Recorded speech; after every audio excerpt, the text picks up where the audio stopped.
Golden Stories *******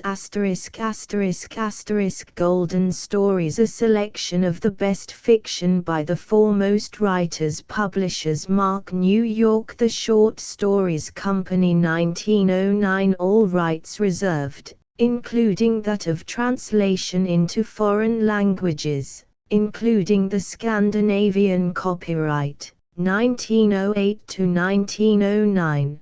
By the Short Stories Company. Transcribers' notes. Following each author's name was a notice, all rights reserved. This book is currently in the public domain, and the notices have been removed, but are mentioned here in the interest of completeness. Many inconsistencies in spelling, punctuation, and hyphenation have been normalized. Others remain as in the original. Any deviation from the author's intent is solely the responsibility of the transcriber. This book seems to have been bound in 2 sections, each with stories numbered I-12. Though there was no table of contents in the original, one has been included for ease of navigation. Table of Contents: The Night Express over the Garden Wall, Rural Insurance, His Honor, the District Judge of Foghorn. Conclusion: Mary Jane's Diversion Between Friends, The Hammer Pond Burglary of C.S. La Tragedy, The Adopted Son, Providence and Mrs. Ermy, The $1 Million Freight Train, The Bulldog Breed, Ice in June, The Ditterbox, The Yellow Cattercock and Policeman, Prisoners in the Tower, Sankey's Doubleheader, Aunt Mary Telegraphs, The Vengeance of the Wolf, The Wooing of Bettina, The Jam God When Father Worked I, The Night Express, The Story of a Bank Robbery by Fred M. White. A pelting rain volleyed against the great glass dome of the terminus, a roaring wind boomed in the roof. Passengers, hurrying along the platform, glistened in big coats and tweed caps pulled close over their ears. By the platform the Night Express was drawn up, a glittering mass of green and gold, shimmering with electric lights, warm, inviting, and cozy. Most of the corridor carriages and sleeping berths were full, for it was early in October still, and the Scotch exodus was not just yet. A few late-comers were looking anxiously out for the guard. He came presently, an alert figure in blue and silver. Really, he was very sorry. But the train was unusually crowded, and he was doing the best he could. He was perfectly aware of the fact that his questioners represented a cabinet minister on his way to Balmoral and a prominent Lothian baronet, but there are limits even to the power of an express guard on the Grand Coast Railway. "Well, what's the matter with this?" the minister demanded. "Here is an ordinary first-class coach that will do very well for us. Now, Catesby, unlock one of these doors and turn the lights on." "Very sorry, my lord," the guard explained, "but it can't be done. 2 of the carriages in the coach are quite full, as you see, and the other 2 are reserved. As a matter of fact, my lord, we are taking a body down to Lydmouth. Gentleman who is going to be buried there. And the other carriage is for the Imperial Bank of Scotland. Cashier going up north with specie, you understand." It was all plain enough, and disgustingly logical. To intrude upon the presence of a body was perfectly impossible. To try and force the hand of the bank cashier equally out of the question. As head of a great financial house, the minister knew that. A platform inspector bustled along presently, with his hand to his gold-laced cap. saloon carriage being coupled up behind, my lord, he said. The problem was solved. The guard glanced at his watch.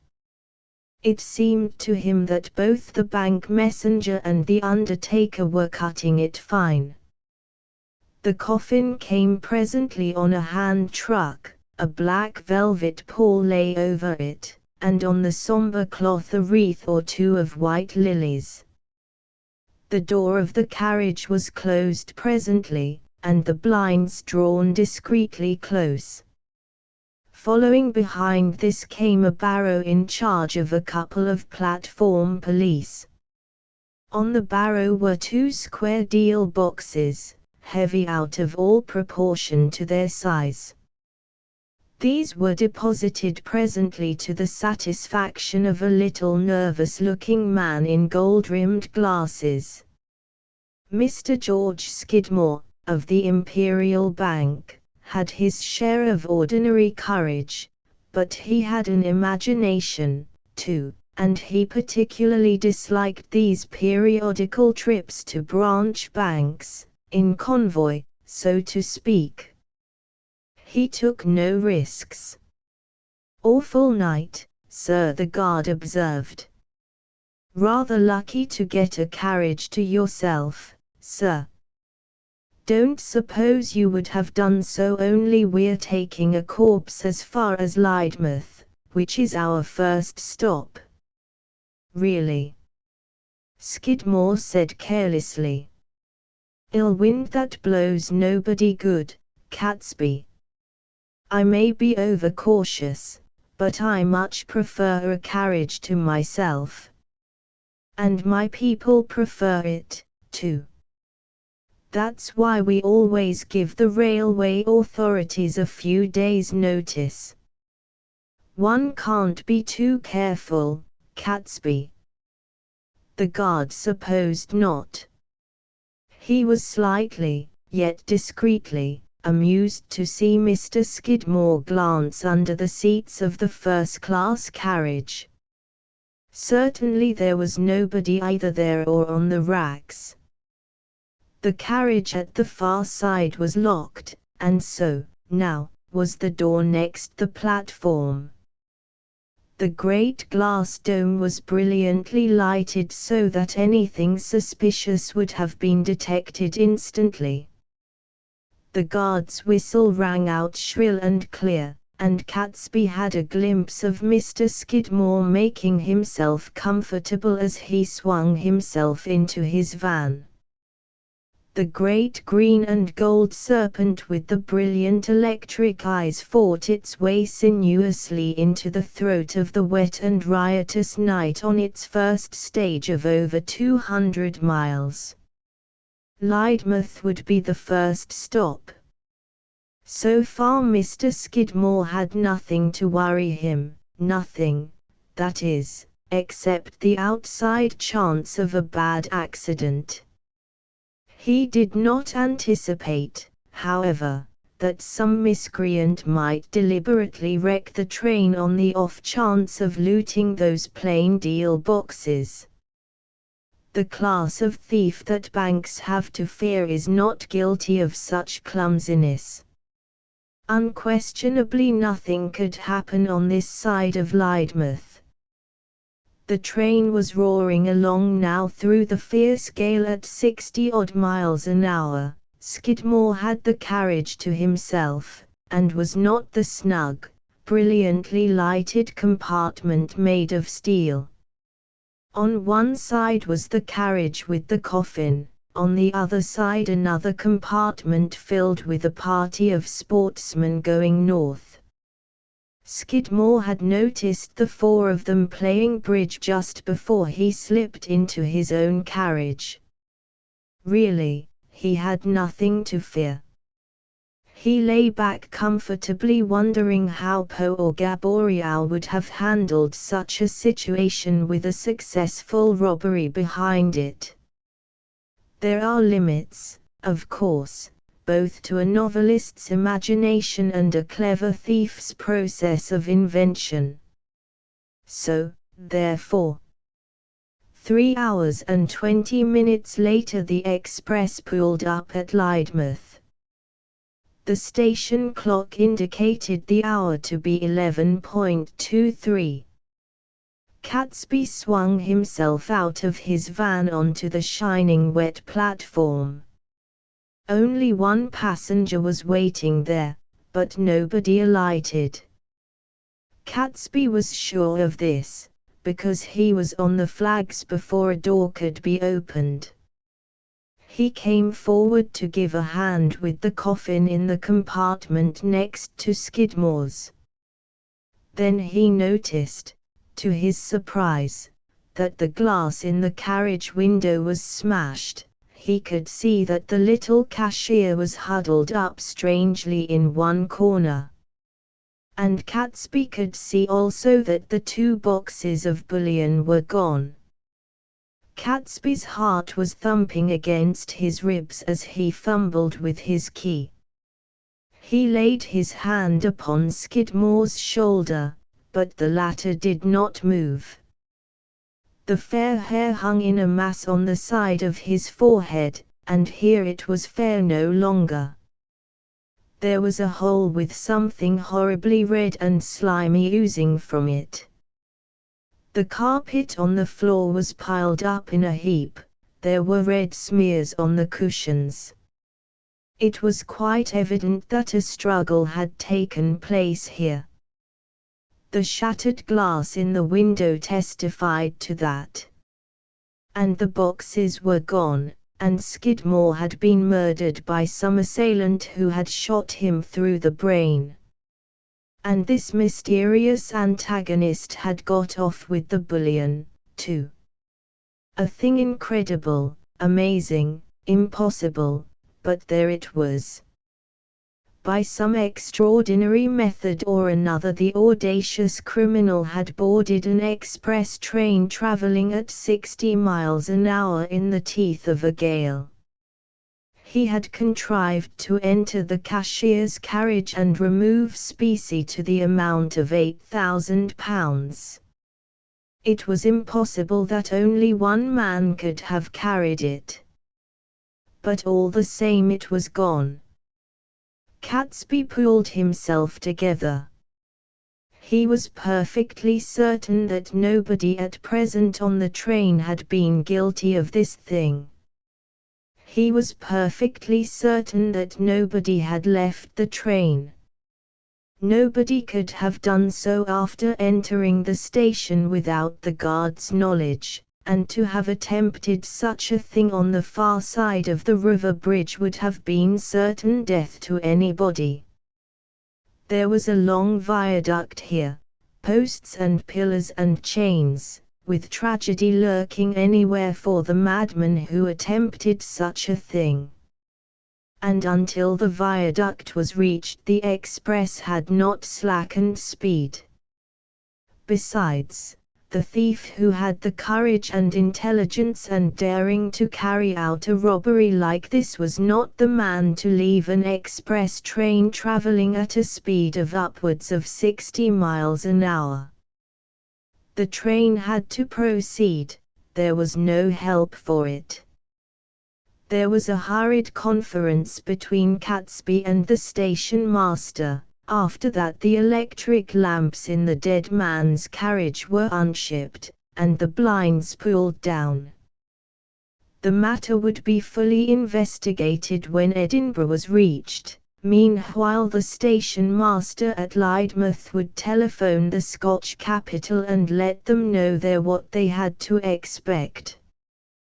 Catesby crept into his van again, very queer and dizzy, and with a sensation in his legs suggestive of creeping paralysis.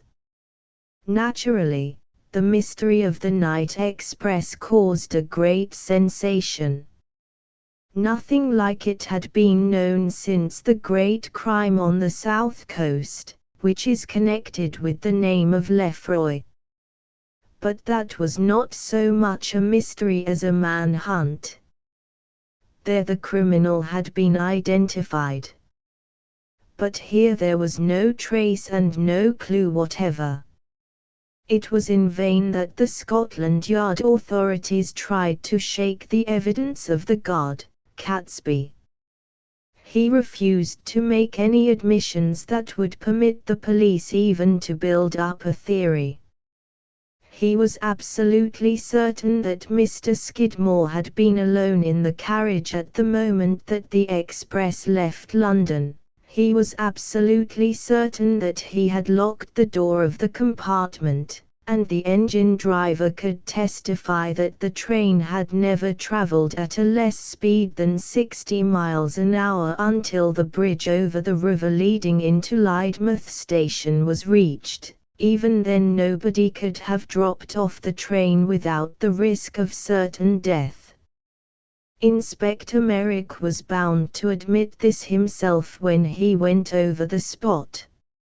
And the problem of the missing bullion boxes was quite as puzzling in its way as the mysterious way in which Mr. Skidmore had met his death. There was no clue to this either. Certainly there had been a struggle, or there would not have been blood marks all over the place, and the window would have remained intact.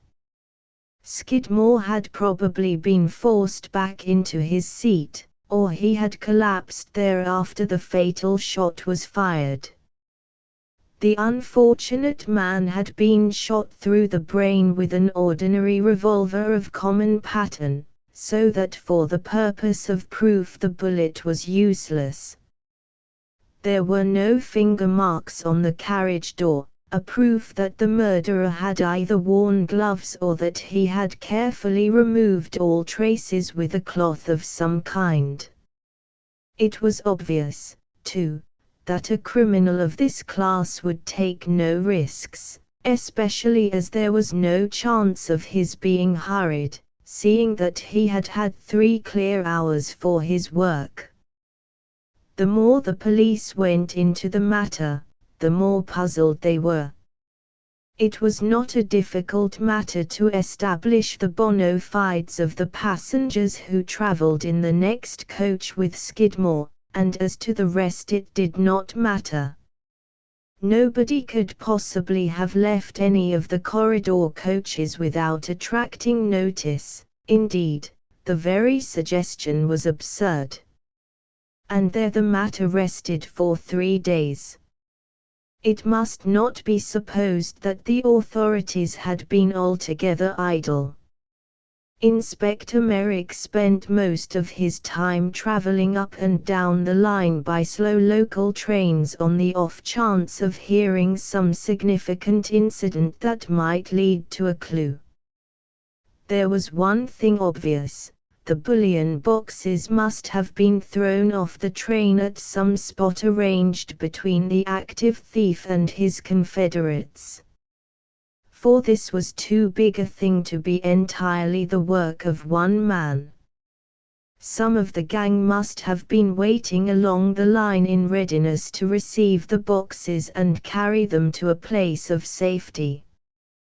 By this time, no doubt, the boxes themselves had been destroyed, but £8,000 in gold takes some moving, and probably a conveyance, a motor for choice, had been employed for this purpose.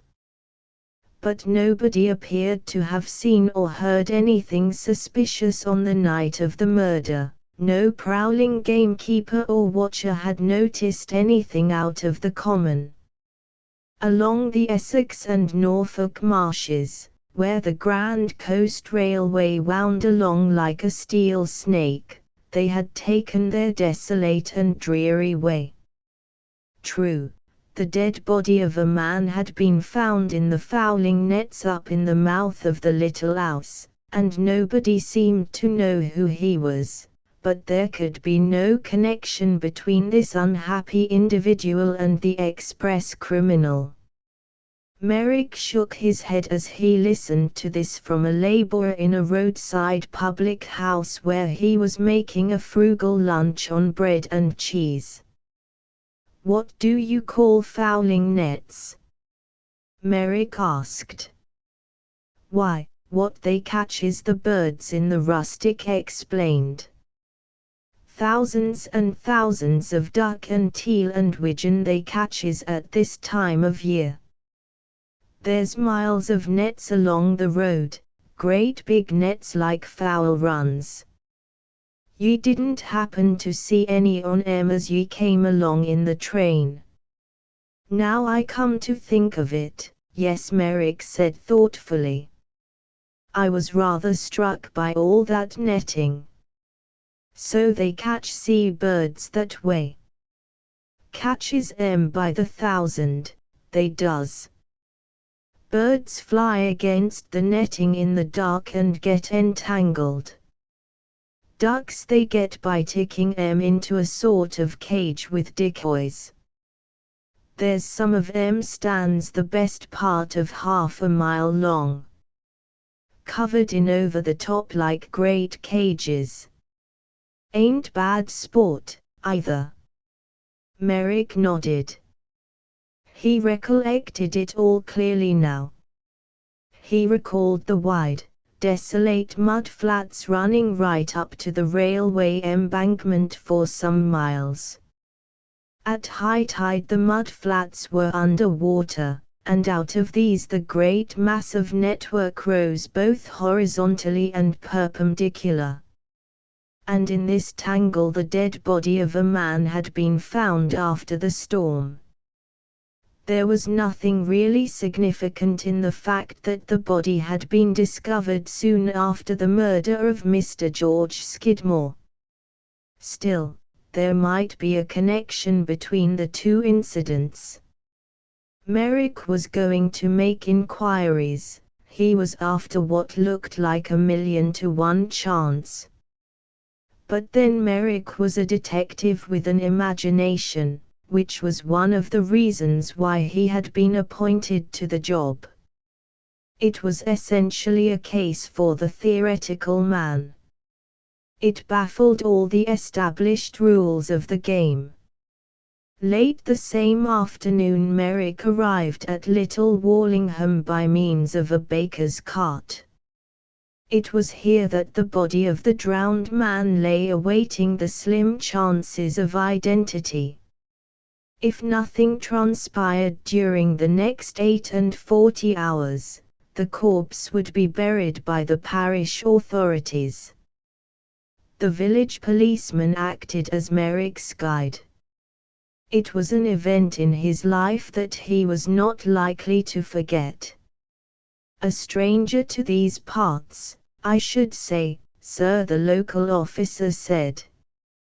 He's in a shed at the back of the Blue Anchor where the inquest was held. If you come this way, I'll show him to you. Anything found on the body? Absolutely nothing, sir. No mark on the clothing or linen, either. Probably washed off some ship in the storm.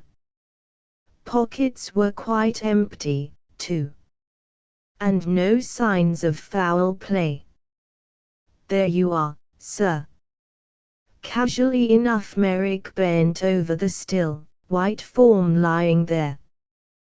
The dead face was turned up to the light, Rembrandtesque, coming through the door. The detective straightened himself suddenly, and wiped his forehead. Stranger to you, sir, of course, the local man said grimly. Well, no, Merrick retorted. I happen to know the fellow quite well. I'm glad I came here. Until it was quite too dark to see any longer, Merrick was out on the mudflats asking questions. He appeared to be greatly interested in the wildfowlers and the many methods of catching their prey. He learned, incidentally, that on the night of the express murder most of the nets and lures had been washed away. He took minute particulars as to the state of the tide on the night in question. He wanted to know if the nets were capable of holding up against any great force. For instance, if a school of porpoises came along. or if a fish eagle or an osprey found itself entangled in the meshes. The Fowlers smiled. They invited Merrick to try it for himself. On that stormy east coast it was foolish to take any risks. And Merrick was satisfied.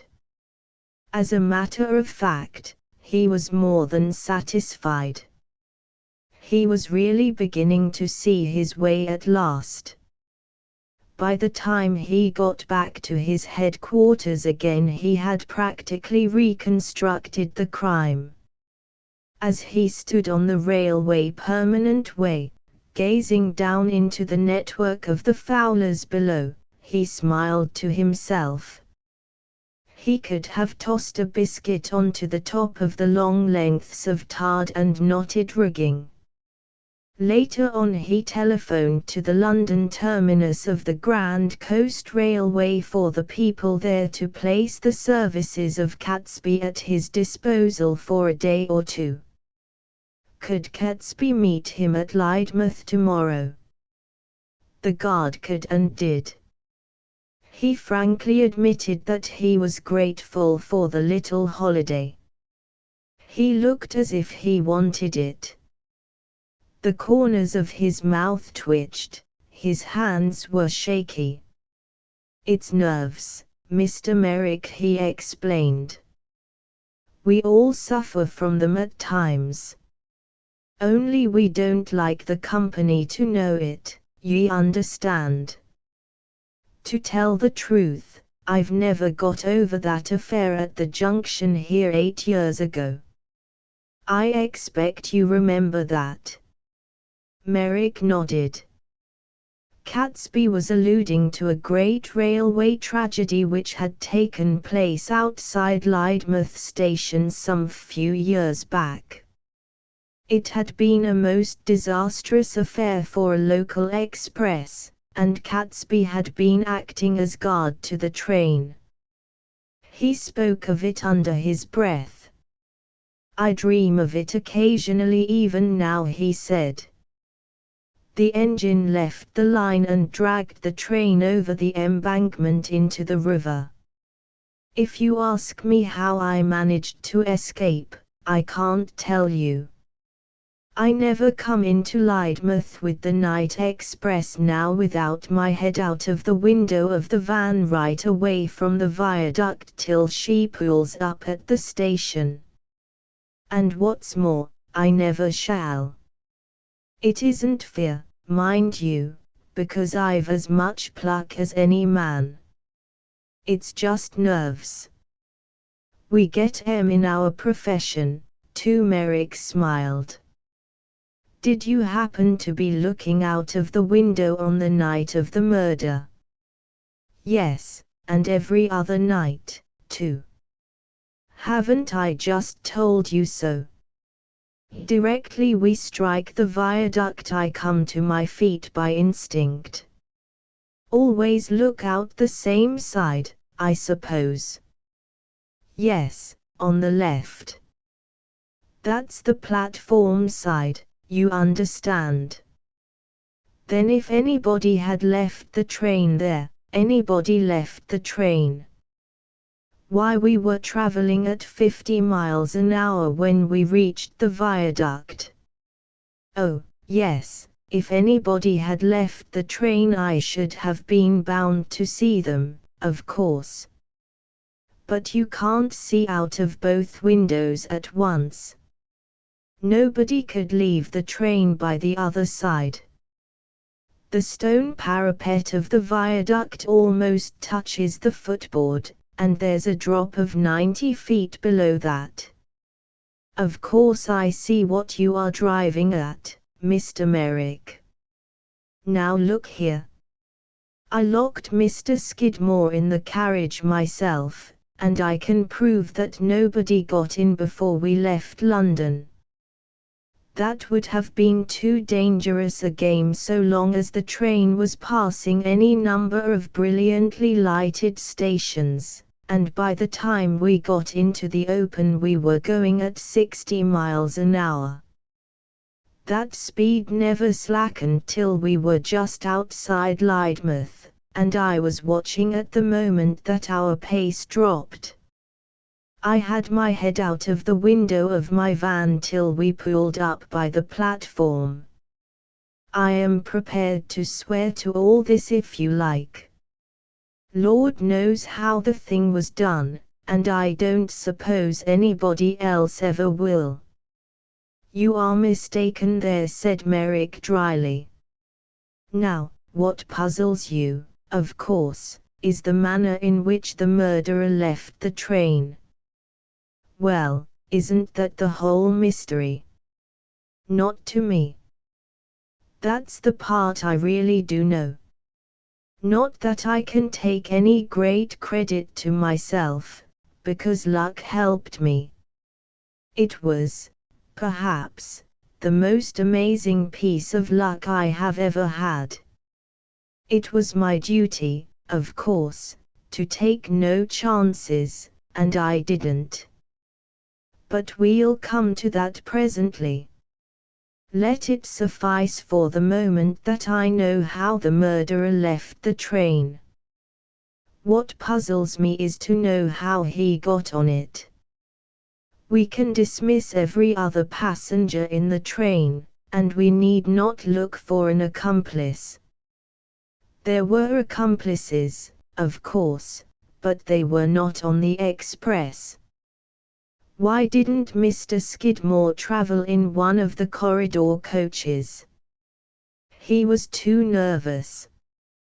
He always had a first-class carriage to himself. We knew he was coming, and that was why we attached an ordinary first-class coach to the train. We shouldn't do it for anybody, but Lord Rendlemore, the chairman of Mr. Skidmore's bank, is also one of our directors. The coach came in handy the other night because we had an order from a London undertaker to bring a corpse as far as here, to Lydmouth. Really? You would have to have a separate carriage for that. Naturally, Mr. Merrick. It was sort of killing two birds with one stone. I see. When did you hear about the undertaking job? The same morning we heard from the bank that Mr. Skidmore was going to Lydmouth. We reserved a coach at once, and had it attached to the express. The other carriages were filled with ordinary passengers. Why didn't I hear of this before? Merrick asked. I don't know. It doesn't seem to me to be of much importance. You might just as well ask me questions as to the passengers' baggage. Everything is of importance, Merrick said sententiously.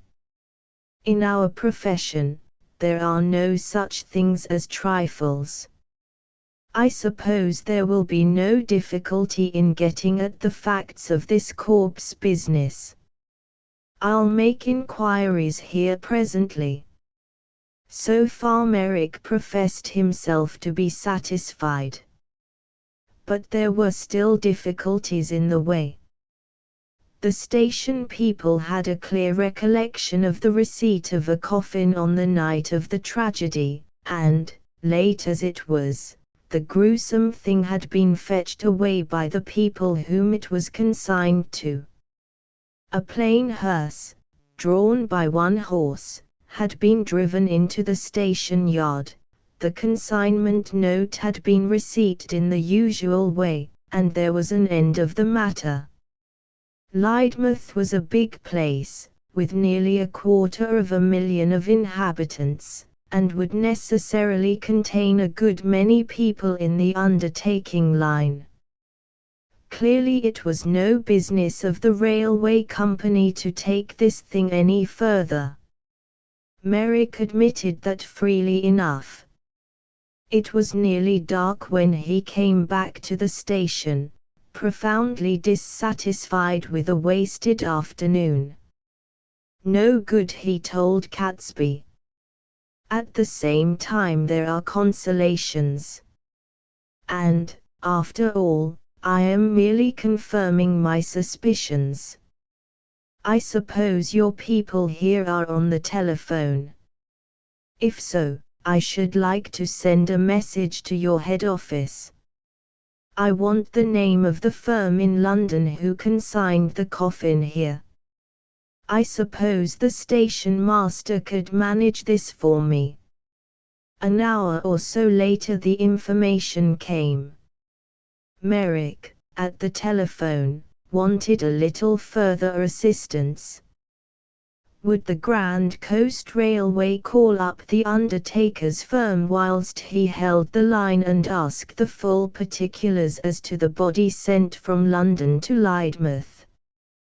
For half an hour Merrick stood patiently there till the reply came. Are you there? Is that Inspector Merrick? Oh, yes. Well, we have called up Lincoln and Company, the undertakers. We got on to the manager himself. He declares that the whole thing is a mistake. They have not sent a corpse over our trunk system for 2 months. I read the manager the letter asking for special facilities, a letter on the firm's own paper. The manager does not hesitate to say the whole thing is a forgery. I think he is right, Inspector. If we can do anything else for you. Merrick hung up the receiver and smiled as if pleased with himself. He turned to his companion, Catesby. It's all right, he said. Is there any way we can get back to London tonight? The whole thing is perfectly plain, now. Though Merrick returned to London thoroughly satisfied, he knew that the sequel was not just yet. There was much conjuring work to be done before it would be possible to place all the cards on the table. The Christmas holidays had arrived before Merrick obtained a couple of warrants, and, armed with these, he went down to Brighton on Boxing Day, and put up at the Hotel Regina, registering himself as Colonel Beaumont, sometime of the United States Field Forces. Merrick could pose as an authority on Cuba, for on one occasion he had been there for 6 months on the lookout for a defaulting bank manager. He had made certain changes in his appearance, and just now he bore little resemblance to Inspector Merrick of New Scotland Yard. The big hotel on the front was full. There was a smart dance that same night, preceded by a children's party and Christmas tree. The house swarmed with young folks, and a good many nationalities were represented. On occasions like these somebody generally takes the lead, and by common consent the part of the chief of the events had been allotted to the Marquis de Braganza. To begin with, he was immensely rich. He had vast estates in Italy. He had been staying at the Regina for the past month, and it was whispered that his bill had reached 3 figures. He entertained lavishly, he was the soul of hospitality, he was going to buy a palace in King's Gardens, and more or less settle down in Brighton. In addition to all this, the Marquis was a handsome man, very fascinating, and a prime favorite with all the boys and girls at the Regina. He had his little peculiarities, of course. For instance, he paid for everything in gold. All his hotel bills were met with current coin. Merrick had gleaned all this before he had been a day at the Regina. They were quite a happy family, and the Colonel speedily found himself at home. The Marquise welcomed him as if he owned the hotel, and as if everybody was his guest. The dance was a great success, as also were the presents in connection with the cotillon promoted by the Marquise. At 2 o'clock the following morning the Marquise was entertaining a select party in the smoking room. The ladies had all vanished by this time. The Marquise was speaking of his adventures. He really had quite a talent in that direction. Naturally, a man of his wealth was certain to be the mark for swindlers. Merrick listened with an approving smile. He knew that most of these stories were true, for they had all been recorded from time to time at Scotland Yard. "You would have made an excellent detective, Marquise," he said. "You have made it quite clear where the police blundered over that Glasgow tragedy. I suppose you read all about the Grand Coast Railway murder." The Marquise started ever so slightly. There was a questioning look in his eyes. "Did you?" he said. "Naturally one would, Colonel. But a matter the most inexplicable. I gave him up. From the very first I gave him up. If the guard Catesby was not the guilty person, then I admit I have no theory." One by one, the smoking room company faded away. Presently only Merrick and the Marquise remained, save one guest who had fallen asleep in his chair. A sleepy waiter looked in and vanished again. The hotel was absolutely quiet now. Merrick, however, was wide awake enough, so, apparently, was the Marquise. All the same, he yawned ostentatiously. "Let us to bed," he said. "Tomorrow, perhaps." "No," Merrick said somewhat curtly. "I prefer tonight. Sit down." The last two words came crisply and with a ring of command in them. The Marquise bowed as he dropped into a chair and lighted a fresh cigarette. A little red spot glowed on either of his brown cheeks, his eyes glittered. "You want to speak to me, Colonel," he said. "Very much indeed. Now, you are an exceedingly clever man, Marquise, and you may be able to help me. It happens that I am deeply interested in the Grand Coast Express murder. In fact, I have devoted the last 2 months to its solution. With no success whatever, my dear Colonel," the Marquise murmured. "On the contrary, my dear Marquise, with absolute satisfaction. I am quite sure that you will be interested in my story." The Marquise raised his cigarette graciously. "You are very good to give me your confidence," he said. "Pray proceed." "Thank you. I will not bore you with any preliminary details, for they are too recent to have faded from your memory. Sufficient that we have a murder committed in an express train, we have the disappearance of £8,000 in gold, without any trace of the criminal. That he was on the train at the start is obvious. That he was not in any of the carriages conveying ordinary passengers is equally obvious. It is also certain that he left the train after the commission of the crime. Doubtless you read the evidence of the guard to prove that nobody left the train after the viaduct leading to Lydmouth station was reached. Therefore, the murderer contrived to make his escape when the express was traveling at 60 miles per hour. Is not all this superfluous? The Marquise asked. Well, not quite.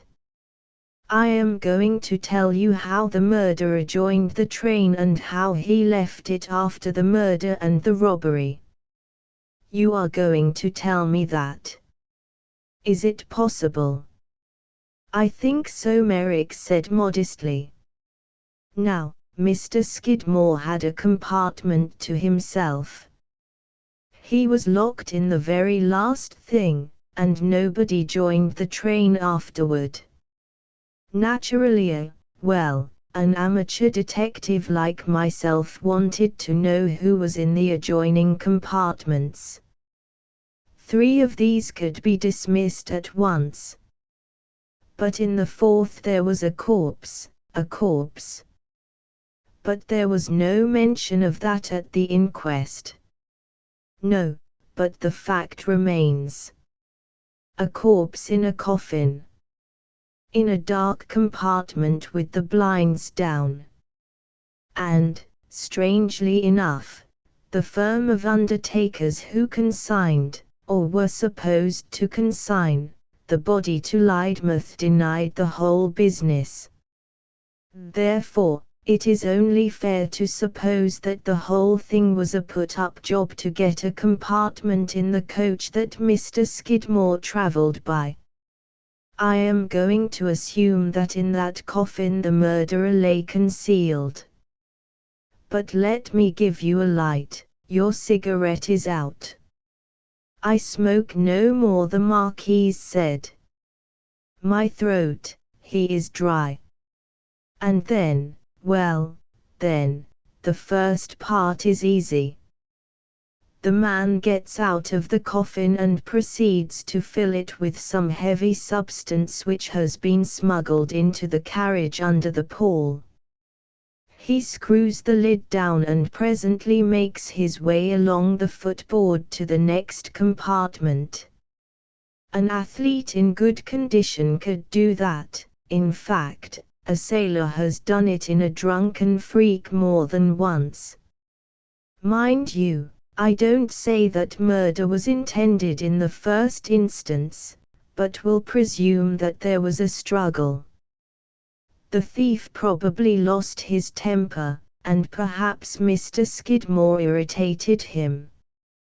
Now, the rest was easy. It was easy to pack up the gold in leather bags, each containing 1,000 sovereigns, and to drop them along the line at some spot previously agreed upon.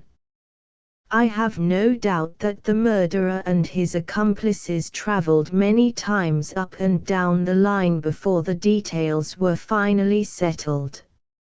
Anyway, there was no risk here. The broken packing cases were pitched out also, probably in some thick wood. Or they might have been weighted and cast into a stream. Are you interested? The Marquise gurgled. He had some difficulty in speaking. A little dangerous, he said. Our ingenious friend could not possibly screw himself down in the coffin after returning to his compartment. And have you perceived the danger of discovery at Lydmouth? Precisely, Merrick said dryly.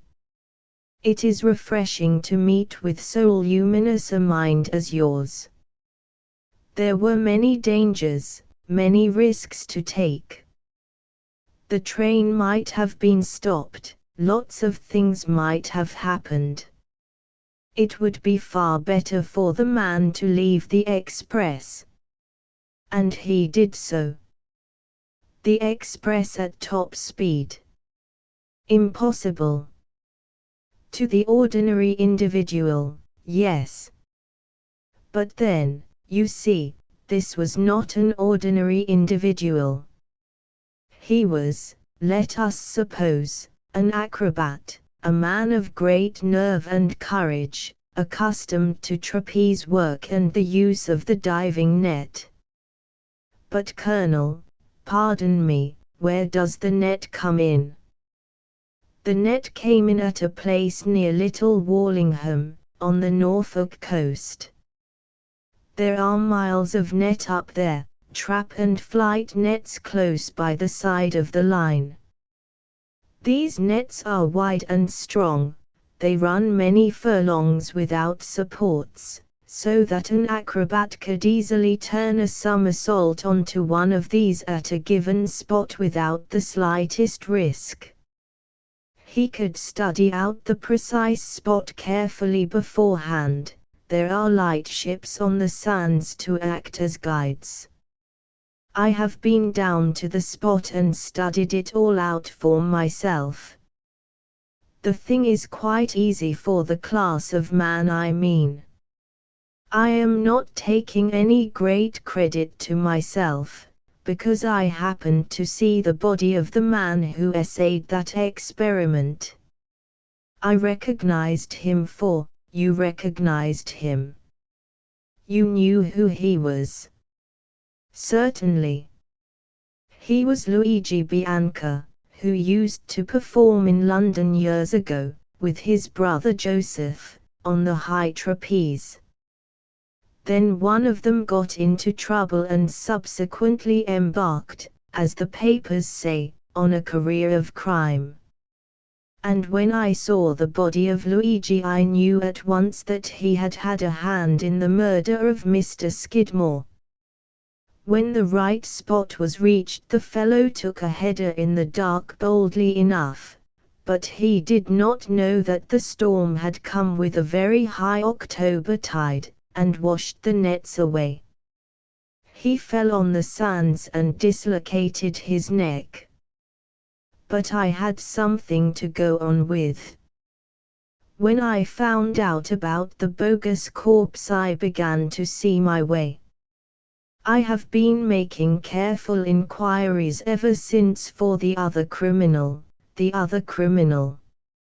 You mean to insinuate? I insinuate nothing, Merrick said coldly. Naturally enough I wanted to find Joseph Bianca. He was the man who picked up the gold, he was the man who hired a car in London from Moss and Company, in Regent Street, for a week. This was to recover the gold and incidentally also to take up the thief who stole it. I wanted to find Joseph Bianca, and I've done it. The Marquis leaped to his feet. As he did so the man in the distant chair woke up and moved across the room. Don't make a fuss, Merrick said quietly. You will be able to explain presently, perhaps what you are doing here posing as a marquis, and where you got all that ready money from. Meanwhile, let me inform you that I am Inspector Merrick, of Scotland Yard, and that this is Sergeant Matthews. Joseph Bianca, you are my prisoner, and I have a warrant for your arrest as an accessory before and after the fact for the murder of Mr. George Skidmore. Ask them to call us a cab, Matthews. 2 Over the Garden Wall. The Story of a Vacation by Louise Hamilton. By the impression, which floated vaguely as a perfume in the wake of the departing Mr. and Mrs. Jasper Prentice, adapted itself pleasingly to any point of view. Generally, it was thought that Katrina Prentice was to remain at home under the eye of Grandfather McBride. Particularly, was this Grandfather McBride's reading of the unspoken word. But Miss Prentice, herself, thought so otherwise that the situation completely reversed itself. To Miss Prentice, Grandfather McBride was left absolutely under her eye.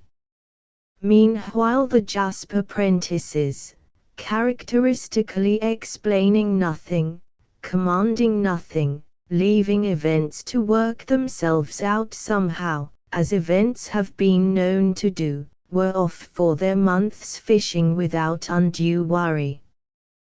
"Grandfather will smoke his pipe all over the house," remarked Mrs. Prentice easily, as they drove away. "Oh, Katrina will manage somehow," returned Mr. Prentice, as easily. "They'll come to terms. By the way, Kitty, we mustn't forget that marmalade." And, absorbed in their list of supplies, the Jasper Prentices disappeared from view. Grandfather McBride, 81, dependent, save in moments of excitement, upon his knotted stick, hard-featured, with a rusty beard and a shabby black hat, departed slowly for his own quarters. Miss Prentice, 21, hazel-eyed and graceful, with a wonderful creamy skin, under a crown of auburn braids, sank dreamily upon the broad porch step and gazed across the green lawn into the future.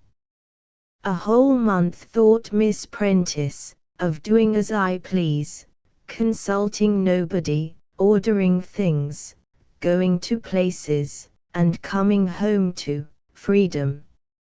Miss Prentice spread out her hands with a sigh of content. "Not that I'm interfered with, ever," she added, reproaching herself, "but now, well, I'm it." She rose swiftly and turned up the steps. In the wide doorway stood Grandfather McBride, stick in hand, hat jammed down, and in his mouth, at a defiant angle, a battered black pipe. A red flag, backed up by a declaration of the rights of man, could not have spoken more plainly. Miss Prentice drew back, Mr. McBride stepped forward. Their eyes met. Then the old gentleman flung down his challenge. He removed the pipe and held it poised in his hand. "What you going to do today, Trinny?" he asked, briskly. "When you going over to see the Deering's parrot? There ain't another such bird in America. You go over there this morning and see that parrot. Don't loll about the house. Don't be lazy." Whereupon, with less profanity, but as much of autocracy as was ever displayed by an Irish boss whipping into shape the lowliest of his Italian gang, Mr. McBride replaced his pipe elaborately, and walked off with the honors. Katrina, utterly astonished, stared after him, then shrugged, then smiled. "Poor grandfather," she reached at length. "In minor matters I'll let him have his way." The next day, Grandfather McBride smoked his pipe on the porch. On the third morning he smoked it in the drawing room, out of sheer defiance, for he never entered the room save under compulsion. Katrina, reminding herself that peace was to be desired above victory, shrugged once more, smiled, and went for a ride. When she swept in, an hour or so later, Grandfather McBride was in the back garden with John, and the smoke of a huge bonfire obscured the sunlight. This was revolution, simple and straightforward, and Katrina went at once to the back garden. "John," she said, "what is the meaning of this? Don't you know that Mr. Prentice never allows bonfires? The rubbish is to be carted away, not set on fire." John, apologetic, perturbed, nodded toward the old gentleman. "Yes, miss, I know. I told Mr. McBride, miss, Grandfather McBride turned coldly upon Katrina. "I ordered this bonfire," he said. "But, Grandfather, you know the old orders. Father never allows them." "I allow them," said Mr. McBride. "Your father's away fishing, and I'm in charge. This is my bonfire. I order bonfires when I please. I like 'em. I like the smell of 'em, I like the smoke." Here an unexpected cough gave Katrina a word. "But, Grandfather," she began again, only to be cut short. "When the folks are home, I sit still and mind my own business. Now they're away, I'm going to do things. I'm on a vacation myself," said Mr. McBride, "and I'll have a bonfire on the front lawn if I say so. You go back to the house, Katrina, and read Gibson." Ibsen flashed Katrina. "I don't care what his Dutch name is, read him. Or else," a grim light of humor in his hard gray eye, "go over and see that parrot." Katrina almost stamped her foot. "I loathe parrots," she cried, "and I came out to talk about this bonfire." "I know you did," said Mr. McBride, "but this parrot ain't like other parrots. It's a clown. It would make a rag baby laugh." Katrina, flushed, angry, at a loss what to say, decided to say nothing. The sight of John, discreetly gazing at the roof of the chicken house, the grimness of Grandfather's face, the discomfort of the choking smoke, urged a dignified retreat. She turned abruptly and left them, overwhelmed at the exhibition furnished by Mr. McBride, confounded at his sudden leap into activity after years of serene floating and absolutely in the dark as to any method of controlling him in the future. For a week, his pipe and his daily bonfire contented Mr. McBride. Between himself and Katrina, relations were polite but not cordial. Katrina preserved a dignity which deceived neither of them. Both knew that she was awaiting something sensational, and the fact worried the old gentleman, for already he had exhausted his possibilities. He longed for new ideas in this matter of revolution, but none came. He began to be bored by bonfires, and the lack of opposition to them. Even the parrot failed to amuse, and he was sinking into dull monotony, when a walk down the long lane behind the back garden one sunny afternoon changed the horizon of his world. He was gone for 2 hours, but Katrina was away from the house herself, and did not notice. The next afternoon he disappeared for 3, finally dragging in weary in body, but high in spirit. Twice at dinner he chuckled audibly, and 3 times he recommended the parrot across the street to Katrina. The next day he vanished after luncheon, and was late for dinner. At this, Katrina decided to take a hand.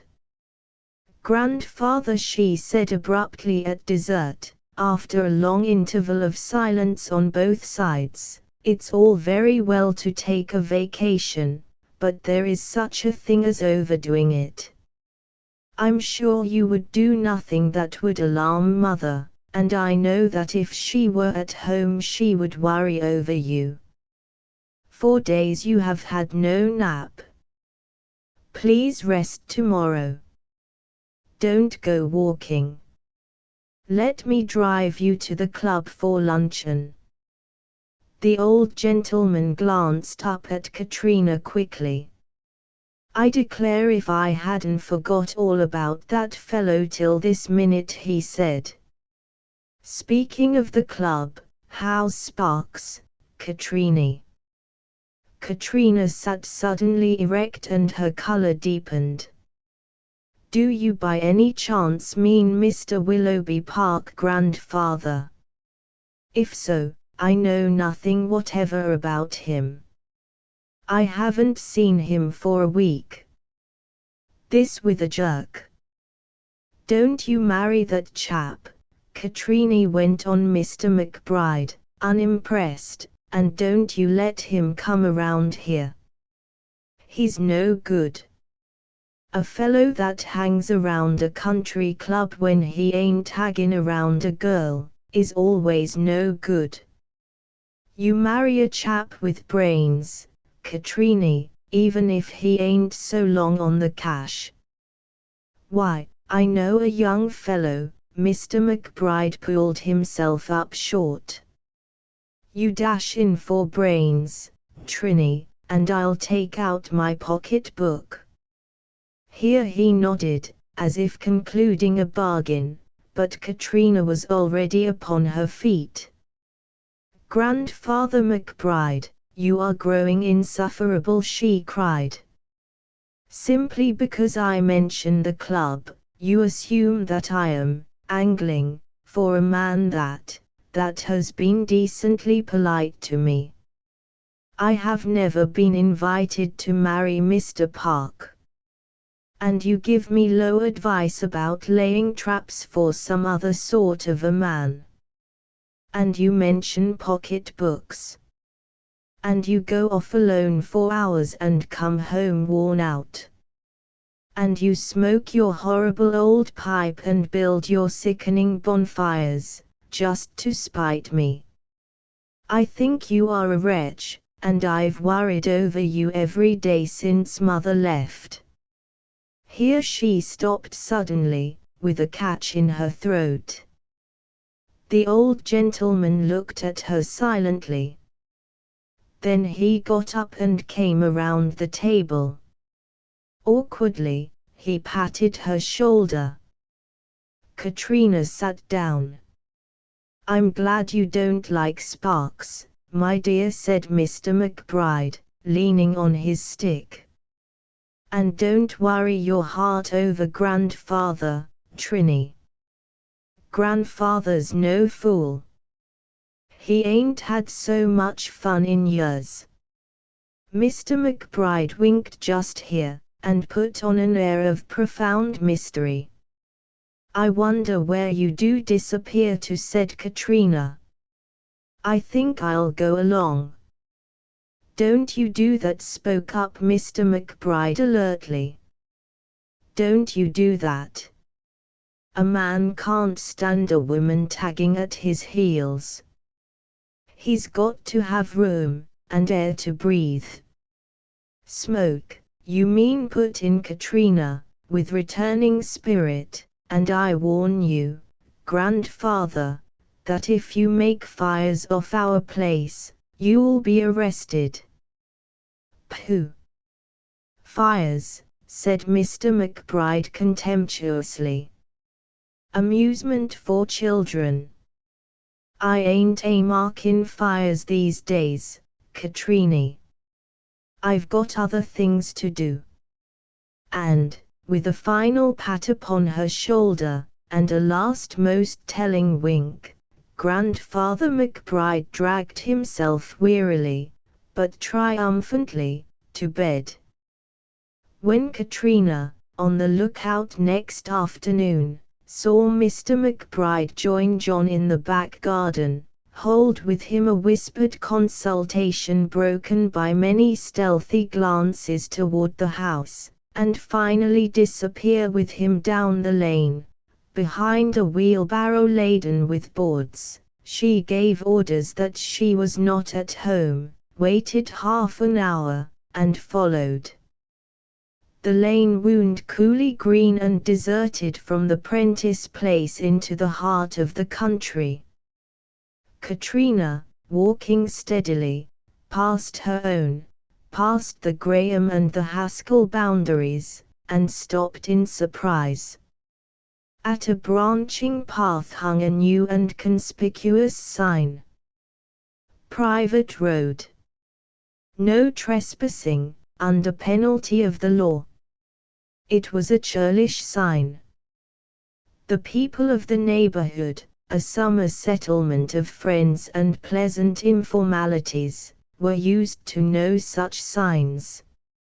And Katrina, knowing Grandfather McBride, turned at once into the branching path. At some distance in, she passed a similar sign, with every mark of disdain. Finally, she was brought up short by a wire fence, with a gate, high, wooden, and new, that stretched across the path. She tried the gate, but it did not budge. From the wood beyond came the sound of voices and the strokes of a hammer. With a quick glance behind her, and a determined set to her chin, she began to climb the gate. She was descending upon the other side in safety, when Grandfather McBride came upon her. His hat was pushed back upon his head, his stick was forgotten. He descended upon her as might a hungry lion upon its prey. He roared, in fact, he bellowed. "Katrina Prentice, get back over that fence. Climb back over that gate, you're trespassing. Didn't you see the signs? Are you blind? Can't you read? What do you mean by coming in here where you don't belong? Climb back there and go home at once." Katrina, unprepared for battle and aware of being at a disadvantage, swallowed hard and obeyed. She climbed back over the gate. Once upon solid earth, however, and she glared as fiercely at Grandfather McBride as he stared ferociously at her. "I'm not a child," she said furiously, when he stopped to breathe, "to be ordered about and sent home and insulted. I have never been so treated in my life, and I give you fair warning, Grandfather, that I'll stand it no longer. After this I'll do as I please." Whereupon Katrina, having womanlike, in the act of obedience, said her say, retreated with dignity and dispatch. Behind her, Mr. McBride waved his recovered stick over the gate and shouted, but she did not turn nor attempt an answer. He came home within an hour, slowly, leaning heavily upon his stick. John followed with the empty wheelbarrow. They parted at the barn, and Mr. McBride went at once to his room and shut the door. Katrina, sitting at her own window, looked thoughtfully into space and swung a key upon her forefinger.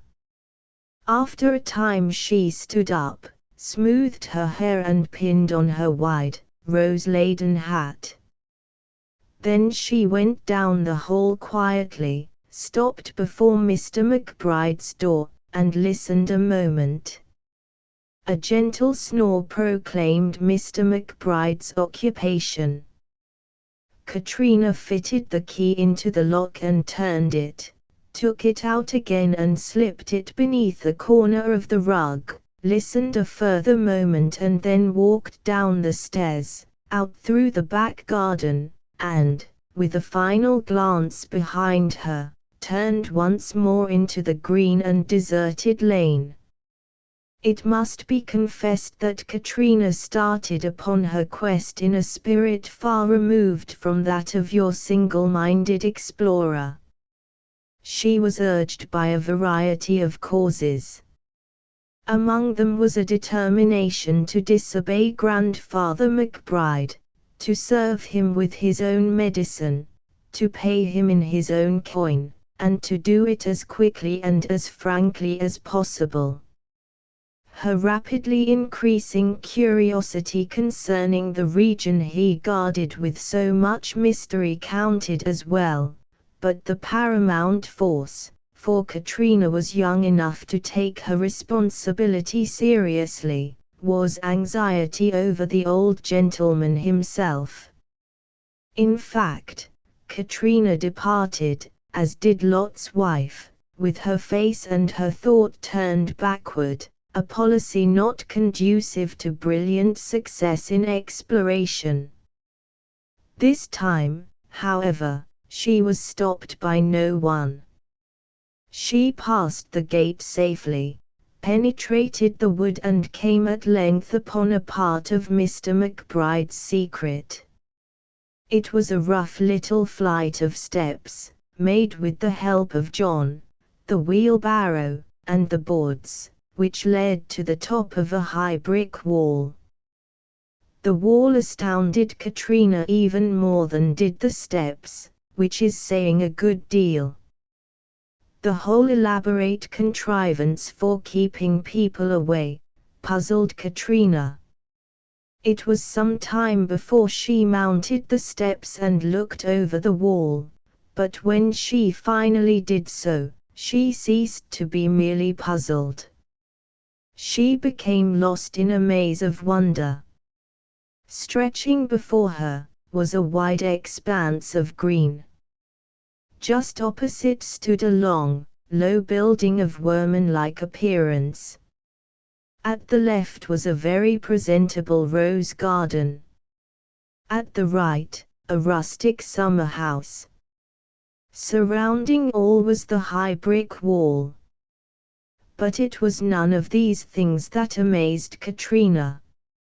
Moving toward her, from the door of the long building, came a little procession, men and women, walking slowly, sedately dressed in old-time silks and finery, decked with plumes, jewels, laces, bouquets of flowers.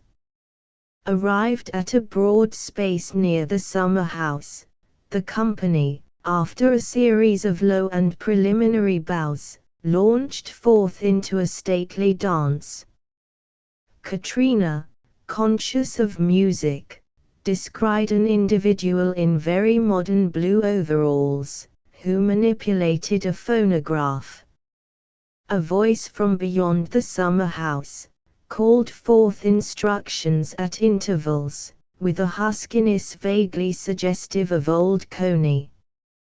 "More side play there, Miss Beals. Just imagine he's a young hobo you're in love with and your father won't let him up the steps. You're doing the Merry Widow act while the old man's not looking. Don't bow so low you hide your face, Mr. Peters. Your face is worth money to us all. And everybody get a move on. You're too slow. Hit it up a bit, Jim." The overalls, thus adjured, accelerated the time of his machine, and a new spirit animated the group. Katrina leaned far over the wall in order to miss nothing. At length, the dance, moving toward a finale, reached it with a succession of stirring chords, and a flourish of curtsies, and the group dissolved. "That'll do for today. You can knock off now," began the husky voice, when Jim, glancing up from his phonograph, beheld Katrina in her rose-laden hat, leaning far over the wall. If he had stopped to reflect, he might have ignored the vision, for he was but man, and the vision a guilelessly pretty one, but he did not stop to reflect. With Jim, to see a thing was to proclaim it abroad. Immediately, he yelled, "Hey! Get on to the lady on the wall! Hey! Mr. Connor, come around here! There's somebody on the wall!" Hey! At once Katrina, to her utmost discomfort, became the center of the stage. Everybody turned, saw her, and began to stare. The silken ladies, the velvet gentlemen, delayed their return to modern apparel, and took her in. Jim stared clamorously. Mr. Connor, rounding the summer house, glared angrily. To Katrina, even the long building blinked its windows at her, and she thought, with sudden longing, of Grandfather McBride. She wished she had not come. Most of all, she wished to go, but she did not quite dare. At once, Mr. Connor took charge of the situation.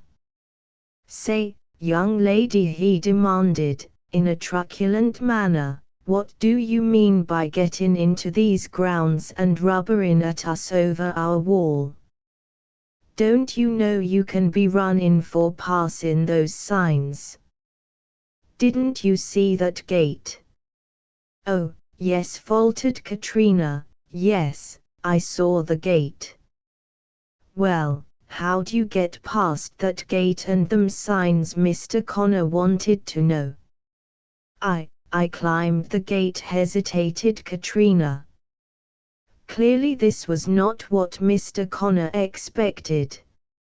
Such simplicity must cover guile.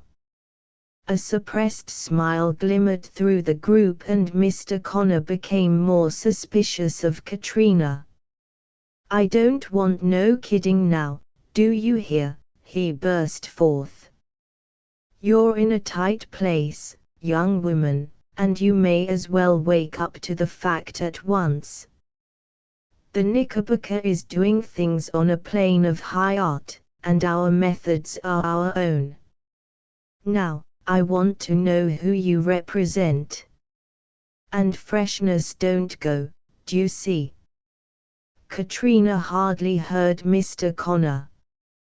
Her mind was occupied with the freedom that lay clear behind her, and the possible patrol wagons and police stations before her. Perhaps she might conciliate this red-faced man by allowing him to talk, by being mild and meek and polite. Perhaps a chance might come for a desperate attempt at escape. But Mr. Connor, conversing fluently, read her very soul. "Bring that there light ladder, Jim," he interrupted himself to order, "and if you try to get away, young woman, it'll be the worse for you. Now, I want to know what yellow sheet you represent." "Yellow? Why do you take me for a newspaper woman?" cried Katrina. "I'm not. I'm nothing of the sort. I've never been inside a newspaper office in my life." "Of course not," observed Mr. Connor, ironically. "They never have. Always society ladies that can't write their own names. You stand just where you are, miss, till that ladder arrives. Then I'm coming up to confiscate any little sketches and things you may have handy." "You are a brute," said Katrina, lips trembling but head held high. "I am Miss Prentice. I live near here, and you will not dare to detain me." "Oh, won't I?" returned Mr. Connor. "I have a picture of myself letting you go.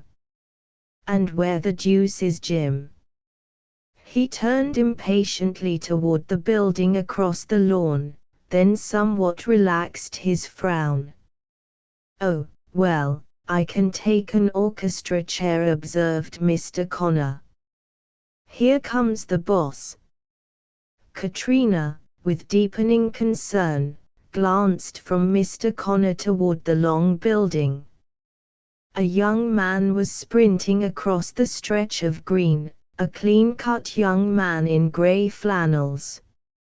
At the first sight of him, Katrina caught her breath sharply and blushed. It was Katrina's despair that she blushed so easily.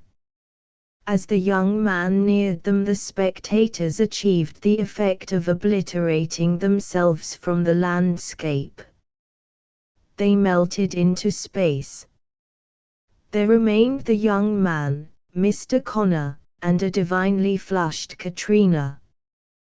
The young man looked up at her without smiling. He bowed to her gravely. Then he turned to Mr. Connor. With a few low-spoken words, he wilted Mr. Connor. Katrina, gazing at the rose garden, heard something in spite of herself. She heard her name, and caught Mr. Connor's articulate amazement. She heard mentioned some old gentleman.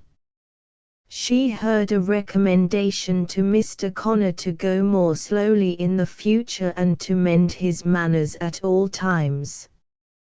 After a hint to Mr. Connor to look up Jim and the ladder, she heard that gentleman withdraw much more quietly than he had come, and her eyes finally left the rose garden and looked straight down into those of warm grey, belonging to the young man below her. "Will you mind waiting just a moment longer?" he asked. "This is more luck than I've had lately." Katrina smiled tremulously. "It's in my power to go," then she said. "No," said the young man, firmly, "it isn't. On second thoughts, you are to stay just where you are till that blockhead brings the ladder. I've a good deal to say. I'm going to walk home with you." "Oh," said Katrina. "And what will become of your fancy dress party?" "My fancy dress party," returned the young man, "will catch the next trolley for New York." "Oh." Here labors the trusty henchman across the green. "Right you are, Jim. No, the lady is not to come down. I'm to go up." And go up he did, in the twinkling of an eye, and in less than another the rose-wreathed hat and the young man's grey cap had disappeared from view together. "Well, what do you know about that?" observed Jim, under his breath, staring at the top of the wall. He whistled softly. Then he grinned. "Hypnotized, by thunder," concluded Jim, returning with the ladder. Meanwhile, the two lingered homeward through the deepening twilight. The gate opened easily to a key from the young man's pocket, the signs glimmered dimly. They talked lightly, but what they said proved to both simply an airy veil for what they did not say. Katrina spoke of the club and the tennis tournament. "Of course, we lost," she said. "Our best man," with a sidelong look, "did not enter. The committee said that he was away, on business. I see now that they were misinformed." "But they weren't," said the young man, eagerly, "if you mean me. I am away on business. Why, do you know it's 7 days since I've seen you?" Katrina regarded her neat brown shoes. "The fact is," continued the young man, diffidently, "I've been trying a new method with you. I've been endeavoring to be missed. And I'm afraid to hear that I haven't been." "A little wholesome fear is good for anyone," observed Katrina, judicially, "but I can truthfully say that I rejoiced at the sight of you this afternoon." That red-faced man was about to drag me off the wall by the hair. "Oh," Connor said, the young man. Connor's not polished, but in his line, he's a jewel. He used to be a stage manager, and considered in that light, he's really mild. Is he? Said Katrina, dryly. Does he stage manage for you? Practically that. Don't scoff, please. You see, there's a big future in this business. My father growled at first, but he's come clean around. The land was mine, and we are using it this way.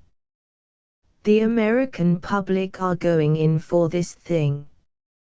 They want amusement and they want it quick. And the thing is to provide them with what they want, when they want it. Oh, said Katrina. And you are providing the American public with what they want, back there, with a tilt of her head behind her. Exactly, he answered. That's our plant. We are the Knickerbocker Film Manufacturing Company. Oh, said Katrina, again. And the fancy dress people. We are getting up Romeo and Juliet, said the young man. Please don't laugh. It's been proven that the moving picture audiences like Shakespeare canned. Moving picture audiences, repeated Katrina in surprise, and then as the light broke, she stopped short and looked at the young man. Why, didn't you guess? He queried. The summer house. Why, of course, the summer house must have hidden the camera. He looked at her dejectedly. I've wanted you so much to know all about it, he said, and now that you do, it sounds, oh, drivelling. But it doesn't, cried Katrina, eyes shining. It sounds splendid. It sounds thrilling. I'm sure it will be a success. You're bound to make it one. I congratulate you. You've left out a good deal. You've told your story very badly, but I'm good at filling in. The fact is, I'm proud to know you, and you may shake hands with me if you wish to. Oh, Katrina, murmured the young man, and they clasped hands. It was just here that Grandfather McBride turned into the lane from the back garden and came upon them. When they became aware of him, leaning heavily upon his stick and frowning at them through the dusk, Katrina braced herself to meet whatever might come. But, suddenly, to her intense surprise, Mr. McBride beamed upon them radiantly. Well, well, Katrina, he said, in high good humor, so you've been over that gate again, eh? Been looking over that wall, eh? I knew you would, my dear, I knew you would. There's some of the McBride spirit in you after all, thank God. I meant to take you myself, but you got ahead of me. Here he shook hands with the young man. Glad to see you again, my boy, said Grandfather McBride. Brought my little girl home, eh? Well, we were on the way, admitted the young man with enthusiasm. I see you got the steps up, sir. Yes, said Mr. McBride, oh, yes. I'm much obliged to you for the permission. It's as good as any vaudeville, and it's a sight nearer home. You're bound to make money. I tell my granddaughter with a triumphant nod to the lady in question, to bank on brains and energy and American push. I tell her with a profound wink to Katrina, to let this old family nonsense and society racket go hang. I'm glad she met you. But we mustn't stand here in the lane, Grandfather put in Katrina, hurriedly. It's getting damp. That's so, agreed Mr. McBride, and it's getting late. He hooked his cane about the young man's arm. Come in and have dinner with us, he said. Katrina stared in amazement at Mr. McBride. The young man looked eagerly at Katrina. If Miss Prentice will allow me, he began. Ha! Miss Prentice, spoke up Mr. McBride. What's she got to say about it? I allow you. And as Katrina, behind Mr. McBride's back, smiled and nodded, the young man accepted promptly. Together the three went through the back garden and up to the house. Arrived there, Katrina disappeared.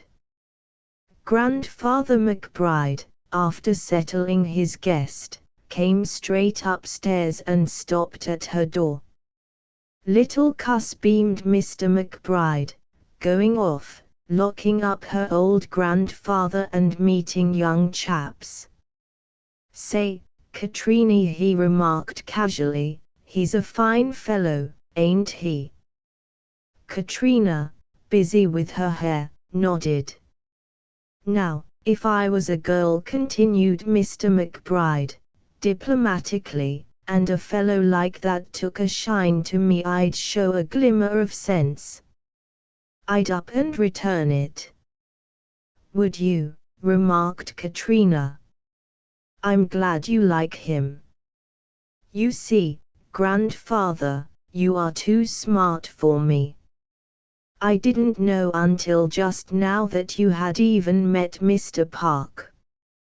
Mr. McBride's smile stiffened, then froze, finally disappeared. He opened his mouth, and shut it. He swallowed hard. At last, he got it out.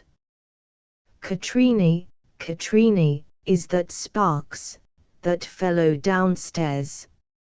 Is that Sparks?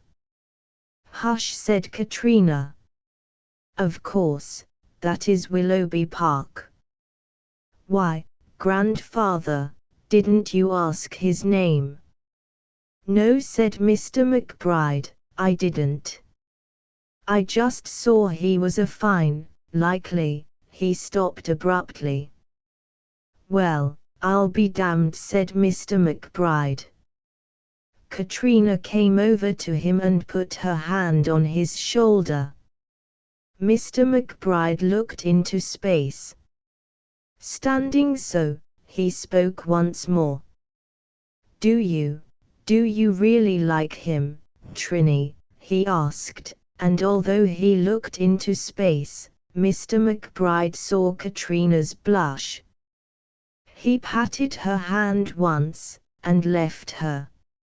On his way downstairs, the grimness of Mr. McBride's face relaxed.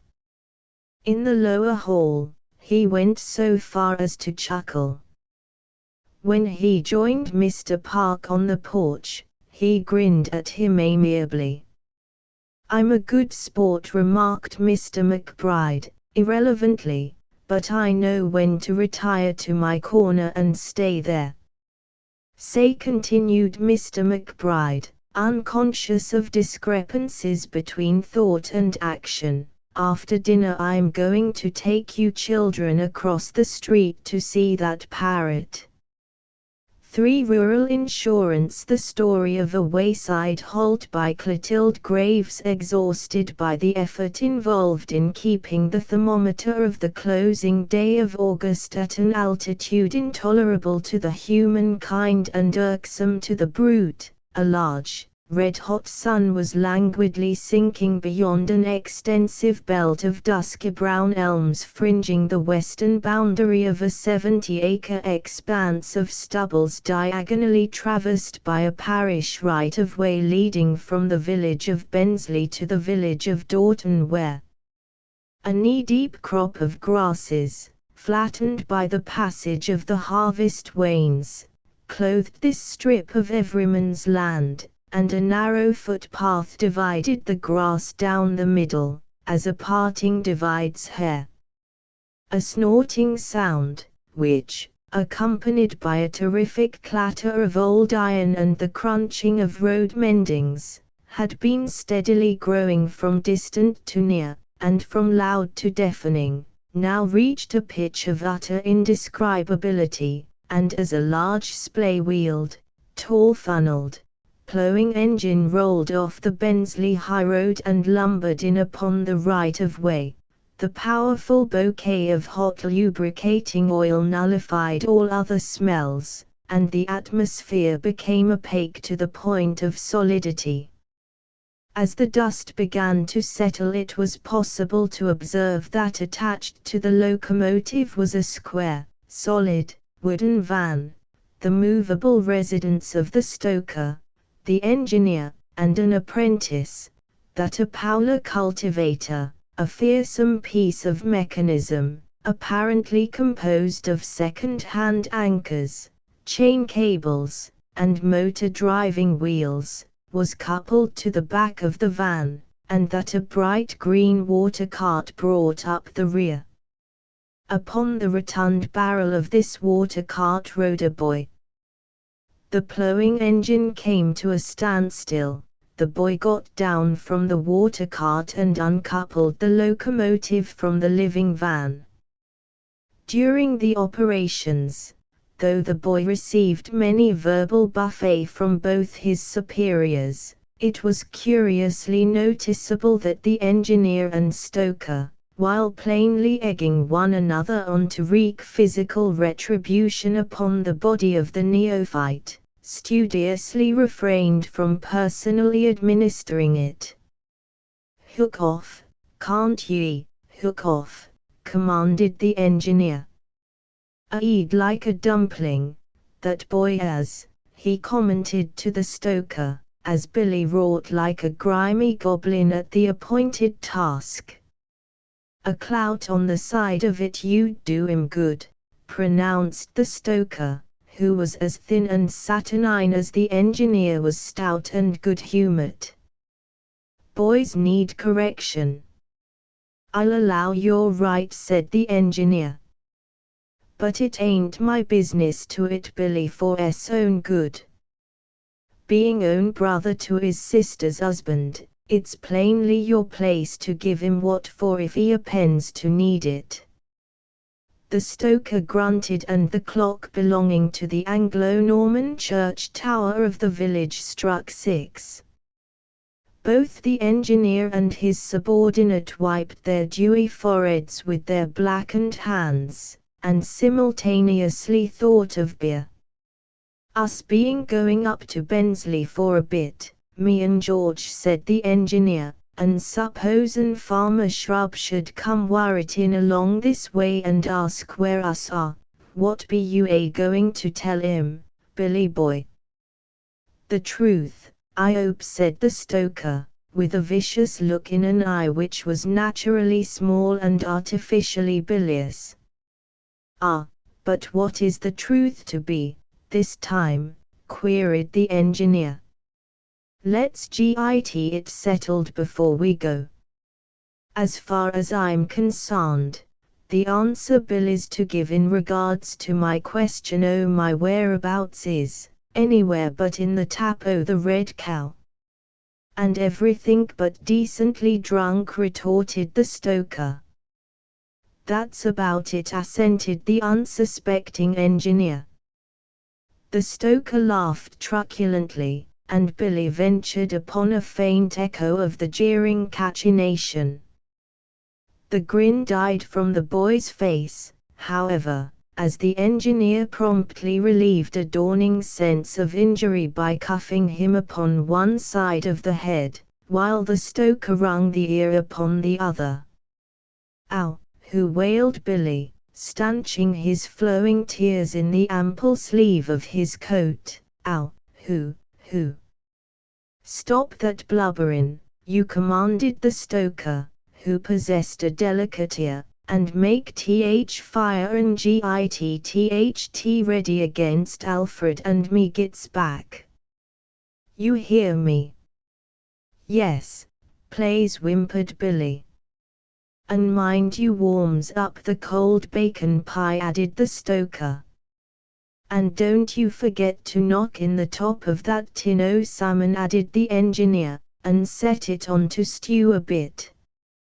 And don't you git picking the loaf with they mucky black fingers o' yours, Billy, my lad, or you'll suffer for it when I comes home.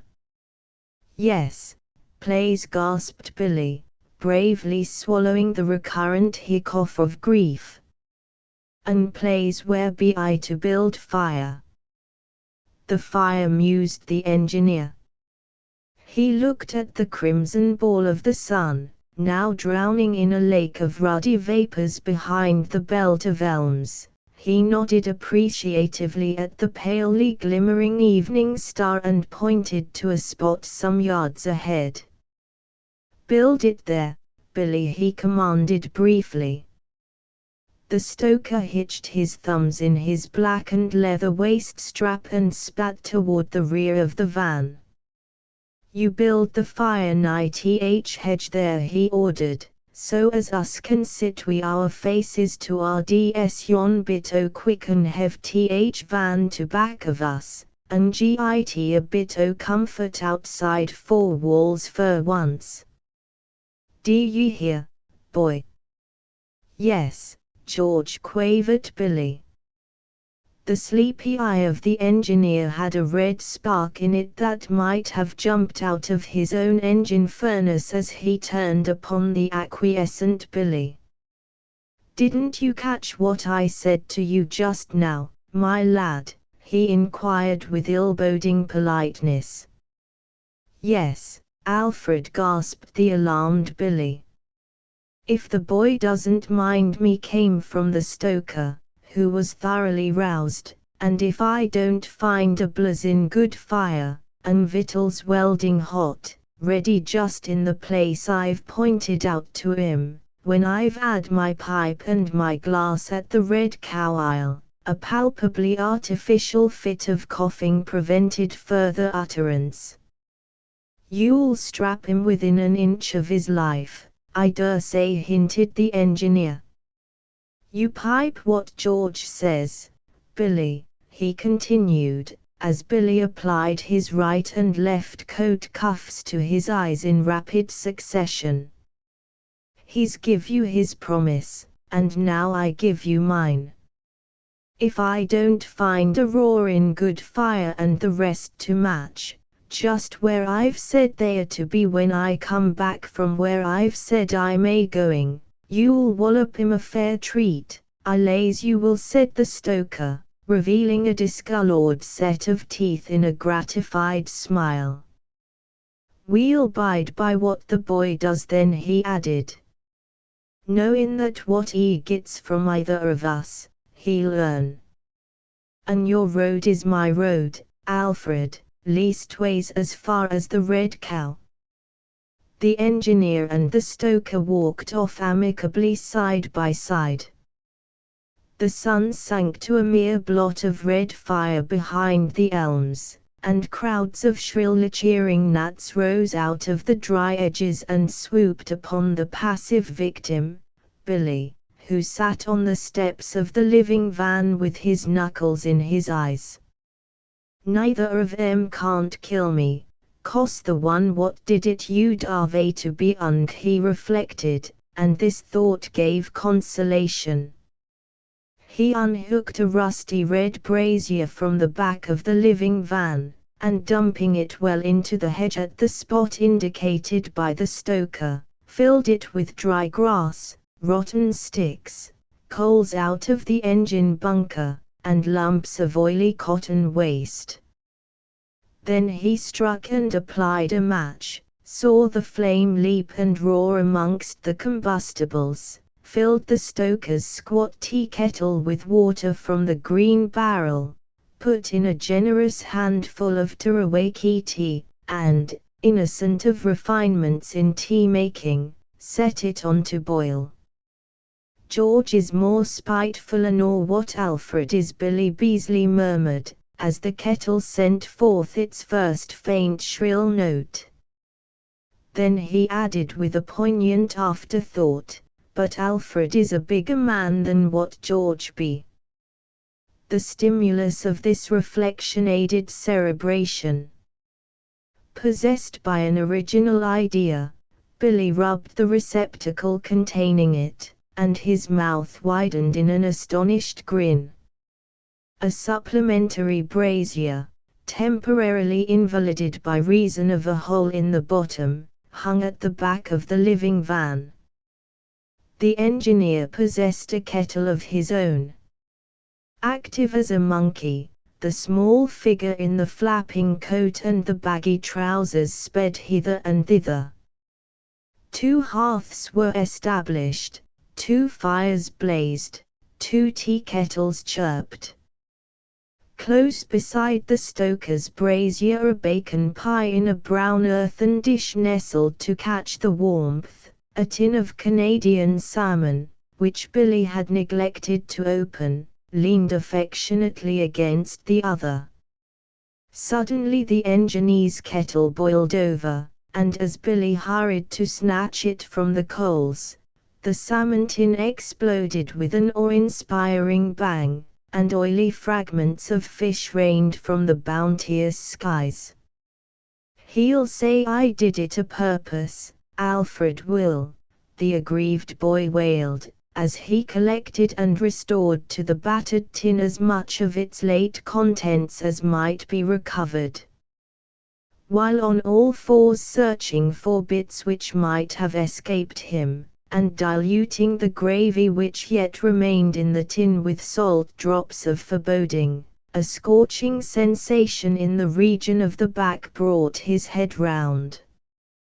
Then he yelled in earnest, for the roaring flame from the other brazier had set the quickset hedge, inflammable with drought, burning as fiercely as the naphtha torch of a fair booth, while a black patch, widening every moment, was spreading through the dry, white grasses under the clumsy wheels of the living van, whose brown-painted sides were beginning to blister and char, as Billy, rendered intrepid by desperation, grabbed the broken furnace rake handle, usually employed as a poker, and beat frantically at the encroaching fire. As he beat he yelled, and stamped fiercely upon those creeping yellow tongues. There was fire from side to side of the field pathway now, the straggling hedge on both sides was crackling gaily. And realizing the unconquerable nature of the disaster, Billy dropped the broken furnace rake, uttered the short, sharp squeal of the ferret-pressed rabbit, and took to his heels, leaving a very creditable imitation of a prairie conflagration behind him. It was quite dark by the time the engineer and his subordinate returned from the Red Cow, and their wavering progress along the field pathway was rendered more difficult, after the first 100 yards or so, by the unaccountable absence of the hedge. It was a singularly oppressive night. A brooding pall of hot blackness hung above their heads. Clouds of particularly acrid and smothering dust arose at every shuffle of their heavy boots. Even the earth they trod seemed glowing with heat, and they remarked on the phenomenon to one another. "It's thunder weather, that's what it be," said the engineer, mopping his face. "I'm like my old mother, I feel it coming long before it's here." "Phew! Uncommon strong smell o' roast apples there is about here," commented the stoker, sniffing. "That beer we 'ad must have been uncommon strong," said the engineer in a low, uneasy voice. "I seem to see 3 fires ahead of us, that's what I do." One whopping big one to the left, one little one farther on, right plumb ahead, and another small one lower down on my right hand. I see 'em as well as you, confirmed the stoker in troubled accents. And that's how that young nipper thinks to get off a licking from one of us, by obeying both, said the engineer, quickening his pace indignantly. This is board school, this is. Well, you'll learn him to be clever, you will. You won't leave a whole bone in his dirty little carcass once you're started, said the stoker confidently. By this time they were well upon the scene of the disaster. Before their dazed and horrified eyes rose the incandescent shell of what had been, for 8 months past, their movable home, and a crawling crisping rustle came from the pile of ashes that represented the joint property of 2 men and 1 boy. "Pinch me, Alfred," said the stoker, after an interval of appalled silence. "Don't ask me," said the engineer, in a weak voice. "I aven't the power to kill a flea." "There ain't one left living to kill," retorted the stoker, as he contemplated the smoking wreck. "There was hundreds in that van, too," he added as an afterthought. "Burned up the old cabin," moaned the engineer, "and my Sunday rig out in my locker, and my post office savings bank book sewed up in the pillow o' my bunk, along o' my last week's wages what I adn't paid in. I shouldn't wonder if government un gone to they savings o' yins," said the stoker, shaking his head. "It's a pity, but you'd invested yours as I have mine," he added. "In public houses," retorted the engineer. "Some of it as went that way," the stoker admitted, "but for 3 weeks past I've denied myself to put a bit into a concern as I think is going to prove a paying thing." "Och!" exclaimed the engineer, who had been restlessly pacing in the velvety darkness round the still glowing wreck of the living van. "Don't you believe what I've told you?"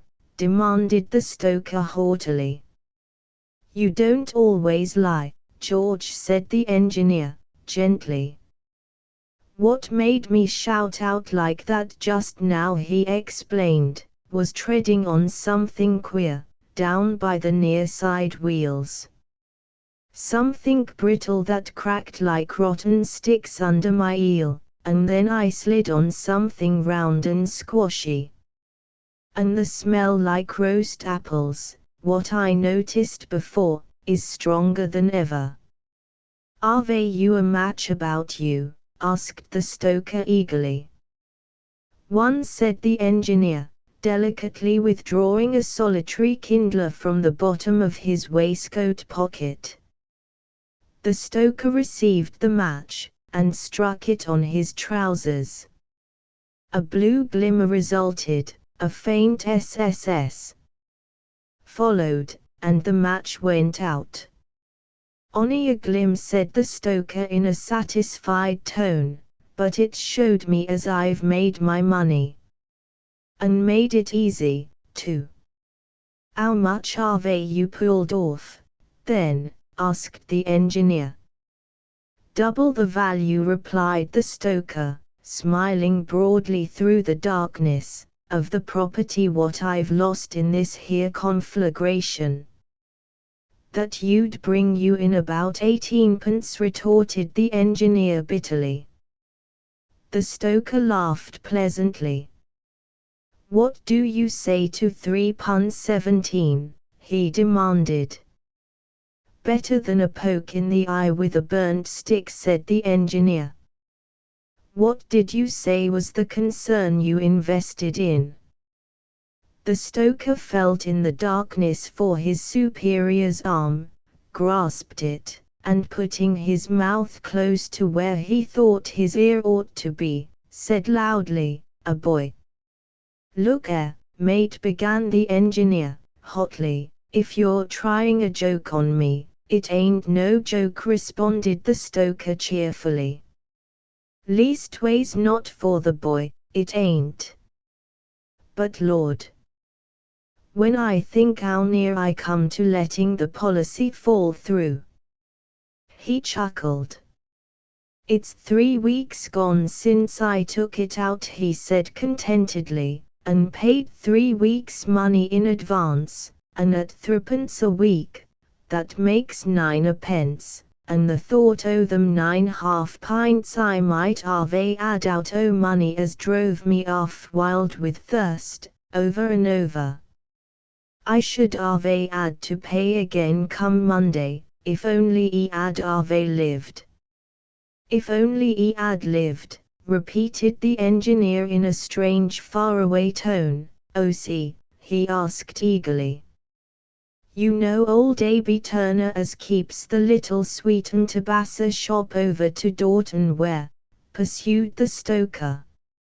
Old Aby is a agent for the Popular Thrifty Life Insurance Company, I know 'e is, confirmed the engineer. Aby has been at me over and over again to insure my life, explained the stoker, but I told him as I didn't hold with laying out good money what wouldn't never come home to roost like, until I was dead. Then Aby leans over the counter and catches me by the neck and kerchief and says, think of the worst life you know, and ave a bit on that. Naturally, talking o' bad lives, you're the first chap whose name comes into my head. Me, ejaculated the engineer, starting. But it wasn't wickedness old Aby meaned, continued the stoker, only you and Eelthinus in general. Somebody what wasn't likely to live long, that's the sort o' man or woman 'e wanted me to insure. A child'll do, says he, smiling, and tells me our large family may be made a source of blessing to parents who are wise enough to insure in the Popular Thrifty. Then it comes into my mind all of a sudden as how Billy you'd do a treat, and I names him to old Aby. That young shaver, calls out old Aby, disgusted like. Why, he's as hard as nails. What's likely to happen to him? If you was to see the handling he gets when my mate is in his tantrums, I says to old Aby, you'd put your bit o' money on him cheerful and willin'. Is Alfred Evans such a savage in his drink, says old Aby, quite surprised. I'll surprise him, muttered the engineer, when I meets him. The stoker continued, so the long and the short is, I insured Billy, and Billy's dead. You don't really think so, cried the engineer, in shocked accents. I don't think, said the stoker, in a hard, high tone, I knows he is. Not burned with the van, gasped the engineer. Burned to cinders, said the stoker comfortably. How about that smell o' roasting you kep' a sniffing as we came along, and what were it if not cooked, boy? What was it your foot crashed into when you called out a while back? Is ribs, being overdone to a crisp? What was it you slipped on? Stop, shuddered the engineer. Old Ard. I can't bear it. I can, said the stoker, following his comrade as he gingerly withdrew from the immediate scene of the tragedy. I could if it was twice as much. It will be that to me, sighed the engineer, seating himself upon the parish boundary stone, over which he had stumbled in his retreat, and sentimentally gazing at the star-jeweled skies.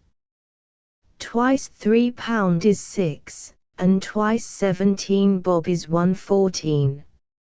£7.14 is what that poor boy's cruel end has dropped into my pocket, and I'd had those best clothes ever since I got married, and there was only 8 and fourpence in the pillar o' the bunk, and the engineer stopped short, not for lack of words, but because the stoker was clutching him tightly by the windpipe. "You don't durst dare to tell me," the frenzied mechanic shouted, "as what you went and insured Billy to." "That's just what I have done," replied the half-strangled engineer. Then, as the dismayed stoker's arms dropped helplessly by his side, he added, "You ought to be grateful, George, you had no hand in it. I couldn't have enjoyed the money properly, not if you'd had to be hung for the boy's murder." That's what I said to old Aby 2 weeks back, when I told him as how Billy's life went more in danger than anyone else's what I could think of, through your being such a brutal, violent-tempered, dangerous man. "And what did that old snake in the grass say to that bloomin' lie?" demanded the stoker savagely. "He said life was a uncertain thing for all," sniggered the engineer, gently.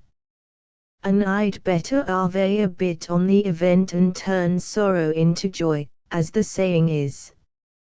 So I give Aby a shilling, being 2 weeks in advance, and the company sent me the policy, and there I am in for the money.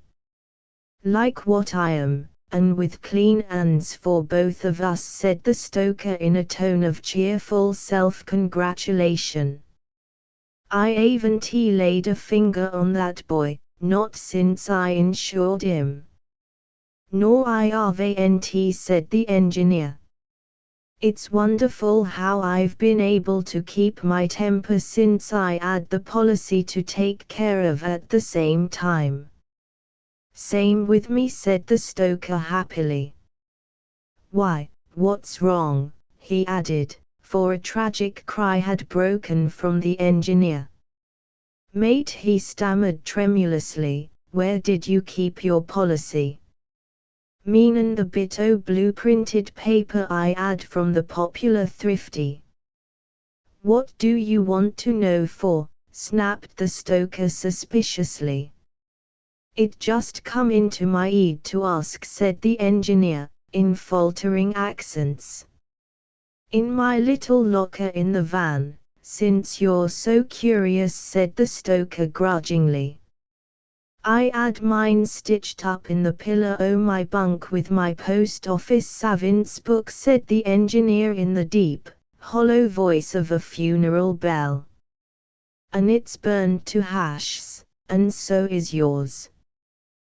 "Then it's 19-1 the company won't pay up," said the stoker after an appalled silence. 10-1, groaned the engineer. Another blank silence was broken by the stoker's saying, with a savage oath, "I wish that boy was alive, I do." "I know you're feeling," agreed the engineer sympathetically. "It'd be a comfort to you to kick him, or anything else weak and small what didn't durst to kick back." "If I was to give you a bounce on the jaw," inquired the stoker, breathing heavily, "should you have the courage to land me another?" The engineer promptly hit out in the darkness, and arrived safe home on the stoker's chin. With a tiger-like roar of fury, the stoker charged, and on the engineer's dodging conjecturally aside, fell heavily over the parish boundary stone. He rose, foaming, and a pitched battle ensued, in which the combatants saw nothing but the brilliant showers of stars evoked by an occasional head blow, and the general advisability of homicide. Toward dawn fatigue overcame them. The stoker lay down and declined to get up again, and the engineer, even while traveling on all fours in search of him, lost consciousness in slumber. A yellow glare in the east heralded the rising of the orb of day, as the figures of an aged man and a ragged boy moved from the shelter of the belt of elms that screened the village of Dorton Ware, and proceeded along the right-of-way. "It's burned, right enough, Billy, my boy," said the old man, shading his bleared eyes with his horny hand as he gazed at the blackened skeleton of the living van. "And all considered, you can't be called to blame." Billy whistled.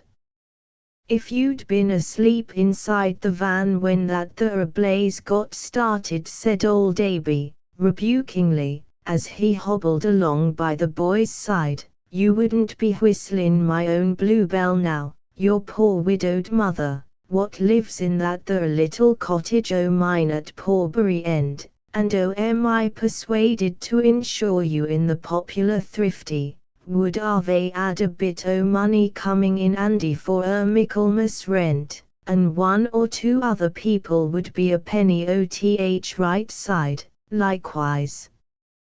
He paused, and shading his bleared eyes under his gnarled hand, looked steadfastly at two huddled, motionless, grimy figures, lying in the charred grass beside the pathway. "Dang my old eyes!" he cried. "'Tis George and Alfred, Alfred and George, snatched away I their drink and neither of them insured. I'll lay a farden. Here's a judgment on their lives, what wouldn't listen to old Aby and put into the Popular Thrifty. Here's a waste of opportunity, here's—" Old Aby's voice quavered and broke off suddenly as the corpse of the engineer, opening a pair of hideously bloodshot eyes, inquired ferociously what in thunder he meant by making such a blamed row, while the body of the stoker rolled over, yawned, revealing a split lip, and sat up staring. We thought you was dead, mates," faltered old Aby. "Didn't us, Billy?" "At first I did," Billy admitted, "and then you what?" repeated the engineer, bending his brows sternly above a nose swollen to twice its usual size. "Out with it," snarled the stoker, whose lip was painful. "I was afraid as it couldn't be true," stuttered Billy. The stoker exchanged a look with the engineer. "The van's burnt, and we've both lost our property, to say nothing of our prospects, mate," he said with a sardonic sneer, "but one comfort's left us, Billy's alive." A little later the ploughing engine with its consort was at work under the hot September sky. As the Powler cultivator traveled to and fro, ripping up the stubbles, the boy who sat on the iron seat and manipulated the guiding wheel, sniveled gently, realizing that the brief but welcome interval of icy aloofness on the part of his superiors had passed, never to return, and that the injunction of the prophet would thenceforth be scrupulously obeyed. For his honor, the District Judge, A Tale of India by John Le Breton. His Honor, Syed Mehta, the District Judge of Golampur, had dined with the Malcolms, and he was the first of the collector's guests to leave the bungalow. He sauntered down the drive, lifting his contemplative gaze to the magnificence of the starry heavens. Behind him, the lamp-lit rooms sent long thrusts of light, sword-wise, into the hot darkness. Joan Malcolm had taken up her violin, and the sweet, wailing notes of it came sighing out onto the heavy air. Ruddy, broad-faced young Capper, of the police, lounged by the open window, eating her up with adoring eyes. His Honor smoked his cigar tranquilly, but at heart, he smouldered. Harrow and Lincoln's Inn backed his past, the high courts awaited him in the future. For the present he was a civil servant of excellent position and recognized ability, a Mohammedan gentleman who had distinguished himself in England as well as in the land of his birth. Also, he was of less account in the eyes of Joan Malcolm than Capper, a blundering English acting superintendent of police, with a pittance of 600 rupees per mensem. Possibly Capper had not intended to be offensive, but it is not given to the young and the British to entirely conceal all consciousness of superiority when speaking with a native. His courtesy was that of a man who considered it to be beneath his dignity to use less ceremony. His civility was due to his respect for himself, not for the person whom he honored with his unintellectual conversation.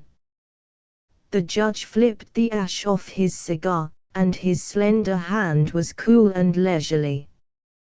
His dark, straight-featured face was impassive as carven stone. Mentally, he was cursing Capper with curses of inexhaustible fire and venom. Malcolm, the collector, had a right to speak loudly, and to say this or that without cause, for he was collector, but Capper, a mere superintendent of the police, a cub of 23, was on a very different footing. Yet, not even as an equal had he borne himself toward a district judge. His Honour's bungalow was on the outskirts of the town, and as he paced along the dusty road, he came to a footpath that ran down the hill, through dense jungle, to the native village in the valley. There was a swarm of dark-skinned fellow-men down there, to whom his name stood for all that is highest in authority. They would have loaded him with gifts had he permitted them to approach him. To them, it seemed that he was placed far above as a god, holding their lives and their fate twixt finger and thumb, in midair. In the unfathomed depths of the judge's educated, well-ordered mind stirred a craving for solace. Galled by the brutish indifference of the Englishman, there was yet left to him the reverence of his own people. He looked sharply up and down the road before he dived into the moist heat beneath the trees. He knew all that he was risking for a mere escapade. He had never trodden that path before, excepting when he had gone on a shooting expedition with the collector. There were strange noises in the darkness, stealthy rustlings, small, unfamiliar cries. He heard nothing but Capper's comment on his carefully reasoned prediction that the day must come when India would govern herself. "Oh, you think so? Stupid, unmeaning, absurd, but successful." Then, immediately Capper was talking to Miss Malcolm about tennis, and she was listening, smiling and intent. The judge was a crack tennis player. He loathed the game, but he had made himself proficient in it, because it is one of the things that people expect of a man. He was impelled to challenge Capper, and the answer was a drawled excuse. The judge was well down the hill now, descending the last precipitous slope, and the countless odors of the Indian village rose to his nostrils. There was a dull murmurous commotion afar off, such as bees make when they are hiving. He listened, without curiosity, as he pressed forward. Suddenly he halted. The murmur boomed out into a long, thunderous roar. Then silence, and out of the silence a single voice, deep and ringing. An infernal protest meeting the judge's British training informed him. He went forward again, moving noiselessly, and reached the outskirts of the crowd, sheltering himself between the bushes that fringed the jungle. Torches flared, and smoked, and shed a ruddy, uncertain light on hundreds of rapt, upturned faces. The orator stood tall and straight above them, fully revealed by purposely clustered lights. He volleyed reproach and insult upon his listeners, he gave them taunts instead of persuasion. They stood enthralled by the passionate voice, and bitter words found their mark, and rankled poisonously. These sowers of Fearingi, whom you call your masters, beat you, and they use your brothers to be their sticks. But for your brothers, who wear the uniform of the Fearingi, and carry their guns, these worthless masters would be trodden into the dust beneath your feet. The men who hedge them in with steel must turn that steel against them. The roar of voices thundered among the trees, and died away suddenly, so that no word from the speaker might be lost. They are cunning, these Fearingi, my brothers. They steal the wisest from among us while yet they are children, and bear them away to their own land, and give them over to their own teachers. Thus come back your own, with power and authority to scourge you. Your sons, your brothers come back to you, learned, praised greatly, having striven against the Fearingi in their own schools, and won what they desired.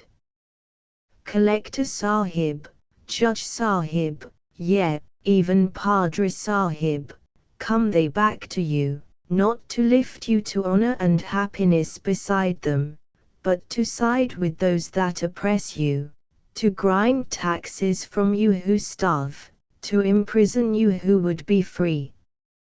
Sons of unspeakable shame. They drink your blood, they fatten on your misery, and they have their reward. We curse them, brothers. The Fearingis smile upon them, they eat bread and salt in their company, but they spit when they have passed by. Something in the scornful voice rang familiarly on the judge's ears, and incautiously he changed his position and tried to get a clearer view of the treasonmonger. Instantly the man's bare brown arm shot out, and pointed him to public notice. Here is one, pealed out the trumpet voice, has he come as our brother? Or comes he as the slave of our masters, to spy upon our meetings, and to deal out punishment to those who dare to be free? O brother, do you walk to Calcutta, where the high courts be, over our bodies, and the bodies of our children? Will you go to the Collector Sahib with tales of a native rising, and call up our brothers of the police to kill and maim us? Or come you to offer us a great heart? The judge stood there, a motionless figure, flaring against the dark jungle in his spotless, white linen evening dress. There was a broad silk cummerbund about his lean waist, and a gold signet ring gleamed on his left hand. Half a dozen Englishmen, thread for thread in similar garb, still lounged in the collector's drawing room. He appeared the very symbol of Anglicized India. The brown, half-naked mob surged and struggled to look at him. The brown, half-naked orator still pointed at him, and waited for reply. Meanwhile, he had been recognized. I swore Chandra, by Jove, muttered the judge. The last time they had met was in a London drawing room. I swore Chandra, the brilliant young barrister at law, had discoursed to a philanthropic peeress upon the social future of his native land, whilst an admiring circle of auditors hung upon his words. The fate of India's women, he had said, lay at the feet of such fair and noble ladies as Her Grace. The judge remembered that people were saying that evening of I swore Chandra that he was a fascinating and earnest man, and that he would be the pioneer of great things in the country of his birth. The eyes of the half-naked savage challenged the judge over the sea of moving heads, and drove away the supercilious smile from his lips. Brother, we claim you. You are of our blood, and we need such as you to lead us. The Fearingi have sharpened a sword to cut us down, but it shall turn to destroy them. Brother, we suffer the torments of hell, will you deliver us?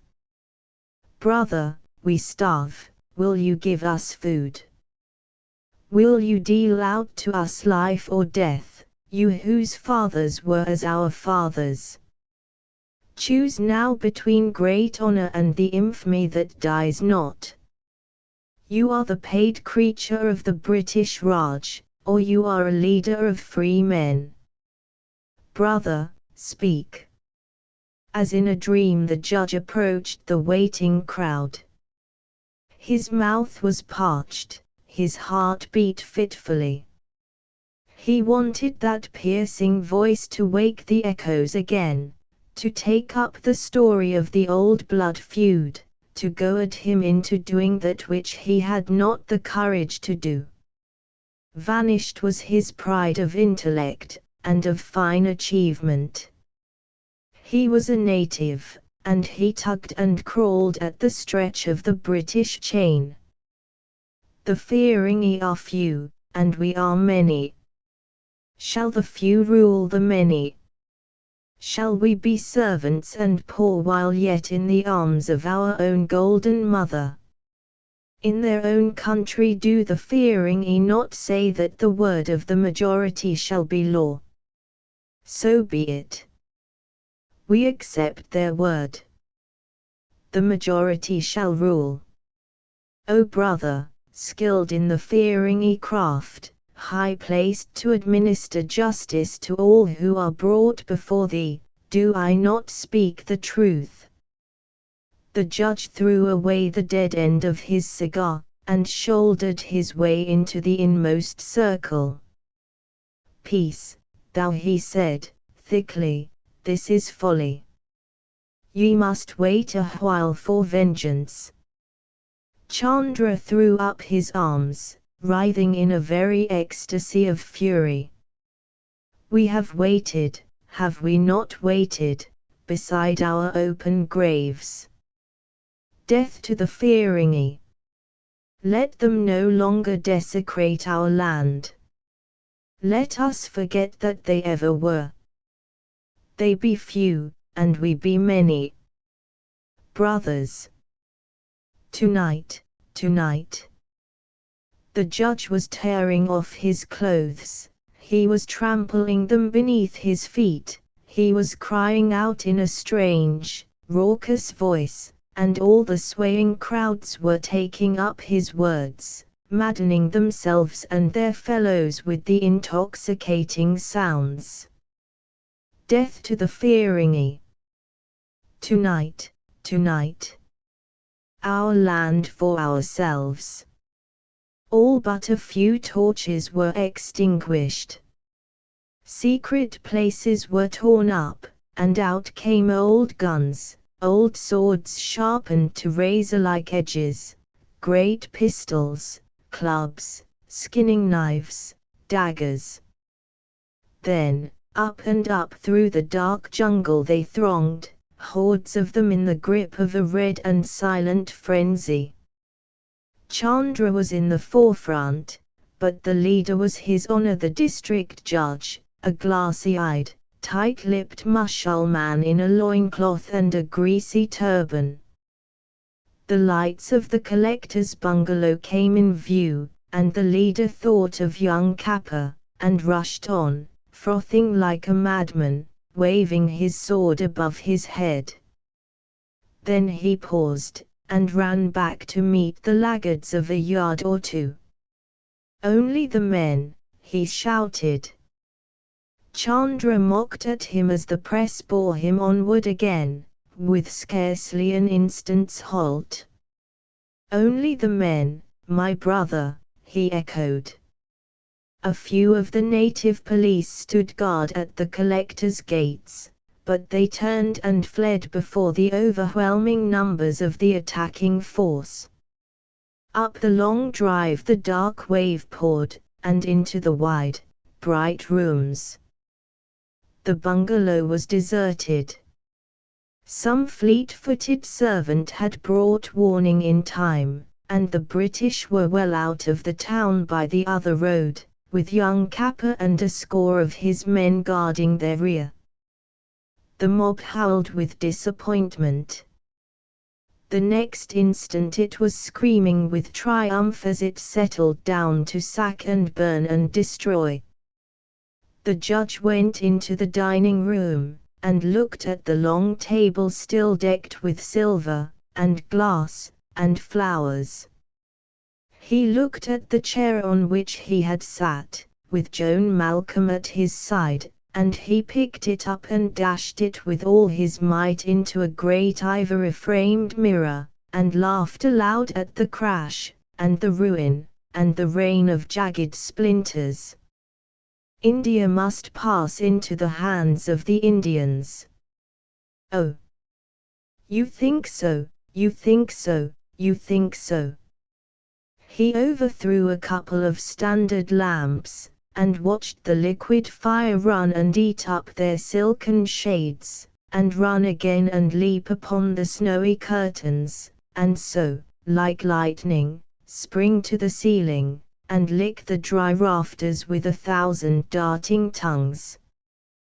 Then, he was out in the night again, the night of his life, the wonderful night that was calling for blood, and would not be denied. There was no lack of light now to make clear the path to vengeance. The collector's bungalow roared red to the very heavens, and flames shot up in a dozen different parts of the town. The bazaar was looted, and English-made goods were piled upon bonfires in the street. A greater mob than had entered the town poured out of it, swift on the road to Chinchura, where thousands of their brothers lay, lacking only courage and leaders. At the midway turn of the road where the giant trees rear themselves at the side of the well, came a sudden check, and the mob fell back upon itself, and grew dead silent. Those in the rear could only wait and guess what had happened. The forefront saw that the road was barred. The moon had risen, and well out in the white light, was Kappa Sahib. Some of his men were behind him. There were soldiers there, too, how many could not be seen, for they were grouped in the velvety black shadows which the trees flung across the road. There might have been only 50, or 500. Young Kappa came forward with his hands in his pockets, and stared at them. They saw that he was not afraid. He spoke to them in Marathi, bluntly and earnestly, so that some of them wavered, and looked back. He said they were fools, led by a few rotten schemers who had only personal gain in view. Take good advice, he said, go to your homes while ye may. Ignorant, and greatly daring that ye are, the Bundalog, or such thievish scum among ye, drive ye with idle words and chatterings even to the brink of death. So far have ye come, but no farther." The judge had snatched a villager's gun, and fired. Kapur Sahib fell, unspoken words upon his lips. His fair head draggled in the dust, and a red stain showed suddenly upon the white linen over his breast. A triumphant roar swept the mob from end to end.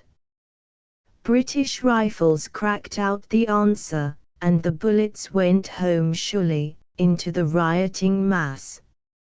Amid shrill screams of pain and fury the leaders rallied their men, and charged forward. A second volley stopped them, before young Kapur's prostrate body could be reached. Few had joined the attack, but now they were fewer, and neither of the leaders stood among them. That was the end. Bearing their dead and wounded, the rebels returned, wailing as they went. Before daylight the townsmen were in their houses, and the villagers had passed through the jungle, and regained their homes. Arms were concealed with all haste. The dead were buried, the wounded, for the most part, were hidden. Prisoners had been taken, but only an inconsiderable number. Before daylight also, the headman of the village, and a native surgeon came stealthily from the judge's bungalow, and went their ways. They had their order, and they went to spread it abroad.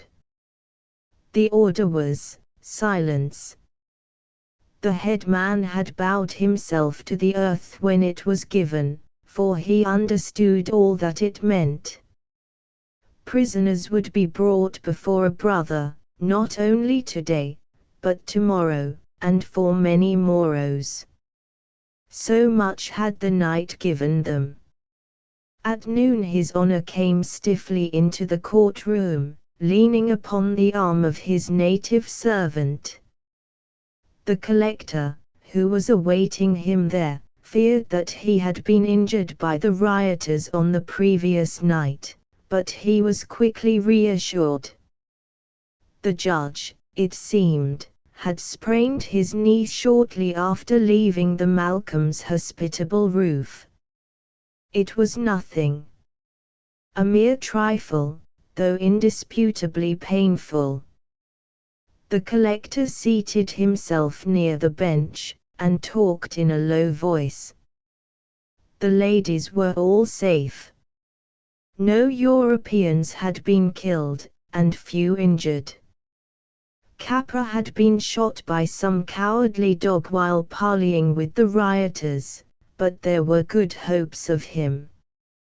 The judge was most truly concerned to hear of the calamity which had befallen Mr. Kapur, immensely thankful to know that things were no worse with him. His Honor had heard little or nothing of what had happened during the riot, being laid by the leg, as it were, in his own room. The first batch of prisoners was brought in. At first the judge did not look at them. Afterward his eyes sought their gaze, and held it, and they knew him for their brother. They heard his soft voice speaking of them compassionately, as wayward children whom mercy would win over, though harshness might confirm them in their foolish resistance to authority. The collector seemed to protest, but with gentle courtesy his objections were put aside. He leaned back in his chair, flushed and angry, as one after another, the sullen-looking rebels were fined, and having paid what was demanded, were set at liberty. When the judge looked up again, a single prisoner stood before him, a wounded, hawk-faced native, whose eyes blazed hate and contempt. The collector drew his chair closer to the bench, and began to speak in gruff undertones. a ringleader. Man of some education, I understand, qualified as a barrister, and has taken to journalism. Must make an example of him, eh? The judge, straining in agony of mind and body, was aware of sudden relief from the pain of his wound. The bandage had slipped, and blood was cooling the torturing fire. A deathly faintness was upon him, and through it he spoke distinctly, again of mercy. They were all blind. The leaders were blind. The blind leading the blind. Blind, blind, the collector sprang up with a startled exclamation. A thin stream of blood trickled from behind his honor's desk, and went a twisting way down to the well of the court. He caught the judge in his arms as he fell forward, and lowered him gently to the ground. Then it was seen that the unconscious man's clothes were saturated with blood. Instantly the court was cleared. A military surgeon cut away the blood-stained clothing from the judge's thigh, and laid bare the clean wound made by a British bullet. A look passed between him and the collector, but never a word. Syed Mehta's life had ebbed with his blood, and so he passed, unawakened, from swoon to death. The English, as their way is, betrayed nothing. It was his honor, the district judge of Golampur, who had died, and they gave him burial the next day with due regard to the high position which he had held in the service of H.M. the King and Emperor. For a foghorn conclusion, the story of a gramophone by Fox Russell, The Saucy Sally, was a vessel of renown. No blustering liner, no fussy tug, no squattering steamer, she, but a bluff-bowed, smartly painted, trim-built sailing barge, plying chiefly from the lower reaches of the Thames to ports west of Dover. She had no equal of her class, at any point of sailing, and certainly her master, Mr. Joseph Pigg, was not the man to let her fair fame suffer for want of seamanship. Captain Pigg, as he insisted upon being called, was a great, hairy-faced man, with brawny muscles and a bloodshot eye. And in these respects, his mate, Bob Topper, greatly favored him. In fact, their physical resemblance was rather marked, but their tastes were in no way similar. The captain was fond of his glass, whilst the mate was a blue-ribbon man. Joseph Pigg couldn't bear music, in any form, whilst the total abstainer had a weakness for the flute and would not infrequently burst into song. The skipper hated women, whereas the mate was, what he himself called a bit of a gay lathero. But notwithstanding these dissimilarities of tastes and disposition, they got along fairly well together, and both met on the common ground of getting as much work out of the two hands as was ordinarily possible.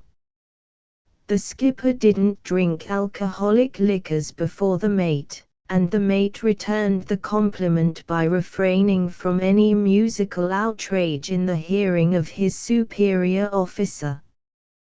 One hot summer afternoon, when the Saucy Sally was taking in cargo and the skipper was ashore, Mr. Topper, seated on the coamings of the hatchway, abandoned himself to the melancholy pleasures of Haydn's Surprise, the tune being rung out of a tarnished German silver flute. Kittiwake Jack, one of the crew, was seated as far as possible forward, vainly trying to absorb his tea and stop his ears, at one and the same time, whilst his fellow sufferer, Bill Brown, having hastily dived below, lay in his bunk, striving to deaden the weird, wailing sounds that filled the ship. And just as Haydn's surprise was halfway through, for the 7th time, the skipper walked on board. The flutist stopped short, and stared up at him. "Didn't expect you back so soon, Cap'n," he said in confused tones. "No. What's that owlin' row you're making?" "I dunno about no owlin' row, but, well, I do. I s'pose, according to you, I ain't got no musical here," sneered Cap'n Pig. This here tune, yes. This disgusting noise, what is it?" The mate looked sulky. "This is Haydn's surprise," he growled. "So I should think. I dunno who the bloke was, but it must have given Haydn quite a turn. Don't let's have no more of it." "Well, I don't see as there's no harm in music. And I didn't lose it off when you was about. I know you don't like it, so I studied your peculiarities. Fact is, I studies your too much." And the mate looked mutinous. Cap'n Pig scowled. "You shet your heed," he grunted as he stamped off below.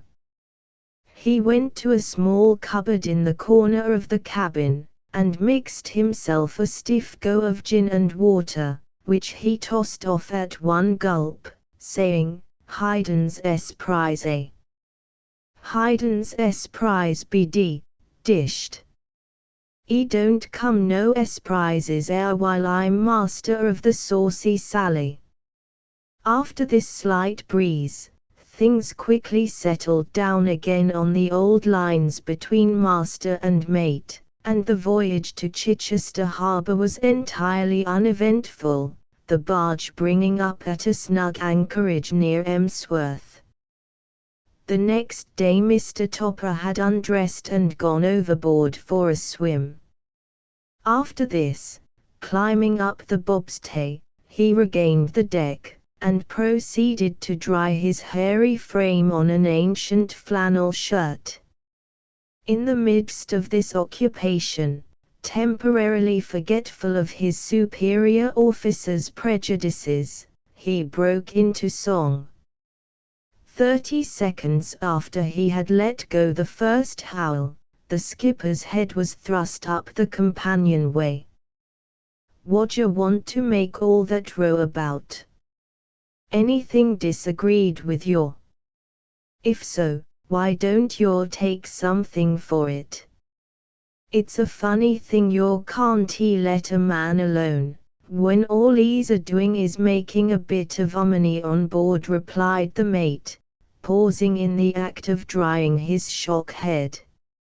"Harmony be driven overboard," cried Mr. Pig, wrathfully. "Now, look Bob Topper, I ain't a unreasonable man in my likes and dislikes, but it ain't fair to sing at a fella creature with the voice nature fitted you out with. I never done you no harm." Next day the Saucy Sally shipped some shingle ballast, got under way on the first of the ebb tide, and safely threading her way past the shallows and through the narrow channels of the harbor, emerged into the open sea, and turned her bluff-bowed stem eastwards. The following afternoon, as Bob Topper took his trick at the wheel, he ruminated on the mutability of human affairs in general, and the contrariness of skippers in particular.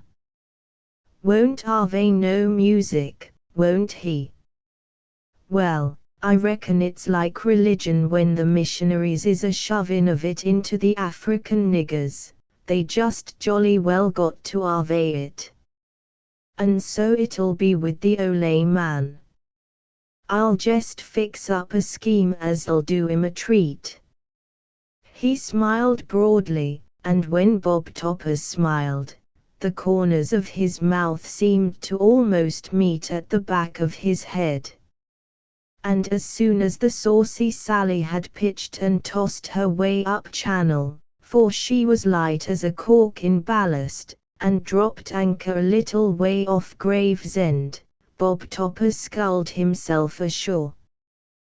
20 minutes after stepping out of the boat, he was seated in the back parlor of a friend, a musical instrument maker.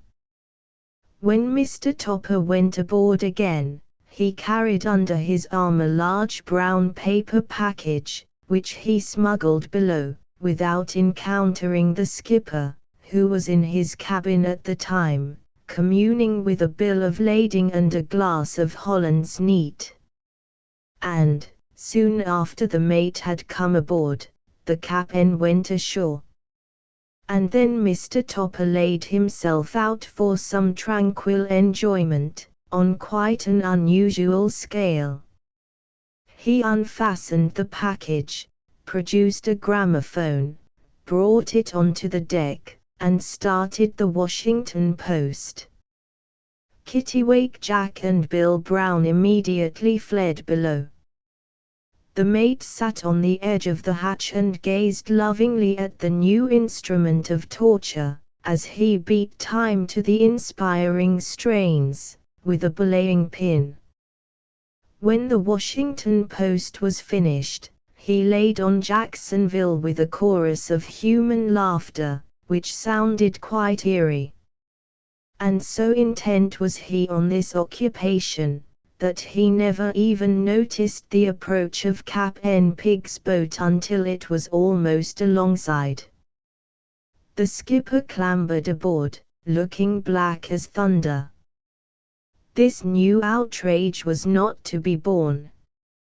Just as his foot touched the deck, the instrument gave forth its unholy cachinnation of ha, ha, ha, in the high nasal tones peculiar to its kind. Captain Pig was not easily disconcerted, but this ghostly ha, ha, ha, was a distinct trial to his nerves.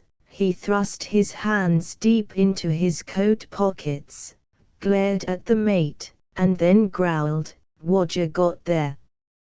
More ominy. Gramophone was the mate's brief reply. He was getting sulky. Grammar be blowed. Worst grammar I ever heard, returned Pig.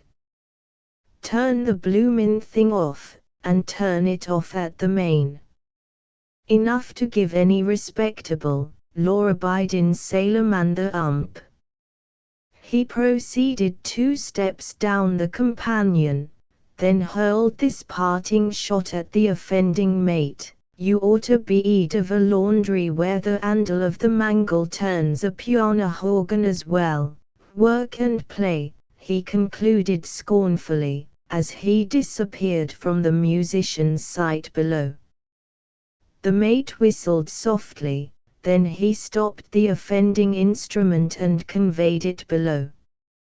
"P'raps the old man'll be glad of it, one o' these days," he muttered mysteriously. The next trip of the Saucy Sally was a more eventful one. She left Tilbury in a light haze, which first thickened into a pale-colored fog, and then, aided by the smoke from the tall chimneys, to a regular pea-souper. The mate, taking advantage of the captain's spell below, brought up a long yard of tin, which looked remarkably like the Saucy Sally's foghorn, and quietly slipped it overboard. As they got lower and lower down the river, the fog increased, and both Captain Pig and Topper experienced a certain amount of anxiety as, first another barge, then a tramp steamer, and finally, a huge liner, all sounding their foghorns loudly, passed them considerably too close for comfort. The skipper himself was at the wheel and, coughing the raw, damp fog out of his throat, he shouted hoarsely to Topper, "Better get our foghorn going, mate." Aye, skipper. It's in your cabin, ain't it?" "Yes, in the first locker." The mate descended the companion steps, with a mysterious smile on his face, and his dexter optic closed. The casual observer might have thought that Mr. Topper was actually indulging in a wink. After a time, he reappeared on deck, walked aft, and said, "Foghorn don't seem nowheres about, skipper. Thought you always kept her in your charge." Cap'n Pig whisked the wheel round just in time to escape a tug, fussing upstream, and feeling her way through the fog at half speed, and then he grunted sourly, "So I do. What the delay in findin' it is, I can't understand. Catch hold o' the spokes, and I'll go. Always got to do everything myself on this old tank, seems to me." And thus grumbling, Cap'n Pig went below, not altogether unwillingly, as, being a man who understood the importance of economizing time, he combined his search for the foghorn with the quenching of a highly useful thirst. But when he came on deck again, wiping his mouth with the back of his hand, he was unaccompanied by the foghorn. "Where the blamed thing's got to, I dunno, more'n the dead. I see it there, myself, not 2 days ago, but it ain't nowheres to be found now. Rather awkward, skipper, ain't it, in all this maze o' shippin'?" returned Mr. Topper with a half-turn at the wheel. "Yes, I don't more'n half like it," returned the cap'n uneasily. "My nerves aren't quite what they was. And a fog's a thing as I never could abide." On glided the Saucy Sally, almost the only one on the great waterway which spoke not, in the midst of a babel of confusing sounds. Sirens whooped, steam whistles shrieked hoarsely, the raucous voices of foghorns proclaimed the whereabouts of scores of craft, passing up and down the river, but the trim-built barge slid noiselessly along, ghost-like, in the dun-colored smother, giving no intimation of her proximity. Then it was that Mr. Bob Topper's moment for action arrived. In casual tones, he observed to the skipper, "Pity, we ain't got something as'll make a sound o' some kind, so's to let people know as we re-a-coming." Cap'n Pig said nothing, but the anxiety deepened perceptibly in his face. "Where the blank are you coming to?" roared the voice of another bargeman, as, tooting loudly on a foghorn, one of the Medway flyers shaved past them. "Near thing, that," observed the mate, calmly. Cap'n Pig went a shade paler beneath the tan on his weather-beaten face. "Cuss him. Careless sound," he muttered. "Might 'a sunk us. 'Ad no proper lookout, I expect," returned Mr. Topper. "Even if he 'ad, he couldn't see anything, and we got no foghorn to show 'em where we was, you see." "No.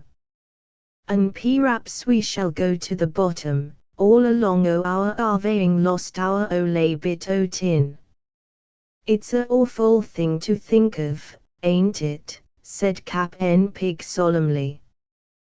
The mate appeared to be in a brown study. Then, as though he had suddenly been inspired, he exclaimed, "What about the gramophone, skipper?" Even in the midst of his perturbation, Cap'n Pig looked askance at mention of the hated instrument.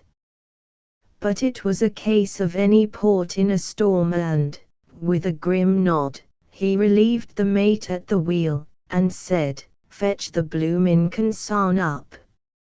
Mr. Topper obeyed, with alacrity in his step, and a wink in his eye. The consarn was quickly brought on deck, and the Washington Post let loose on the astonished ears of fog-smothered mariners, right and left of them. One old shellback, coming upriver on a Gravesend shrimper, listened in blank astonishment for a minute, and then confided huskily to his mate that he thought their time had come. "Evenly, strains. It's what they calls the music o' the spears," he said mysteriously, "Handel's music what comes just before a bloke's time's up. We better prepare for the worst." His mate, less superstitious and with more common sense, rejoined, "Gone. Music o' the spears be blowed. It's more like a piano horgan or a hurdy-gurdy." The shrimper glided on, and a tramp steamer, going dead slow, just shaved past the musical barge. Its master roared derisively from the bridge, "Hullo, barge, ahoy! What you got there?" "Punch and Judy show aboard." Which cost Cap'n Pig a nasty twinge. He had always prided himself on his seaman-like ways, and to proceed thus, down the great river, like a mountebank, or a cockney out on a bank holiday, hurt his feelings more than he could say. Yet another insult was to be hurled at the Saucy Sally, for Jacksonville with its weird human chorus, having been turned on, when the ha! Ha! Ha! rang out on the ears of a passing tug's captain, that outraged gentleman, thinking he was being personally derided, shouted, as the tide swept them out of sight, "Ya! Oh, you're laughin' at set o' bloomin' monkeys."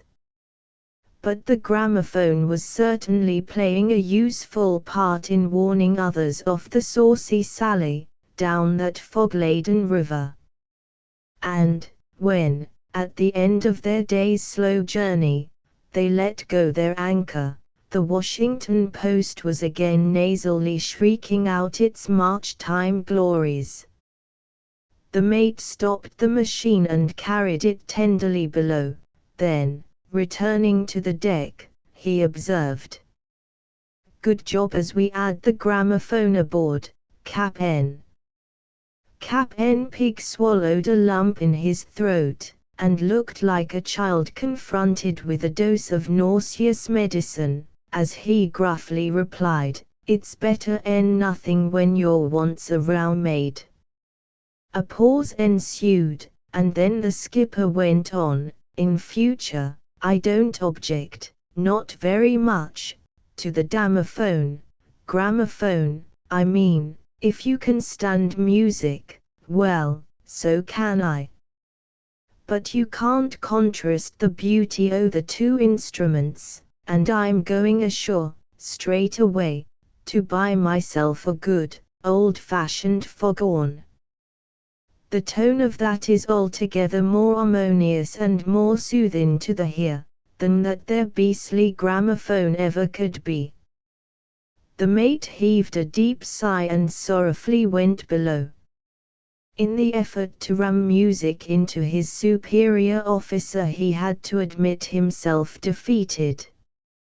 6 Mary Jane's Diversion, a Western Tale by Charles Alden Seltzer. Texas Rankin stood in the street in front of the High Card Saloon, his lank body trembling with surprise, indecision, and indignation, his face alight with the fire of outraged dignity. 3 long paces from him stood Sheriff Webster, indifferently fondling an ivory-handled .45. The sheriff was nonchalantly deliberative in his actions, betraying only a negative interest in Rankin's movements, for Rankin's holster yawned with eloquent emptiness. With his empty holster dragging on his desires, it seemed to Rankin that to await the sheriff's pleasure was his most logical course. And so he waited. The sheriff had come upon him, when, in an incautious moment, he had emerged from the high card saloon, having forgotten the very important fact that the sheriff was looking for him. This forgetfulness had been the cause of his undoing, for at the instant he had turned to go down the street the sheriff had reached for his gun. The empty holster was evidence of his success. After that there was no use in getting excited. True, Texas had flashed around in his tracks when he had felt the gun leaving its holster, and had made a lightning movement with his hand to prevent such a disgraceful occurrence. But he might just as well have reached for a rainbow. As he had faced about, rage-flushed and impotent, he saw his gun swinging loosely in Webster's left hand, while in Webster's right hand another big six-shooter had reached a foreboding level. The distance between the two men approximated 10 feet, for Webster had wisely stepped back, knowing Rankin's reluctance toward submission. And now, over the 10 feet of space, captive and captor surveyed one another with that narrowing of the eyes which denotes tension and warns of danger.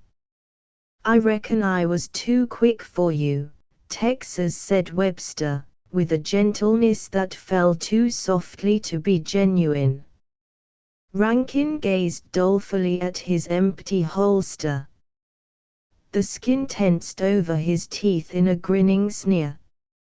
"I ain't saying that you took a mean advantage," he said, raising his eyes and allowing them an expression of mild innocence that contrasted strangely with his drawn lips, "but you might have given me a chance to fight it out square.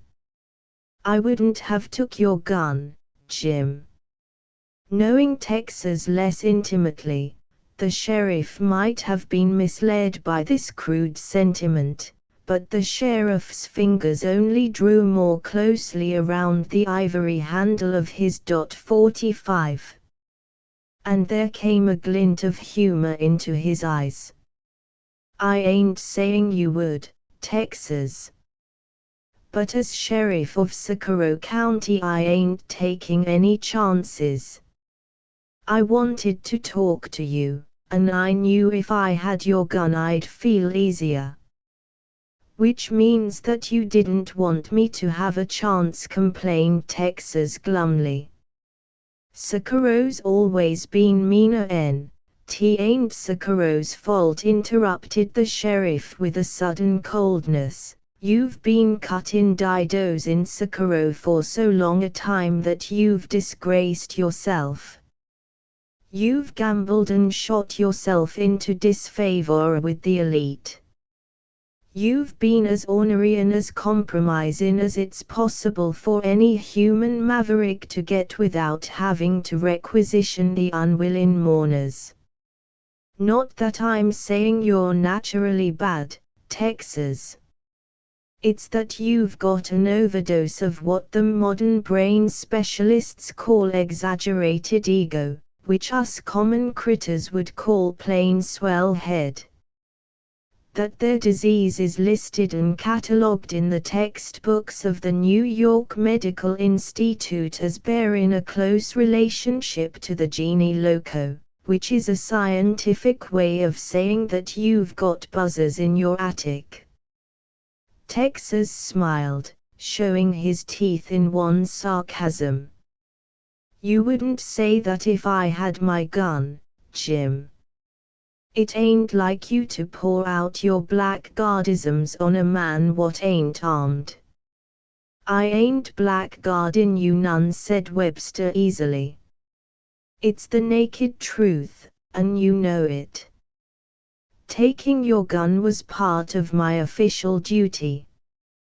Personally, I could have talked to you without trampling down any of the niceties of etiquette, but officially I had to have your gun.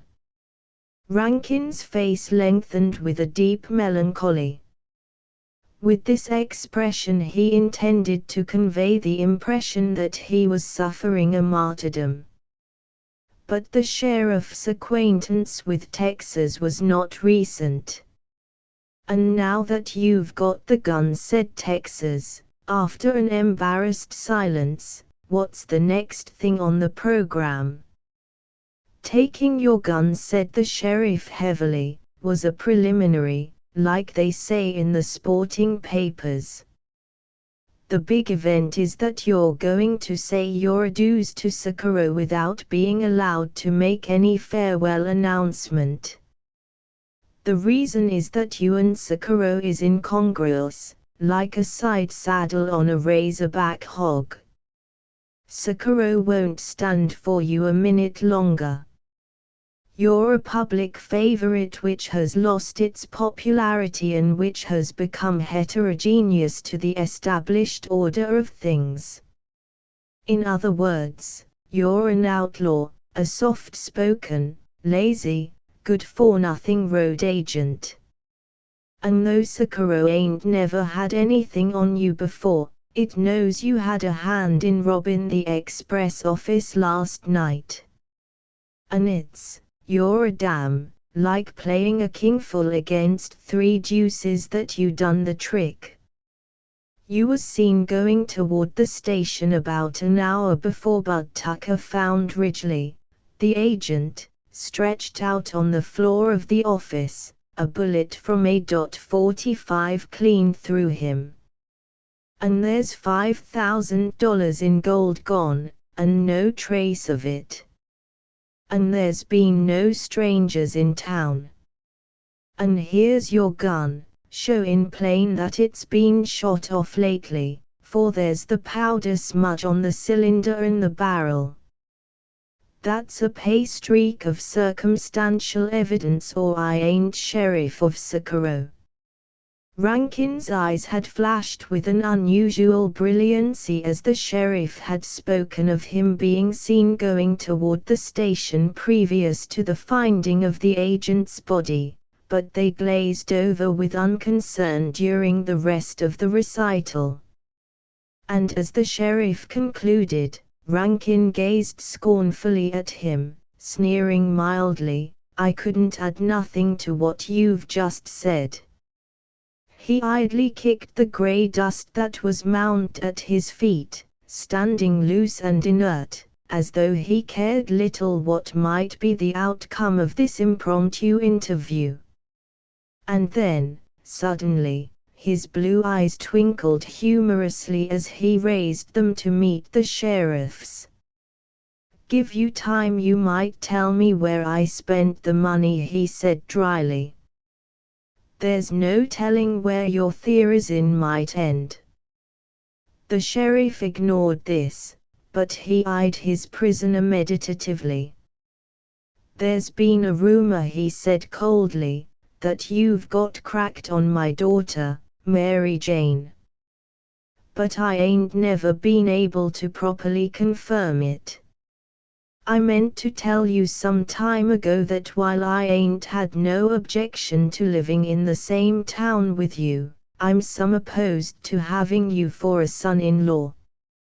But now, since the express robbery, it won't be necessary for me to tell you not to nose around my house, for you're going to ride straight out of Socorro County, and you ain't coming back anymore.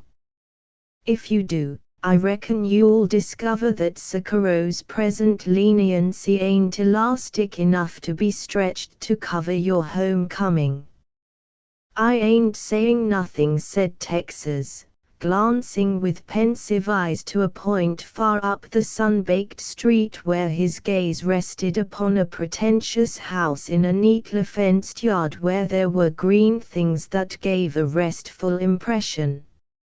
"Circumstantial evidence is sure convincin'," he sighed deeply. "I reckon you knowed all along that I thought a heap of Mary Jane. That's the reason you picked me out for the express job." He scowled as his eyes took in the meager details of Socorro's one street. Because of long association, these details had become mental fixtures. Socorro had been his home for 10 years, and in 10 years things grow into a man's heart. And civic pride had been his one great virtue.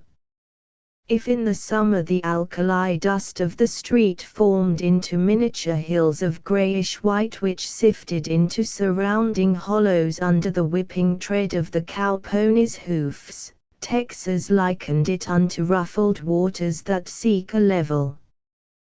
The same condition in another town would have drawn a curse from him.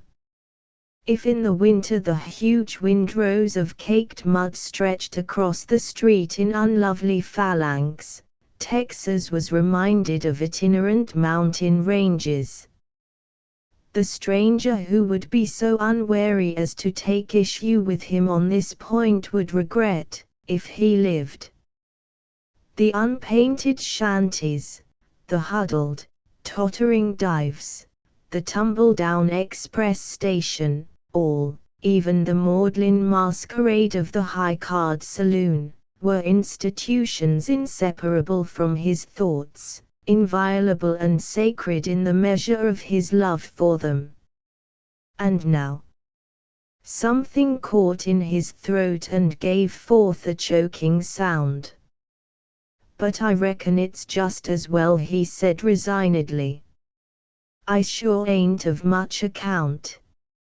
He hesitated and smiled weakly at the sheriff. "I ain't croaking," he said apologetically, "there's the circumstantial evidence." He hesitated again, evidently battling a ponderous question. "You didn't happen to hear Mary Jane say anything about the express job?" he questioned with an expression of dog-like hopefulness. "Anything that would lead you to believe she knowed about it?" "I don't see what." "No, of course." He shuffled his feet awkwardly. "And so she don't know anything? Didn't mention me at all?" The hopefulness was gone from his eyes, and in its place was the dull glaze of puzzled wonder. "Not that it makes any difference," he added quickly, as he caught a sudden sharp glance from the sheriff's eyes. "And so I'm to leave Socorro?" He looked dully at the sheriff. "Why, of course, there's the circumstantial evidence." His eyes swept the shanties, the street, the timber-dotted sides of the mountains that rose above the town, familiar landmarks of his long sojourn, landmarks that brought pleasant memories. "I've lived here a long time," he said, with abrupt melancholy, his voice grating with suppressed regret. "I won't forget soon." There ensued a silence which lasted long. It brought a suspicious lump into the sheriff's throat. "I wouldn't take it so hard, Texas," he said gently. "Meb it'll be the best for you in the long run. If you get away from here, meb you make a man." "Quit your damn croakin'," flashed back Texas. "I ain't asking for none of your mushy sentiment." He straightened up suddenly and smiled with set lips. "I guess I've been a fool. If you'll hand over that 6-shooter I'll be going." I've got business in San Marcial. I'll walk up to the station platform and lay the gun there, said the sheriff coldly, for Texas was less dangerous at a distance, and when you see me start away from the platform you can start for the gun. I'm taking your word that you'll leave peaceable. And so, with his gun again in its holster, Texas threw himself astride his pinto pony and loped down toward the sloping banks of the Rio Grande del Norte. A quarter of a mile from town he halted on the bare knob of a low hill and took a lingering look at the pretentious house amid the green surroundings. Near the house was something he had not seen when he had looked before, the flutter of a white dress against the background of green. As he looked, the white figure moved rapidly through the garden and disappeared behind the house. She didn't say a word, said Texas jokingly. 10 hours out of Socorro, Texas Rankin rode morosely into San Marcial. Into San Marcial the unbeautiful, with its vista of unpainted shanties and lurid dives. For in San Marcial foregathered the men of the mines and the ranges, men of forgotten morals, but of brawn and muscle, whose hearts beat not with a yearning for high ideals, but with a lust for wealth and gain, white, Indian, Mexican, half-breed, predatory spirits of many nations, opposed in the struggle for existence. For 10 hours Texas had ridden the river trail, and for 10 hours his ears had been burdened with the dull beat of his pony's hoofs on the matted mesquite grass, and the rattle of his wooden stirrups against the chaparral growth. And for 10 hours his mind had been confused with a multitude of perplexities and resentments. But all mental confusions reach a culminating point when the mind finally throws aside the useless chaff of thought and considers only the questions that have to do with the heart. Wherefore, Texas Rankin's mind dwelt on Mary Jane.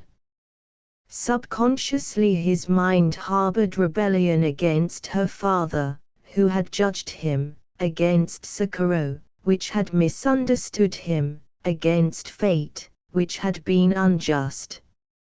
All these atoms of personal interest were elements of a primitive emotion that finally evolved into one great concrete determination that he would show Jim Webster, Socorro, Mary Jane, the world, that he was not the creature they had thought him. Tearing aside all mental superfluities, there was revealed a new structure of thought: I am going to be a man again. And so Texas rode his tired pony in the gathering dusk, down the wide street that was beginning to flicker with the shafts of light from grimy windows, down to the hitching rail in front of the top-notch saloon, where he dismounted and stood stiffly beside his beast while he planned his regeneration. Half an hour later Texas sat opposite a man at a card table in the rear of the top-notch saloon.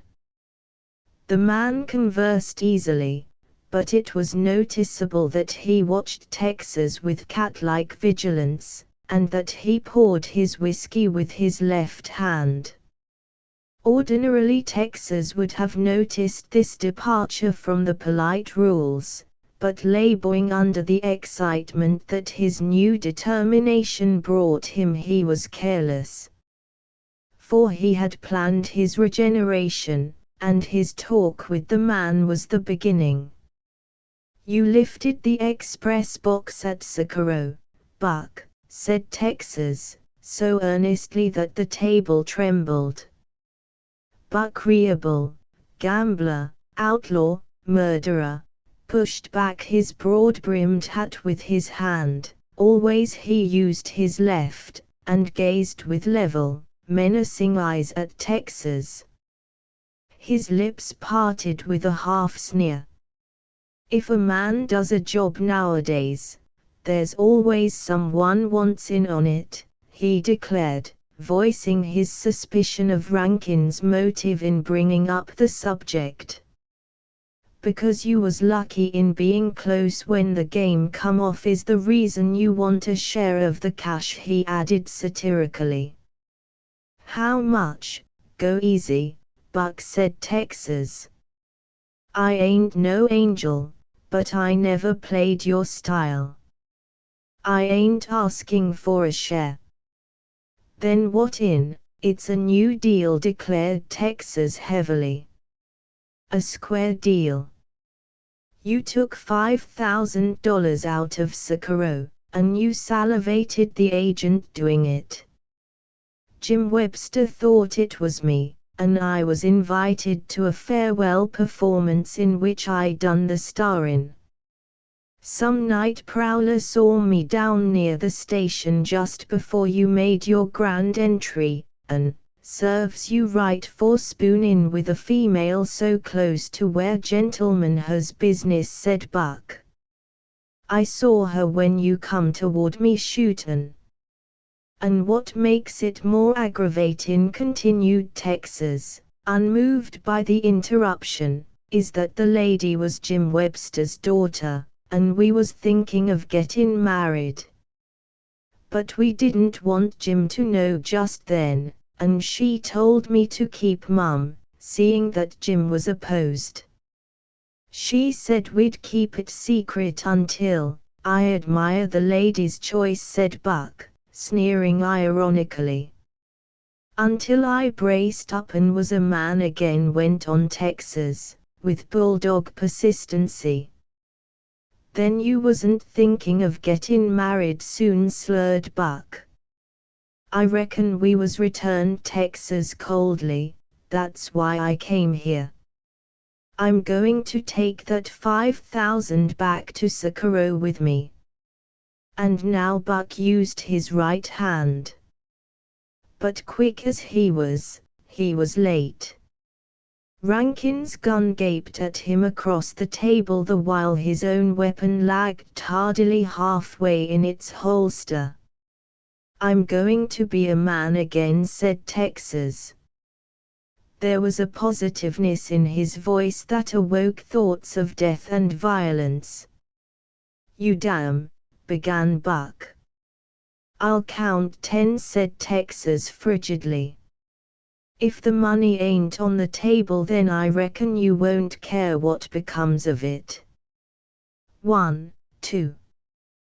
With a snarl of rage and hate, Buck rose from his chair and sprang clear, his gun flashing to a level with the movement, its savage roar shattering the silence. Texas did not wince as the heavy bullet struck him, but his face went white. He had been a principal in more than one shooting affray, and experience had taught him the value of instantaneous action.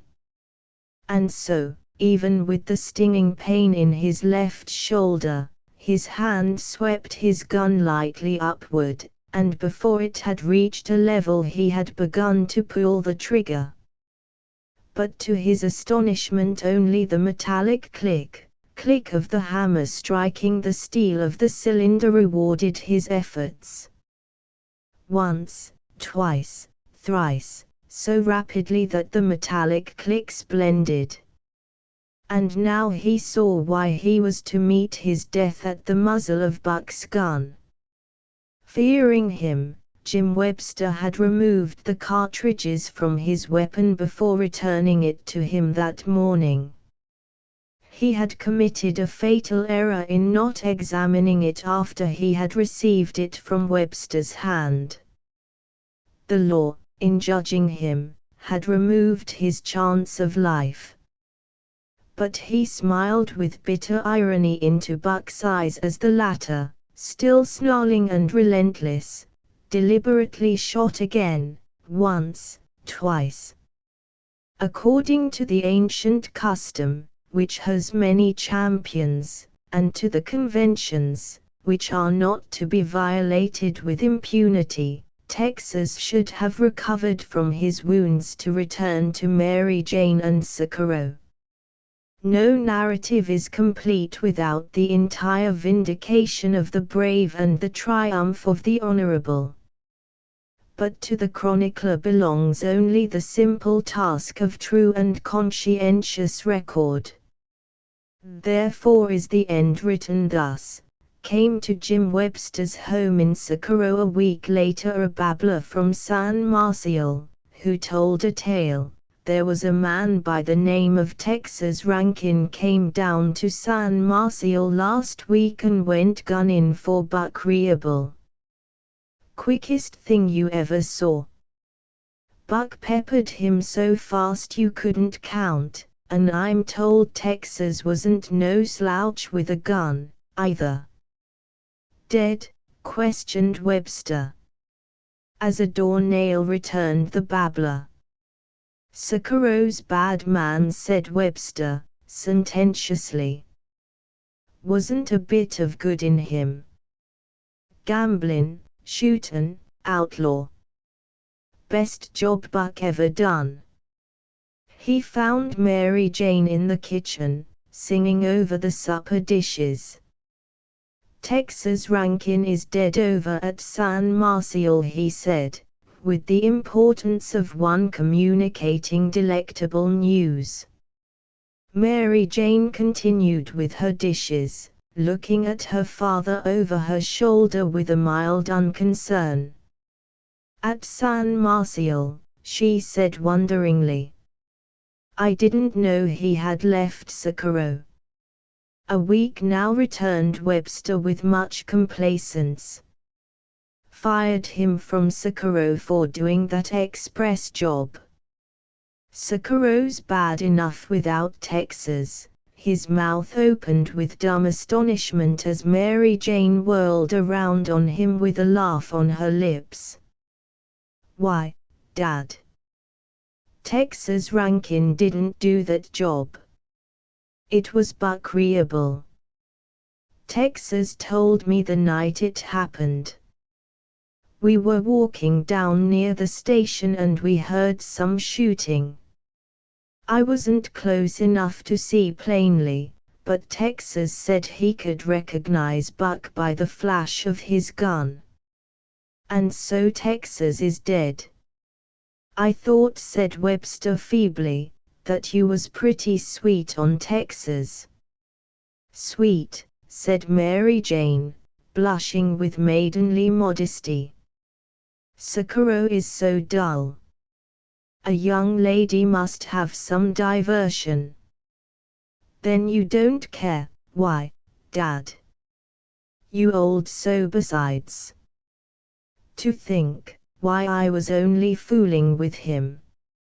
It was fun to see how serious, in that case, began Webster. And then he went out and sat on the front stoop. Far into the night he sat, and always he stared in the direction of San Marcial. 7 Between Friends, a story of the Italian Quarter by Adriana Spadani. Vincenza looked from the 3 crisp dollar bills to her husband, and back again, wonderingly and with fear in her eyes. I understand nothing, Gino, and I am afraid. Perhaps it will bring the sickness, the money, it is of the devil, maybe, Luigi laughed, but a little uneasily. It is time, then, that the devil went to paradise. He makes better for us than the saints, to whom you pray so, Escher. Vincenza crossed herself quickly. That is a great wickedness. Luigi picked up the bills, examining them closely. Apparently they were good. Nevertheless he put them down again, and went on carving a wooden cow for the little Carolina, with a puzzled look in his black eyes. Gino. Vincenza stopped undressing the baby suddenly when the thought came to her. Go thou and ask Biagio.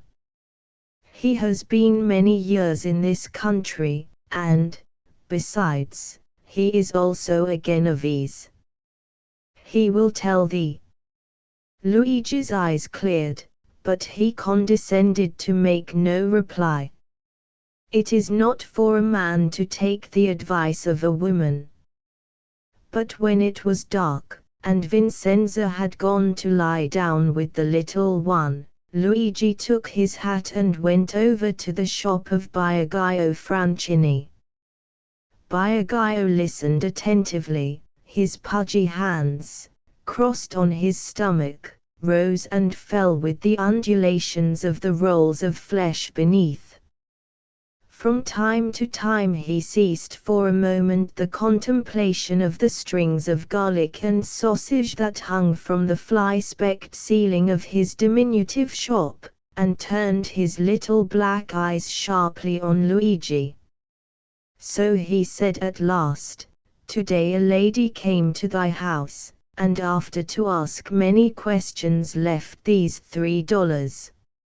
It was in this way." "Just so," replied Luigi, "and questions the most marvelous I have ever heard. And in this country, where everyone asks the questions, how long that I do not work, and if we have to eat." Luigi laughed. "Of a surety, Biagio, she asked that. She sees that we live, and she asks if we eat, ma. Che. And then, if we have every day the meat. When I said once, sometimes twice in the week, thou knowest it is not possible to have more often, when one waits to buy the house, then it was she put on the table the $3, and gave me a paper to sign. Thou didst sign nothing." Biagio spoke eagerly. "No. Once I signed the paper in English and it cost me $2, not again. I said I could not write, and she wrote for me." Biagio nodded approval. "It is not thy writing. It can do nothing. Perhaps it is because I voted twice at the election last week. But already I have taken the money for that. It was one only dollar. Non, it is not that. Listen." Slowly Biagio shut both eyes, as if to keep out the tremendous light that had dawned upon him, and nodded his head knowingly. Then he opened them, shifted his huge bulk upright, and clapped Luigi on the knee. "Thou art in great luck, friend," he cried, "and it is well that thou hast asked me. If thou hadst gone to another, to a man not honest, who knows? Listen.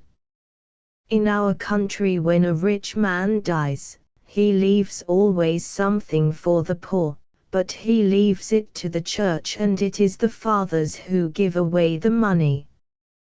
Corpo di Bacco. What that means thou knowest well. Sometimes a little gets to the poor. Sometimes, but in this country it is not so. He leaves to a society. There are many. And they pay the women, and sometimes the men, to give away the money." "Santo Cristo," gasped Luigi, "they pay to give away the money. For them it is a job like any other. Didst think it was for love of thee or the red curls of thy Vincenza?" "Marvelous, most marvelous," murmured Luigi, "and it is possible then for all people to get, that no one can explain." And Biagio shrugged his shoulders, in a gesture of absolute inability to solve the problem. "She will come then again, this lady?" Luigi leaned forward eagerly. He was beginning to grasp it. It is for thee to say stop, my son, if thou hast in thy head anything but fat. But thou art a Genovese. Only I say. Biagio laid a grimy thumb across his lips and winked knowingly, tell to none. Thanks, many thanks friend. Luigi's voice was deeply grateful. Perhaps some day I can do for thee. It is nothing, nothing, insisted Biagio, patting the air with his pudgy hands in a gesture of denial, a little kindness between friends. At great inconvenience to himself, Biagio held the door open to give Luigi more light in crossing the street. As he closed it and turned out the gas, he smiled to himself. And each bottle of oil will cost thee 10 cents more, friend. Business is business, and yesterday thy Vincenza returned the carrots because they were not fresh. Echo. Back in his own room, Luigi folded the 3 notes neatly, while Vincenza watched him, her grey eyes wide with wonder. Marvelous, marvelous, she whispered just as Luigi had done. Tonight I thank the Virgin. As Biagio had foretold, the lady in fur came every day. Luigi did not understand all that she said, but he always listened politely and smiled, with his dark eyes and his lips and his glistening white teeth. It made her feel very old to see Luigi smile like that, when he had to live in one room with a leaking water pipe and a garbage can outside the door. Sometimes she was almost ashamed to offer the $3, and she was grateful for the gentle, sweet way Luigi accepted it. Then one day when the air was thick with snow, and the air in the tenement halls cut like needles of ice and the lamps had to be lit at 2 o'clock, the lady in brown fur came unexpectedly. She had found work for Luigi. She kissed the little one, patted Vincenza's shoulder and shook hands with Luigi. Again and again she made him repeat the name and address to make sure he had it quite right. The lady in brown fur was very happy.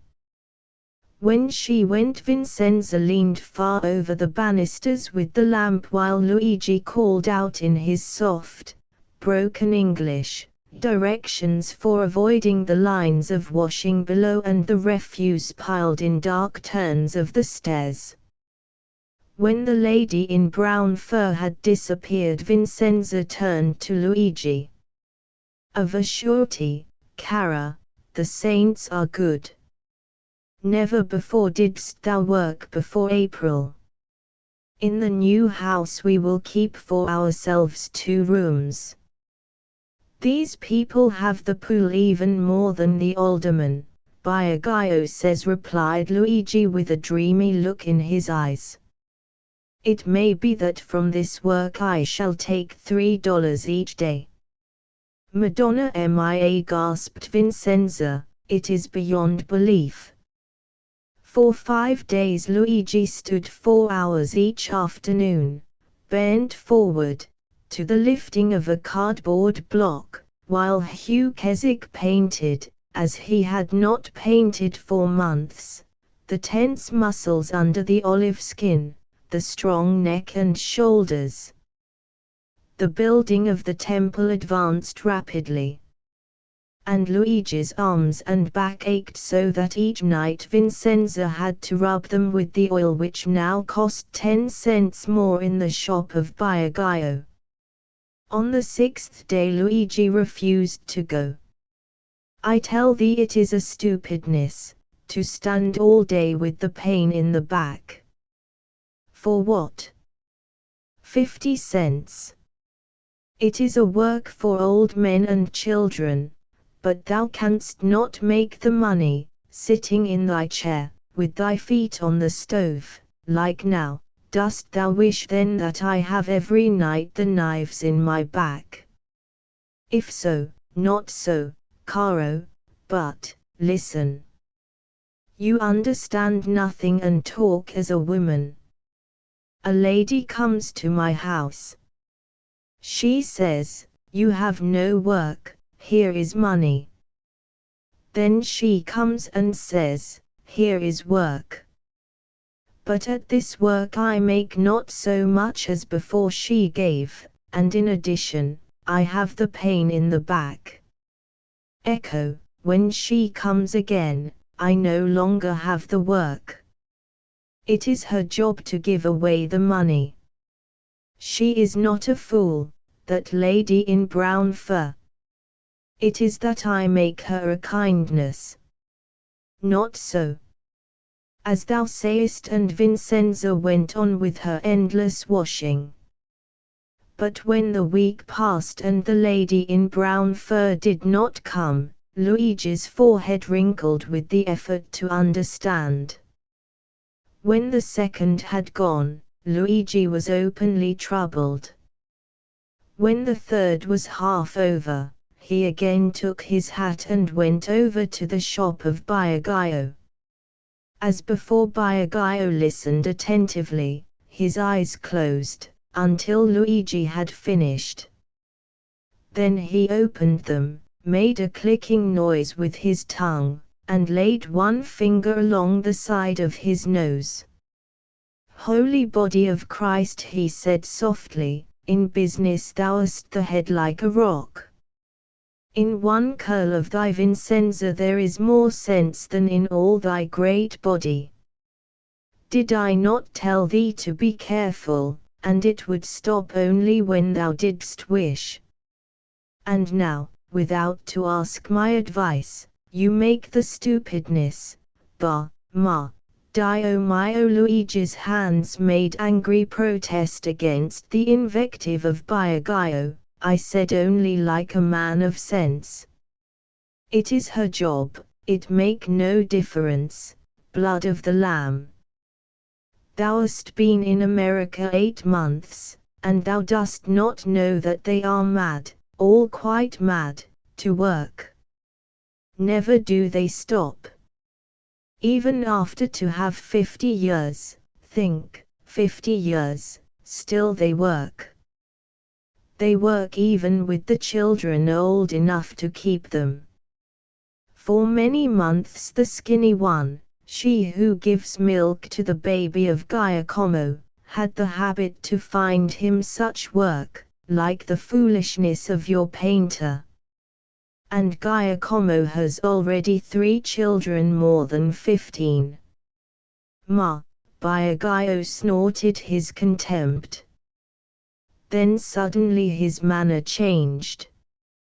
He leaned back in his chair, and apparently dismissed the subject with a wave of his fat hand. And the little Carolina, she is well in this weather of the devil. But Luigi did not answer. He was thinking with a pucker between his black eyes. Biagio watched him narrowly. At last he spoke, looking fixedly at the sausages above his head. Of course, it is possible you have made a mistake, but Luigi leaned forward eagerly. It is possible then too. All things are possible. Biagio nodded his head at the sausages, blinking like a large, fat owl. Then he stopped. Perhaps, you will tell, to me. Luigi was forced to it at last. Biagio gave a little grunt as if he were being brought back from a deep meditation. There is a way, he said slowly. If thou write to her of the brown fur that thou art sick and cannot do the work, but never in my life was I better. Only last week Giacomo said I have grown fat. How it is possible, replied Biagio wearily, to be sick of a sickness that makes one neither thin nor white. with a sickness of the legs like the rheumatism, for example, one eats, one sleeps, only one cannot walk or stand for many hours. In spite of his efforts to the contrary, the wonder and admiration grew deeper in Luigi's eyes. Thou thinkest the... I am sure now that Luigi was reduced to the proper state of humility. Biagio gave up his attitude of distant oracle, and leaned close. Thou hast made a mistake, but it is not too late. If thou dost wish, I will write it for thee. If thou sayest, replied Luigi, and now it was his turn to gaze at the strings of garlic, if you will do this favor. With pleasure. Biagio's fat hands made little gestures of willingness to oblige. Of a truth it is not much, but when one wishes to buy the house, and already the family is begun, $2.50 each week. Luigi glanced at him sharply. Two and, Biagio drew the ink to him and dipped his pen. $2.50 for thee, and for me, Bean. Luigi interrupted quickly, it is only just. Between friends, explained Biagio as he began to write. Between friends, echoed Luigi, and added to himself, closer than the skin of a snake art thou, friend. The lady in the brown fur came next day. She had been very angry and disappointed in Luigi, too angry and disappointed to go near him. Now she felt very sorry and uncomfortable when she saw his right leg stretched out before, so stiff that he could not bend it. He smiled and made the motion of getting up, but could not do it, and sank back again with a gesture of helplessness more eloquent than words. When the lady in brown fur had gone, Vincenzo found an extra bill, brand new, tucked into the pocket of the little Carolina. Luigi waited until he was quite sure that Biagio would be alone. There was a look of real sorrow in his dark eyes as he slipped a shiny quarter across the counter. She left only two, he explained. The reason I do not know. Perhaps next time. It is nothing between friends. Biagio slipped the quarter into the cigar box under the counter and smiled a fat smile at Luigi. But he did not hold the door open when Luigi went, and his little eyes were hard like gimlet points. So he whispered softly. So. One learns quickly, very quickly in this new country. Only $2 this time. Bean, Gino mio, the price of sausage, as that of oil, goes up, between friends. 8. The Hammer Pond Burglary. The Story of an Artist by H. G. Wells. It is a moot point whether burglary is to be considered as a sport, a trade, or an art. For a trade the technique is scarcely rigid enough, and its claims to be considered an art are vitiated by the mercenary element that qualifies triumphs. On the whole it seems to be most justly ranked as sport, a sport for which no rules are at present formulated, and of which the prizes are distributed in an extremely informal manner. It was this informality of burglary that led to the regrettable extinction of two promising beginners at Hammer Pond Park. The stakes offered in this affair consisted chiefly of diamonds and other personal bric-a-brac belonging to the newly married Lady Aveling. Lady Aveling, as the reader will remember, was the only daughter of Mrs. Montague Pangs, the well-known hostess. Her marriage to Lord Aveling was extensively advertised in the papers. The quantity and quality of her wedding presents, and the fact that the honeymoon was to be spent at Hammer Pond. The announcement of these valuable prizes created a considerable sensation in the small circle in which Mr. Teddy Watkins was the undisputed leader, and it was decided that, accompanied by a duly qualified assistant, he should visit the village of Hammer Pond in his professional capacity.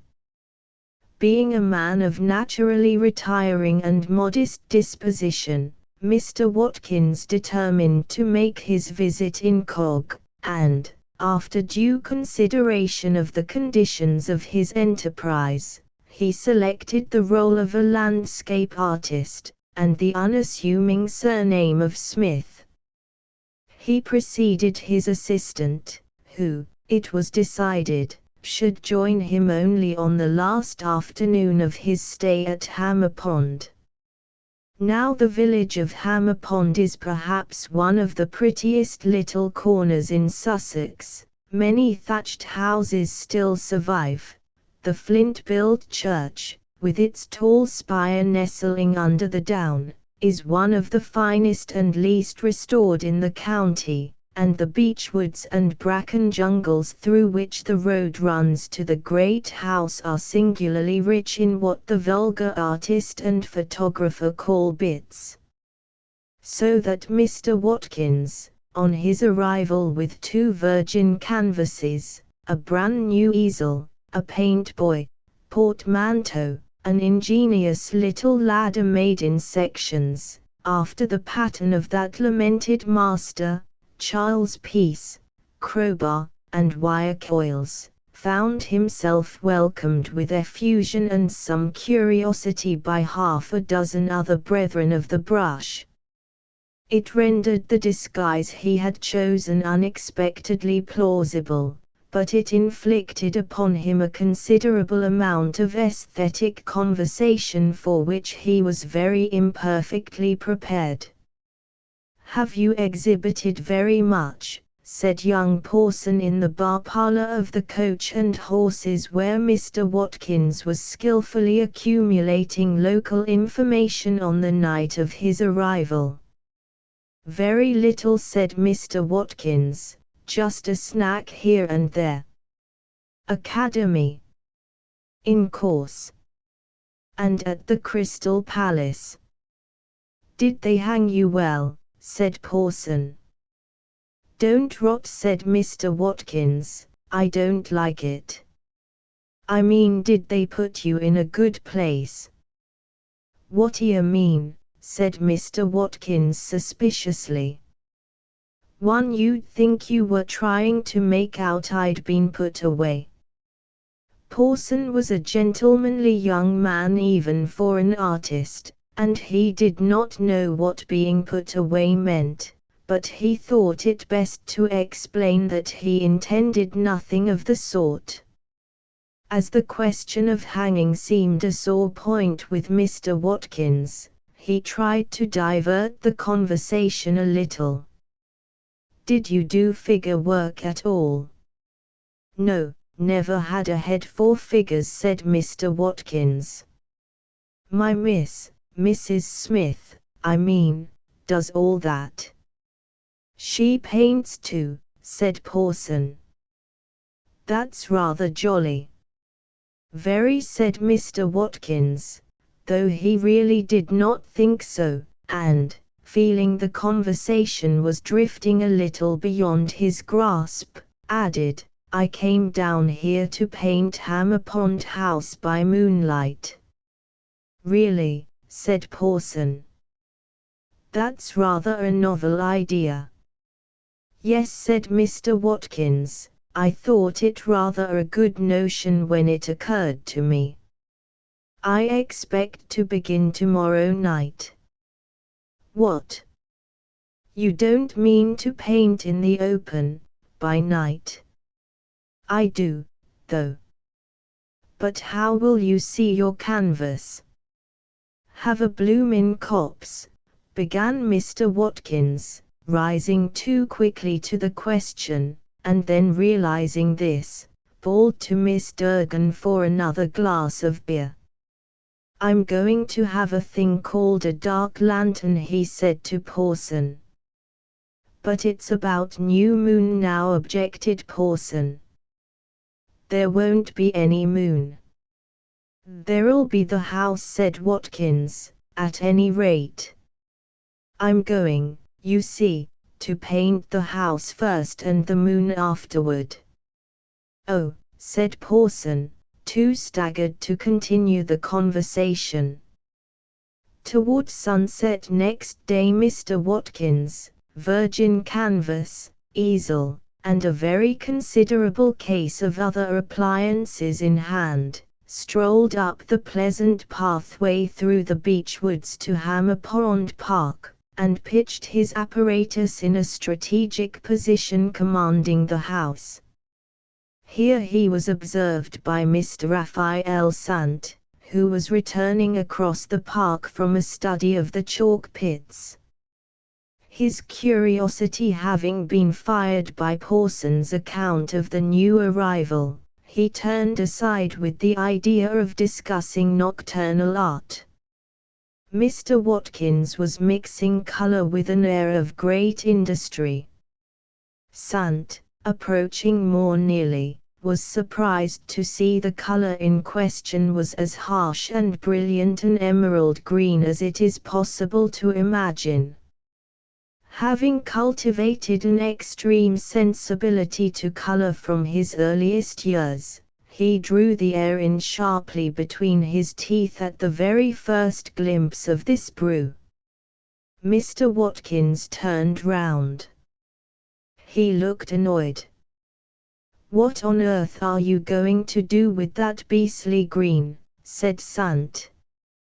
Mr. Watkins realized that his zeal to appear busy in the eyes of the butler had evidently betrayed him into some technical error. He looked at Sant and hesitated. "Pardon my rudeness," said Sant, "but, really, that green is altogether too amazing. It came as a shock." "What do you mean to do with it?" Mr. Watkins was collecting his resources. Nothing could save the situation but decision. "If you come here interrupting my work," he said, "I may going to paint your face with it." Sant retired, for he was a humorist and a peaceful man. Going down the hill he met Pawson and Wainwright.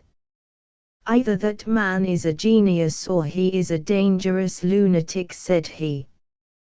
"Just go up and look at his green." And he continued his way, his countenance brightened by a pleasant anticipation of a cheerful affray round an easel in the gloaming, and the shedding of much green paint.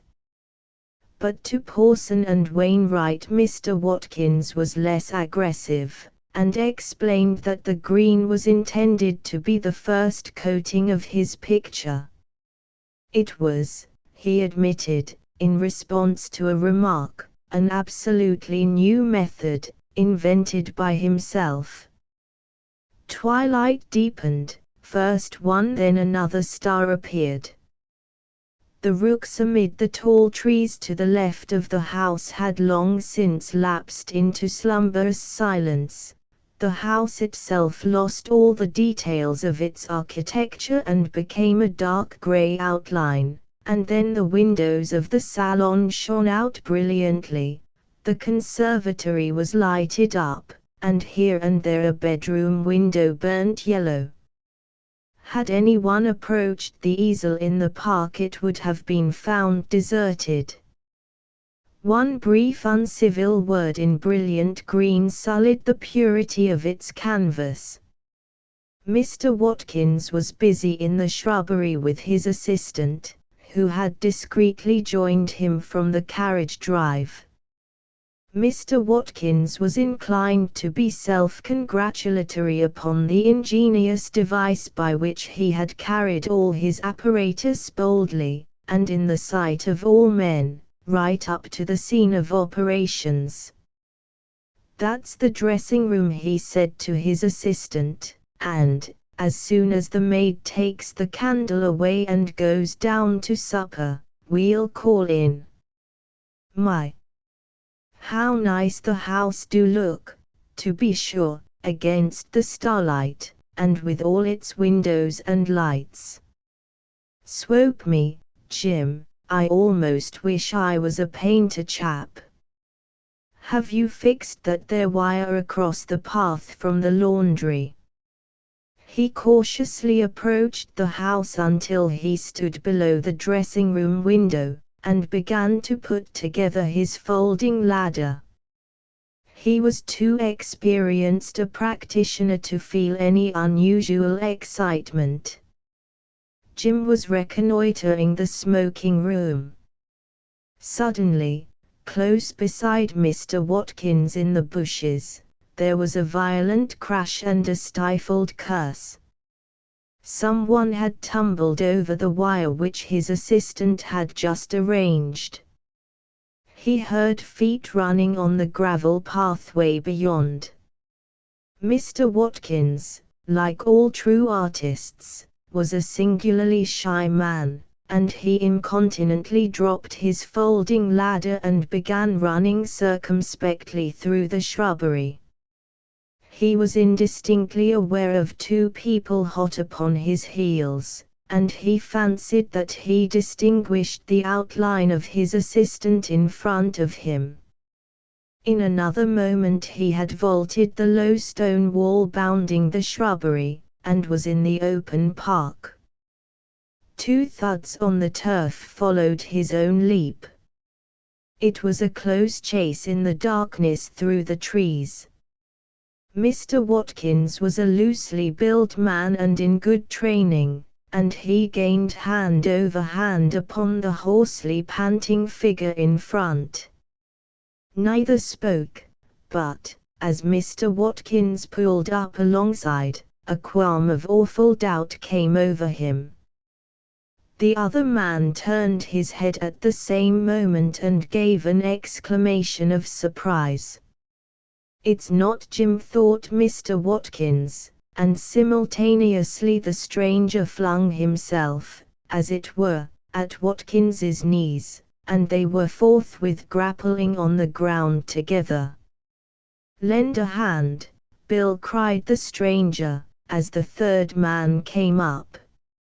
And Bill did, 2 hands, in fact, and some accentuated feet. The fourth man, presumably Jim, had apparently turned aside and made off in a different direction. At any rate, he did not join the trio. Mr. Watkins's memory of the incidents of the next 2 minutes is extremely vague. He has a dim recollection of having his thumb in the corner of the mouth of the first man, and feeling anxious about its safety, and for some seconds at least he held the head of the gentleman answering to the name of Bill to the ground by the hair. He was also kicked in a great number of different places, and apparently by a vast multitude of people. Then the gentleman who was not Bill got his knee below Mr. Watkins's diaphragm and tried to curl him up upon it.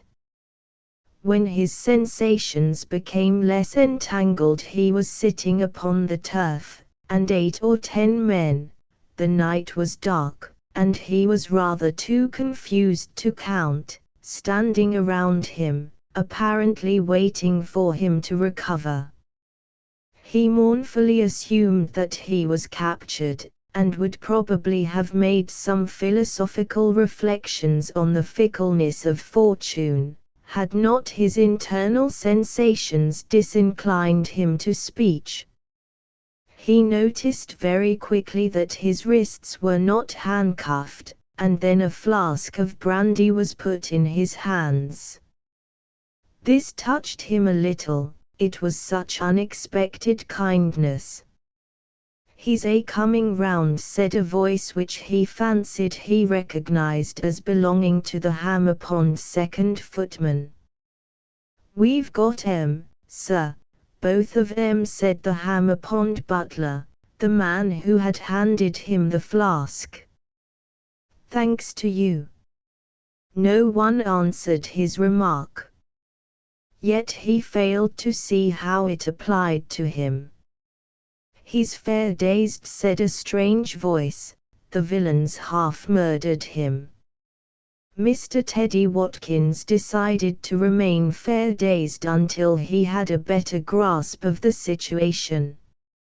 He perceived that two of the black figures round him stood side by side with a dejected air, and there was something in the carriage of their shoulders that suggested to his experienced eye hands that were bound together. In a flash he rose to his position.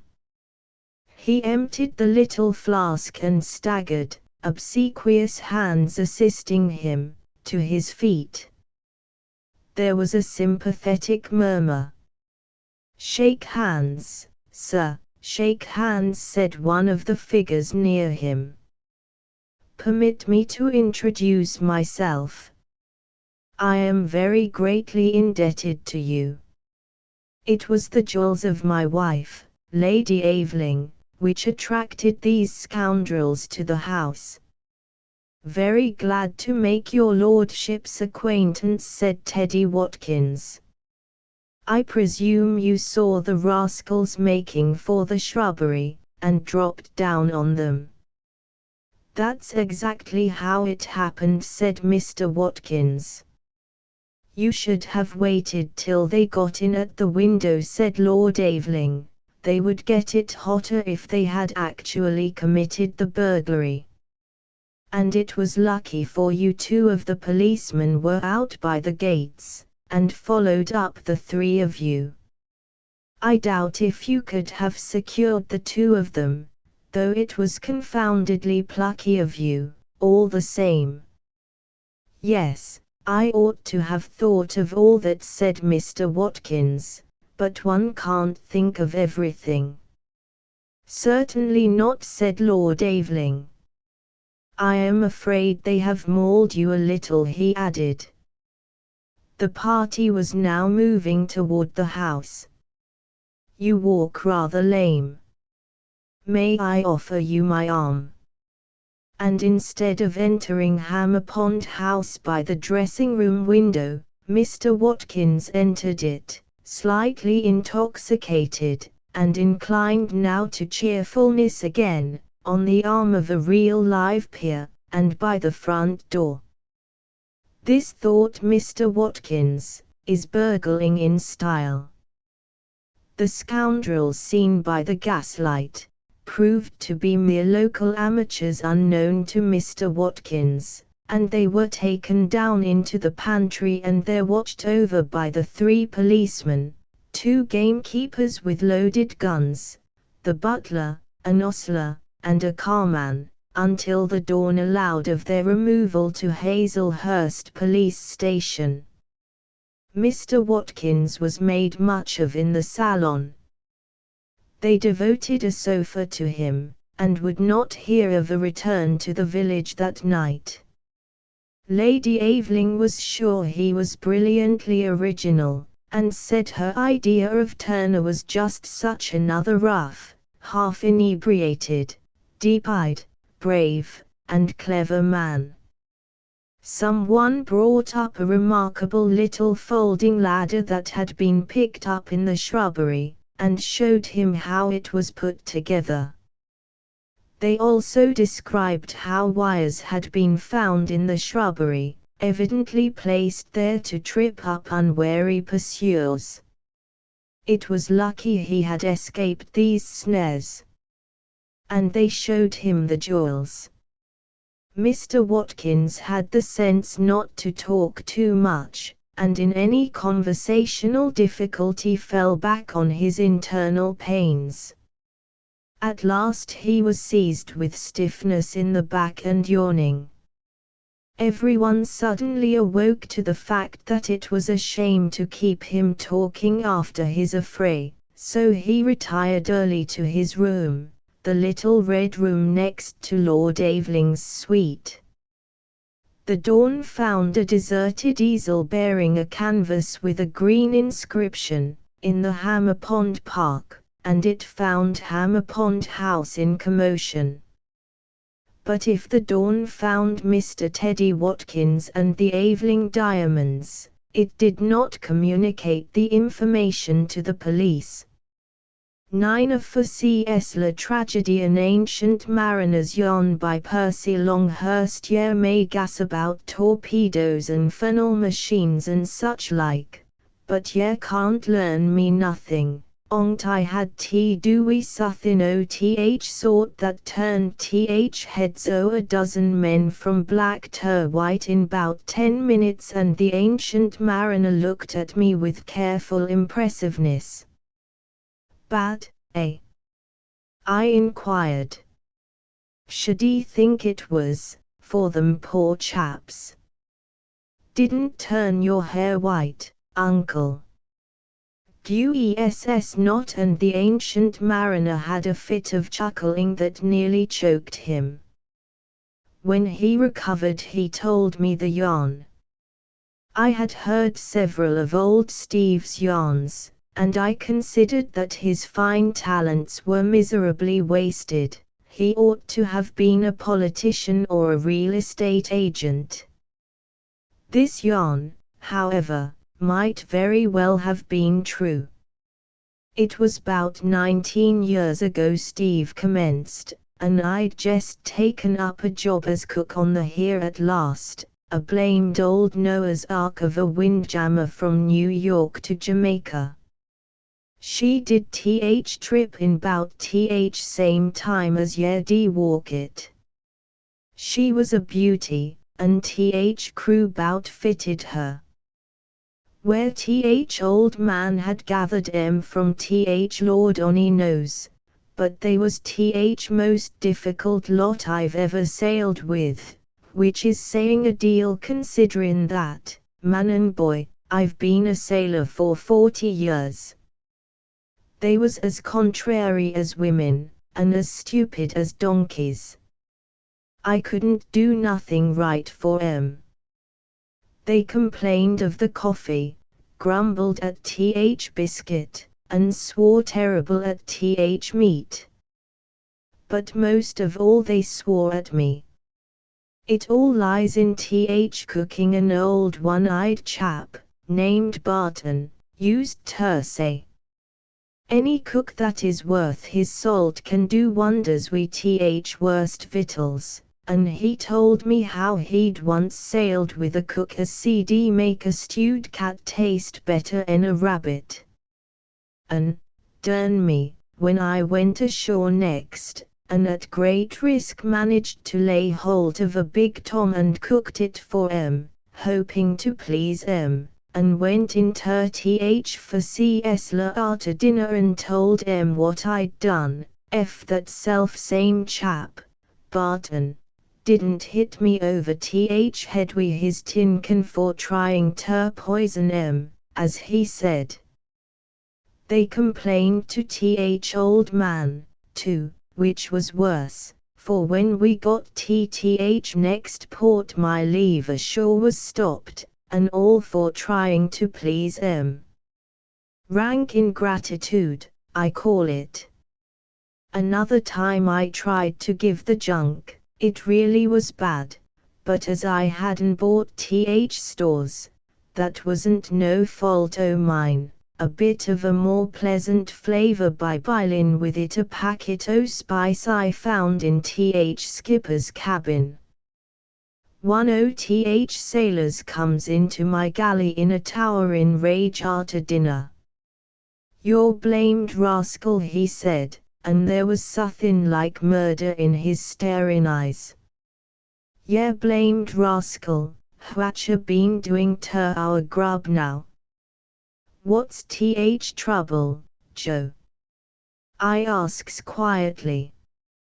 "Trouble, yes skunk," he howls, our throats is hot as hell, all th skins coming off 'em.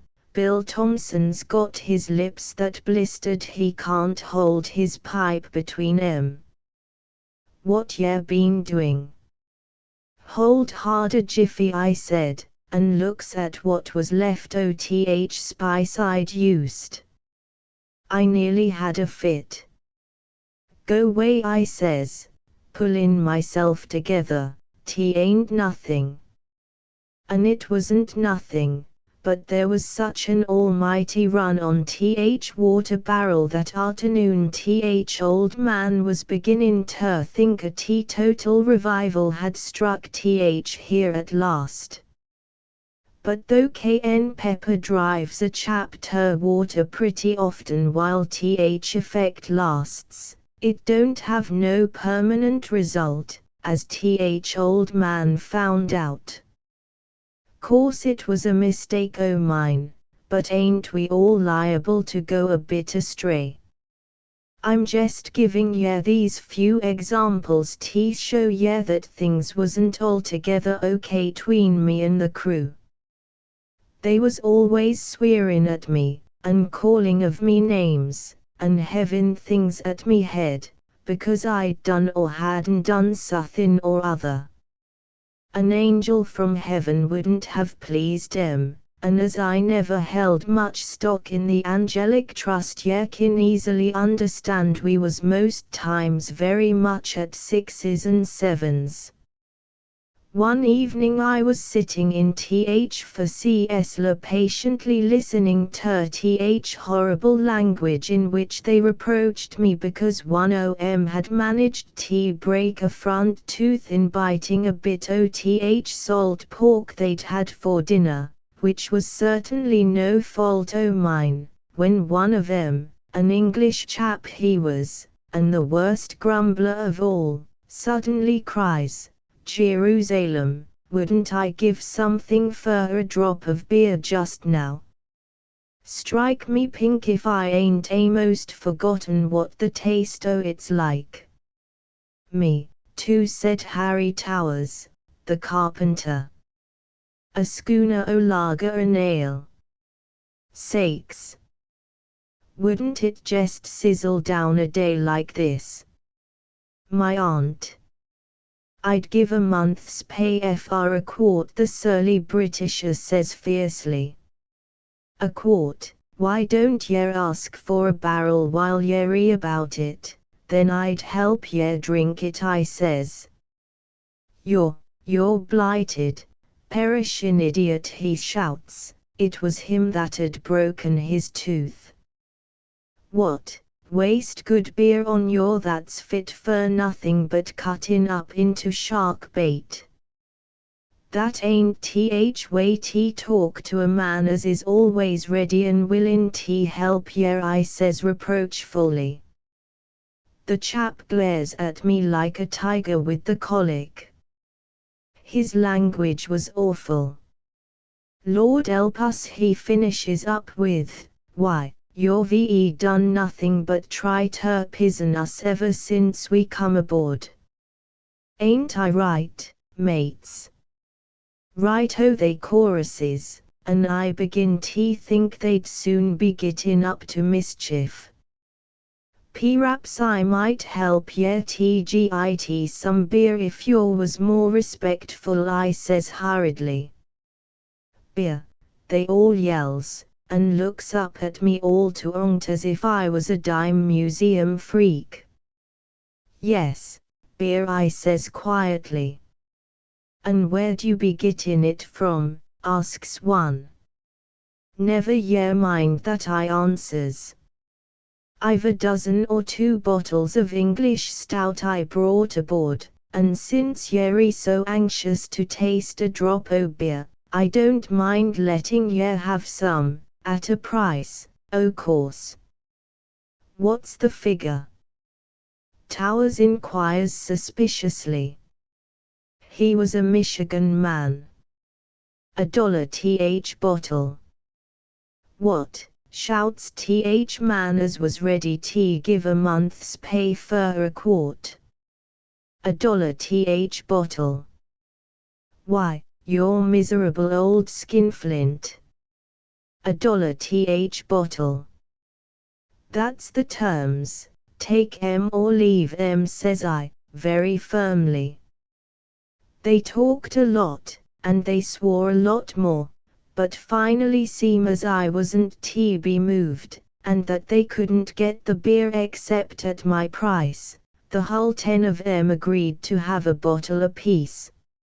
Money down I stipulates, and after a lot o' trouble they collects $7 between 'em, and tells me it's all they've got, and if I didn't bring up 10 bottles mighty quick they'd knock me on head and drop me overboard. Mind, I said, as I goes off to galley, money in my hand. Don't ye let officers see ye drinking it or they'll think ye been broachin' cargo, and that's little short o' mutiny. Bring up that beer, growls the Britisher, almost foamin' at mouth. When I came back with 10 bottles o' stout in a basket they all looked so pleased and happy it did my heart good to look at 'em. Hand it over, they shouts impatiently. I'm afraid it's gone a bit flat, I said, as I handed bottles round. But I've tried to pull it round. Flat or not, they weren't going to kick, and they was just 'bout to unscrew the stoppers when the second mate suddenly shoves his head down the hatchway and yells out, "On deck, you're lazy, skulking, highly colored lubbers. Tumble up at once, and git a lively move on, or I'll be down and smarten ye up." McCloskey, the second mate, was not a fellow who stood any nonsense, and men weren't long before they was out o' for Esler, grumblin' and swearin' as only men who've lost their watch below can. They just stayed long enough to shove unopened bottles o' stout well out o' sight underneath mattresses o' their bunks, and then they was up on deck working like niggers. A squall had struck the here at last, mighty inconvenient. These squalls in the Caribbean Sea are, and here at last wasn't best calculated weather em. For 2 mortal hours everyone was hard at it, taking in sail, doubling ropes, and marking all ready for what promised to be a dirty night. All thoughts o' beer was driven out o' their heads. And when everything was ship-shape and they came below again, soaking wet and dog-tired, they just climbed into their berths without stopping to think of precious bottles o' stout.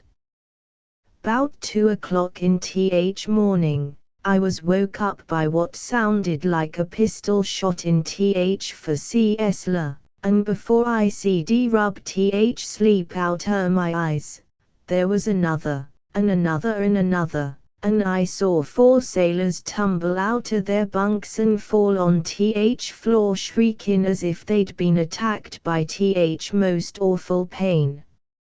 Everyone else in for Esler sits up, wide awake, and staring at suffering wretches on floor. "What hell's up?" asks Britisher, but no one knew. And next second there was another explosion, and he suddenly gave a scream that lifted hair on my scalp, and leaps out of his bunk as if he'd been suddenly prodded in a tender spot wi' a red-hot poker.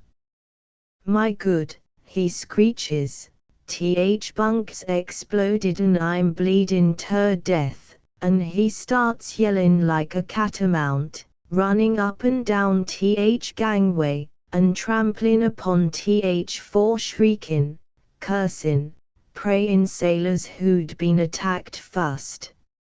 "It's an infernal machine, and it's blowed a hole in me back," the Britisher yelled, and we who was looking on CD certainly hear suthin drippin from bunk he'd just got out of.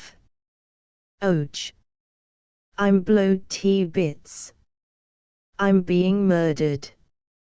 I'm dying, Lord help me. Harry Towers, the carpenter, wails, and there was another terrific bang, and out of his bunk Harry shot, landin' on chest 010 moanin' squirmin' sailors. Poor fellow, findin' himself thus flattened out, and not knowin' what it was had fallen on him, gives a gaspin' sorter yell, and drives Towers in back wi' his fist. Row going on was suthin terrible. Asylum full o' raven lunatics on rampage couldn't have made more noise, and them that hadn't been hurt was beginnin' to feel as bad as them that was, when someone scrambles down companionway. It was McCloskey, second mate, whose watch on deck it was. He'd heard Row, and no wonder, and thinking, I dessay, that murder or mutiny was going on, came forward to investigate. He was a red-headed, hot-tempered Irishman, and CD handle a crew in rare style.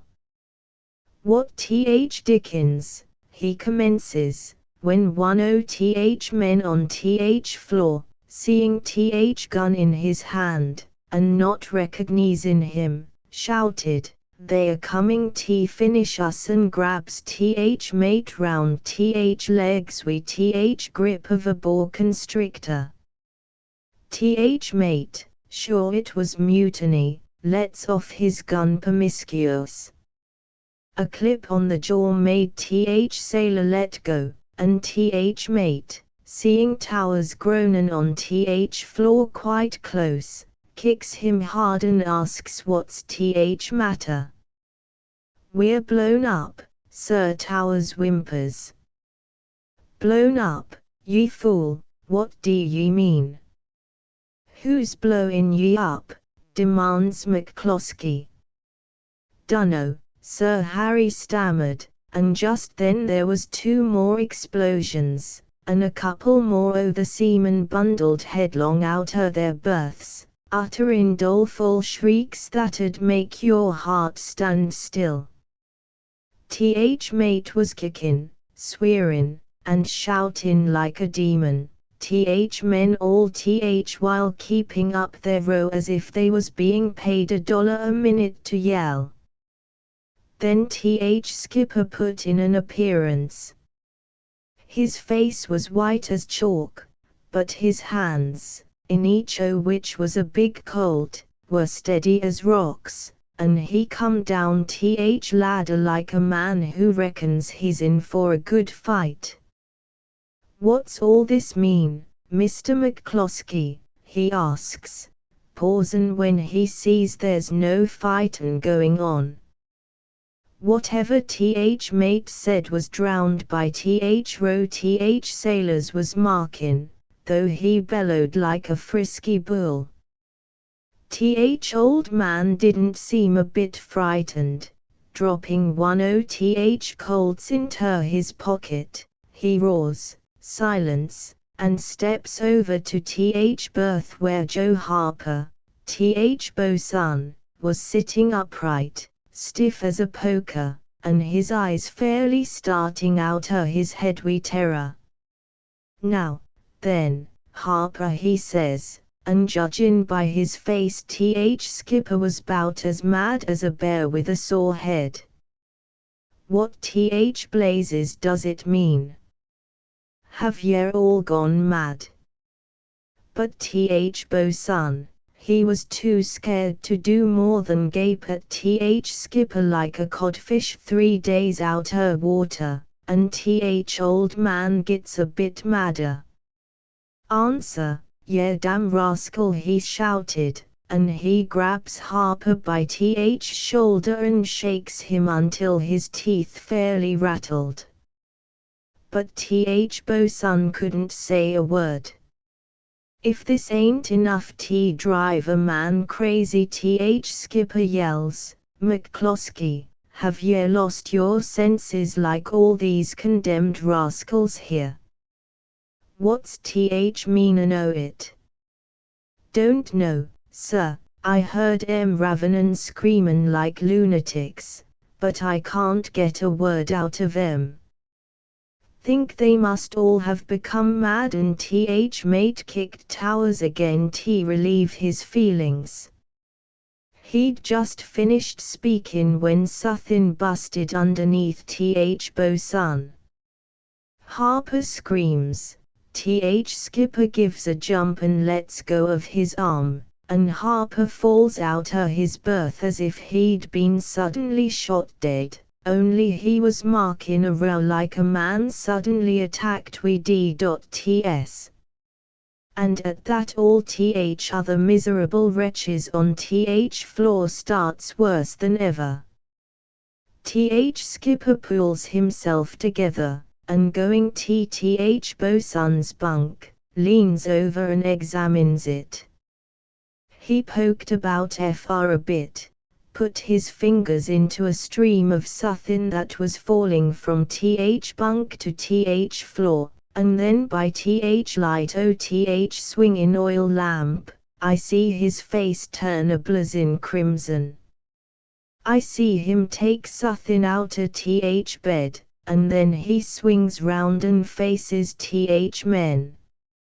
"Ye low down, thievin', chicken-hearted, blank scoundrels," he yells, and his voice was that loud and so full o' passion Th sailors were scared into quietness. "Ye miserable sneakin' apologies for men. So this is what's Th matter, is it? By gum! If I don't have every mother's son of ye clapped into jail soon as we reach Kingstown, call me a Crimson Dutchman. Blown up, are ye? I wish Th Lord some of ye had been. Sailors, ye calls yourselves. Why, by gosh! Ye haven't enough spirit to rob a mouse. What's that ye say, Towers? Infernal machines, eh? Dying. If ye don't all get a move on ye in double quick time, some of ye will be git out o' my sight, ye blubberin' babies. I'm sick and ashamed of ye. A more sick and unhappy-looking drove I never saw when Th men got on their legs again and found out they weren't hurt a little bit, and discovered what it was had caused Th explosions. They wouldn't look at each other, and they daren't speak or else there'd have been fightin'. I went about in fear of my life for days, but they did nothing. Though if they'd known that I, quite innocent o' mischief, ye understand, had put a dozen grains or so of rice into every bottle o' stout, amazin' stuff rice for causin' fermentation in hot climates, they wouldn't have stopped short at mere profanity. My life wouldn't have been worth a moment's purchase. The adopted son, a tale of peasant life from the French of Guy de Maupassant. The two cottages stood side by side at the foot of a hill near a little seaside resort. The two peasants labored hard on the unproductive soil to rear their little ones, of which each family had 4. In front of the adjoining doors the whole troop of urchins sprang and tumbled about from morning till night. The 2 eldest were 6 years old, and the 2 youngest were about 15 months, the marriages, and afterward the births, having taken place nearly simultaneously in both families. The 2 mothers could hardly distinguish their own offspring among the lot, and as for the fathers, they were all together at sea. The 8 names danced in their heads, they were always getting them mixed up, and when they wished to call one child, the men often called 3 names before getting the right one. The first of the 2 dwellings, coming from the direction of the sea bath, Belleport, was occupied by the 2 Vacs, who had 3 girls and 1 boy. The other house sheltered the Valis, who had 1 girl and 3 boys. They all subsisted with difficulty on soup, potatoes, and the open air. At 7 o'clock in the morning, then at noon, then at 6 o'clock in the evening, the housewives got their nestlings together to give them their food, as the goose herds collect their charges. The children were seated, according to age, before the wooden table, varnished by 50 years of use, the mouths of the youngest hardly reaching the level of the table. Before them was placed a deep dish filled with bread, soaked in the water in which the potatoes had been boiled, half a cabbage, and 3 onions, and the whole line ate until their hunger was appeased. The mother herself fed the smallest.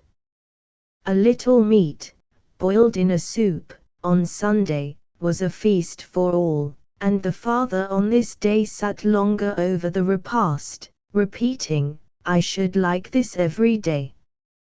One afternoon, in the month of August, a light carriage stopped suddenly in front of the cottages, and a young woman, who was driving the horses, said to the gentleman sitting at her side, "Oh, look, Henry, at all those children. How pretty they are, tumbling about in the dust, like that." The man did not answer, being accustomed to these outbursts of admiration, which were a pain and almost a reproach to him. The young woman continued, "I must hug them. Oh, how I should like to have one of them, that one there, the little bit of a one."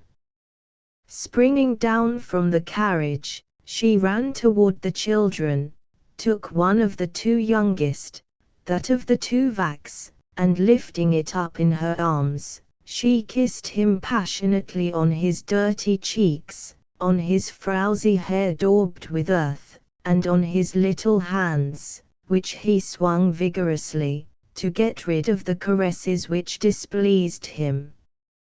Then she got up into the carriage again, and drove off at a lively trot.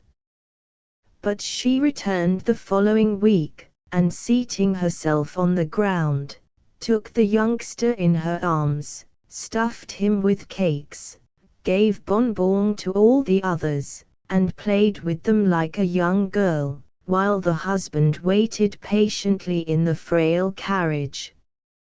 She returned again, made the acquaintance of the parents, and reappeared every day with her pockets full of dainties and of pennies. Her name was Madame Henry de Hubiers. One morning, on arriving, her husband alighted with her, and without stopping with the children, who now knew her well, she entered the peasant's cottage. They were busy splitting wood to cook the soup. They straightened up, much surprised, offered chairs, and waited expectantly. Then the woman, in a broken, trembling voice, began, "My good people, I have come to see you, because I should like to take your little boy with me." The country people, too stupefied to think, did not answer. She recovered her breath, and continued, "We are alone, my husband and I. We should keep it, are you willing?" The peasant woman began to understand. She asked, "You want to take Charlotte from us?" "Oh, no, indeed. Then MD Hubiers intervened. My wife has not explained clearly what she means. We wish to adopt him, but he will come back to see you. If he turns out well, as there is every reason to expect, he will be our heir. If we, perchance, should have children, he will share equally with them, but if he should not reward our care, we should give him, when he comes of age, a sum of 20,000 francs, which shall be deposited immediately in his name, with a notary.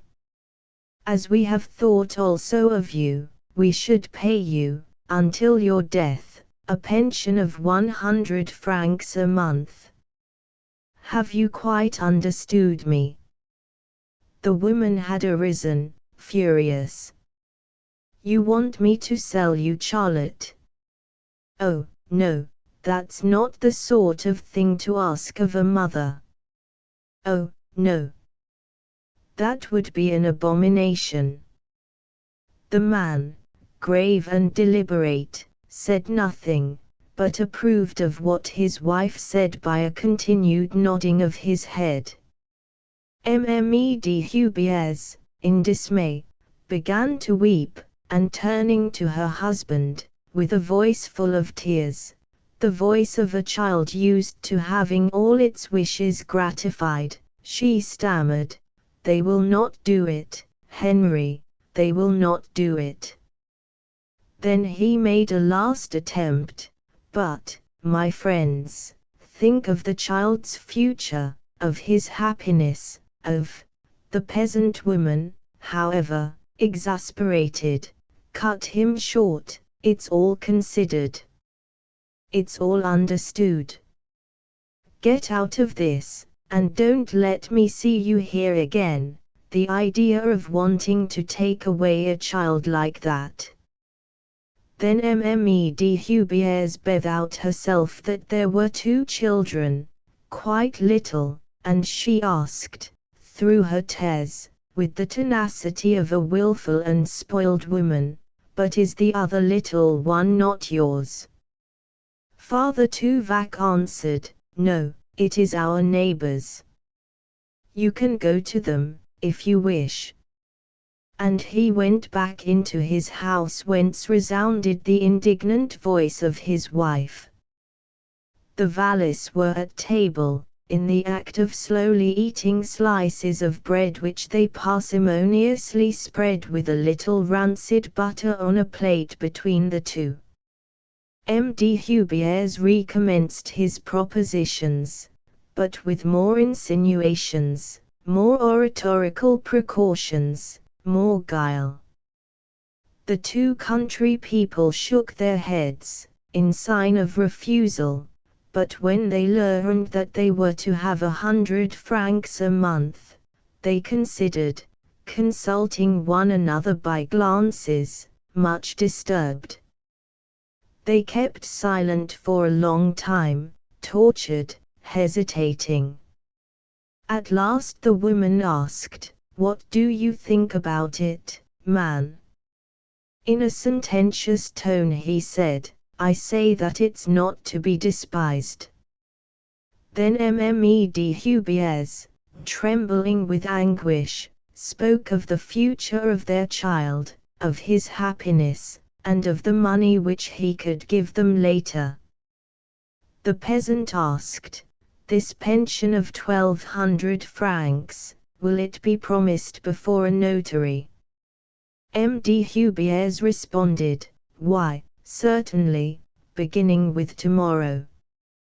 The woman, who was thinking it over, continued, 100 francs a month is not enough to deprive us of the child. That child would be working in a few years. We must have 120 francs. Stamping with impatience, Mme de Hubiers granted it at once, and as she wished to carry off the child with her, she gave 100 francs as a present, while her husband drew up a writing. And the young woman, radiant, carried off the howling brat, as one carries away a wished-for knick-knack from a shop. The Tuvaks, from their door, watched her departure, mute, severe, perhaps regretting their refusal. Nothing more was heard of little Jean Valin. The parents went to the notary every month to collect their 120 francs, and they were angry with their neighbors, because Mother Tuvak grossly insulted them, repeating without ceasing from door to door, that one must be unnatural to sell one's child, that it was horrible, nasty, and many other vile expressions. Sometimes she would take her chariot in her arms with ostentation, exclaiming, as if he understood, "I didn't sell you, I didn't. I didn't sell you, my little one. I'm not rich, but I don't sell my children." The Vallis lived at their ease, thanks to the pension. That was the cause of the inappeasable fury of the Tuvaks, who had remained miserably poor. Their eldest son went away into service. Charlotte alone remained to labor with his old father, to support the mother and 2 younger sisters which he had. He had reached 21 years, when, one morning, a brilliant carriage stopped before the 2 cottages. A young gentleman, with a gold watch chain, got out, giving his hand to an aged, white-haired lady. The old lady said to him, "It is there, my child, at the second house." And he entered the house of the Vallis, as if he were at home. The old mother was washing her aprons, the infirm father slumbered at the chimney corner. Both raised their heads, and the young man said, "Good morning, Papa, good morning, Mamma." They both stood up, frightened. In a flutter, the peasant woman dropped her soap into the water, and stammered, "Is it you, my child? Is it you, my child?" He took her in his arms and hugged her, repeating, "Good morning, Mamma," while the old man, all in a tremble, said, in his calm tone which he never lost, "Here you are, back again, Jean," as if he had seen him a month before. When they had got to know one another again, the parents wished to take their boy out through the neighborhood, and show him. They took him to the mayor, to the deputy, to the cure, and to the schoolmaster. Charlotte, standing on the threshold of his cottage, watched him pass. In the evening, at supper, he said to the old people, "You must have been stupid to let the Vallis's boy be taken." The mother answered, obstinately, "I wouldn't sell my child." The father said nothing. The son continued, "It is unfortunate to be sacrificed like that." Then Father Tuvak, in an angry tone, said, "Are you going to reproach us for having kept you?" And the young man said, brutally, "Yes, I reproach you for having been such simpletons. Parents like you make the misfortune of their children. You deserve that I should leave you." The old woman wept over her plate. She moaned, as she swallowed the spoonfuls of soup, half of which she spilled. "One may kill oneself to bring up children." Then the boy said, roughly, "I'd rather not have been born than be what I am." When I saw the other, my heart stood still. I said to myself, "See what I should have been now."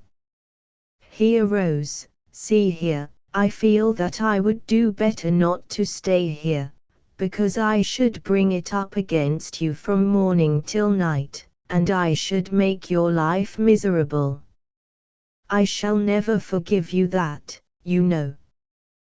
The two old people were silent, downcast, in tears.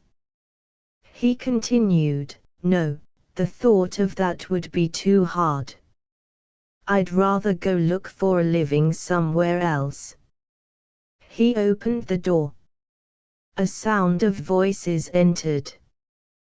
The Vallis were celebrating the return of their child. 11 Providence and Mrs. Urmy. The story of an international marriage by Armiger Barclay and Oliver Sunday's Lady Hartley, née Miss Persis Van Ness, gave a little gasp. In her excitement the paper rustled noisily to her knee.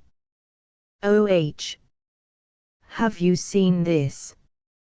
She shot the Morning Post across the breakfast table to Mrs. Rufus P. Urmy, with her finger marking a paragraph. Mrs. Urmy glanced at it. "I guess it ought to corral him right away," she said, with the merest suspicion of embarrassment. "You see, it's Jeanette's last chance. 2 seasons in England and never a catch, so you did it." Lady Hartley looked at her friend in round-eyed wonder. I had to do something," allowed Mrs. Urmy, with a dawning suspicion that perhaps she had, after all, run afoul of British conventions, which she found as difficult of comprehension as her regular morning study of Debrett. "But Jeanette—" "That's so. Jeanette'll raise Cain." Mrs. Urmy got up from the table. "It's this way, Persis. I reckon I fixed your little affair up with Lord Hartley to home, and you've got to thank me for it. Now, I'm trying to do the same for my girl. She can't, or she won't, play her own hand. Every chance she's had she's let slide, and I allow she's got to marry a title before I go back to the States. Someone's got to hustle when Providence isn't attending to business, and as there's nobody else to do it, I've taken on the contract." She pointed to the paragraph. "I own up I don't see just how, but there wasn't much time, and it was the best I could do." Lady Hartley slowly reread the incriminating paragraph. "A marriage has been arranged, and will shortly take place between the Earl of Chilminster, of Sapworth Hall, Wilts, and Miss Jeanette L. Urmy, of Boston, Massachusetts." "It knocks me out," she murmured, lapsing into the Western idiom which a whole week spent in the society of her bosom friend was bound to call up. "But why Lord Chilminster?" She pronounced the name Chilster. "Why won't he do? Isn't he the real thing? I picked him out in my sample book of the aristocracy, and when I fitted the name onto Jeanette, the Countess of Chilminster, it sounded quite elegant." "Then it wasn't because you knew I knew him?" demanded Mrs. Urmy's hostess with growing amazement. Mrs. Urmy's face took on a blank expression. "You've heard me mention the name." "That's how it's pronounced," explained Lady Hartley. "His place isn't far from here." "You don't say?" "The way these British titles are pronounced is enough to make you doubt your own eyesight." "I didn't know. But if he's a friend of yours that'll likely make it all the easier." "Lord Chilminster." Lady Hartley spoke in an awed tone. She felt it would be useless to make Mrs. Ermy understand the enormity of her offence against good taste, and presently her astonishment gave way to amusement. "Lavinia," she rippled, "as a matchmaker you take the cake. I don't believe—" She paused, listening. "Hush! Here's Jeanette." Miss Jeanette Ermy came in through the open French window. She was dressed in a natty little cotton frock, looked fresh and chic, and only pleasantly American.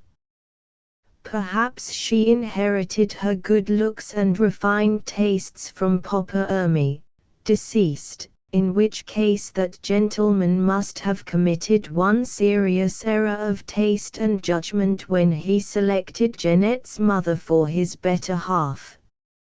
"My! You're late, Jeanette," observed Mrs. Ermy, shooting a quick glance at Lady Hartley. At the same moment, both ladies, by common consent, sauntered toward the door. They knew Jeanette's temperament. A crisis, such as the announcement in the Morning Post was sure to evoke, was one at which they were not anxious to assist. "Oh, I'm ahead of time," answered Jeanette. "I've been up since 6 looking for eggs." "Eggs?" echoed Lady Hartley. "Yes, I collect birds' eggs." She picked up the newspaper and let her eye wander along the items in the court circular. "But getting up early makes me homesick. The best time of my life was when I was a kid, when I had an idea beyond the woods on the old Massachusetts farm, when Papa kept his store, and, oh." She had reached the fatal announcement, and sat with parted lips, rigid as stone, while the world seemed toppling about her ears. There was a long pause. Jeanette's lips gradually tightened, and her firm hand crumpled up the paper. "Mamma," she exclaimed. "Here, Mamma." But Mrs. Ermy and Lady Hartley had beaten a diplomatic retreat. Jeanette jumped to her feet, the color flaming in her face, her eyes snapping with indignation. "Oh," she cried, impotently. Oh. What can I do? It must come out. He must apologize." "Who did it?" "Oh, I don't even know him, the wretch." The chuff-chuff of a motor car coming up the drive interrupted her outburst, and she looked up to see it being driven up and halted before the entrance. Lady Hartley had a perfect fleet of cars. Jeanette at once jumped to the conclusion that this was one of them. She had a sudden inspiration. It was running free, ready to start. There was temptation in the soft purr of its engine. The driver, quietly dressed, but not in livery, she appraised as one of Lady Hartley's motormen. "Shall I?" she whispered. "Dare I? I can set things straight at once if I do. Persis will be wild with me for going off without a word, but I'll chance it." She ran into the hall, slipped into her motoring coat, and, throwing discretion to the winds, walked out to the front of the house and quickly up to the car. "How soon can you drive me to Sapworth Hall?" she asked, getting in and pulling the rug around her. The barefaced appropriation of his car by an unknown young woman almost took Lord Chilminster's breath away. He had, at much inconvenience to himself, motored all the way to Lady Hartley's to contradict and sift an amazing and annoying report that he had discovered in the Morning Post.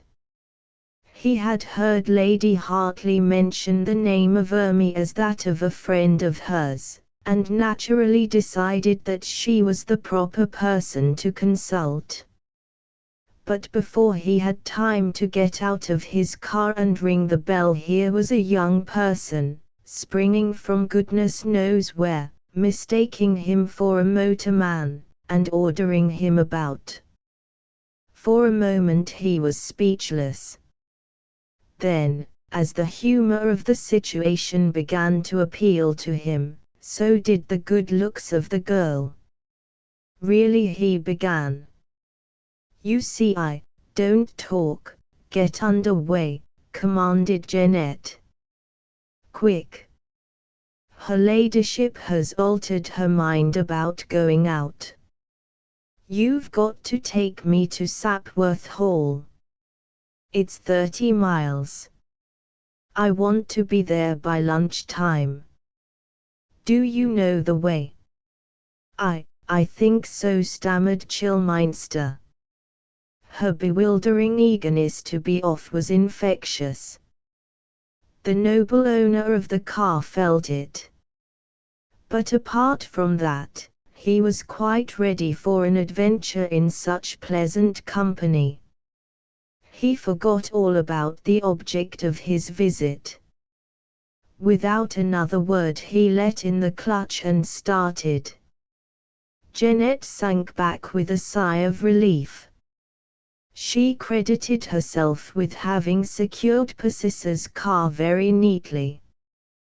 The man might, perhaps, get into trouble, but she could make that up to him by a generous tip. Her one idea was to contradict and confute the disgraceful announcement at its fountainhead.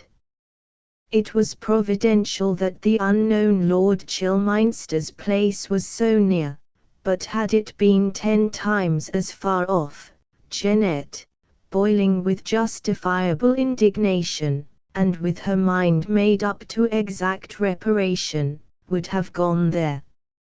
"It's awful. It's unheard of. I won't have it. Who can have done it?" she kept repeating through white teeth set viciously.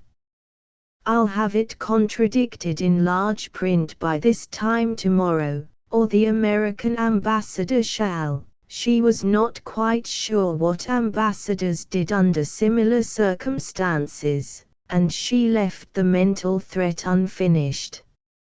Anyhow, it was a disgrace to herself, and her sex, if not a slight on her country, and it redoubled her determination to get even with the perpetrator of it. She leaned forward to make herself heard. "Set a killing pace," she called. "I'll make it up to you." Chillminster nodded, hid a smile, and let the car out to the top of its speed. It ate up mile after mile, and as it came to Jeanette that each one brought her nearer and nearer to the hateful person whose name had been so scandalously bracketed with her own, she experienced a feeling of nervousness. The boldness of her escapade began to alarm her. What should she say?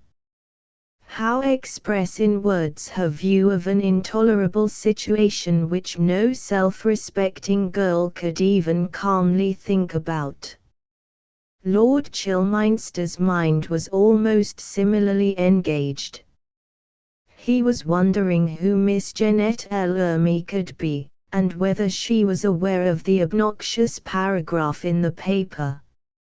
He did not do her the injustice to suppose that she had inspired it. He had an open mind on that point, but as he was not responsible for it himself, he had a suspicion that she might be. Chillminster had met very few unmarried American girls, but like most Englishmen, he was aware of their capacity for resolution in most matters. Then, again, it was leap year. Suppose, for a little while he did a lot of hard thinking. I say, he called suddenly, looking over his shoulder. Isn't there a Miss Ermey staying at the White House? Jeanette drew herself up and fixed him with a stony stare.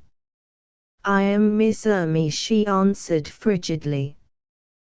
The start that Chillminster gave unconsciously affected the steering wheel, and the car swerved sharply. What are you doing?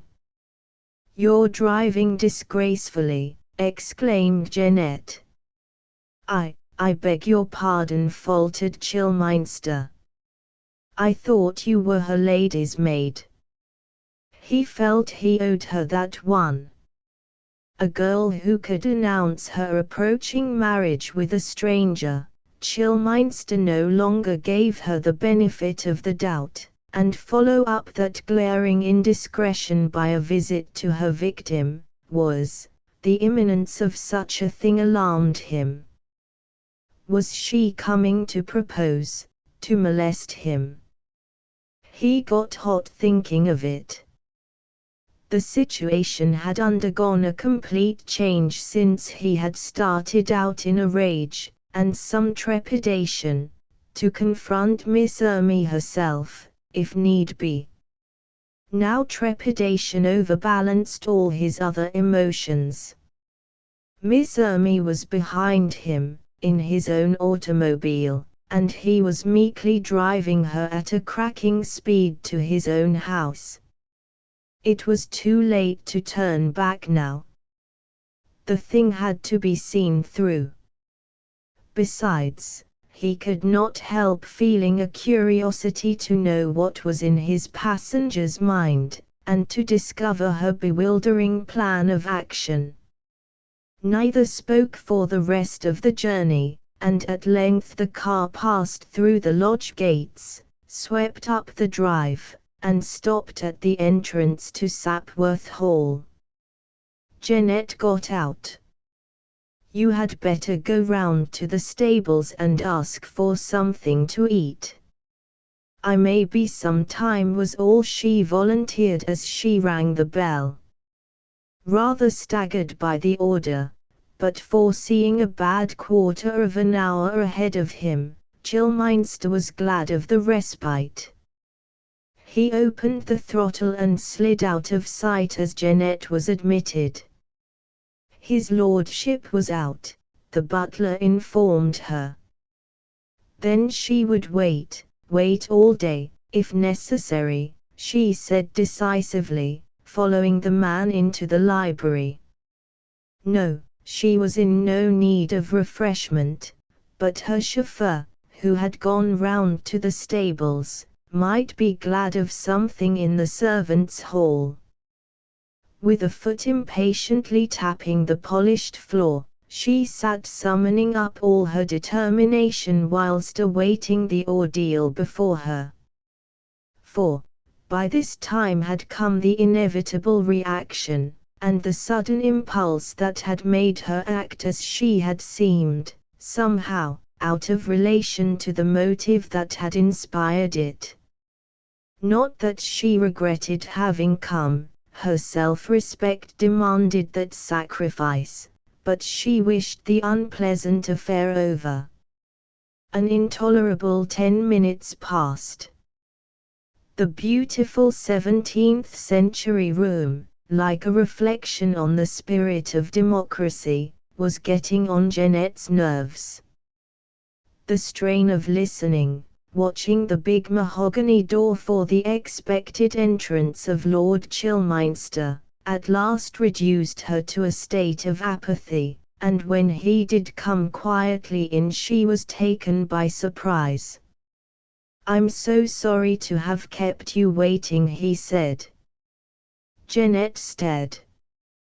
Bareheaded, gaiterless, minus his driving coat, very self-contained and eminently aristocratic, the supposed motorman advanced into the room.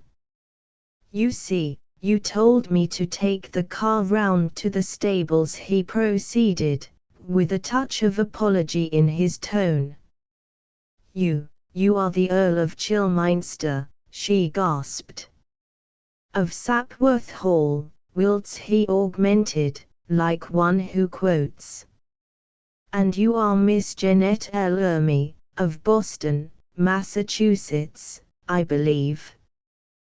There was quite a long silence.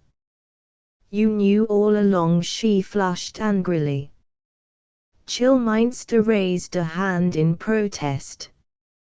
"Not until you told me."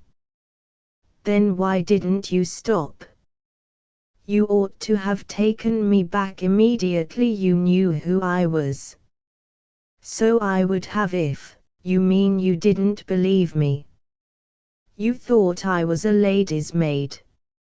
Jeanette interrupted indignantly. "That was an error of judgment for which I humbly apologize. We are all liable to make mistakes sometimes. You, Miss Ermy, for instance, took me for a motorman. You also appropriated my car, and commanded me to bring you here at a murderous, no, a killing pace. And I think you added that you would make it up to me." Jeanette's face tingled. She had come to accuse, and, instead, found herself patiently listening to a recital of her indiscretions. But if Lord Chilminster was a strategist, Jeanette was a tactician. She appreciated the danger of a passive defense, and conversely, of the value of a vigorous aggression. Without a moment's hesitation she began a counter-attack. "In today's Morning Post," she commenced. "Ah, the Morning Post," echoed Chilminster, also changing front. There was a disgraceful announcement. Half of it certainly was irksome. "Which half?" asked Jeanette suspiciously. "I have no conscientious scruples about matrimony in the abstract," parried Chilminster. "But I have. I object altogether to the paragraph. I resent it." "Then you did not insert it." "I insert it." "I," flamed Jeanette. She drew herself up as haughtily as a pretty woman can under the disadvantage of being seated in a yielding easy chair. "Do you mean to assert, Lord Chilminster, that I—" She was interrupted by the entrance of the butler. "Luncheon is served, my lord," he announced. "You will take off your coat." Lord Chilminster turned to Miss Ermy, and advanced a step in anticipation. The butler, with a well-trained butler's promptness, was behind her, and before she could frame a word of objection, the fur-lined garment had slipped from her shoulders. "Thus must martyrs have marched to the stake," was one of Jeanette's bewildered reflections as she preceded her host out of the room, and, as in a dream, found herself a few minutes later facing him across the luncheon table. Outwardly, the meal proceeded in well-ordered calm. Lord Chilminster made no further reference to the debatable topic, only talked lightly and pleasantly on a variety of non-committal subjects. As the ladies' host, that, of course, was the only attitude he could adopt, but the fact remains that he did so de bonne volonté. Perhaps because, so far, he had scored more points than his opponent in the morning's encounter, perhaps, also, because of her undeniable good looks, his irritation, due to the circumstances that had prompted that encounter, began to lessen with Troots en Papillet, was almost forgotten in face of a Moose de Volaille, and entirely vanished among Asperge's Verts Mousselin. Miss Jeanette L'Hermy, with her veil lifted, and relieved of her voluminous coat, was, he had to admit, distractingly pretty, not at all the type he had pictured as the original of the name. Young, pretty, and charming women, he was convinced that au fond she was charming, ought to have no obstinate prejudices against marriage. He even ventured to think that Miss Hermy's mind had become obscured on that point by those, well, indiscreet lines in the Morning Post. They had upset him, then why not her? They were so premature. As for Jeanette, in spite of Lord Chilminster's effortless ease, her powers of conversation were frozen. She was reduced to monosyllables, and she ate in proportion. It was a humiliating experience to be accepting the hospitality of the enemy, moreover, that made it awkward for her to prolong hostilities. Having broken bread in his tents, a Puritan strain was responsible for the illustration, she felt disarmed. Besides, she was rather ashamed of her maladroitness in mistaking Lord Chilminster for a common motorman. It argued gaucherie. Perhaps he thought her unconventional call a violation of good taste, considered her forward. He had plainly shown his annoyance about that that embarrassing paragraph, and that fact spiked most of her batteries. He might, after all, prove to be quite, "Do you mind if I smoke?" Lord Chilminster's voice startled her out of her reverie. The servants had noiselessly retired, and they were alone. I feel ready to sink through the floor," she rejoined inconsequently. He returned his cigarette case to his pocket, looking quite concerned. "I'm so sorry. I ought not to have, no. Please smoke." "It isn't that," stammered Jeanette. "It's the Morning Post." Jeanette evaded his eye. "Yes, it does put us in rather a tight place," mediated Chilminster. Nothing was said for a moment. "Engaged," he murmured. Jeanette raised her eyes and noted his reflective attitude. "Who can have put it in?" he went on. "I can't imagine." "And why?" "It does seem strange," admitted Jeanette in a detached tone. "It's not as if we were." "No," she interposed hurriedly. "Well, what ought we to do about it? Of course, we can contradict it, but what?" she asked, filling his pause. "I hate advertisement, that is, unnecessary advertisement," Chilminster corrected himself. "It would make us, I mean me, look so vacillating." He looked up rather suddenly, and just missed Jeanette's eyes by the thousandth of a second. What could he mean? She asked herself, while her heart pumped boisterously. Was he magnanimous enough to be thinking of accepting a compromising situation to save her? What he had said sounded very unselfish.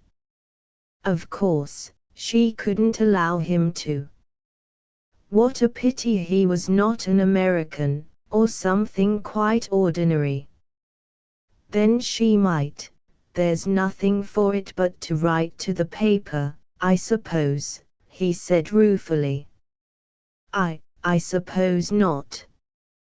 The comment was dragged from Jeanette in a tone as unconsciously reluctant as his was rueful. Chillminster sighed. "It's so rough on you." Jeanette felt a consuming anxiety to know whether his sympathy was occasioned by the announcement or the suggested denial of it.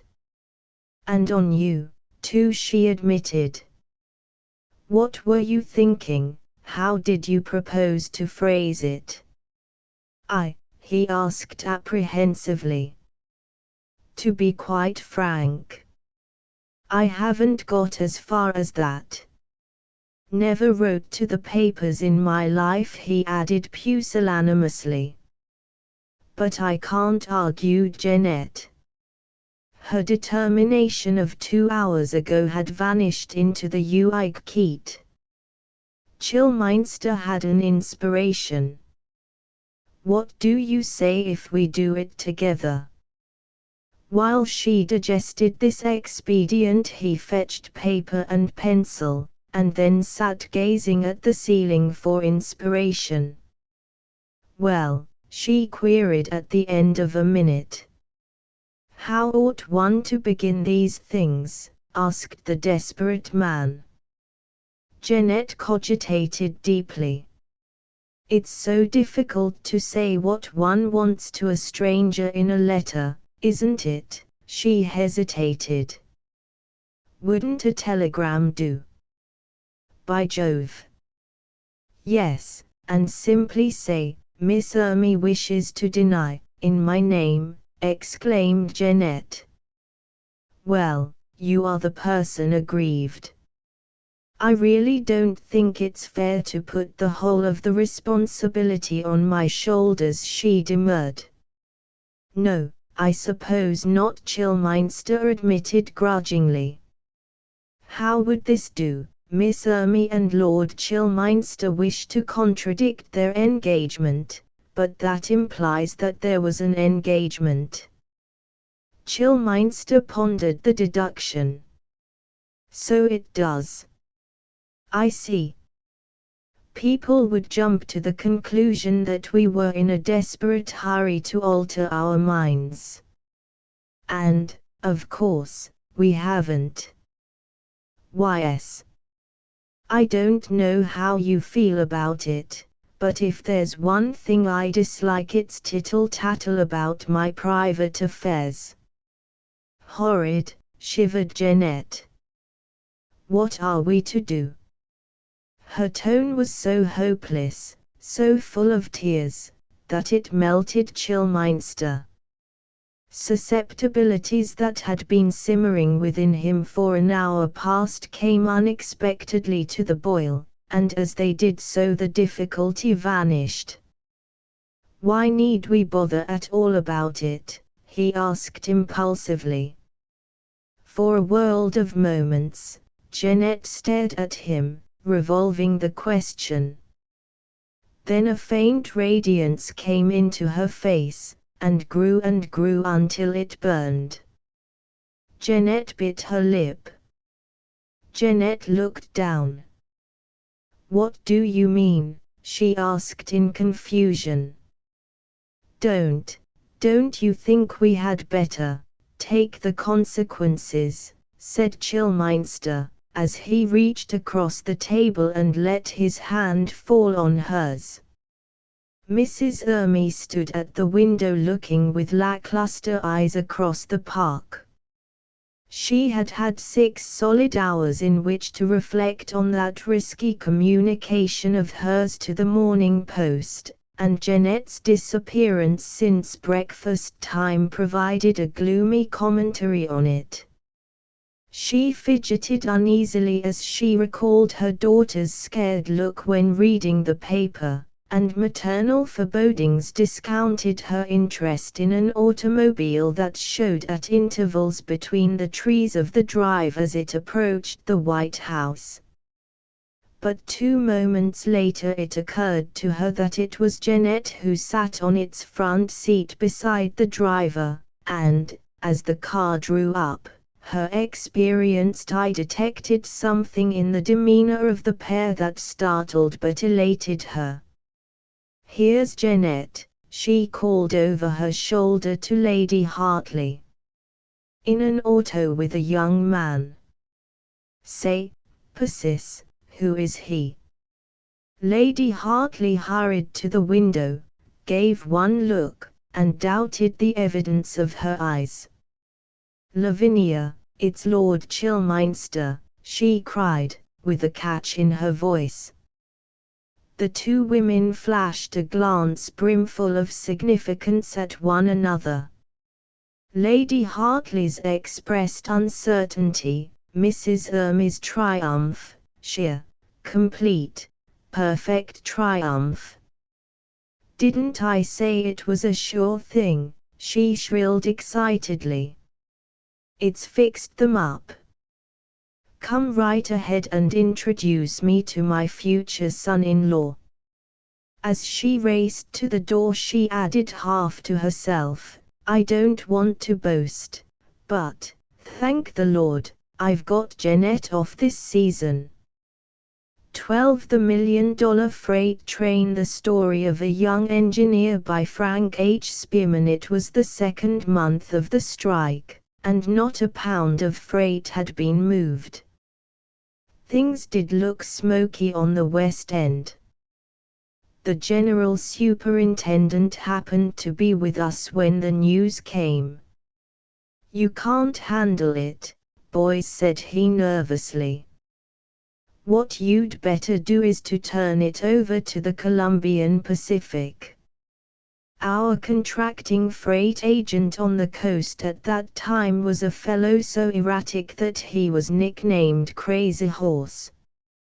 Right in the midst of the strike, Crazy Horse wired that he had secured a big silk shipment for New York. We were paralyzed. We had no engineers, no firemen, and no motive power to speak of.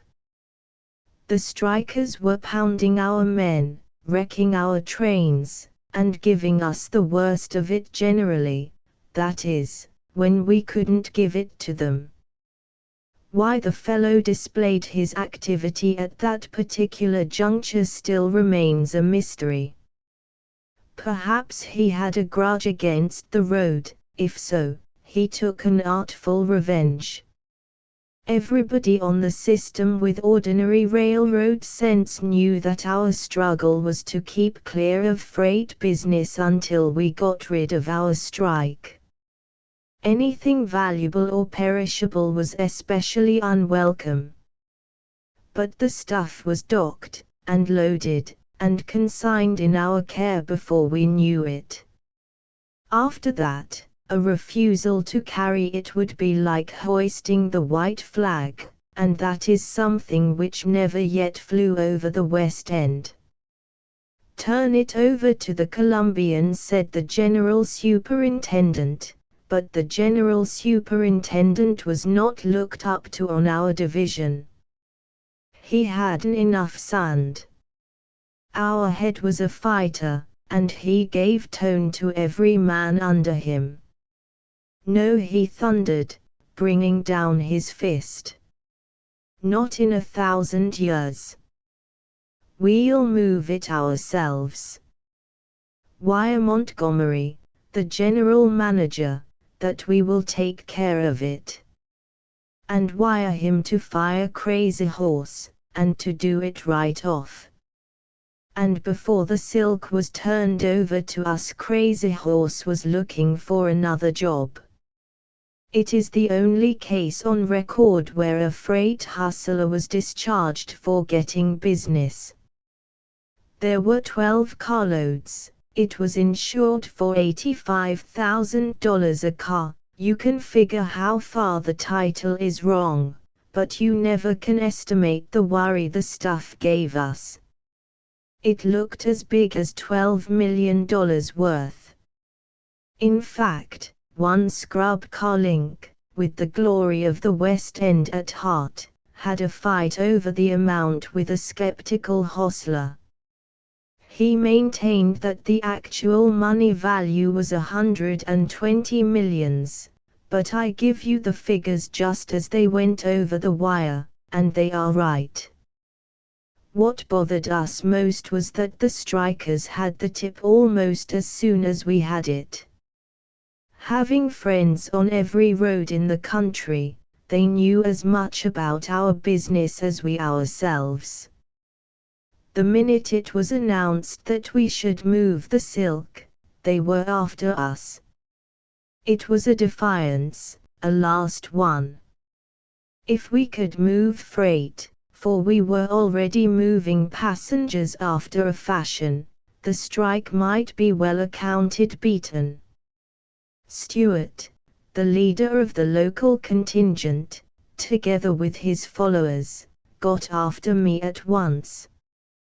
"You don't show much sense," Reed said he. "You fellows here are breaking your necks to get things moving, and when this strike's over, if our boys ask for your discharge, they'll get it. This road can't run without our engineers. We're going to beat you.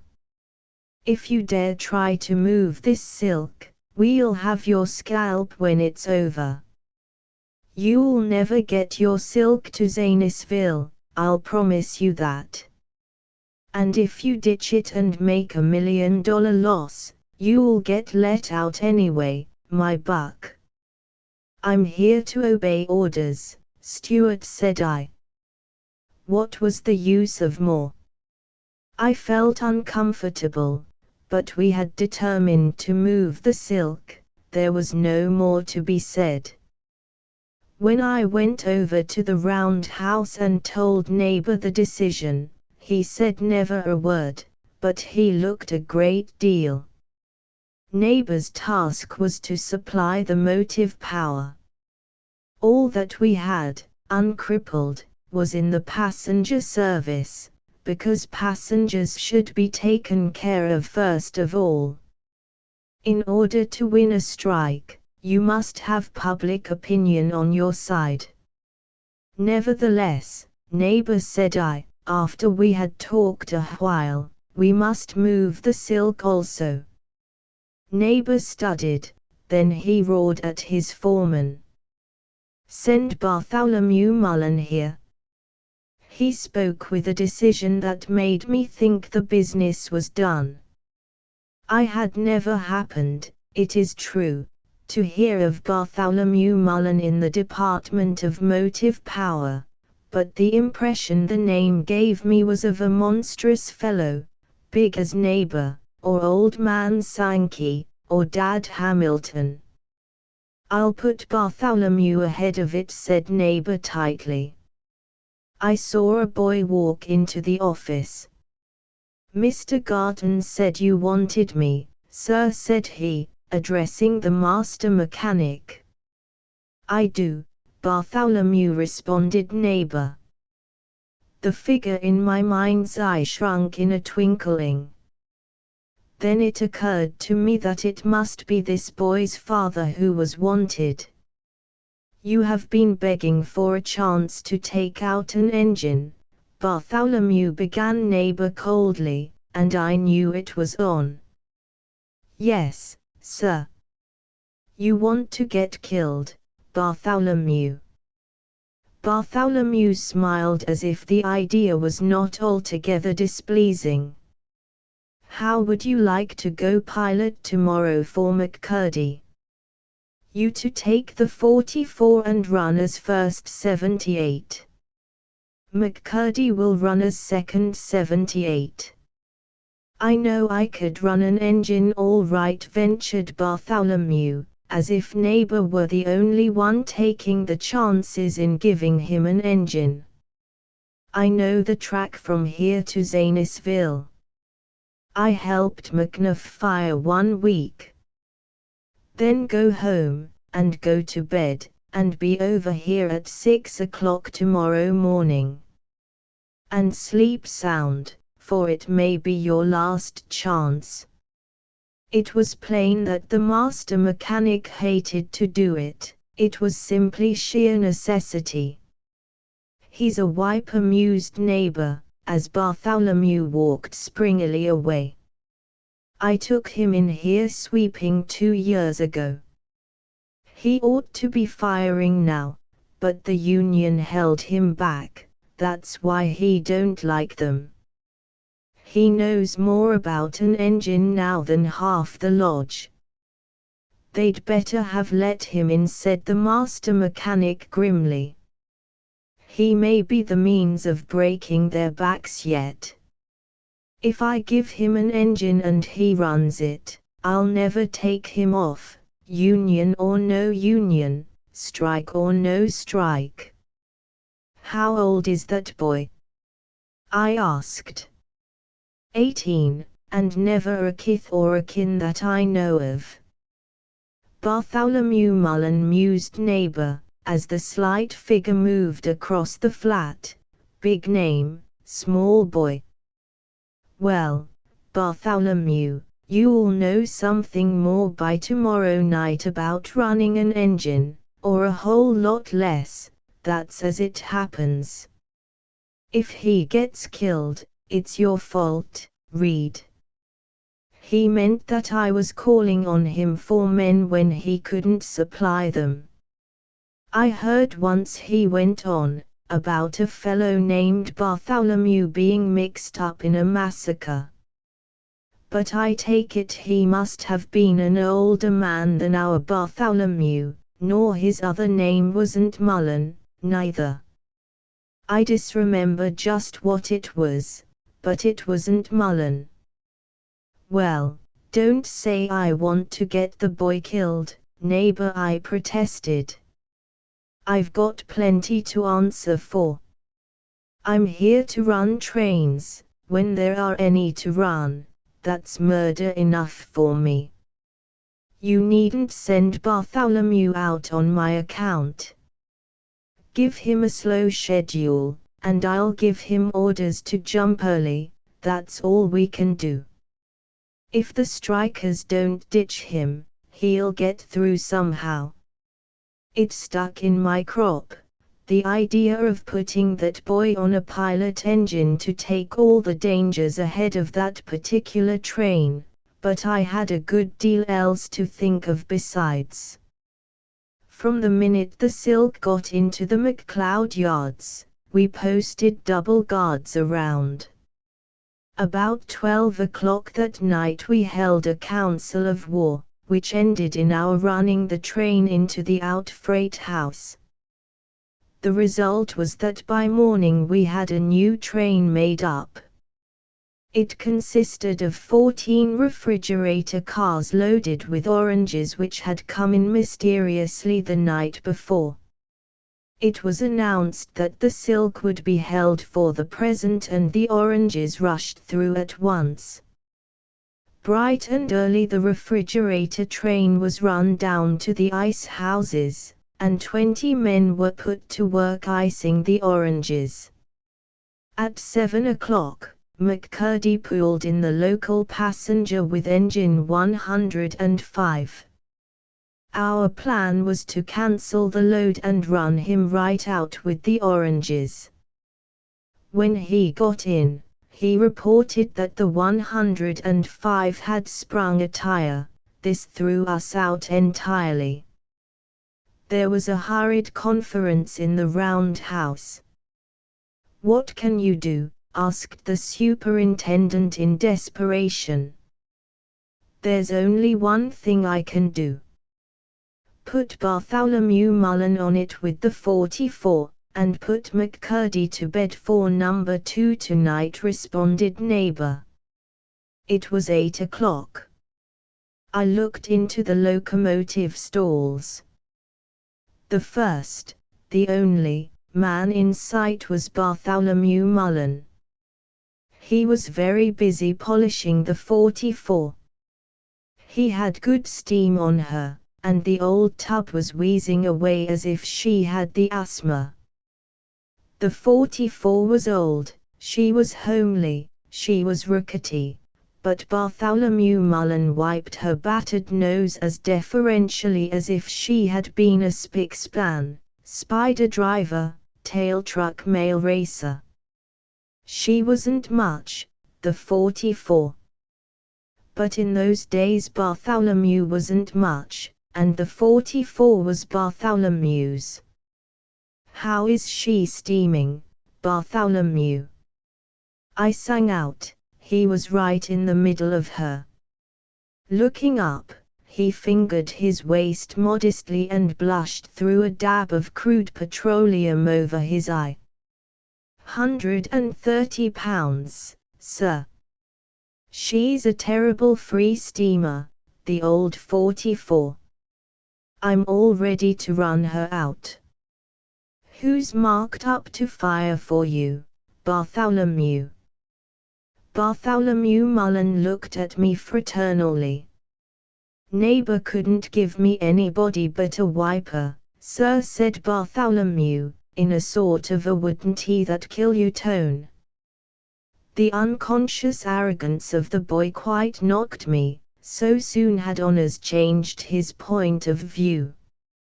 Last night a despised wiper, at daybreak, an engineer, and his nose in the air at the idea of taking on a wiper for firemen.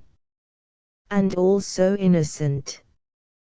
Would you object, Bartholomew, I suggested gently, to a train master for firemen? I don't think so, sir. Thank you, because I am going down to Zanesville this morning myself, and I thought I'd ride with you. Is it all right? Oh, yes, sir, if neighbor doesn't care. I smiled. He didn't know whom neighbor took orders from, but he thought, evidently, not from me. Then run her down to the Oranges, Bartholomew, and couple on, and we'll order ourselves out. See? The 44 looked like a baby carriage when we got her in front of the refrigerators. However, after the necessary preliminaries, we gave a very sporty toot, and pulled out. In a few minutes we were sailing down the valley. For 50 miles we bobbed along with our cargo of iced silk as easy as old shoes. For I need hardly explain that we had packed the silk into the refrigerators to confuse the strikers. The great risk was that they would try to ditch us. I was watching the track as a mouse would a cat, looking every minute for trouble. We cleared the Gumbo Cut west of the Beaver at a pretty good clip, in order to make the grade on the other side. The bridge there is hidden in summer by a grove of hackberries. I had just pulled open to cool her a bit when I noticed how high the backwater was on each side of the track. Suddenly I felt the fill going soft under the drivers, felt the 44 wobble and slew. Bartholomew shut off hard, and threw the air as I sprang to the window. The peaceful little creek ahead looked as angry as the Platte in April water, and the bottoms were a lake. Somewhere up the valley there had been a cloud burst, for overhead the sun was bright. The Beaver was roaring over its banks, and the bridge was out. Bartholomew screamed for brakes. It looked as if we were against it, and hard. A soft track to stop on, a torrent of storm water ahead, and $100,000 worth of silk behind, not to mention equipment. I yelled at Bartholomew, and motioned for him to jump. My conscience is clear on that point. The 44 was stumbling along, trying like a drunken man to hang to the rotten track. Bartholomew! I yelled, but he was head out and looking back at his train while he jerked frantically at the air lever. I understood. The air wouldn't work, it never will on those old tubs when you need it. The sweat pushed out on me. I was thinking of how much the silk would bring us after the bath in the Beaver. Bartholomew stuck to his levers like a man in a signal tower, but every second brought us closer to open water. Watching him intent only on saving his first train, heedless of his life, I was actually ashamed to jump. While I hesitated, he somehow got the brakes to set. The old 44 bucked like a bronco. It wasn't too soon. She checked her train nobly at the last, but I saw nothing could keep her from the drink. I gave Bartholomew a terrific slap, and again I yelled. Then turning to the gangway, I dropped into the soft mud on my side. The 44 hung low, and it was easy lighting. Bartholomew sprang from his seat a second later, but his blouse caught in the teeth of the quadrant. He stooped quick as thought, and peeled the thing over his head. Then he was caught fast by the wristbands, and the ponies of the 44 tipped over the broken abutment. Pull as he would, he couldn't get free. The pilot dipped into the torrent slowly. But losing her balance, the 44 kicked her heels into the air like lightning, and shot with a frightened wheeze plump into the creek, dragging her engineer with her. The head car stopped on the brink. Running across the track, I looked for Bartholomew. He wasn't there. I knew he must have gone down with his engine. Throwing off my gloves, I dived, just as I stood, close to the tender, which hung half submerged. I am a good bit of a fish underwater, but no self-respecting fish would be caught in that yellow mud. I realized, too, the instant I struck the water, that I should have dived on the upstream side. The current took me away whirling. When I came up for air, I was 50 feet below the pier. I scrambled out, feeling it was all up with Bartholomew, but to my amazement, as I shook my eyes open, the train crew were running forward, and there stood Bartholomew on the track above me, looking at the refrigerator. When I got to him, he explained how he was dragged under and had to tear the sleeve out of his blouse underwater to get free. The surprise is how little fuss men make about such things when they are busy. It took only 5 minutes for the conductor to hunt up a coil of wire and a sounder for me, and by the time he got forward with it, Bartholomew was halfway up a telegraph pole to help me cut in on a live wire. Fast as I could, I rigged a pony, and began calling the McCloud dispatcher. It was rocky sending, but after no end of pounding, I got him and gave orders for the wrecking gang, and for one more of neighbors' rapidly decreasing supply of locomotives. Bartholomew, sitting on a strip of fence which still rose above water, looked forlorn.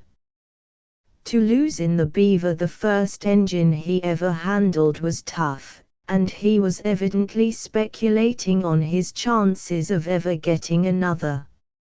If there weren't tears in his eyes, there was storm water certainly. But after the relief engine had pulled what was left of us back 6 miles to a siding, I made it my first business to explain to neighbor, who was nearly beside himself, that Bartholomew not only was not at fault, but that by his nerve he had actually saved the train. "I'll tell you, neighbor," I suggested, when we got straightened around. "Give us the 109 to go ahead as pilot, and run her around the river division with Foley and the 216. "What'll you do with number 6, growled neighbor. 6 was the local passenger west. "Annul it west of McCloud," said I instantly.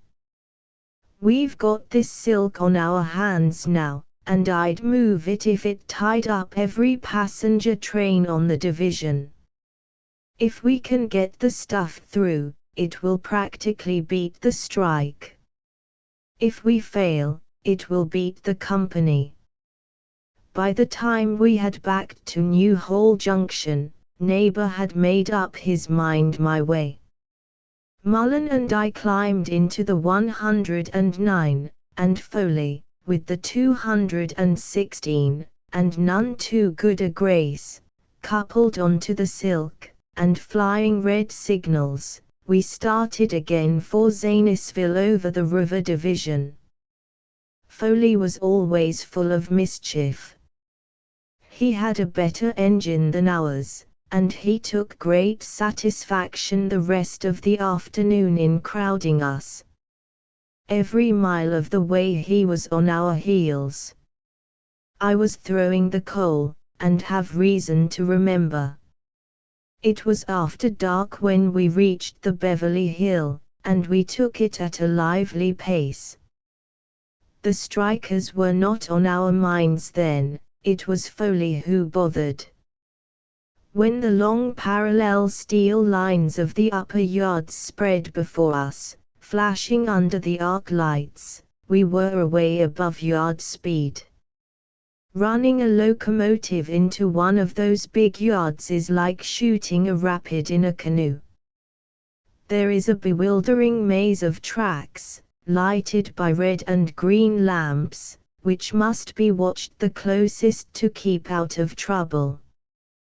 The hazards are multiplied the minute you pass the throat, and a yard wreck is a dreadful tangle. It makes everybody from roadmaster to flagman furious, and not even Bartholomew wanted to face an inquiry on a yard wreck. On the other hand, he couldn't afford to be caught by Foley, who was chasing him out of pure caprice.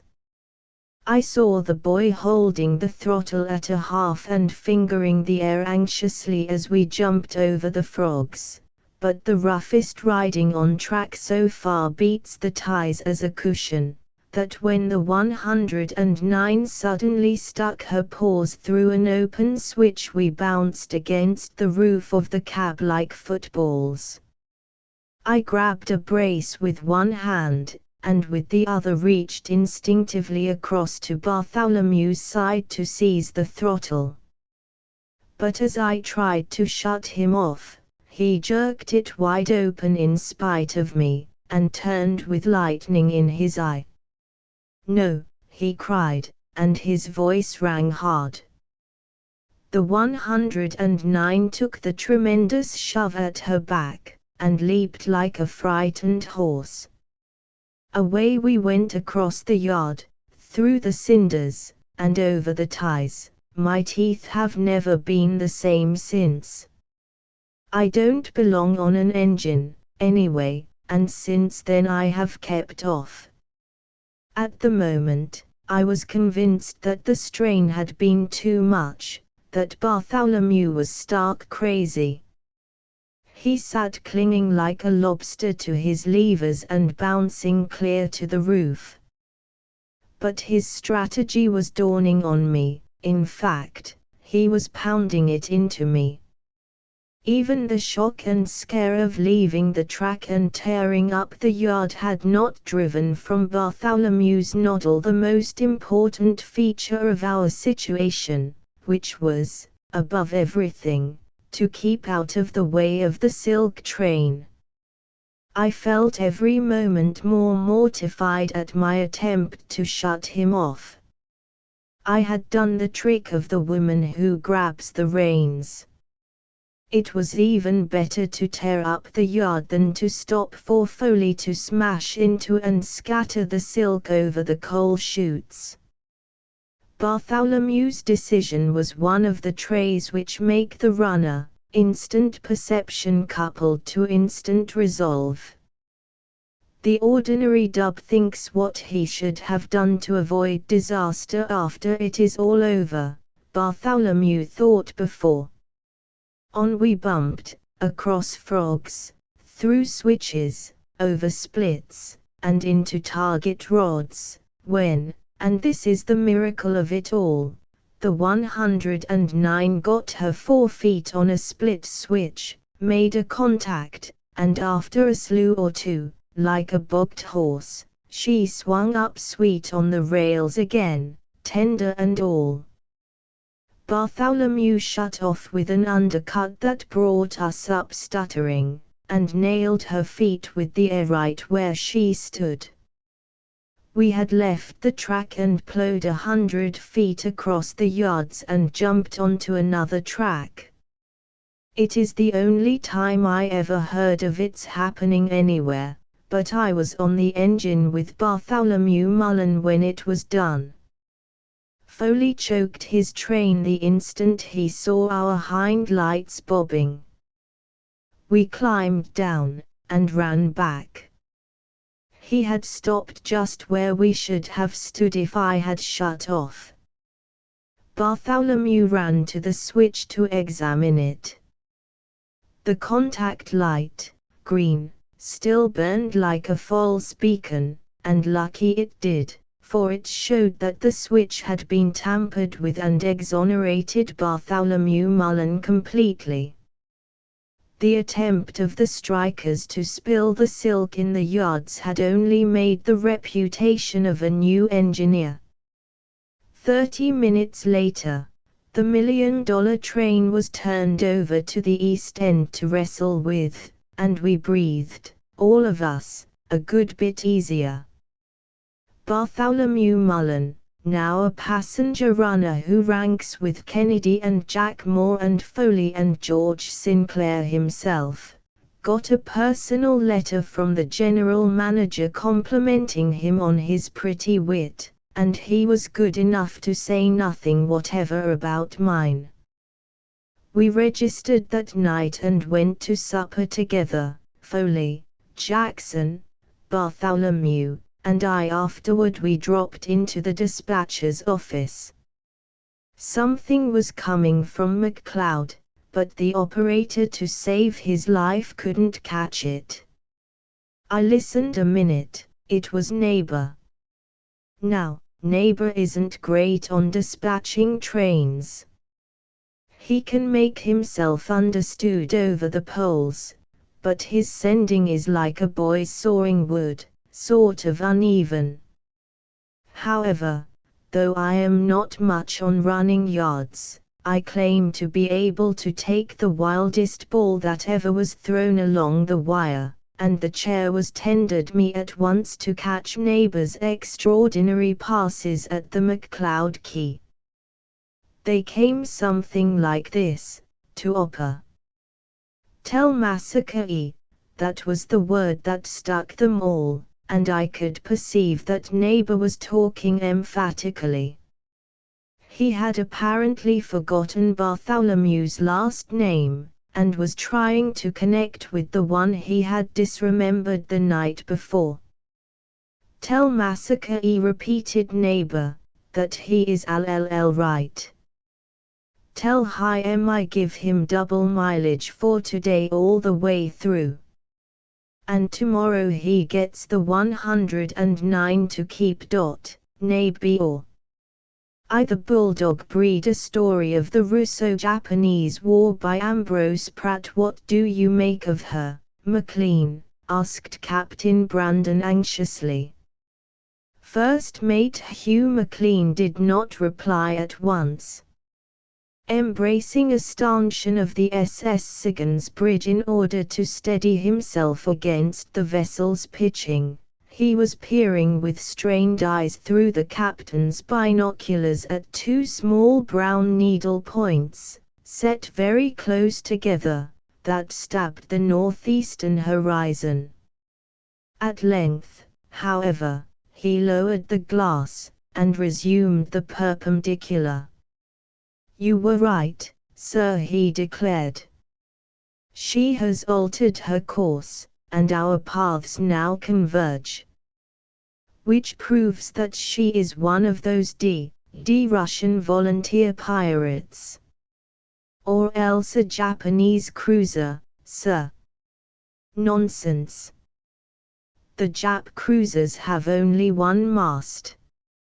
"So they have, sir. I was forgetting that." "What to do?"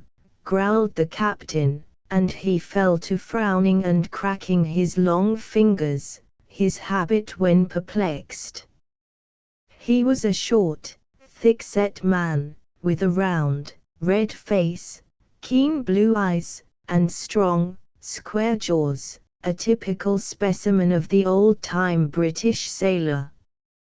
Hugh McLean, on the other hand, was a lean and lank Australian, of evident Scottish ancestry. His long, aquiline nose and high cheekbones were tightly covered with a parchment-like skin, bronzed almost to the hue of leather.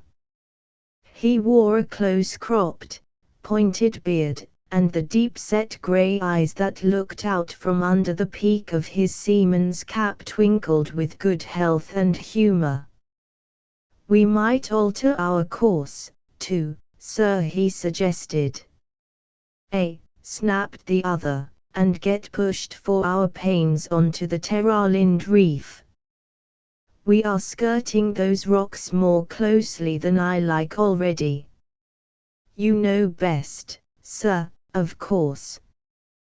But I meant that we might slip back toward Manila, and try the other channel after we have given that fellow the go-by."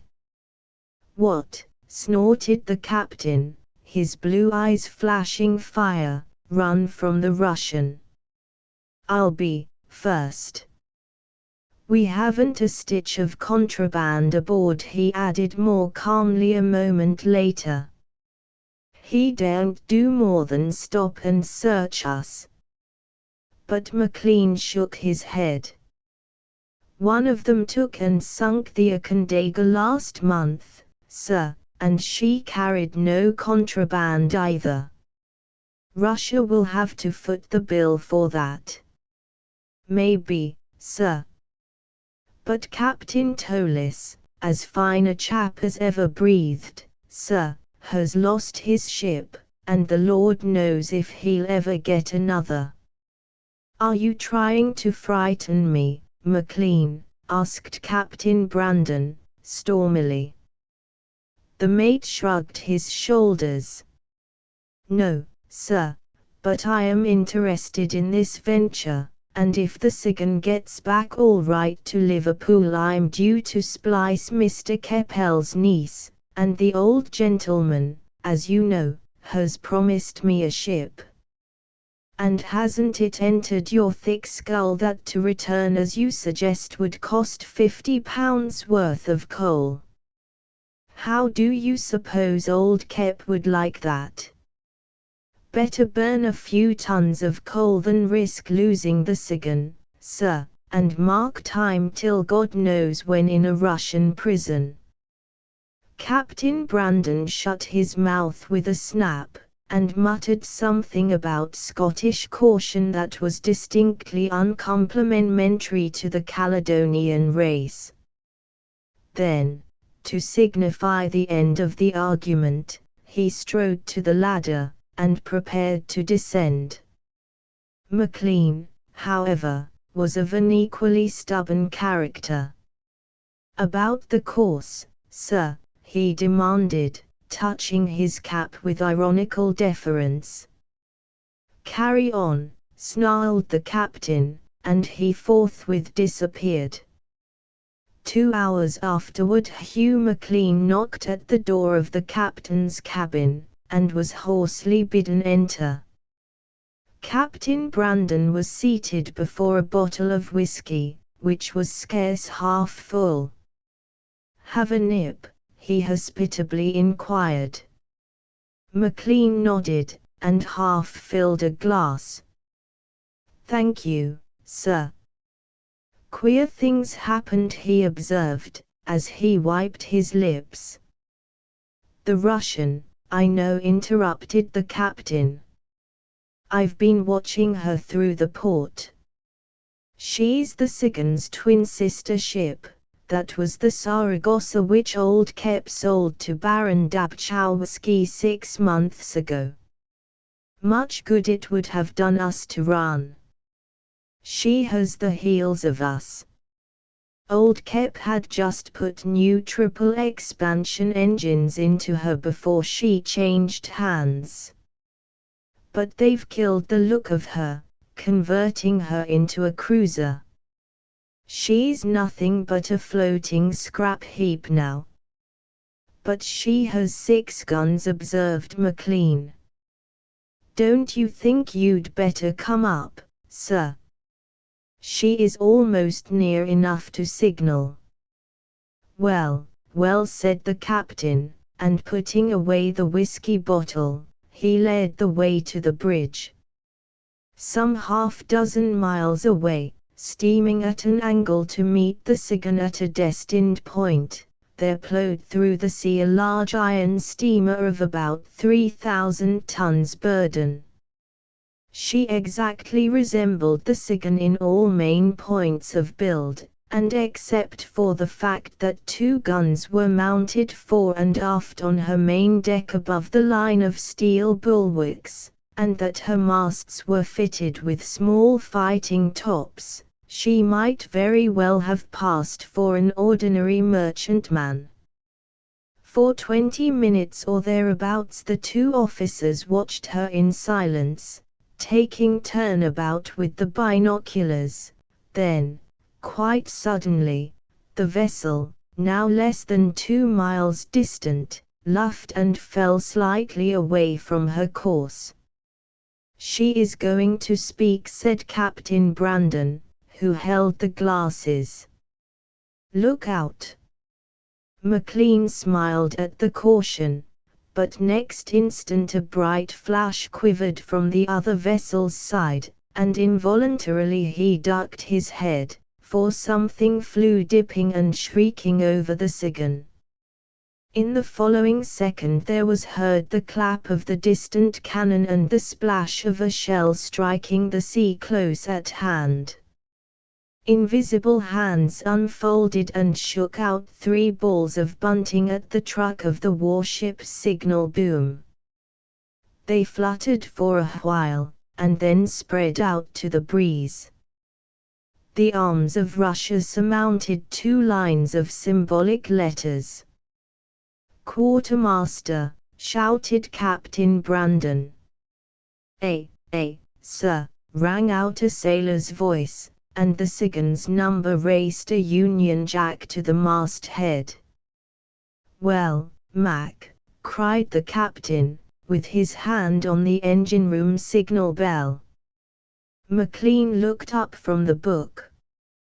"His Imperial Majesty of Russia, by the commander of the converted cruiser Nevsky, orders us to stop." Captain Brandon pressed the lever, and before 10 might be counted the shuddering of the Sigon's screw had ceased. "What next?" he muttered. As if in answer, another flag fluttered up the Nevsky's halyards. "He will send a boat," interpreted McLean. A short period of fret and fume ensued, then a small steam launch rounded the Nevsky's bows, and sped like a greyhound across the intervening space. The Nevsky now presented her broadside to the Sigon, and all of her 6 guns were trained upon the English steamer's decks. The launch was crammed with men. Captain Brandon ordered a gangway to be lowered, and although the Tars sprang to the task with great alacrity, it was hardly completed before the launch touched the Sigan's side.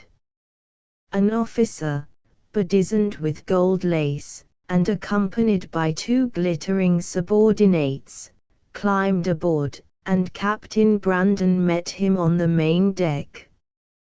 Hugh McLean, from the bridge, watched them file into the captain's cabin. 10 minutes later they emerged, and without waiting a moment the Russians hurried back into the launch. Captain Brandon's face was purple. He hurriedly mounted to the bridge, and leaning over the rail cursed the departing launch at the top of his voice in 5 different languages. "What's the trouble, sir?" asked McLean when his superior appeared at last to be exhausted. "They want our coal." "See them to, for all eternity," gasped the frenzied captain. "And they'll blow us out of the water if we don't follow them to Tramwayou." "Where is that?"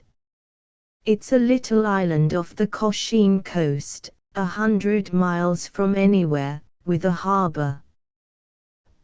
"They'll smart for this." "Not they," said McLean. "That is, if you obey. They'll gut and scuttle the Sigan, and then kill every mother's son of us. Dead men tell no tales. We'll be posted at Lloyd's as a storm loss. But what can we do? Full speed ahead, and ram her while she's picking up the launch. Chance the guns." "I'll do it," shrieked the captain, and he sprang to the signal bell.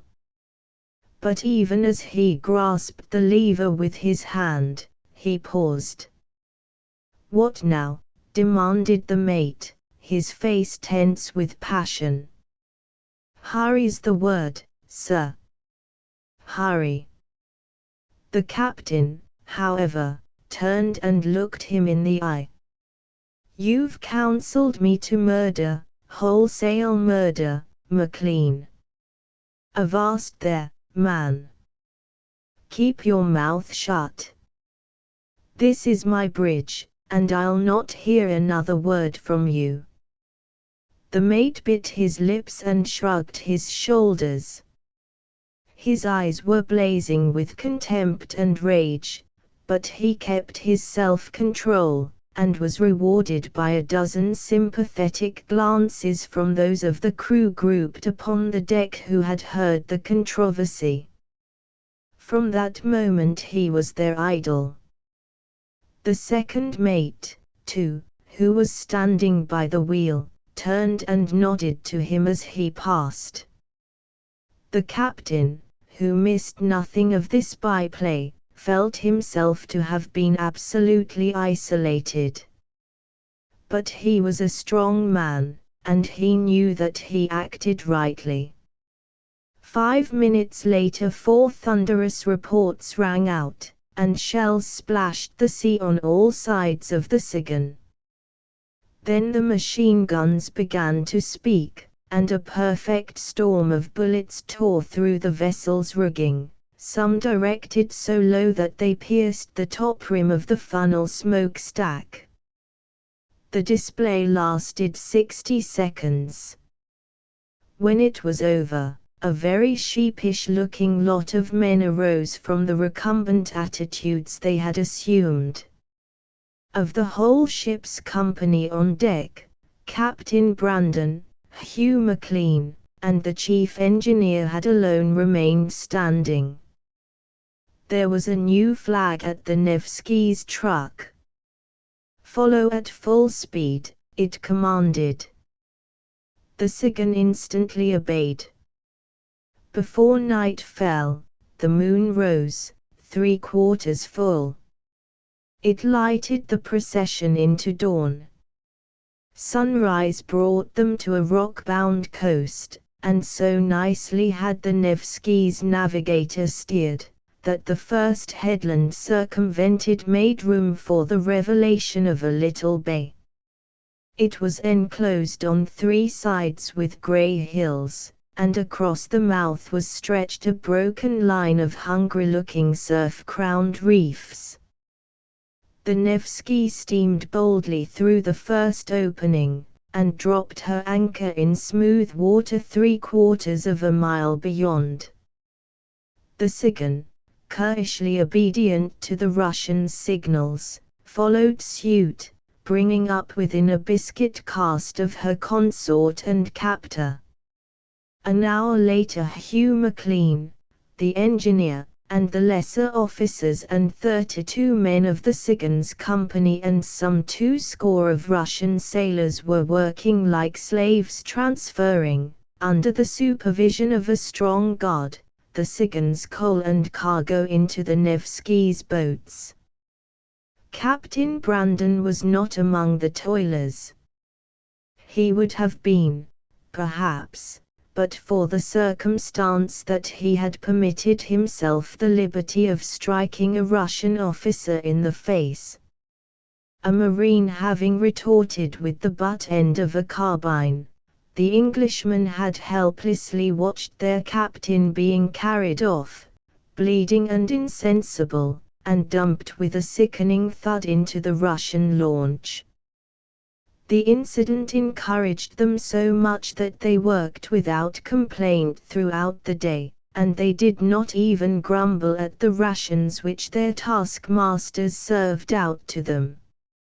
Shortly before dusk the breeze that had been blowing died away, and the Russians took advantage of the calm to warp the vessels together.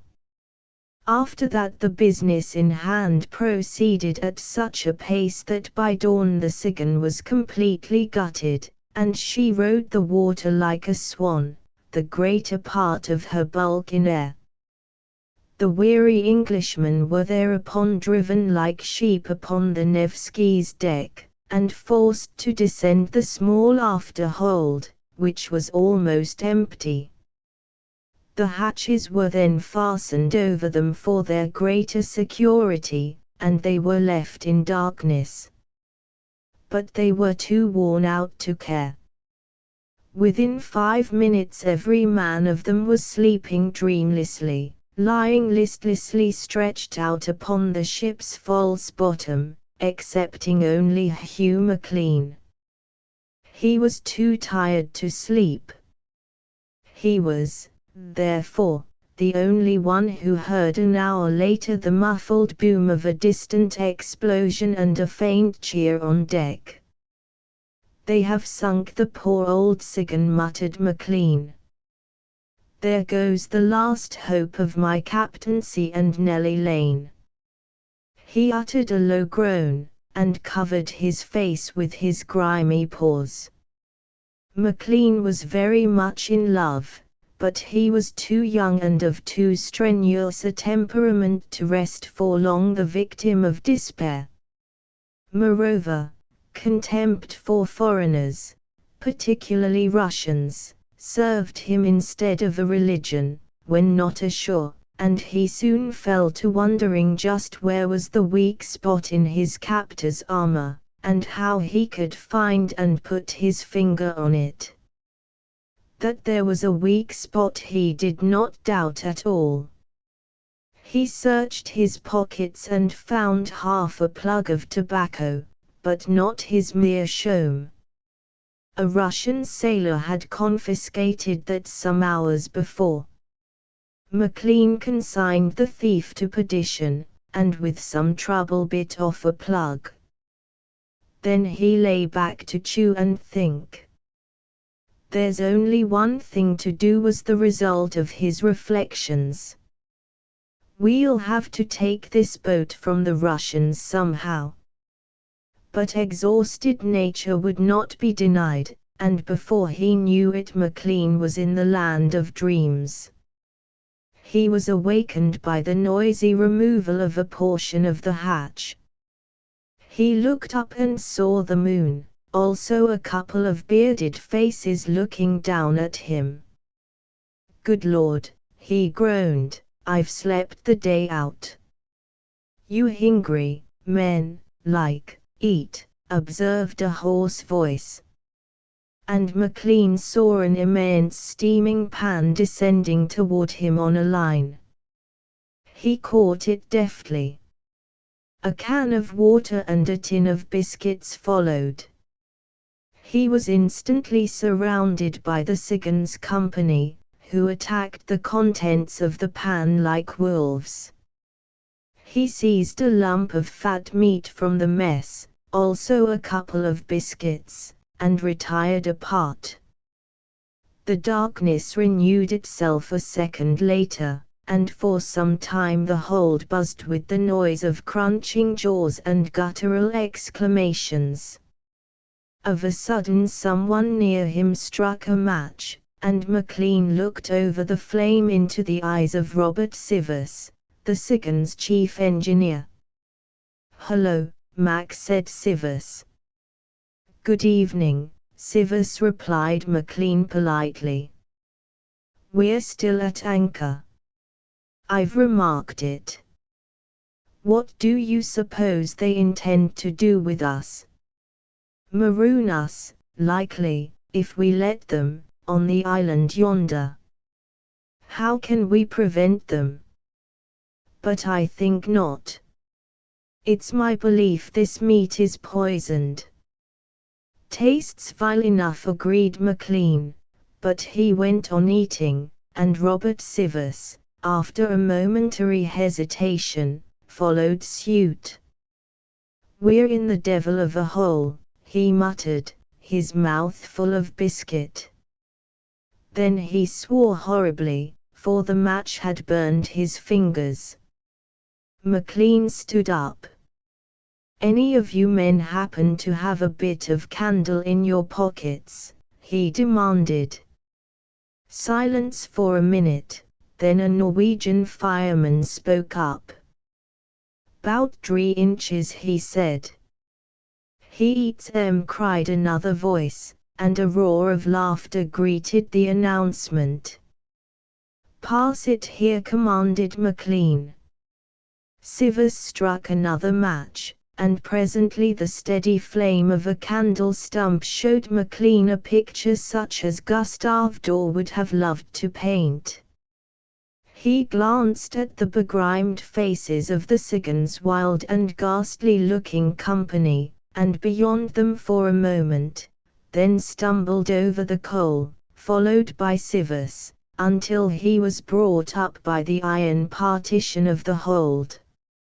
He made, however, straight for the bulkhead, and stooping down, held the candle close to the line of bolts covering the propeller's tunnel. "By Jingo!" cried Sivers. "I see your game. Let me look, McLean. This is my trade." He bent forward, wrenched at a chute bolt, and with a cry of satisfaction threw back a plate. The Siggins Company crowded round the manhole thus revealed, muttering with excitement. "One moment, Sivers," cried McLean, for the engineer had one leg already in the tunnel. Then he turned to the men. "My lads," he said, "it's a case of our lives or the Russians, for I firmly believe the accursed pirates mean to kill us. We must take this ship by hook or by crook, and I think I see the way to do it." He concluded with some precise instructions, and a few savage sentences, in which he promised an unmentionable fate to the unfortunate who made a sound or failed to follow to the letter his instructions. A second later, in a silence that could be felt, he blew out the light, and followed Sivers into the tunnel. A few cave-black yards, crawled painfully on hands and knees, slipping and slithering along the propeller shaft, brought the leaders to the edge of a wider space. Sivers struck a match, and a well-like, vertical opening was revealed. High overhead towered and threatened an enormous steel crank. Before their feet lay a deep pool of slime. The heat was horrible. "It should be hereabouts," whispered Sivas, and his fingers searched the wall. For a moment nothing could be heard but the deep breathing of the Siggins company. Then came a slight but terrifying clang. "I've got it," whispered Sivas. "Are you ready?" "Right." McLean's eyes were dazzled of a sudden with a hot flare of light, and the deafening thud of the condensers smote in his ears. He never quite coherently remembered that which immediately ensued, for something struck him on the head. When he came to his full senses again, he was lying on a grating beside the body of the Russian cleaner he had strangled. The Siggins men were all around him. He arose, gasping for breath. Sivas thrust a bar into his hand and pointed to a line of ladders. McLean nodded, crossed the grating, and began to climb. Sivas, armed with a hammer, followed at his heels. There were 3 men in the engine room, an engineer and 2 cleaners. They took the climbers for stokers, and went on with their occupations. McLean sidled to the door across the grating and closed it in the twinkling of an eye. The engineer, who was reading a newspaper, heard the noise and looked up. Sivas struck him with the hammer and flew at one of the cleaners. McLean rushed at the other with his spade. It was all over in a moment, and without any noise that the thudding of the donkey engine did not drown. McLean changed coats and caps with the insensible Russian engineer, while Sivas called the Siggins men from below. He then strapped on the man's dirk, and put his revolver in his pocket. "What next?" asked Sivas. McLean glanced at the engine room clock. The hands pointed to 7:15. "Captain and officers are just about half through their dinner," he reflected. "Wait here," he said aloud, "I'm going to reconnoiter. Just keep the door ajar when I leave. Let anyone come in that wants to, but crack him over the skull once he gets inside." Sir." McLean opened the door and stepped out leisurely upon the deck. Before him rose the captain's cabin, the officers' quarters, and the bridge above. Beyond that stretched the main deck, with the forecastle far forward. An officer paced the bridge. Some 20 sailors were grouped about the forecastle door drinking tea, and the rattle of knives and forks, the clink of glasses, and sounds of talk and laughter proceeding from the saloon astern sufficiently located the leaders of his enemies.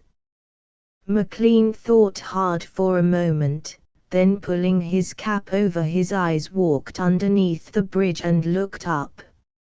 As he had expected, and ardently hoped, he perceived the muzzle of a machine gun protruding from the very center of the iron rampart. Thanking Providence for 2 years spent in the service of the New South Wales Naval Brigade in his younger days, he returned to the engine room door, and after a cautious whisper stepped inside. "Sivas," said he, "the officers are all at dinner astern. Take this revolver, and when you hear me knock 3 times on the railing of the bridge, sneak out with all the men and rush the cabin. Most of the crew are forward. I'll look after them. There's a Nordenfeldt on the bridge." sir. Give me your hammer. Good luck to you, sir. McLean took the hammer, slipped it under his jacket, and once more sought the deck. A steward passed him at a run, and 2 stokers proceeding toward the engine house saluted his uniform. He pulled his cap over his eyes, and began to climb the ladder. The Nevsky was swinging softly at her anchor, her nose pointing to the land. On the distant beach a small fire was burning, and at this the officer of the watch was gazing through his telescope. He was quite alone, and standing in a shaded corner of the bridge. "What sort of a watch can one man keep?" muttered McLean, who had served on an Australian gunboat. He stepped to the officer's side, seized the telescope in his left hand, and as the startled man turned, he dealt him a terrible blow on the nape of his neck with the hammer. The officer fell into his arms, sighing out his breath. McLean laid him gently on the floor, and relieved him of his revolver.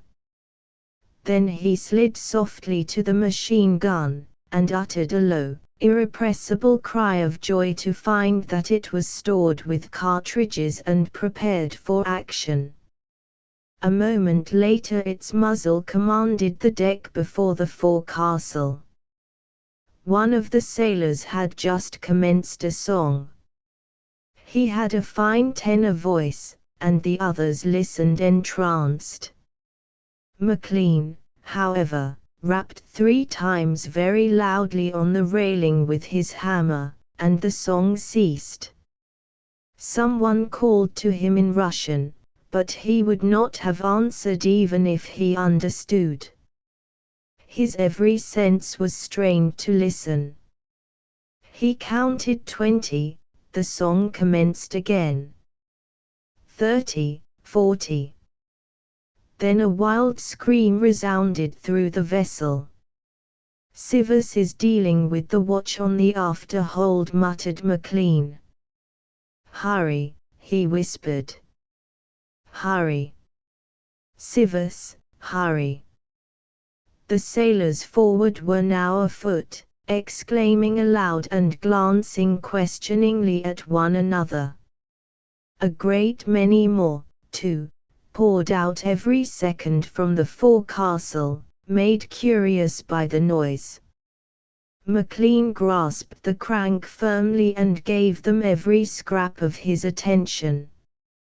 There woke an increasing buzz of shouts and cries astern. It culminated presently in the crack of a revolver, a shriek of pain, and a wild British cheer. Then all over the din a loud, insistent whistle shrilled. The sailors forward rushed for their stacked arms, and formed in ranks with the speed of magic. A petty officer shouted a command, and down the deck they started at the double. "Halt!" McLean shouted, and he turned the crank of the Nordenfeldt. The effect was horrible. A dozen fell at the first discharge. The rest halted, and after one dazed instant's wavering, threw down their arms, broke and fled for the cover of the forecastle. The air was filled with the sound of groans. The deck was like a shambles. McLean watched 3 or 4 poor wounded creatures crawl off on their hands and knees for shelter, and he shuddered violently. He was already sick to death of war. But the fight was not yet over.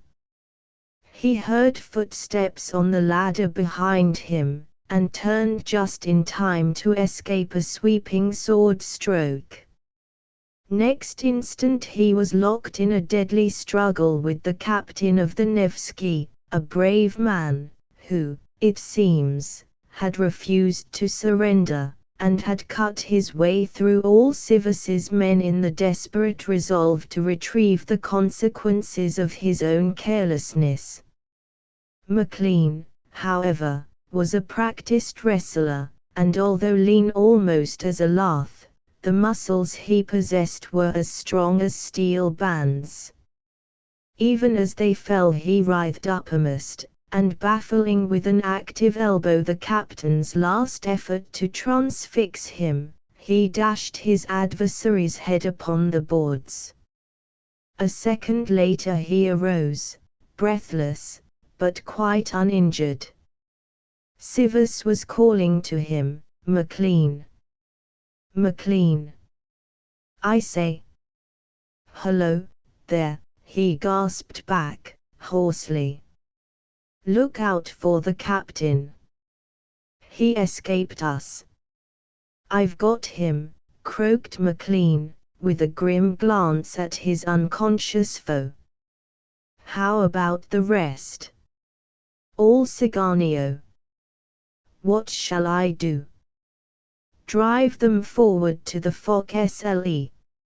Civus obeyed, and very soon 5 splendidly upholstered, but shamefaced-looking gentlemen, 3 stewards, and 4 sailors were standing underneath the beacon light before the forecastle companion.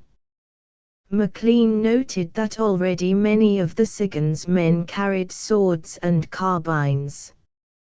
He watched the rest arm themselves with the Nevsky sailors' discarded weapons as they marched their prisoners along the deck.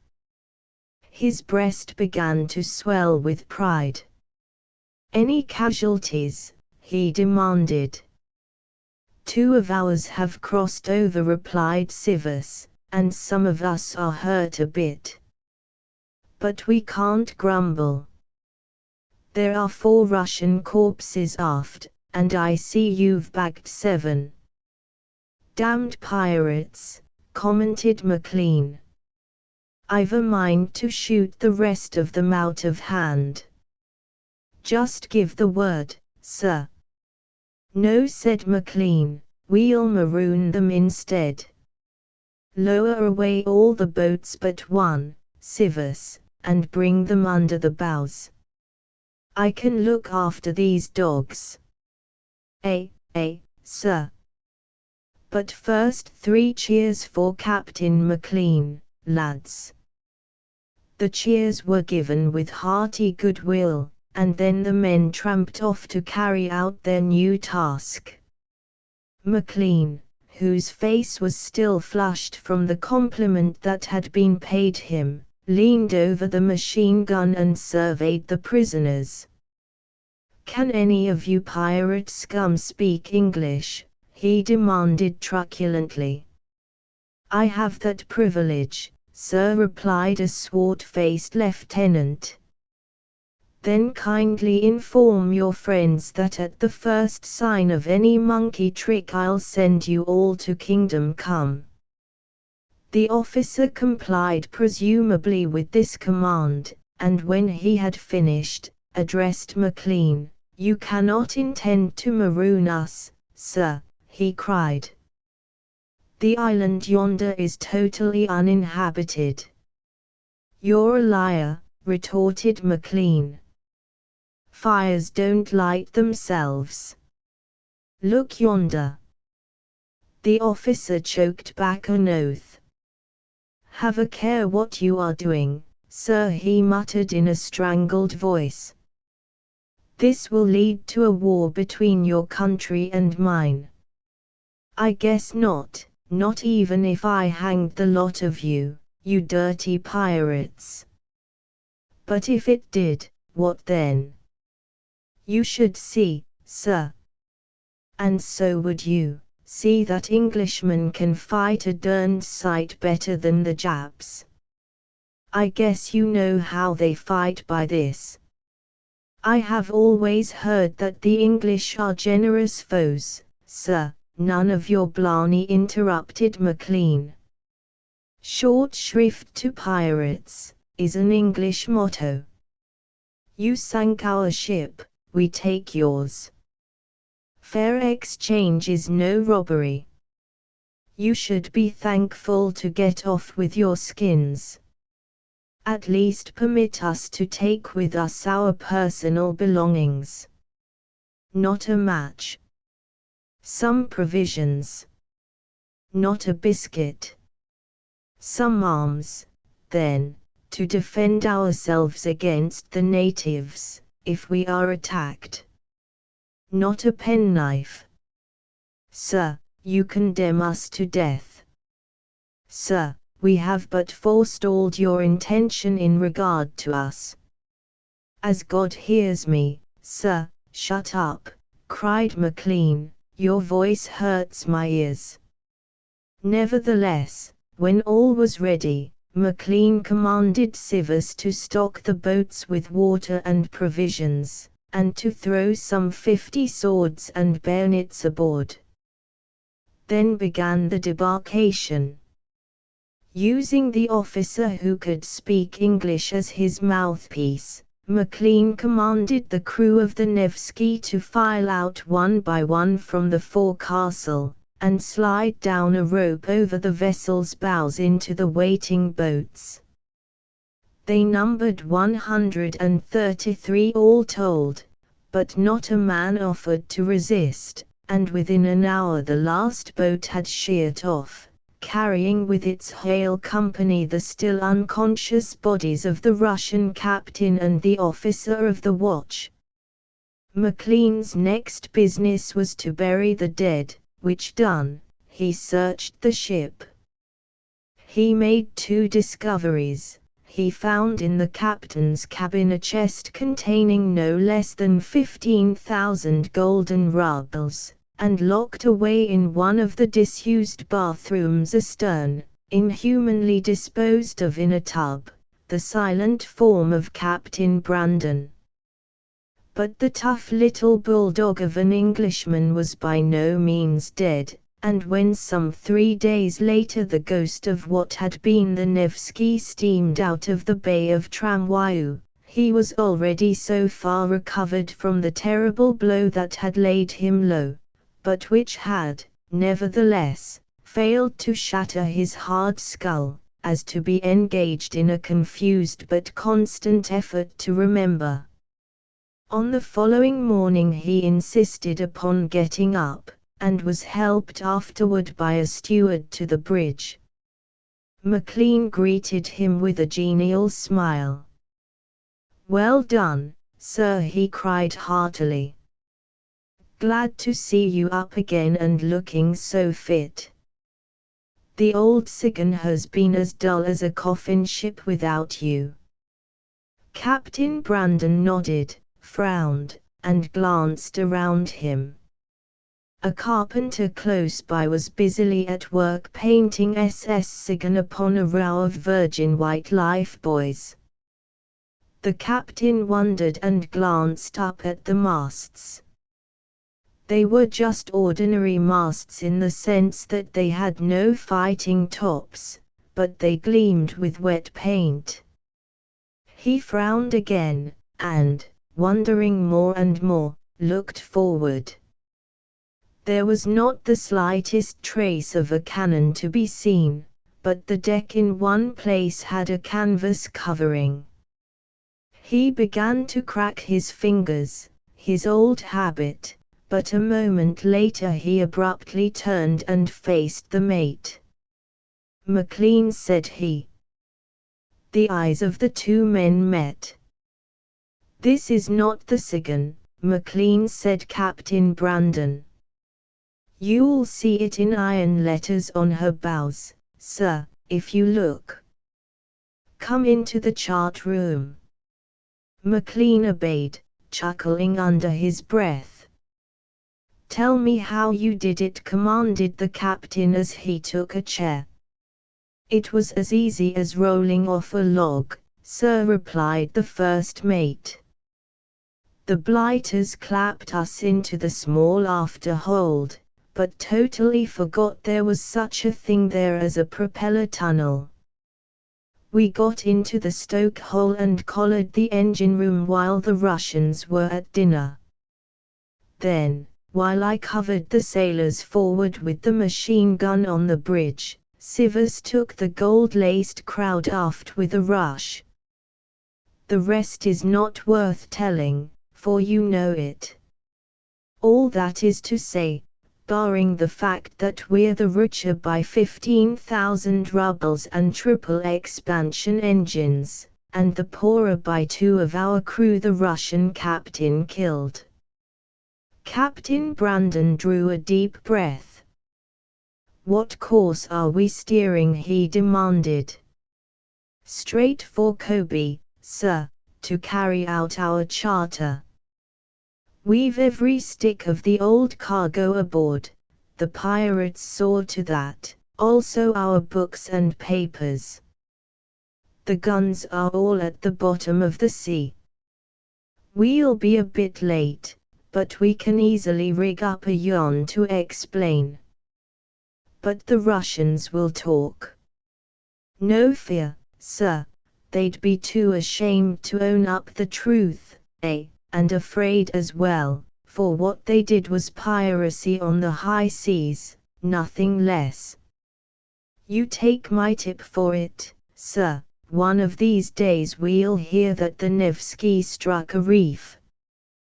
We'll have to tell the owners, though, what will they say? McLean closed one eye. The new Sigan has triple expansion engines, sir. If I know anything of Mr. Keppel, he'll be better pleased with a ship in the hand than a cause of action against the Russian government. But our own men? Why, sir, we have 7,000 rubles to share among them. They'll be made for life. But I thought you said just now there were 15,000. So I did, sir, but there's only you and Sivas and myself know how much there is exactly. There was no call to shout it all over the ship. And I've figured it out this way, you, as captain, are entitled to the most, and you'll want all of 4,000 to heal up the memory of that crack you got on your skull properly. That'll leave 2 for Sivas to do with as he likes, and 2 for me to buy Nellie. That's Mrs. McLean that is to be, just the sort of house she's set her heart on these ages back. What do you say, sir? What do I say, McLean? Cried Captain Brandon, his eyes big with excitement and surprise, too, perhaps. Why, I say this, you are that rare thing, a sensible, honest man. Tip us your flipper. 2 Ice in June, a playwright's story by Fred M. White that said Ethel Marsh judicially, is the least stupid remark you have made during our 5 weeks' acquaintance. Which means that I am improving, John Chesney murmured. There is hope even for me. You cannot possibly understand how greatly I appreciate. The sentence trailed off incoherently as if the effort had been all too much. It was hard to live up to the mental brilliance of Ethel Marsh. She had had the advantage, too, of a couple of seasons in town, whilst Chesney was of the country palpably.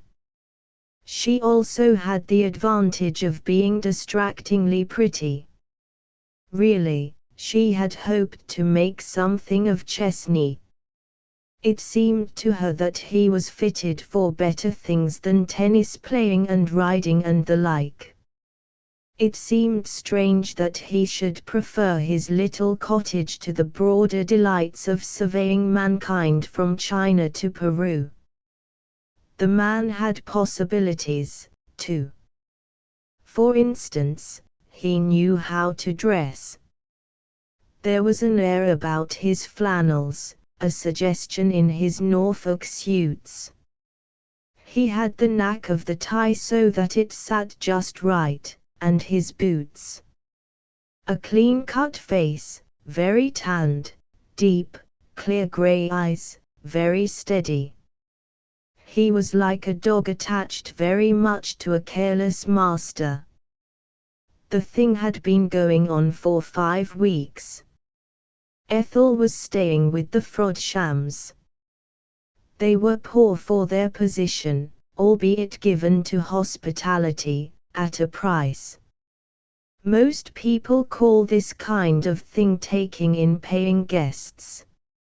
It was a subject delicately veiled. Ethel had come down for a fortnight, and she had stayed 5 weeks. Verily the education of John Chesney was a slow process. Chesney was a visitor in the neighborhood, too. He had a little furnished cottage just by the Goldney Park lodge gates, where a housekeeper did for him. As for the rest, he was silent. He was a very silent man. It was too hot for tennis, so the two had wandered into the woods. A tiny trout stream bubbled by, the oak and beech ferns were wet with the spray of it. Between the trees lances of light fell, shafts of sunshine on Ethel's hair and face. It was at this point that Chesney made the original remark. It slipped from him as naturally as if he had been accustomed to that kind of thing. "I am afraid you got that from Mr. John Kennedy," Ethel said. "I am sure that you have seen Mr. Kennedy's comedy Flies in Ointment. Confess now." "Well, I have." Chesney confessed accordingly. I saw it the night it was produced. On the whole it struck me as rather a feeble thing." "Oh, really? We are getting on, Mr. Chesney. Let me tell you that I think it is the cleverest modern comedy I have ever seen." "Yes. In that case you like the part of Dorothy Kent." Ethel's dainty color deepened slightly. She glanced suspiciously at the speaker. But he was gazing solidly, stolidly, into space, like a man who had just dined on beef. The idea was too preposterous. The idea of John Chesney chaffing her, chaffing anybody. "I thought perhaps you did," Chesney went on. "Mr. Kent is a bit of a butterfly, a good sort at the bottom, but decidedly of the species Lepidopterae." "Stop!" Ethel cried. "Where did you get that word from? Whence comes it in the vocabulary of a youth, a youth?" "Oh, you know what I mean. I believe it is a general name for insects," Chesney said humbly. "Mrs. Kent is a good sort, but a little conceited. Apt to fancy herself, you know. Young widows of her type often do. She is tired of the artificial existence of town, and goes off into the country, where she leads the simple life. She meets a young man there, who, well, 'pon my word, is rather like me. He was a bit of an ass." "He was nothing of the kind," Ethel cried indignantly. "He was splendid. And he made that woman love him, he made her acknowledge that she had met her match at last. And he turned out to be one of the most brilliant. My dear Miss Ethel, after all it was only a play. You remind me of Mrs. Kent and you say that I remind you of the hero of the play who—" "I didn't, Mr. Chesney. I said nothing of the kind. It is unfair of you, when the likeness is plain enough," Chesney said stubbornly. "You are Mrs. Kent and I am the hero of the comedy. Do you think that there is any possibility that someday you and, of course not yet, but, Miss Marsh sat there questioning the evidence of her coral pink ears. She knew that she was furiously angry because she felt so cool about it. She knew that the more furious one was, the more calm and self-contained the senses become. The man meant nothing, either, one could see that by the respectful expression of his eye. Still, you are quite wrong, Ethel said. You have altogether misunderstood the motif of the play. I presume you know what a motif is. I think so, Chesney said humbly. It is a word they apply in music when you don't happen to understand what the composer, especially the modern composer, is driving at. Oh, let it pass, Ethel said hopelessly. You have misunderstood the gist of the play, then. Walter Seven in the comedy is a man of singular points. He is a great author. Instead of being that woman's plaything, he is her merciless analyst. The great scene in the play comes when she finds this out. Now, you do not for a moment presume to put yourself on a level with Walter Seven, do you? Chesney was bound to admit the height of his audacity. His eyes were fixed humbly on his Minerva. He was Telemachus seated at the feet of the goddess. And even yet he did not seem really cognizant of the enormity of his offense.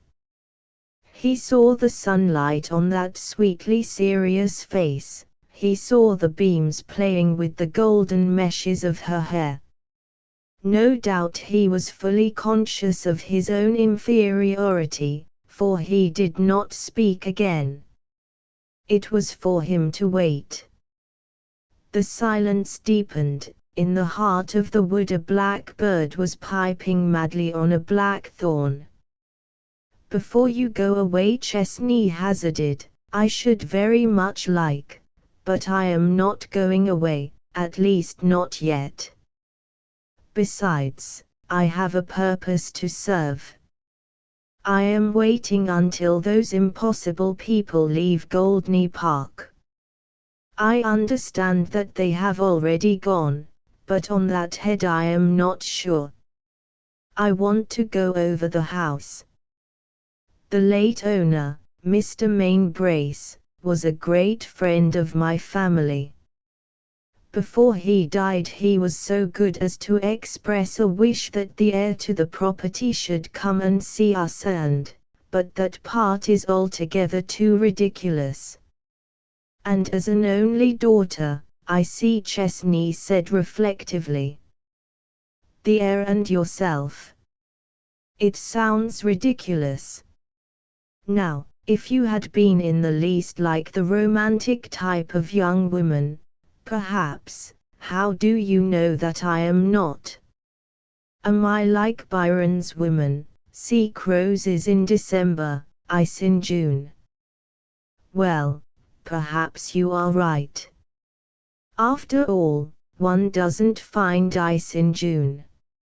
However, the heir to the Goldney Park estate and myself never met. He let the place to those awful Gosway people for 3 years and went abroad. There was not even the suspicion of a romance. But I am curious to see the house, all the same. Nothing easier, Miss Marsh. Let us go and see it after luncheon. The Gosways have gone, you may take my word for that, and only a caretaker is in possession. Will you come with me this afternoon?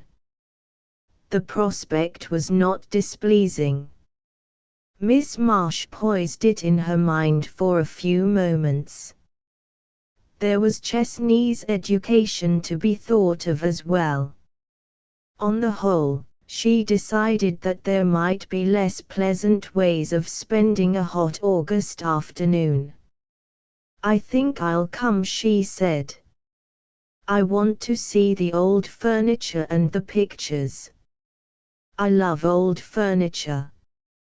Perhaps if the heir to the property had gone on his knees whilst I was seated on a priceless Chippendale settee, I might, you might, but I don't think you would. Chesney interrupted. "Whatever your faults may be, I am sure you are not mercenary." "Really? How good of you." The thing that we are apt to call depravity is often another name for the promptings of poor human nature. Miss Marsh turned and stared at the speaker. Really, his education was progressing at a most amazing rate. Without the least sign of mental distress he had delivered himself of an epigram. There was quite a flavour of Piccadilly about it. And Chesney did not appear in the least conscious of his achievement. Ethel rose and shook out the folds of her dainty muslin dress. "Isn't it getting late?" she asked. "I'm sure it is lunch time. You can walk as far as the gate with me, and I will meet you here at 3 o'clock. She passed thoughtfully across the lawn to the house, her pretty brows knitted in a thoughtful frown. Was she giving her pupil too much latitude? Certainly he had begun to show symptoms of an audacious presumption, which in the earlier days had been conspicuous by its absence. Whereupon Miss Marsh sighed 3 times without being in the least aware of the painful fact. "This," said Chesney, "is the Norman Tower, built by John Main Brace, who was the original founder of the family. The first 2 trees in the avenue of oaks that leads up to the house were planted by Queen Elizabeth. She also slept on several occasions in the house. Indeed, the bedroom she occupied is intact to this day. The Virgin Queen seemed to pass most of her time, apart from affairs of state, in occupying bedrooms, so that the descendants of her courtiers might be able to boast about it afterward. Those who could not give the royal lady a shakedown had special bedrooms fitted up and lied about them. It was an innocent deception." Miss Marsh eyed her pupil distrustfully. The educational progress was flattering, and at the same time a little disturbing. She had never seen Chesney in this gay and frivolous, not to say excited, mood before. The man was positively glib. There were distinct flashes of wit in his discourse, too.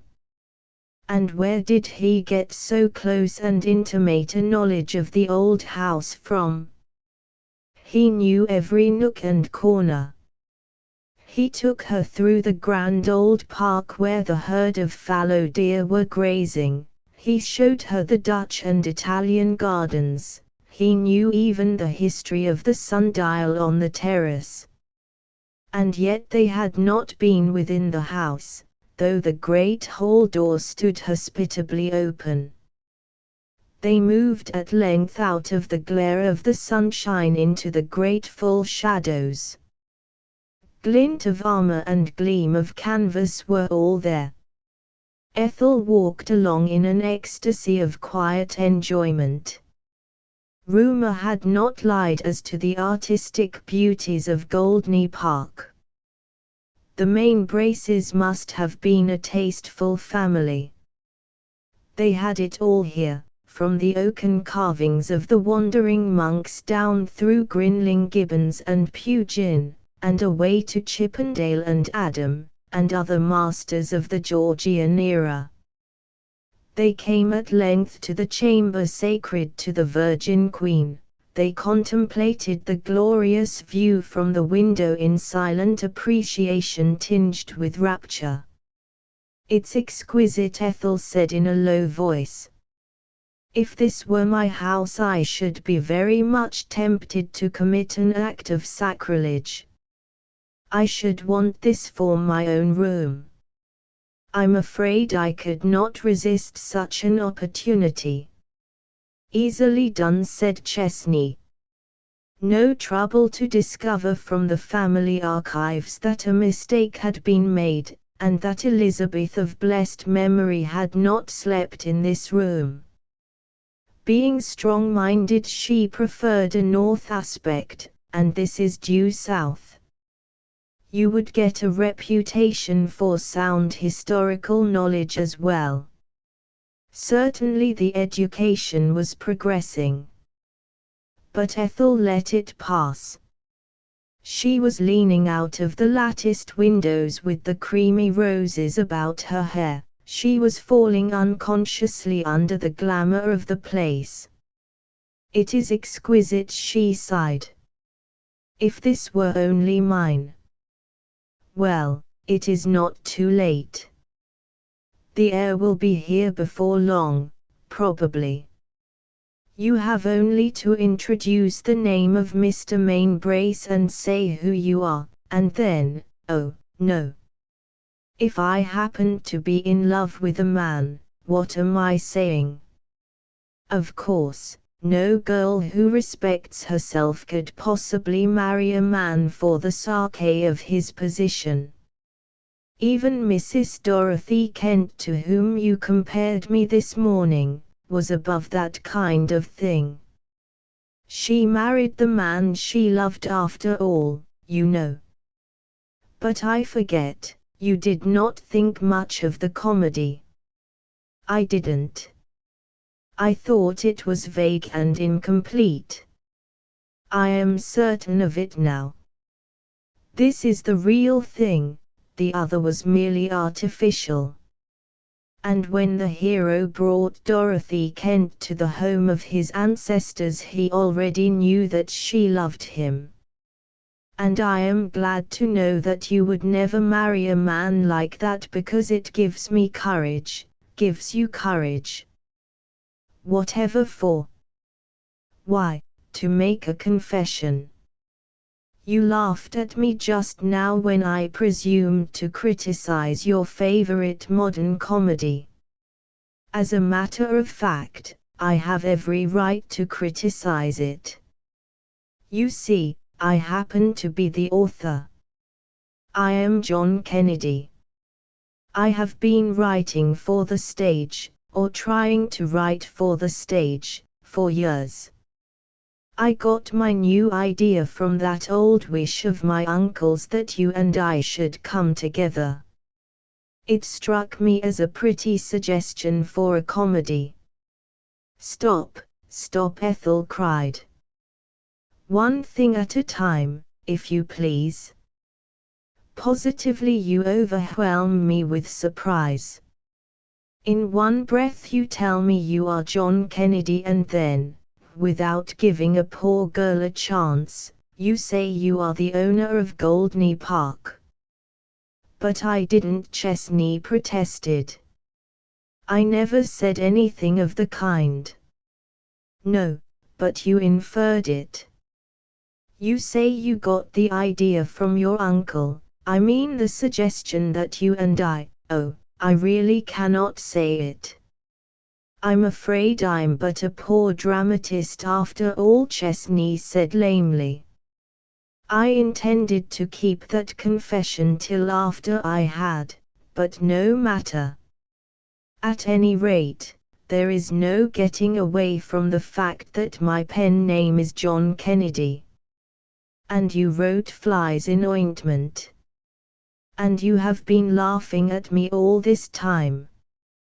You were amused because I took you for a simple countryman, you whom men call the Sheridan of today. After all the pains I took with your education. Ethel's voice rose hysterically. Points of flame stood out from the level of her memory of the past 5 weeks and scorched her. How this man must have been amused, how consumedly he must have laughed at her. And she had never guessed it, never once had she had an inkling of the truth. "You have behaved disgracefully, cruelly," she said unsteadily. "I don't think so," Chesney said coolly. "After all is said and done, we were both posing, you know. You were playing Mrs. Kent to my hero. It seemed a pity to disturb so pleasant a pastoral. And no harm has been done." Ethel was not quite so sure of that. But then for the nonce she was regarding the matter from a strictly personal point of view. "I hardly think you were playing the game," she said. "Why not? I come down here where nobody knows me. It is my whim to keep quiet the fact that Goldney Park belongs to me. As to my dramatic tastes, they don't concern anybody but myself. I take a cottage down here until those tenants of mine are ready to go. They are such utter bounders that I have no desire to disclose my identity to them. And so it falls about that I meet you. Then I recollect all that my uncle has said about you. I cultivate your acquaintance. It wasn't my fault that you took me for a countryman with no idea beyond riding a horse and shooting a pheasant. Your patronage was very pretty and pleasing, and I am one of those men who always laugh or cry inside. It is perhaps a misfortune that I can always joke with a grave face. But don't forget that the man who laughs inside is also the man who bleeds inside, and these feel the worst. Come, Ethel, you are not going to be angry because you have lost the game playing with your own weapons."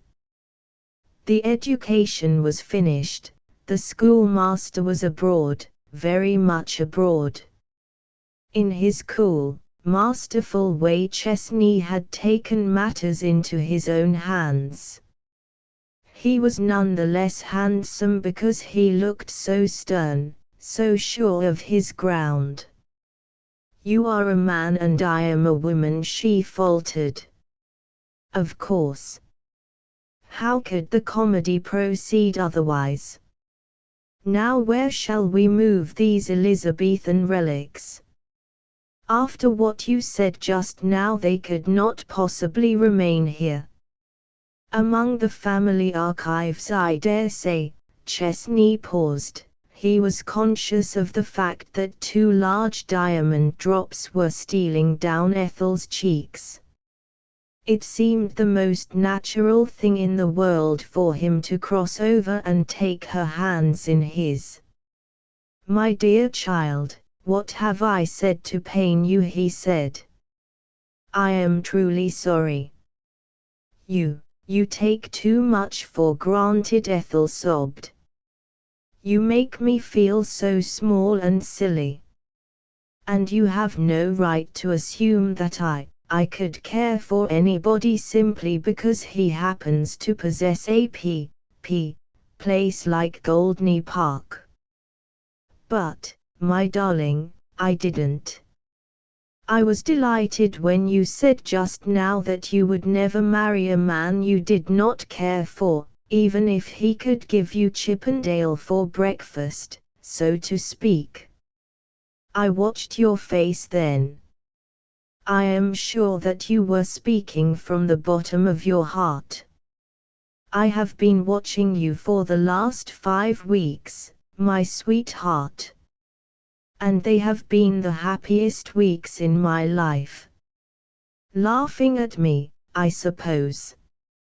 It's all the same if you do laugh inside."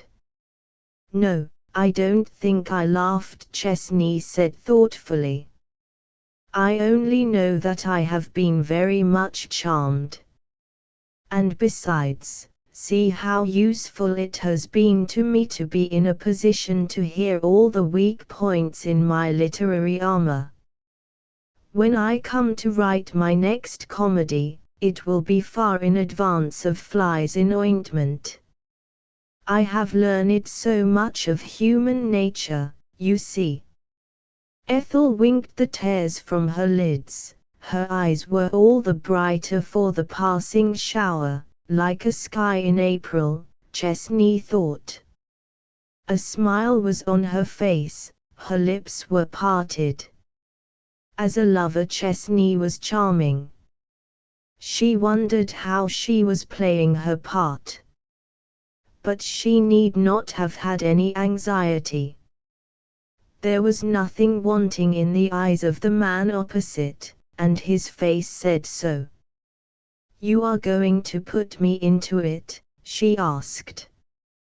"Why, of course. There is no other woman so far as I can see. Why are you pulling my roses to pieces like that? Do you know that that rose tree was planted 100 years ago by Thomas A. Becket after the Battle of Agincourt? My dear, I am so happy that I could talk nonsense all day. And I say, Ethel," the girl broke off one of the creamy roses and handed it shyly to Chesney. "Vi victis," she said with a flushing smile. "It is yours. You have conquered." "Yes, but I want all the fruits of victory. I ask for a hand and you give me a rose. Am I not going to have the hand as well as the rose, dear?"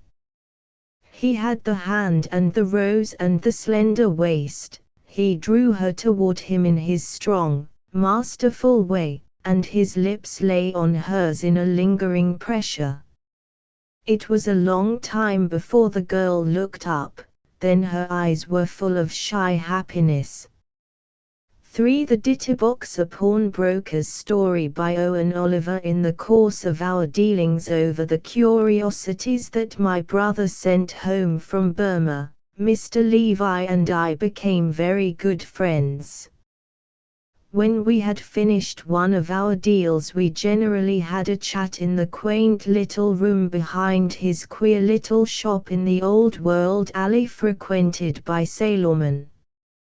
On one of these occasions he mentioned that the cigar which he had given me was the brand which he always smoked, and the quality of the cigar suggested opulence. "If you can afford cigars like this," I remarked, "you must make some pretty good bargains with your curiosities." "Good and bad," he said. "That's the way in business, in life, if you come to that."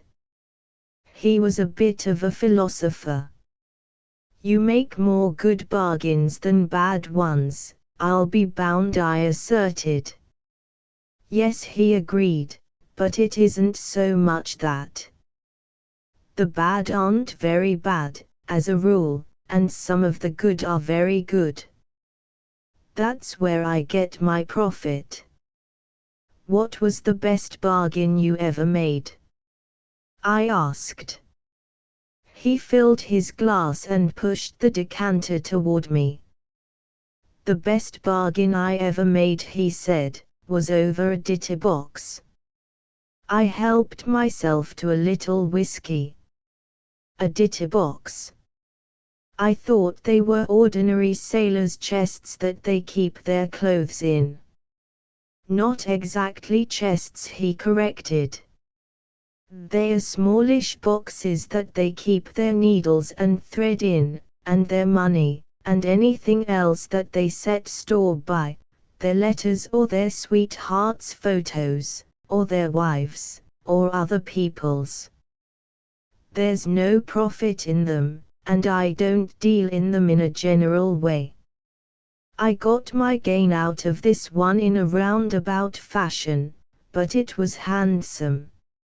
If you've got half an hour to spare, I'll tell you about it. This was his story. It was 8 years ago, and I'd had Isaac for 7 years, and concluded that he was to be trusted.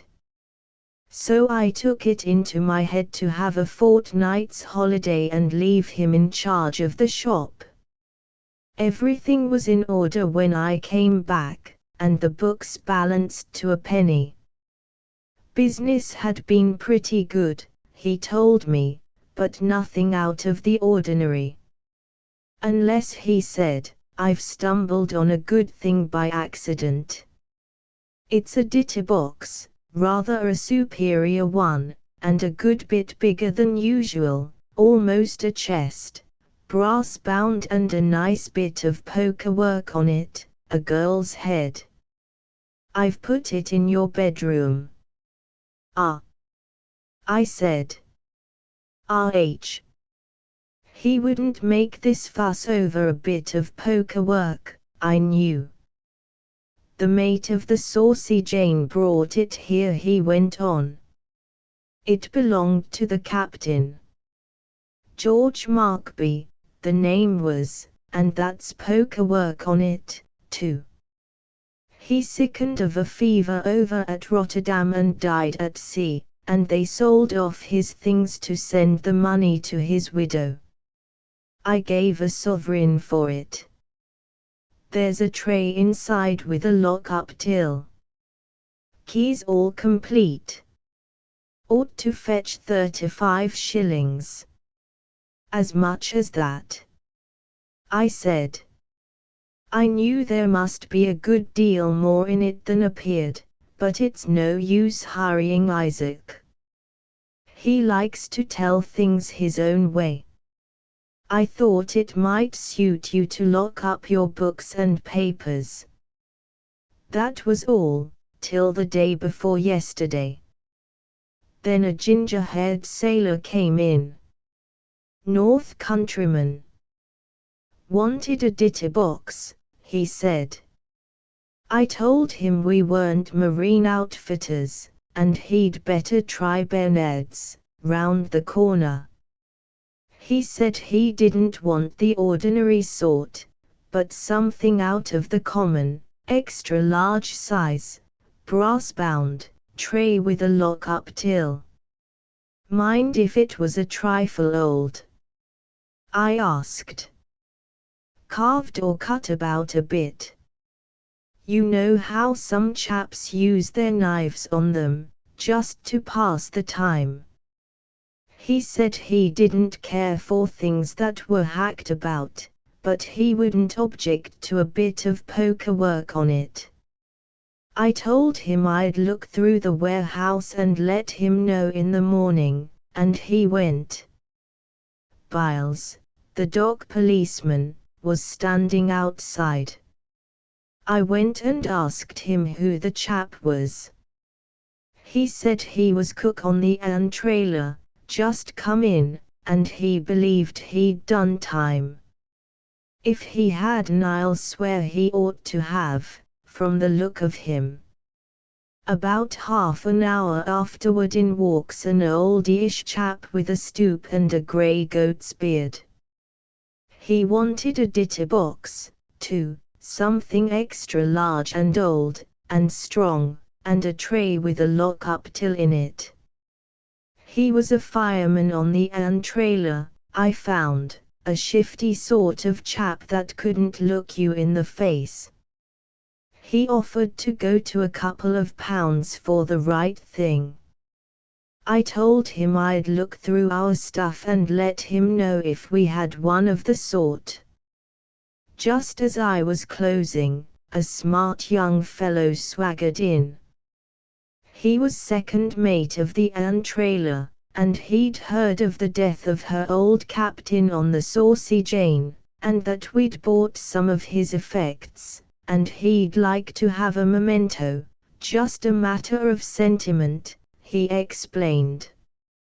I asked him what form the sentiment took, and he said a ditty box, and if we had the one that belonged to the old man he'd give £2.5 for it. I put him off like the others. 2 Swedish sailors came in after the shutters were up, while the door was still open. They wanted a ditty box of the identical description. I told them I'd look for it, same as I told the rest. You always brought me up not to close too soon with a customer who was keen on a thing.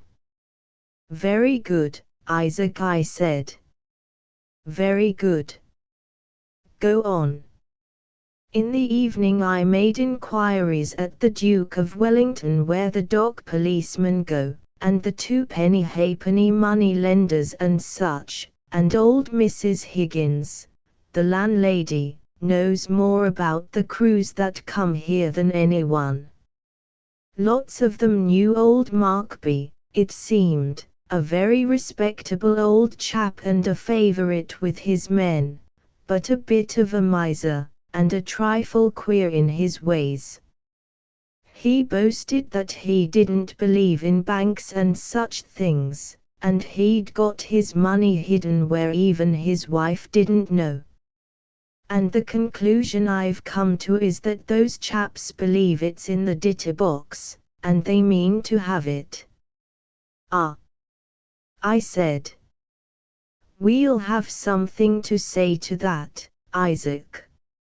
You told them we hadn't got it, of course. Of course, he said, and of course they didn't believe me. I had a rare bother with the ginger-haired man yesterday morning, and had to send the boy for a policeman before he'd go. And in the afternoon the Swedes tried to sneak through the shop into the warehouse, but I jumped out of the shop parlour and hustled them off. I've put longer screws in the bars to the windows, but I'd be easier if you'd let me sleep here. Isaac always thought that he could look after me better than I could look after myself. I'm all right, Isaac, I said, but we'll have a look at the box before you go. It might be worth a bit more if it had a secret drawer, eh? When the shop was closed we went upstairs and laid the box on my bed, and turned it over and tapped it, and put a lamp inside, and examined every inch. We couldn't find a trace of a secret drawer, or anything scratched on it to say where the old captain had hidden his long stocking. So I concluded that the talk was the usual nonsense, and I dare say I'd have sold it and thought no more about it, if the goat-speared man hadn't come in the first thing the next morning. He didn't beat about the bush, but said he wanted Captain Markby's ditty box that we'd bought, and he'd give £2.10 for it. I told him I wished I'd got it to sell, since he was so generous, but ditty boxes weren't in my line. The others that Isaac had spoken of came in too. I was tempted to sell it to the mate for £3, but I couldn't quite make up my mind, and told him to come again the next morning.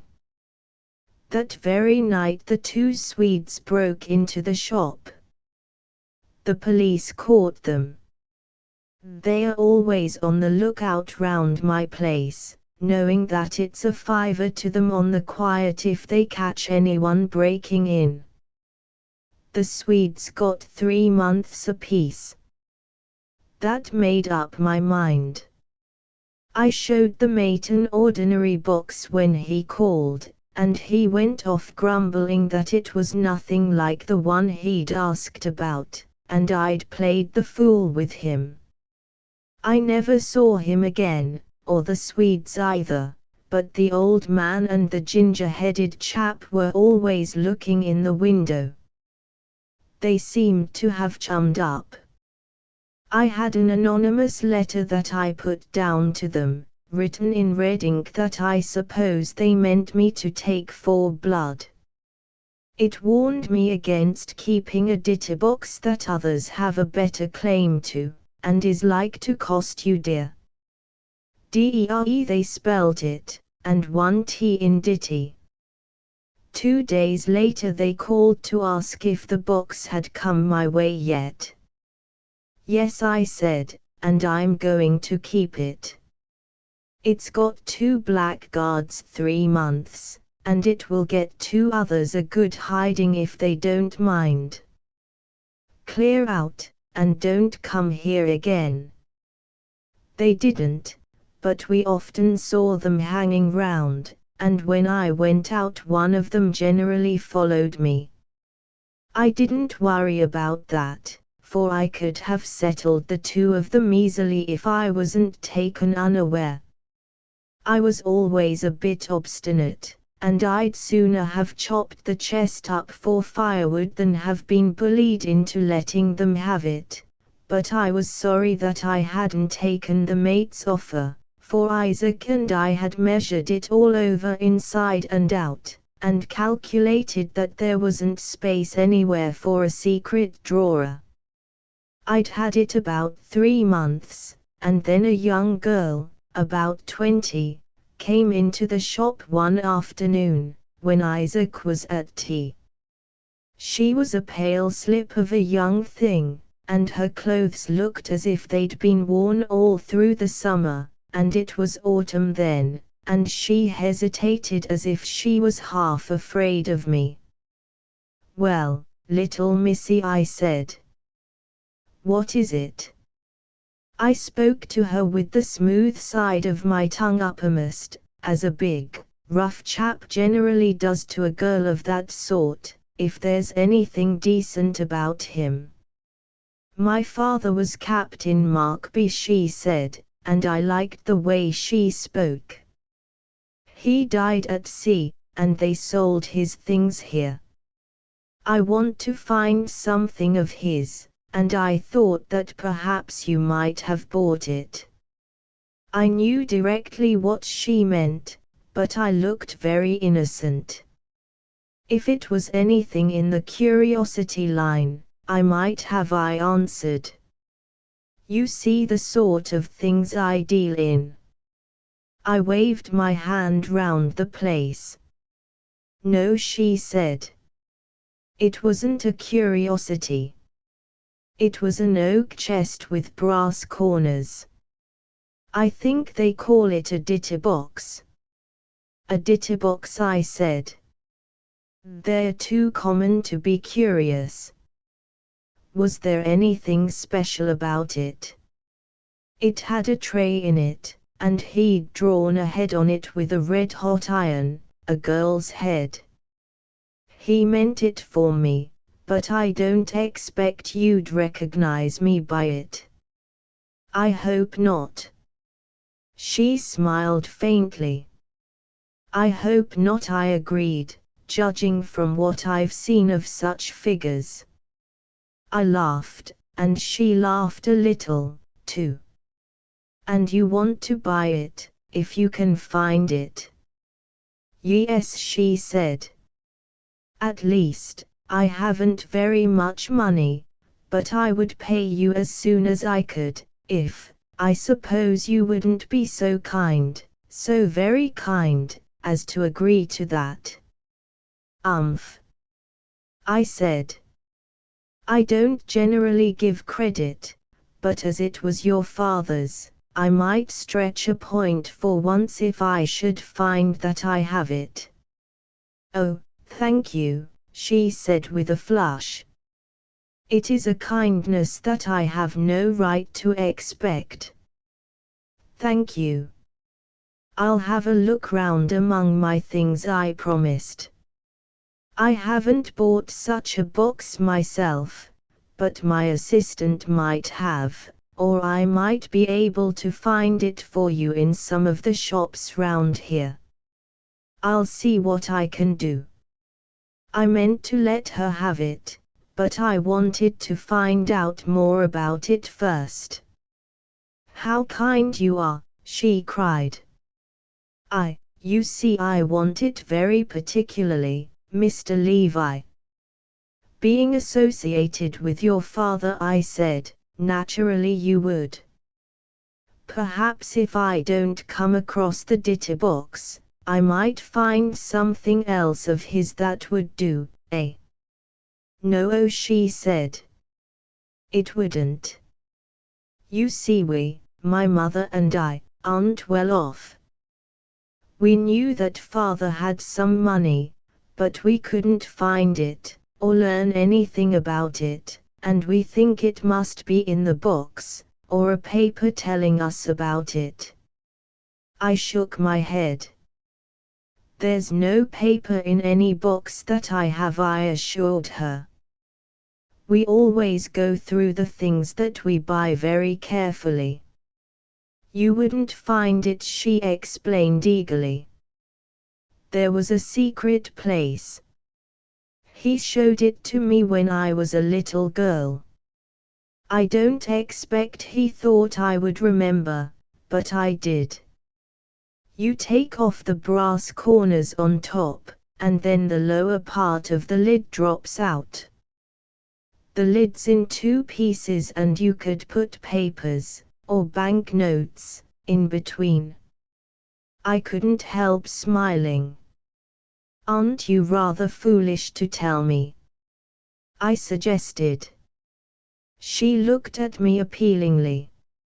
Am I? She asked. No, I said. As it happens, you aren't, but I wouldn't tell anyone else, if I were you. They might think they'd like those banknotes for themselves. I might if you weren't a good deal younger and more in need of them than I am. I think you are a very good and kind man, Mr. Levi, she said solemnly. I'm afraid not, little missy, I told her, but there are some a good deal worse, and some of them have an inkling of what may be in that box, if I'm not mistaken. They've been inquiring after it. Oh.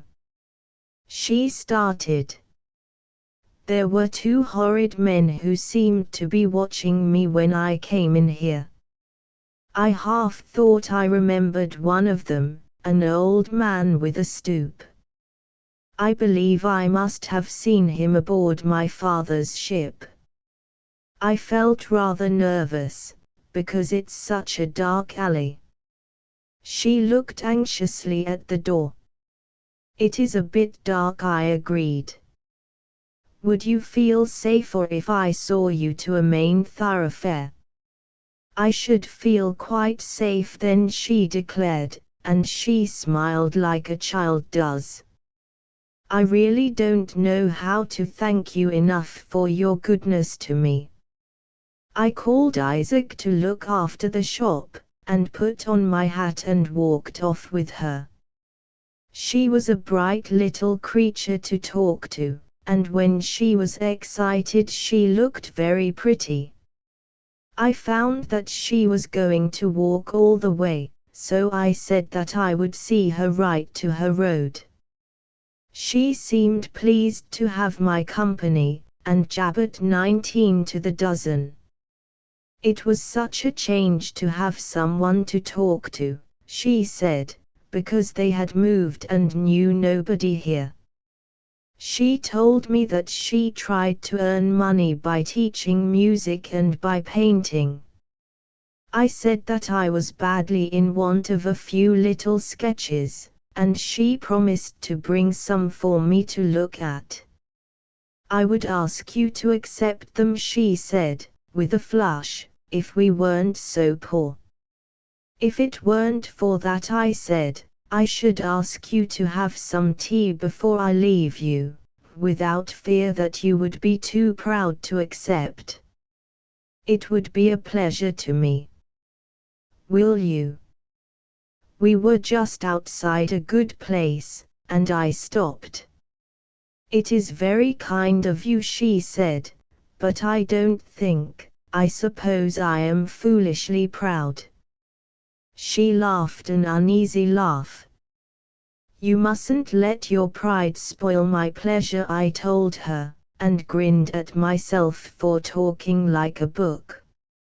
You can repay me when you find your fortune, if you insist, but I hope you won't. She looked up at me quickly. No, she said. I couldn't treat your kindness like that. Thank you, Mr. Levi. So we went in, and I ordered tea and chicken and cakes.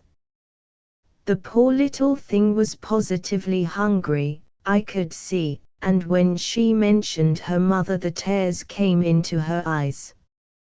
I understood what she was thinking, and I had some meat patties put up in a package. When I left her at the corner of her road, I put the package into her hands, and boarded a bus with a run before she had time to object. She shook her head at me when I was on top of the bus, but when I took off my hat she waved her hand, and laughed as if she was a great mind to cry. It's hard for an old woman and a young girl when they're left like that. I had the corners of that ditterbox off as soon as Isaac had gone for the night. The lid was double, as she had said.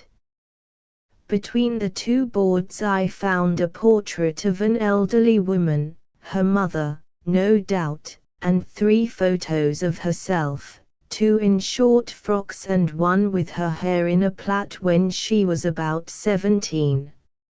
She looked stouter and jollier then, poor girl. There was one other thing, a half sheet of note paper. Memo in case of accident. Money up chimney in best bedroom.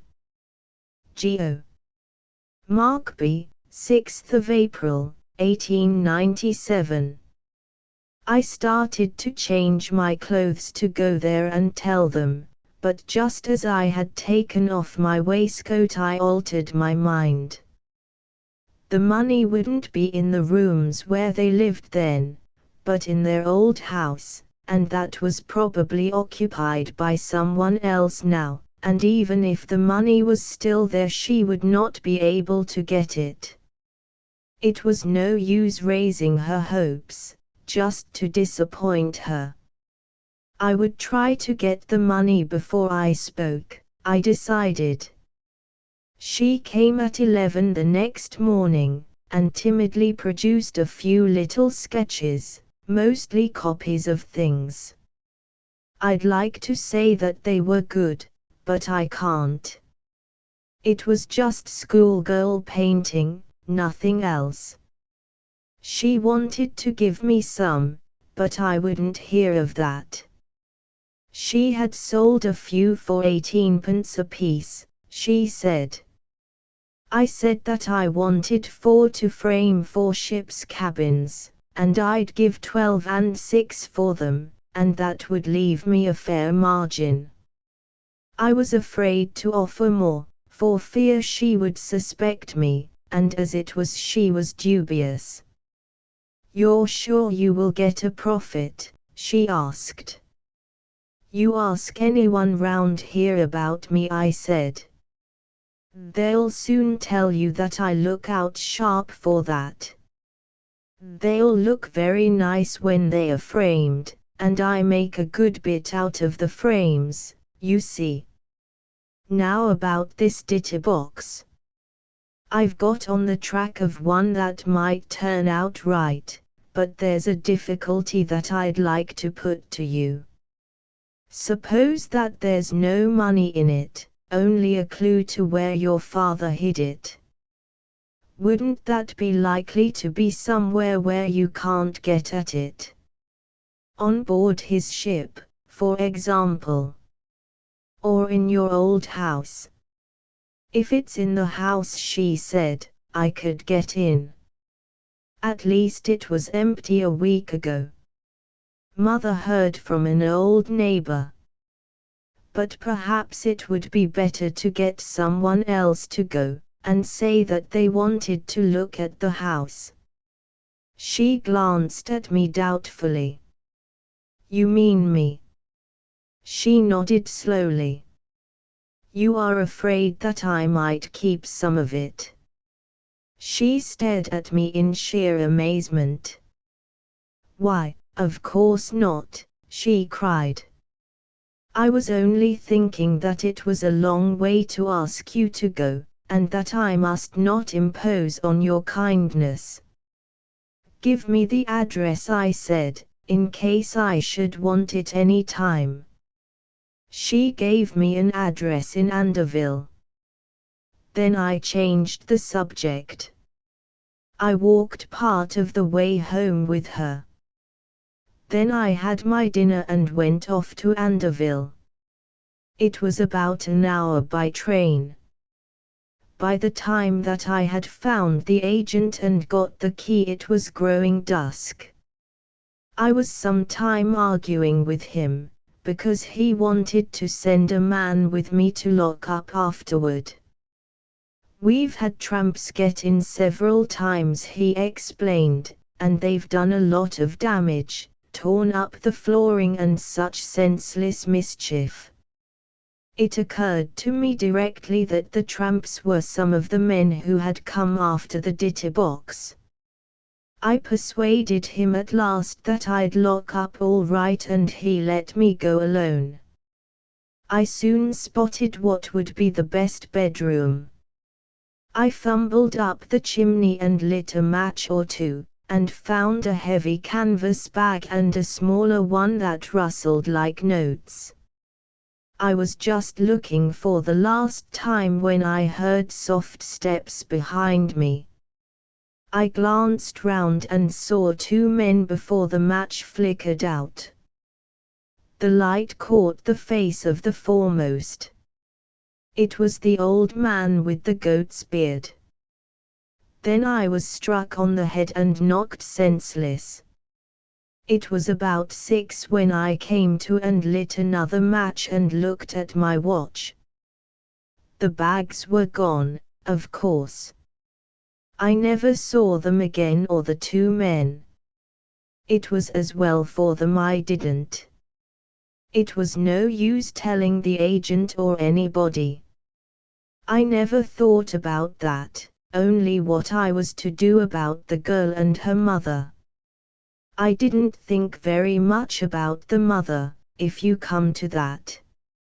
It seemed to me that I'd made a mess of it and lost their money, and I couldn't bear to think of the girl's disappointment. What upset me most was that I knew she'd believe every word of my story, and never dream that I'd taken the money myself, as some people would.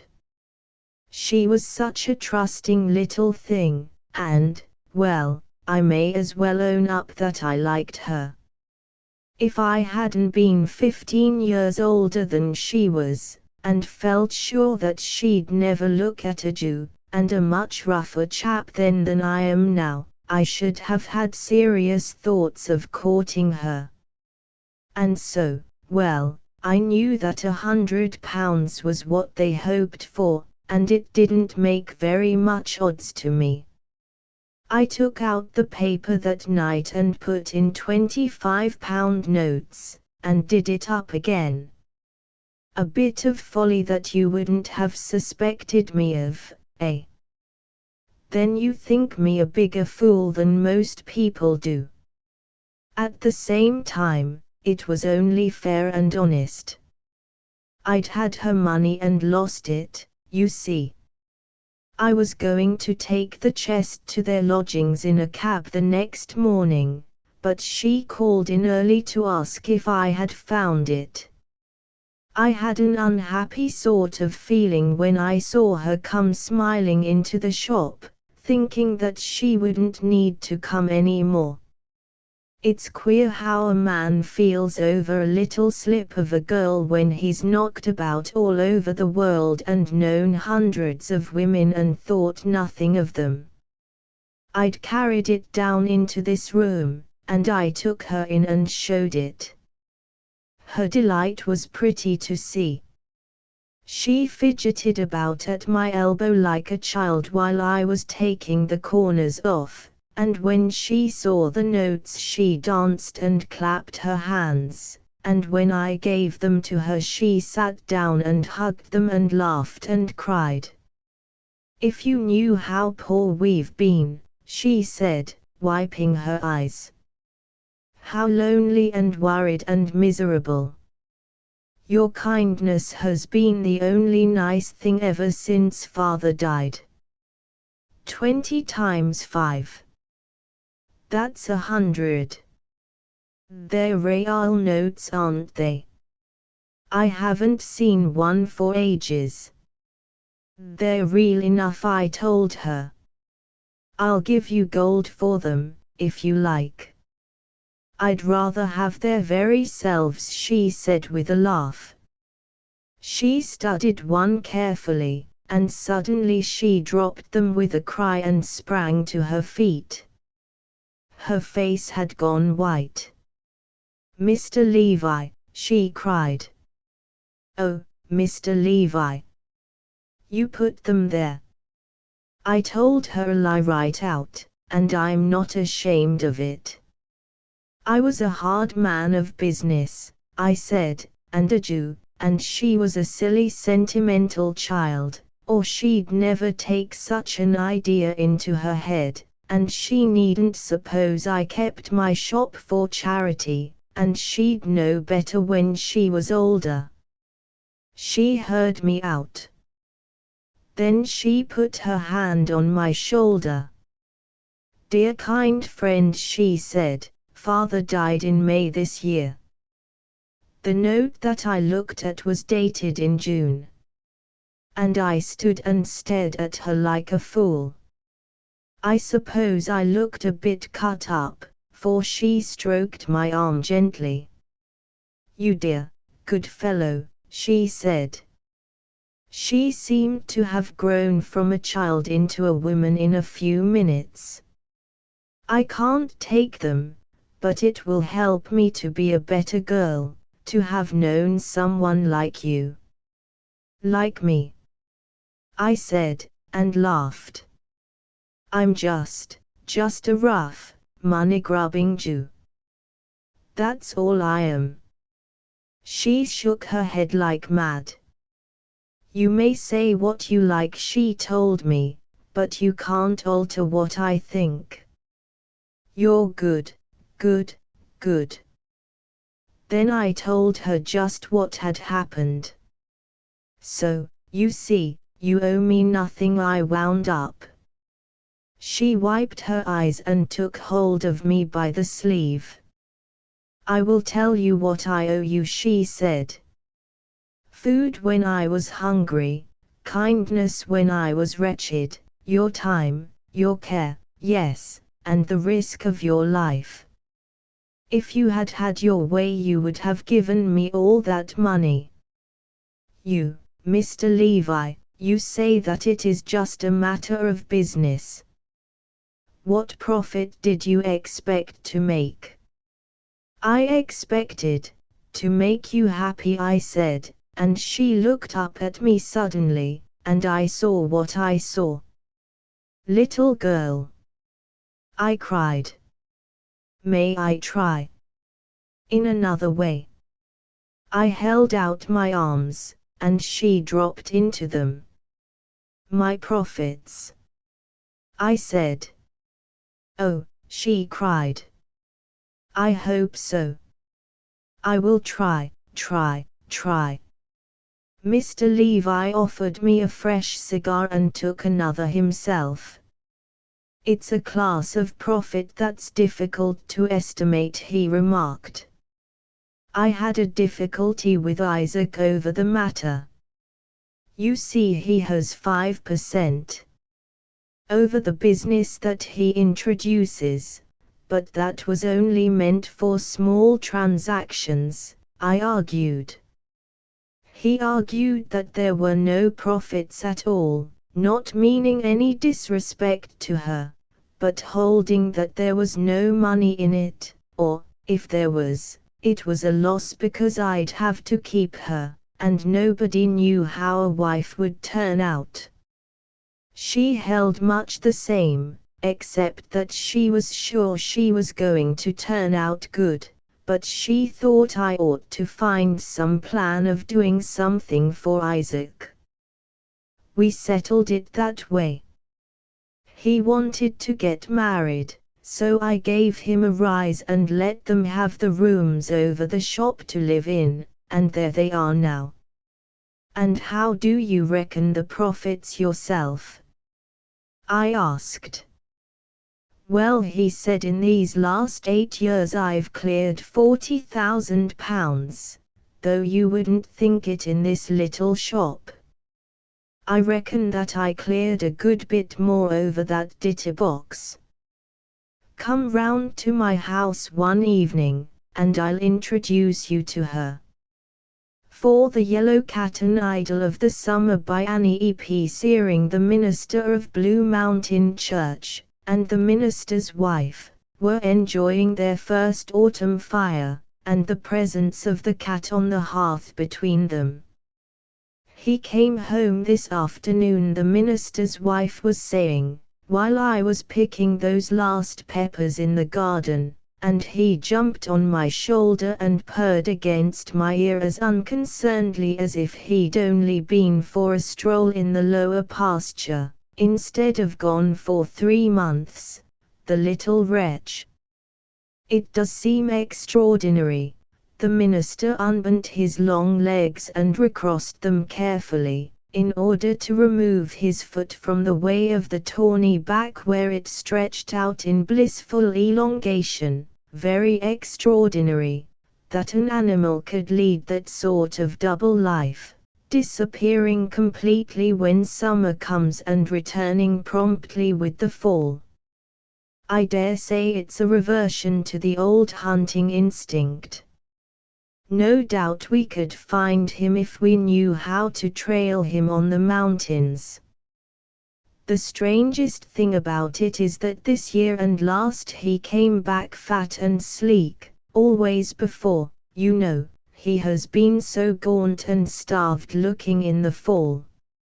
She leaned over and stroked the cat under his chin. He purred deeply in response, and looked up into her eyes, his own like wells of unfathomed speech. I have an eerie feeling, she said, that if he could talk he'd have great things to tell.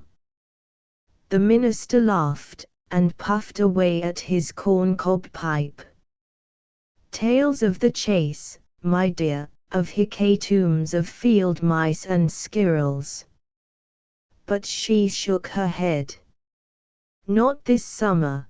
That cat has spent these last 2 summers with human beings who have treated him as a kind of fetich, just as we do. As she rubbed his ear she murmured regretfully, to think of all you've heard and seen and done, and you can't tell us one thing. The yellow cat's eyes narrowed to mere slits of black across 2 amber agates. Then he shook his ears free, yawned, and gave himself up to closed lids and dreams.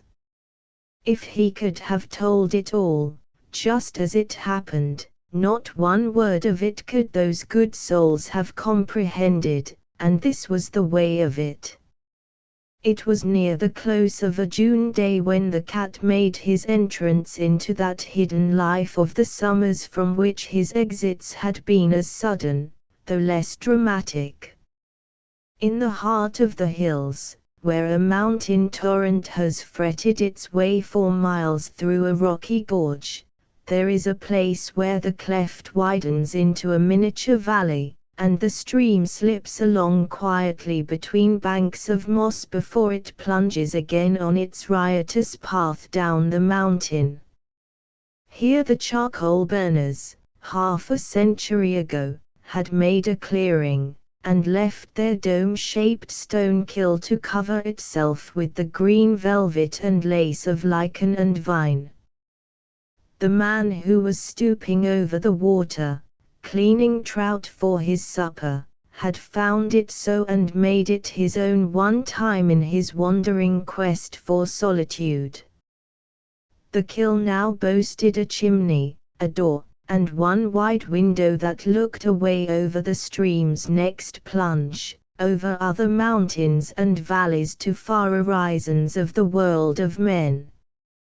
This was the hermitage to which he brought his fagged-out nerves from the cormorant city that feeds on the blood and brains of humans. Here through the brief truce of summer he found time to fish and hunt enough for his daily wants, time to read, to write, time to dream and to smoke his evening pipe, to think long thoughts, and more blessed than all, to sleep. When autumn came he would go back with renewed life and a pile of manuscript to feed to his hungry cormorant. He was chewing the cud of contentment as he bent to his fish cleaning, when, glancing to one side where the fire, between stones, was awaiting his frying pan, he caught sight among the bushes of two gleaming eyes, and then the sleek back and lashing tail of the yellow cat. The man, being a cat lover, was versed in their ways, so for a time he paid no attention, then began to talk softly. "If you'd come out of that," he said, as he scraped the scales, "and not sit there watching me like a Comanche Indian, I'd invite you to supper." Whether it was the tone of his voice or the smell of the fish that conquered, the tawny creature was suddenly across the open with a rush and on the stooping shoulders. That was the beginning of the companionship that lasted until fall. The next season brought the animal as unexpectedly, and they took up the old relation where it had left off the previous summer. They trudged together through miles of forest, sometimes the cat on the man's shoulder, but often making side excursions on his own account and coming back with the proud burden of bird or tiny beast. Together they watched the day's decline in red and gold glory from the ledge where the stream drops over the next height, or when it rained, companioned each other by the hearth in the hut. There was between them that satisfying and intimate communion of inarticulate speech only possible between man and beast. There came a day when the man sat hour after hour over his writing, letting the hills call in vain. The cat slept himself out, and when pause in the ink and tracks over the paper proved of no avail, he jumped down and marched himself haughtily off through the door and across the clearing to the forest, tail in air.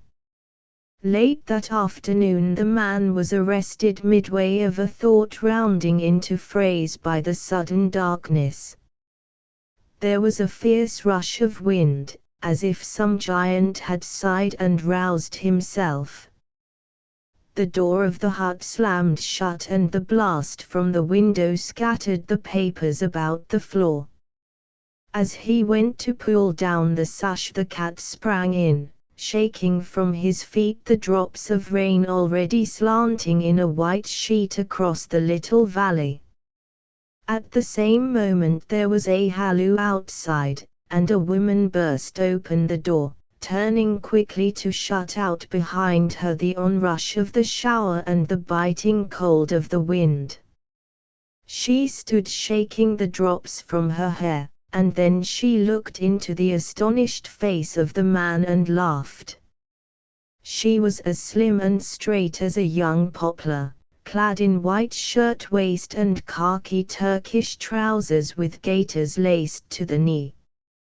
Her hair was blown about in a red-gold snarl, and her eyes looked out as unabashed as a boy's. The two stared at each other for a time in silence, and finally it was the woman who spoke first. "This isn't exactly what I call a warm welcome," not just what the cat led me to expect. It was really the cat who brought me. I met him over on Slide Mountain, he fled and I pursued, and now here we are." She made a hasty survey of the hut, and then of its owner, putting her head on one side as she looked about her with a quick, bird-like movement, he still staring in stupefaction. "Of course you detest having me here, but you won't put me out in the rain again, will you?" At once he was his courteous self. With the same motion he dumped the astonished cat from the cushioned chair by the writing table, and drew it forward to the fire. Then he threw on a fresh stick of pine that flared up in a bright blaze, and with deferring gentleness took the sweater that hung from her shoulders and hung it to dry over a section of tree trunk that served as a chimney seat. "You are as welcome to my hut as any princess to her palace," he smiled on her. "Indeed, it is yours while you choose to stay in it." "Don't you think," she made reply, as he drew another chair up opposite to her, "that under the circumstances we might dispense with fine speeches? It is hardly, I suppose, what one would call a usual situation, is it?" He looked at her as she stretched her small feet comfortably to the blaze, her face quite unconcerned. "No," he acquiesced, "it certainly is not usual, or I should hate it. The usual is what I fly from." She threw back her head, clasping her hands behind it as she laughed. She seemed to luxuriate as frankly in the heat and the dryness as the cat between them. "And I," she turned the comprehension of her eyes upon him, "I cross the ocean every year in the same flight." The storm drove leaves and flying branches against the window, while they sat, for what seemed a long time, in contented silence. He found himself as openly absorbing her charm as if she had been a tree or a mountain sunset, while she was making further tours of inspection with her eyes about the room. "It is entirely adorable," she smiled at him, "but it piques my curiosity. Ask all the questions you wish, no secrets here." "Then what, if you please, is the object I see swung aloft there in the dome?" "My canvas hammock, which I lower at night to climb into and go to bed, and pull up in the daytime to clear the decks. And the big earthen pot in the fireplace, it has gruesome suggestions of the 40 Thieves. Only a sort of perpetual hot water tank. The fire never quite goes out on this domestic hearth, and proves a very acceptable companion at this high altitude. There is always the kettle on the crane, as you see it there, but limitless hot water is the fine art of housekeeping. But perhaps you don't know the joy there is to be found in the fine art of housekeeping." "No, I do not." Her eyes took on a whimsical expression. "But I'd like to learn anything in the way of a new joy." "In the way of small joys I am already quite a connoisseur. Indeed, I might call myself a collector in that line, of Bibelot editions, you understand, for thus far I seem to have been unable to acquire any of the larger specimens. Would you be willing to take me on as a pupil in housekeeping? It would add to my employment a crowning joy, not a Bibelot." "Pinchbeck fine speeches again," she shrugged.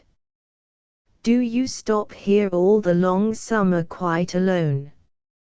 "All the short summer," he corrected, "save for the society of the cat, who dropped down last year from nowhere. He must have approved of the accommodations, for he has chosen me, you see, a second time for a summer resort. Yes, I think he was trying to protest about you being his exclusive find, when I invited myself to follow him down the mountain. Leading and eluding are so much alike, one is often mistaken, is it not so? She was sitting forward now, chin in hands, elbows on her knees, gazing into the flames where a red banner waved above the back log. When she turned to him again, the westering sun had broken through the clouds and was sending a flare of rosy light in at the window. Studying her face more fully, he saw that she was fully 10 years, older than he had supposed. The boyish grace that sat so lightly was after all the audacious ease of a woman of the world, sure of herself. I, too, am living the hermit life for the summer. I am the happy possessor of a throat that demands an annual mountain cure.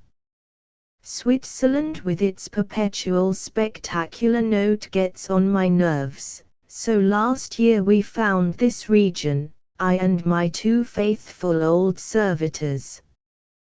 Do you know the abandoned tannery in the West Branch Clove? That has been fitted up for our use, and there we live the simple life as I am able to attain it. But you have so far outdone me that you have filled my soul with discontent. Alas, said the man, you have served me the very same trick. I could almost wish that I had not come. Say, rather, that you would come again. She stood up and reached for her sweater, waiting for him to open the door. The round of the little valley was a glittering green bowl filled with pink cloud scuds. They stepped out into a jubilant world, washed clean and freshly smiling. She put out her hand in goodbye. I almost think I shall come again. If you were a person with whom one could be solitary, who knows? When she appeared the next time, she found him by the noise of his chopping. They climbed to the top of the moss-covered boulder that hangs poised over the ledge where the stream leaps into the abyss. Below them the hills rolled in an infinite recession of leaf-clad peaks to the skyline, where they melted to a blur of bluish-green mist. Oh, these mountains of America, she cried, their greenness is a thing of dreams to us who know only bare icy and Alps. Far lovelier, he said, to look down upon than to look up to, I think. To be a part of the height comes pretty near to being happy, for the moment. She turned from the view to study her companion. The lines in the corners of his kind, tired eyes, the lean, strong figure, hair graying about the temples. He grew a little impatient under it before she spoke. Do you know, she said slowly, I am going to like you. To like you immensely, and to trust you. Thank you, I shall try to be worthy. Even his derision was gentle. I seem to remember having been trusted before by members of your sex, even liked a little, though not perhaps immensely. At any rate, this certainly promises to be an experience quite by itself. Quite by itself, she echoed. Wouldn't it be as well for you to know my name, say, as a beginning? No, she nodded, that's just what I don't want. I only want to know you. Names are extraneous things, tags, labels, let us waive them. If I tell you how I feel about this meeting of ours, will you try to understand me? The answer was less in words than in the assent of his honest grey eyes. I have been surfeited all my life, she went on, with love. I want no more of it. The one thing I do want, more than anything else, is a man friend. I have thought a great deal about such a friendship, the give and take on equal terms, the sexless companionship of mind, what it could be like. He brushed the twigs from the lichens between them and made no answer. Fate, call the power what you will, she met the disclaimer that puckered the corners of his mouth. Fate brought us together. It was the response to my longing for such a friendship. It was the yellow cat. The yellow cat plus fate. While I sat there by your fire, I recognized you for that friend. Far below, over the treetops, cloud shadows and sunlight were playing some wonderful game of follow my leader. A hawk hung poised on tilting wings, and on the veil of mist that was the spirit of the brook where it cast itself from the ledge curved the arch of a rainbow. The man pointed to the augury.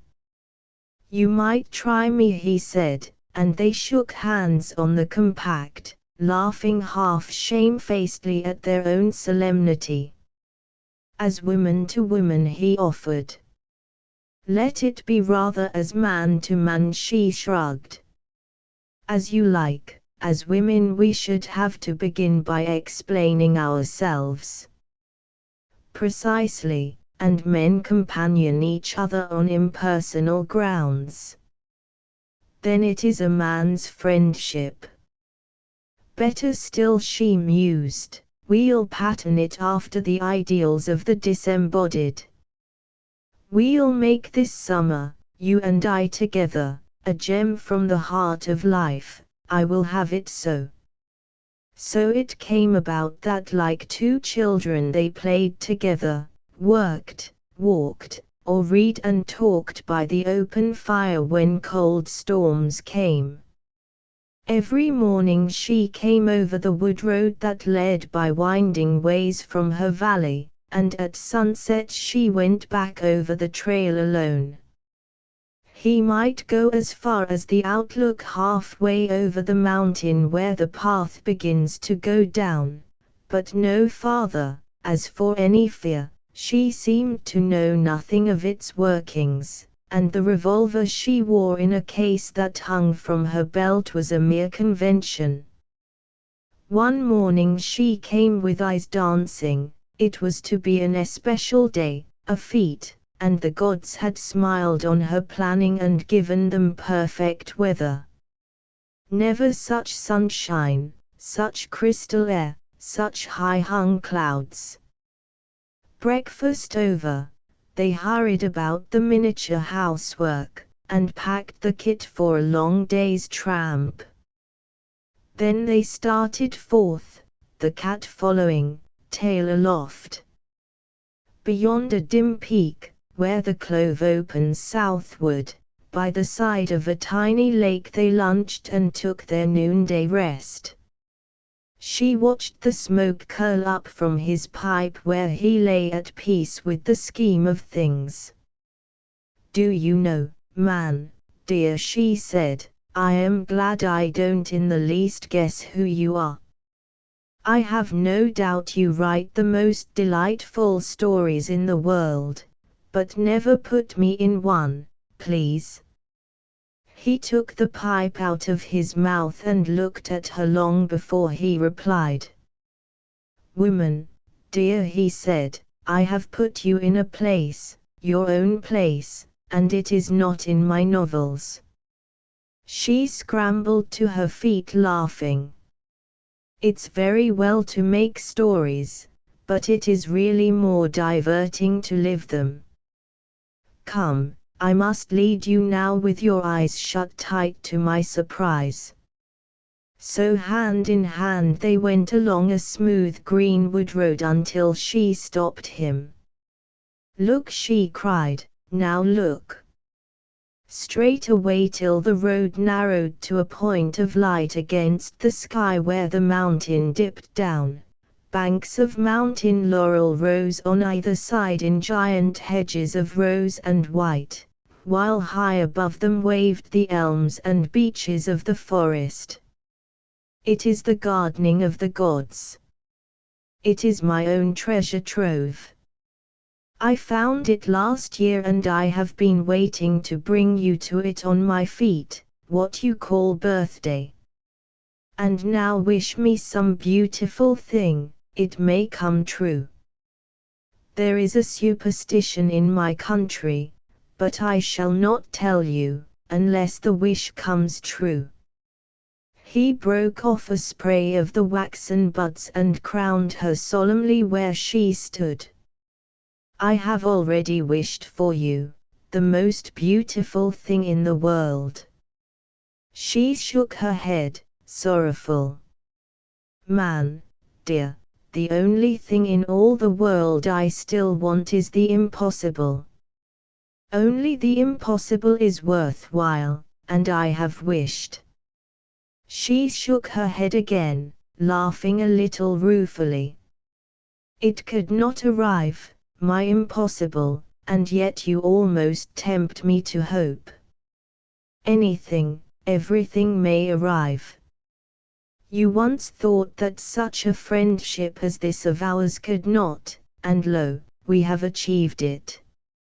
I wonder," her eyes seemed fixed on some far prospect, a world beyond the flowery way, "I wonder if we have. And I wonder why you have never made a guess about my world when you have at least let me get a peep now and then into yours. I don't care a rap about your world," he smiled into her eyes, "while I have you. No curiosity about my profession. Not a bit, though it was clear enough from the first that it was the stage." She made an odd little outcry at his powers of divination. "Then I must look it, before the footlights from my birth. Since you are so clever, Mr. Man, will you also be merciful when you come to weigh me in those scales you try to hide beneath the garment of your kindness? Think, when you judge me, what it is for a woman never to be herself, always to have to play a part." He reached and took her hand suddenly, drawing her to him with a movement that was almost rough. "This is no play acting, this is real. No footlights, no audience, only you and me in all this world." But she drew away, insistently aloof. She would have none of his caresses. "This, too," she said, as she moved apart and stood waiting for him to follow, "is a part of the play, I do not deceive myself. When I go back to my world, my trade, I shall remember this little time that you and I have snatched from the grudging grasp of life as an act, a scene only. It's a perfect pastoral, man, dear, but unreal, absurdly unreal, and we know it ourselves while we play the game." Down through the flower-bordered vista the cat went stalking his prey, his sinuous body a tawny streak winding along the green path. These trivial humans, with their subtle attractions and compunctions, were as though they never had been when the chase was on, the real business and purpose of life. For the rest of the time they were together they avoided the personal. Each felt the threat in the air and tacitly averted it. For that one perfect day there should be no past, no future, nothing but the golden present. Swinging in his breeze-rocked hammock between door and window, the man lay awake through the long watches of the night, thinking, while his heart sang. Toward dawn he fell into a deep sleep from which he was only awakened by the cat springing up to lick his face in reminder of breakfast. It was when he came back from his plunge in the pool that he first noticed a paper pinned to his doorpost. Within its folds his doom was penned. Even you, dear man, could not wish me the impossible. That superstition of my country is that to come true it must be the first wish of your fete day, and by one who loves you. Alas, my old servant had already wished that he might get me started for home today. Clever Friedrich, for he had also packed. When you read this I shall be far on my way. You could never find me though you searched the earth, but you will never try. It is well as it is, for you see, it was not friendship after all. And yet there was a sequel. During the following year there dropped to the man in his hard-pressed literary life, one of those errant plums from the political tree that now and then find their way to the right basket. He was named for an excellent diplomatic post. His friends congratulated him and talked a good deal about material and opportunities for unique local color. His wife chattered unceasingly about gowns and social details, while he armed himself, with the listless reticence that was become habit, to face new responsibilities and rather flavorless experiences. He had so withdrawn himself of late to the inner creative life that he moved in a kind of phantasmagoria of outer unrealities.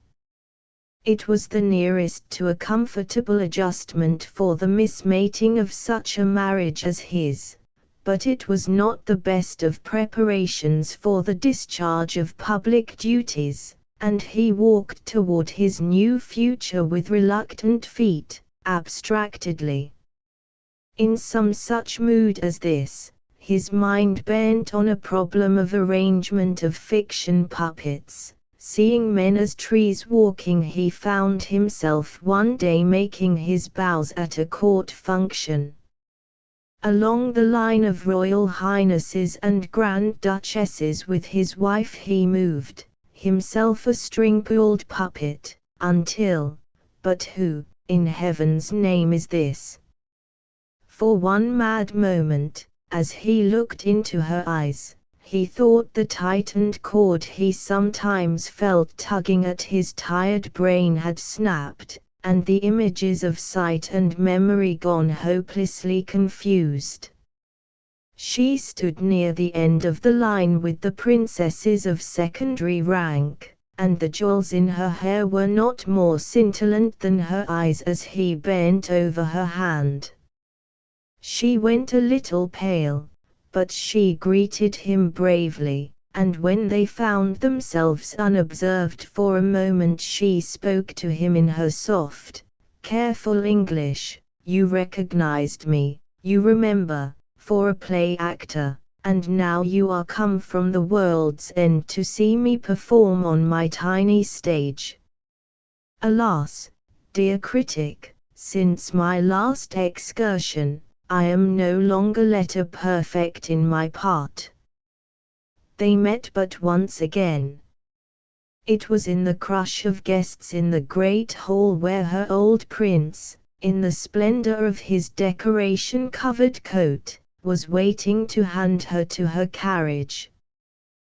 There was a brief time in which to snatch the doubtful sweetness of a few hurried words. She was leaving in the early morning for the petty Balkan province where her husband held a miniature sway over a handful of half-savage subjects.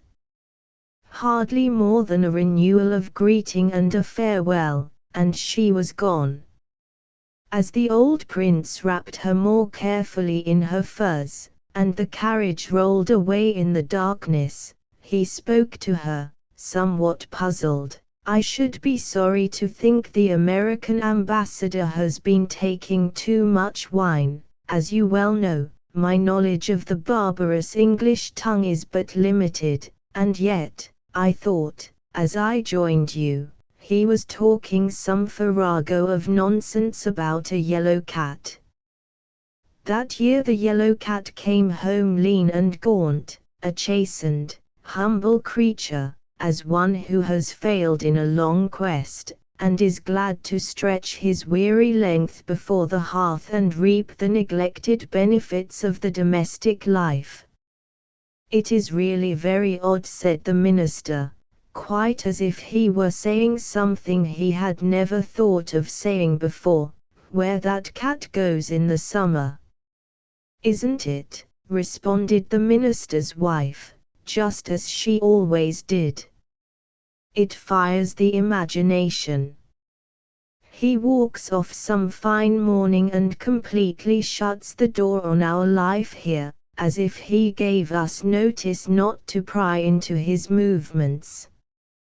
But this time, she was leaning to stroke the tawny sides with a pitying touch. "This time you may be sure something very sad and disappointing happened to him. Something in that other life went quite wrong. How I wish we could understand what it was." V.A. Cock and Policeman, a Tale of Rural England by Ralph K. R. Shetton. It happened up in Lancashire, and the truth can be vouched for by at least 100 spectators. It fell in this wise. Bob Otims owned a gamecock which was the envy of the whole street for lustre of colouring and soundness of wind. Its owner was almost unduly proud of his possession, and would watch it admiringly as it stalked majestically about among its family of hens. "There's a cock for you," he would say, with a little wave of his pipe. "There's not many cocks like that one. The king himself has got nothing like it down at Windsor Castle." Now, Jimmy Taylor had always been a rival of Bob Otims's. Jimmy's grandfather had fought at the Battle of Waterloo. This gave him great prestige, and it was almost universally believed, in Chilhowden, that the preeminence of the British Empire was mainly due to the battle zeal of Jimmy's ancestry. But whenever Jimmy talked about his grandfather, Bob skillfully turned the conversation to his gamecock. This made Jimmy testy, and one day he told Bob, in contemptuous tones, that he'd be even wi' him yet, in the matter o' gamecocks, as well as everything else. That was one Monday evening, and the following Wednesday Bob Otims's cock disappeared. When Bob discovered his loss, his face went quite pale with anger. Without a word, he flung on his cap and set off for Jimmy Taylor's cottage. When he reached it, he went still whiter. For Jimmy was sitting at the door, and up and down the yard in front of him strutted a magnificent gamecock. Bob Otims stretched out his forefinger, pointed at the cock, and with a stubborn look forming about his mouth and jaw, observed, "Yon's mine." "It isn't," responded Jimmy. "It's mine. I tell thee, yon's mine. You've prigged it. It's mine. I bought it at Th Fair. Thee never bought yon cock at any fair. It's mine, I tell thee." Words grew high between the disputants, as the cock, in all its bronze and golden splendor, marched up and down the yard, until the argument between the two men terminated in a quarrel so violent that half a dozen neighbors came in to see what was the matter. It ended in Bob Otims insisting that he would take the matter into court. He was as good as his word, and the next time that the bench met, Bob Otims summoned Jimmy Taylor on a charge of having stolen his game cock. The magistrates listened to the witnesses on either side. Half a dozen people were ready to swear that the cock belonged to Bob. But Jimmy brought up a couple of witnesses to testify that they had seen him buy a similar animal at Turton Fair. The cock was then brought into court. It clucked and choked indignantly, and the partisans of Bob and Jimmy swore against each other as hard as ever they could. The bench appeared perplexed, and it was owing to their inability to come to any decision that the magistrate's clerk made his famous suggestion. "The case appears to me impossible to prove as it stands, your worships," he said to the bench. "I would suggest, if I may be allowed, that you direct an officer of the court to take the cock to some spot at an equal distance between the houses of the plaintiff and of the defendant. If he is there placed upon the ground, and left to his own devices, he is pretty sure to make his way straight home." The magistrates accepted the suggestion of the clerk, and gave judgment accordingly. A policeman was ordered to carry out their instructions. Now, this officer was young and raw, and had only recently been enrolled in the constabulary. He was a fat, rosy man, with an air of self-importance. He set out from the court with the cock under his arm. An excited crowd streamed after the policeman, who stalked on with no little pomposity. When he reached the common, which lay between the houses of the rival claimants, he stood still for a minute or two, grasping the cock and looking judiciously from one side of the broken land to the other. The crowd eagerly commenced to give information. "You're a bit nearer Bob Otims's than you are to Jimmy's," cried one. "Nay, nay," interposed another spectator, who was a partisan of Bob Otims. "There's a corner to turn afore you get to Bob's. It's not fair, not to make allowance for that." "Stand back," cried the policeman majestically, "stand back, every man of you. The critter will be too much put about to go anywhere if you don't keep still tongues in your heads." The officer still stood, with his legs wide apart, turning his head slowly from side to side. Once he made a pace in the direction of Jimmy Taylor's, then, changing his mind, he took a couple of steps toward Bob Otims's. Finally, he decided that he had fixed upon the exact locality commanded by the law, and with a magisterial air, he again waved back the crowd and deposited the cock upon the ground in front of him. Everybody held their breath. The first thing that the cock did was to shake himself until he resembled nothing so much as a living mop. Then he began to smooth his feathers down again. Then he stretched his neck, flapped his wings and crowed. Finally, with a blink of his bright eyes, which almost appeared like a wink to the hushed and expectant crowd, he made 2 solemn steps with his slender legs in the direction of Jimmy Taylor's cottage. "He's going to Jimmy's," exclaimed the crowd with one voice. "Can't you all be quiet for a moment or two?" interposed the policeman, indignantly.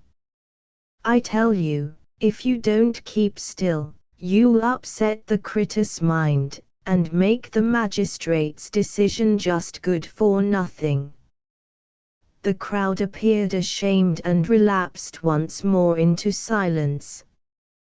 The policeman stood erect and tall, a few paces in front of them, watching the cock with great solemnity. It was standing still now, jerking its neck a little. Then it looked round, and, retracing its paces, began stepping slowly off in the opposite direction. "It's going to Bob's," cried the crowd. But the cock was doing no such thing. It paused again, scratching in an imaginary dust heap, and then, with a loud crow, stretched its wings and flew up into a small tree. This was disconcerting. The policeman turned with anger upon the crowd. "I told you you were not giving the critter a chance," he exclaimed. "You'd best be off home. Come, move on. Move on." The crowd retreated, but it had no intention of going home. Some of those less interested strolled away, but the partisans of Bob and Jimmy remained at a little distance, eagerly watching to see what would happen next. The cock, after jerking his head round several times, settled down comfortably among his feathers, and went to sleep in the tree. This was altogether beyond the expectancy of the policeman. Not knowing what else to do, he sat down on a broken bit of fence under the tree and waited. The day advanced. The cock slept on and the policeman began to doze. Now and then he awoke with a start, and looked up at the obstinate biped above his head. Presently the man got down from the fence and shook himself. The partisans of Bob and Jimmy still remained at a discreet distance, watching the progress of events. The policeman stood still for a few moments, staring at the cock. Then he approached the small, stumpy tree and clapped his hands vigorously. The cock woke up, gurgled, and went to sleep again. The policeman clapped his hands a second time, and then with shrill indignation the creature flew down from the tree, and set off in the direction of the distant moors.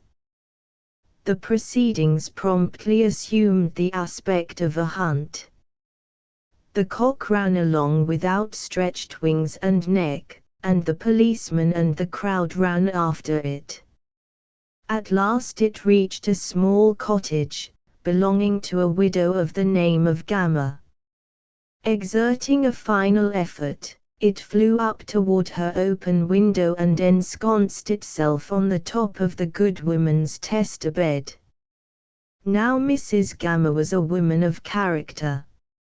She heard the noise outside, and when the breathless policeman arrived at the door of her kitchen, she was wiping the soap suds off her plump red arms, ready for any dispute or fray. She stood with her arms held akimbo, as the man in blue explained his errand. When he had finished his recital she looked at him defiantly. "And I should like to know what you call yourself, policeman or no policeman, to be chasing a poor harmless critter across blazing commons on a day like this. You want to go and poke him down from my tester bed, do you? Well, you can just go back and tell the magistrates as Mrs. Gamma's got him, and if they want him they must come for him themselves." This was direct defiance of the law, and the policeman commenced a remonstrance. His remarks were, however, cut short by Mrs. Gamma. "I have always said as magistrates was as ignorant as babies, and I only wish that they was as harmless," she persisted, in open contempt of the government of her country. "You can go back, and tell em as Mrs. Gamma says so. My house is my house, magistrate or no magistrate, and I won't have any policeman messing about on the top of my tester-bed." The policeman was not certain whether the authority which had been entrusted to him in the matter would justify his making a deliberate prisoner of Mrs. Gamma. And, as she showed every sign of resorting to violence, should he attempt to pass the door, which she barred with her stout figure, he decided upon beating a retreat. He went outside again and reasserted his shattered dignity by once more driving away the crowd. Then, not knowing what else to do, he returned to the police station and reported the matter to the chief constable. The chief laughed, and so did everybody else who heard the story. The policeman was directed to return to Mrs. Gamma's cottage later in the day, and serve her with an order requiring her to give up the cock immediately. But when he handed Mrs. Gamma the official paper, she laughed in his face. "You can look round the house for the cock now if you like," she said contemptuously, slapping down the order upon the table, "and you can see if you can find him." "Is he still on the top of your tester-bed?" demanded the policeman. "Go and look," responded Mrs. Gamma, with a snort. "You can take the Turk's head brush and brush him down." So, armed with the Turk's head brush, the policeman ascended Mrs. Gamma's small, steep staircase.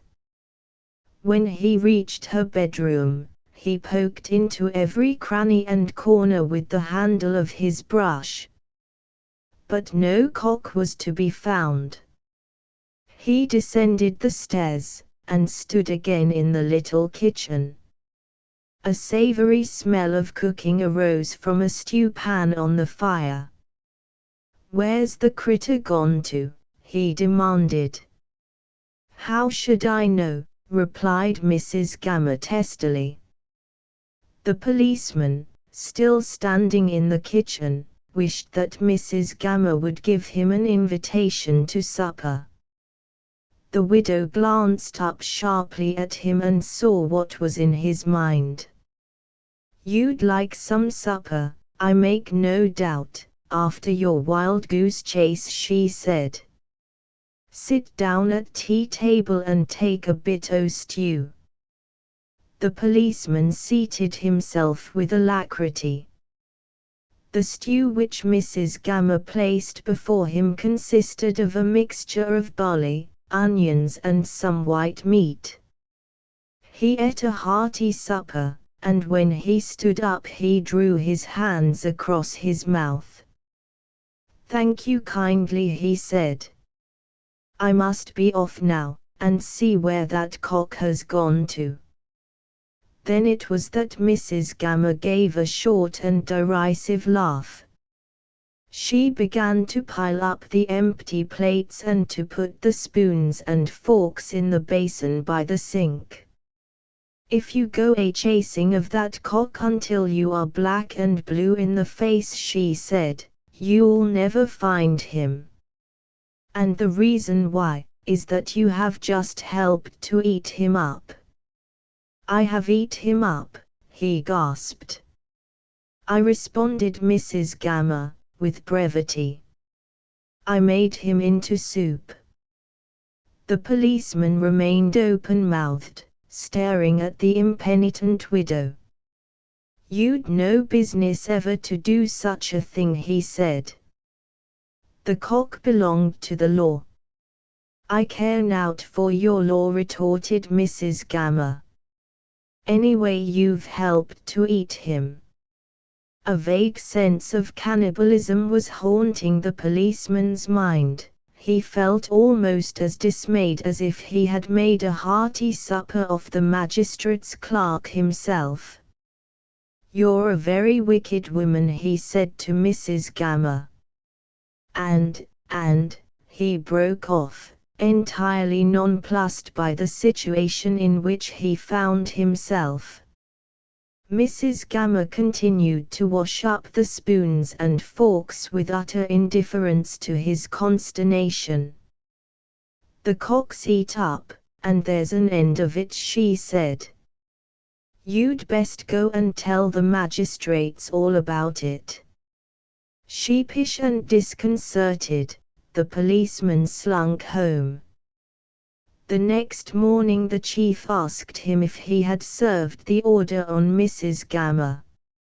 "I served it," said he, scratching his head. "And did you get the bird given up?" demanded his superior officer. "No, I can't say as I did," replied the policeman. "Was it still on the top of the tester bed?" pursued his awkward questioner. "No. It was not on the tester bed," replied the policeman. "Then where was it?" insisted the chief. For several seconds the policeman was silent, then he told a lie. "I canna say," he answered, "it war gone." The chief shrugged his shoulders, and sent the man about the business of the day. The next time that the magistrates met, the question of Bob Otims's cock was again brought into court. The magistrate's clerk demanded if the case were settled. To the great relief of the policeman, who was waiting in attendance, Bob Otims spoke up from the spot where he stood. "Jim hadna stolen my cock after all, sir," he said, "for it came home the next morning." "Then what happened to the cock that was brought into court on Tuesday?" demanded the magistrate's clerk. But nobody seemed to know. Only, people used to wonder why Widow Gammer almost always gave a peculiar kind of snort when she spoke of Police Constable X, and why that worthy officer avoided her cottage ever after, and invariably turned down a side street if he saw the widow within speaking distance of him.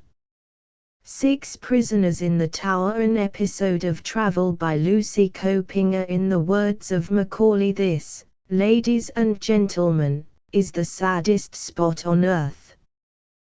The white-haired old tower guard in charge of the little chapel of St. Peter waved his hand impressively toward the open door.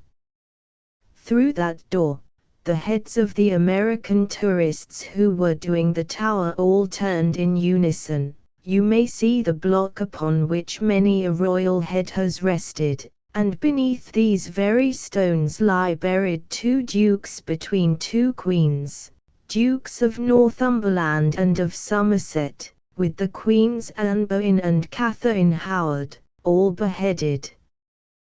The chapel was a crypt-like place, windowless, dark, and musty, and at this mournful climax one of the tourists who was nervous moved suddenly off that particular stone upon which she had been standing. The school teachers out for self-improvement began to write it all in their notebooks, while a stout matron evidently of good old Dutch stock looked sadly down at the flat, grey stones. "Poor things," she murmured, "and there ain't one of them got a respectable white tombstone with a wreath carved on it." Then, in their usual 2-by-2 line, the party moved down the aisle wearily, but triumphant in the fact that they had succeeded in doing the Tower, the Abbey, and the Museum all in one day. Peggy Wynne, in demurely severe blue suit and jaunty Panama, lagged at the end of the line while she looked critically at her compatriots. The animals went out 2 by 2, the elephant and the kangaroo, she murmured to herself, and I'm so tired of playing Noah's Ark or a Christian Association out for a lark, she continued in unconscious poetical despair. Then, warned by the attitude of the god, that wonderful attitude of the haughty Briton in hopes of a tip, she opened her ridiculously tiny gold-linked purse and gave herself up to the absorbing question as to which of the pieces therein was a shilling.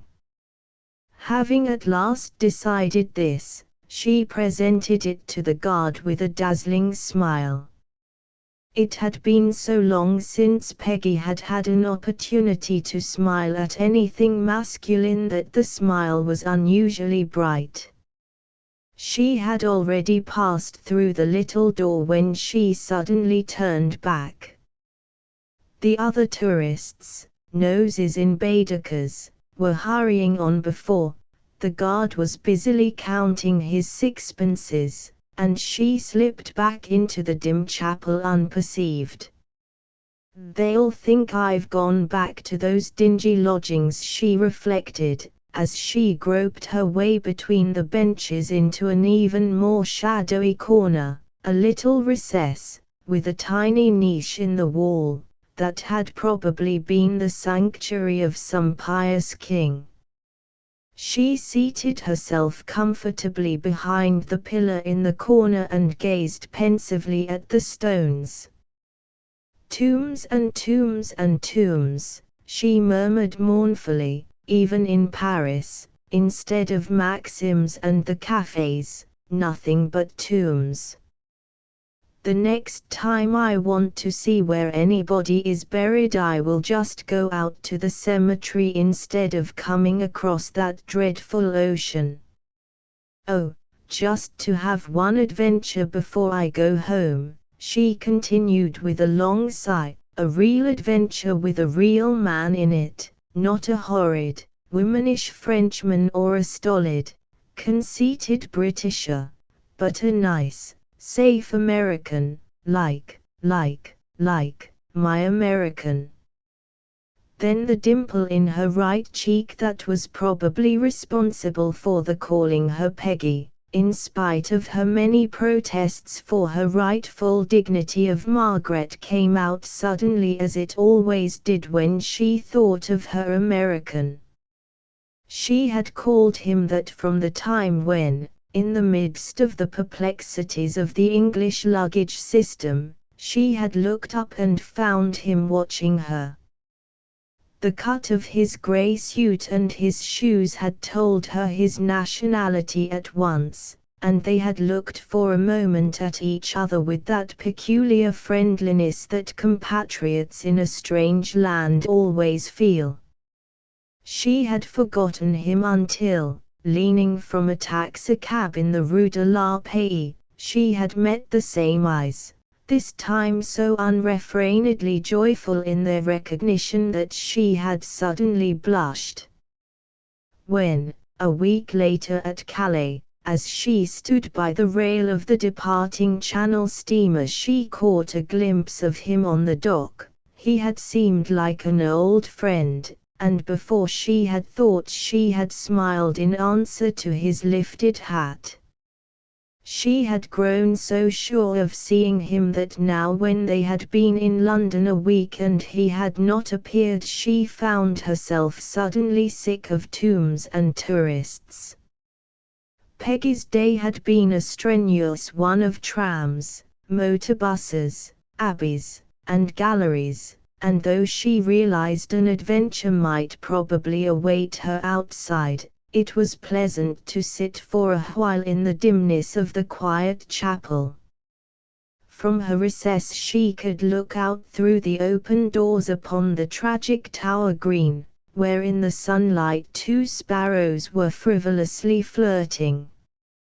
Even as she watched, the sparrows grew dim. Her ridiculously tiny purse slipped from her hand, her head with its thick dark hair dropped against the pillar, and her lashes touched her cheek. After a while a cautious footfall sounded in the chapel, then somewhere a heavy door closed, and all was still. When Peggy sat up indignantly with the queer sensation that she had been violently shaken, darkness surrounded her, a darkness so deep that she could not see her hand as she ran it along the bench in front of her. With the movement came remembrance of her surroundings, and also a realization in strained and aching muscles that a stone pillar is not a wise choice for a headrest. "Oh," she gasped painfully. "Don't be frightened," entreated a voice quite near to her, and out of the lesser darkness a tall black figure rose suddenly. "I am not at all frightened," said Peggy at once. In spite of the bigness of the figure there was something reassuring in the voice with its crisp, humorous note and its intonation that Peggy at once recognized as American. "What are you doing here?" she continued, inhospitably addressing the darkness before her. "I went to sleep," the voice explained, "on the other side of the pillar." "How silly," said Peggy, severely, "didn't you see me here?" It was a little dim, the voice apologized, and, Peggy's silence still condemning, "You should have snored," it continued extenuatingly. Peggy arose with a dignity that she hoped penetrated the darkness. Then she groped along the bench. "My purse," she explained anxiously, "and it had a 6pence for tea and 2 shillings for tips," she continued with an unconscious epitome of the joys of traveling.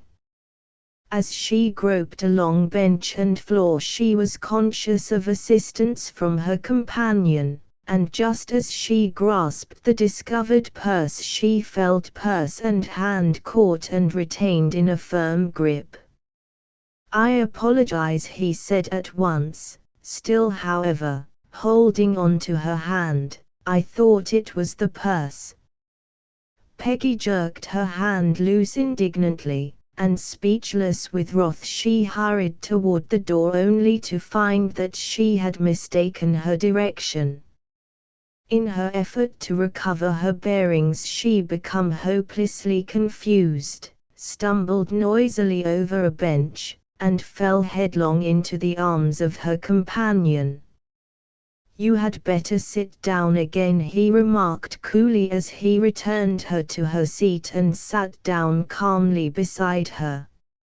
As he did so Peggy noted curiously the dim attractive silhouette of his head and the remarkably good line from ear to shoulder. "I am going at once," she said haughtily, but without moving. "You can't," the man beside her replied, "and if you promise not to cry or fall over any more benches I will tell you why, although I myself do not object to the latter," he continued judicially, "but for the sake of your own bones, merely." Peggy ignored the last. "Why can't I go?" she said defiantly. "Because the door is locked," he explained succinctly. "We can both scream or you can throw a bench through the window," said Peggy triumphantly. The unseen laughed, a nice laugh that Peggy liked. "In that latter case, beside the fact that there is no window, we would surely be had up before the head warden of this old jail. Besides, do you know what time it is?" "About tea time," said Peggy, who had lunched frugally at one of the tea shops on a cup of tea and a jam roll. "Just before you woke up," said her companion. "I used my last match, it always is the last in a case like this, to look at my watch. It was 12:30. "Remember, you promised," at a warning gurgle from Peggy.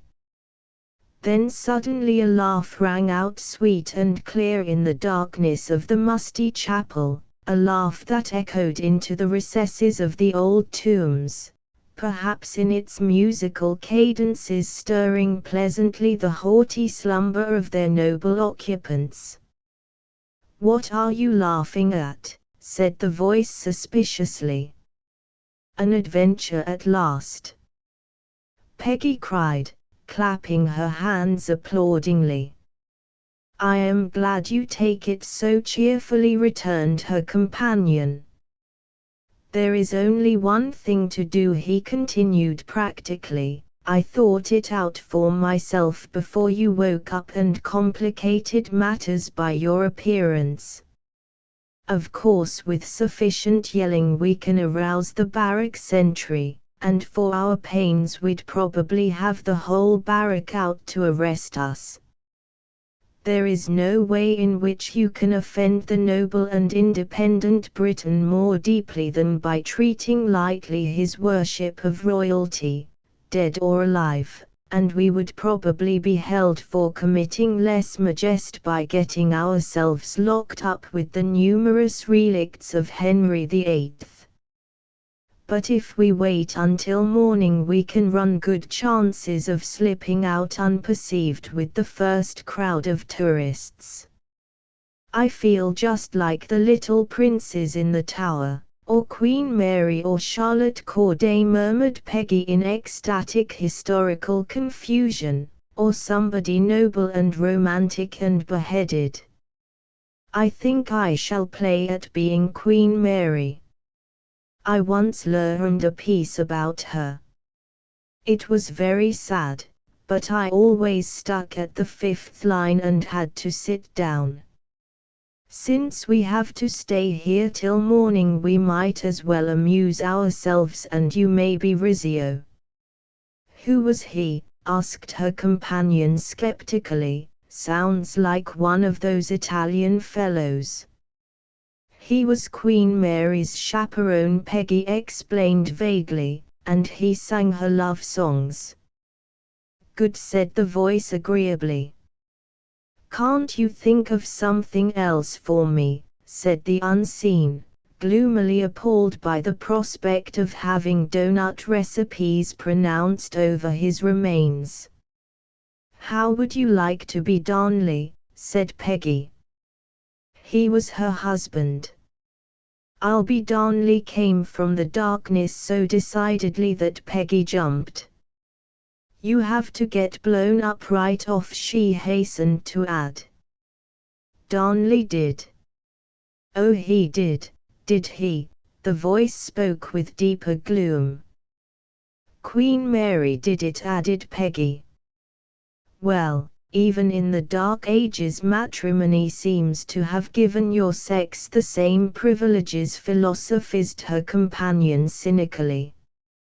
"How mean," said Peggy coldly. "I shall play at being Elizabeth all alone." "It wouldn't suit you," said her discarded leading man, "not with your voice." "Why not?" said Peggy. "Because it's not hard and cold and metallic enough. Because it has too much womanly sweetness in it and not enough harsh masculinity." "What a good dramatic critic you would make," said Peggy a little spitefully, "and since you are reading voices I can tell quite well by yours that you are fat and red-faced."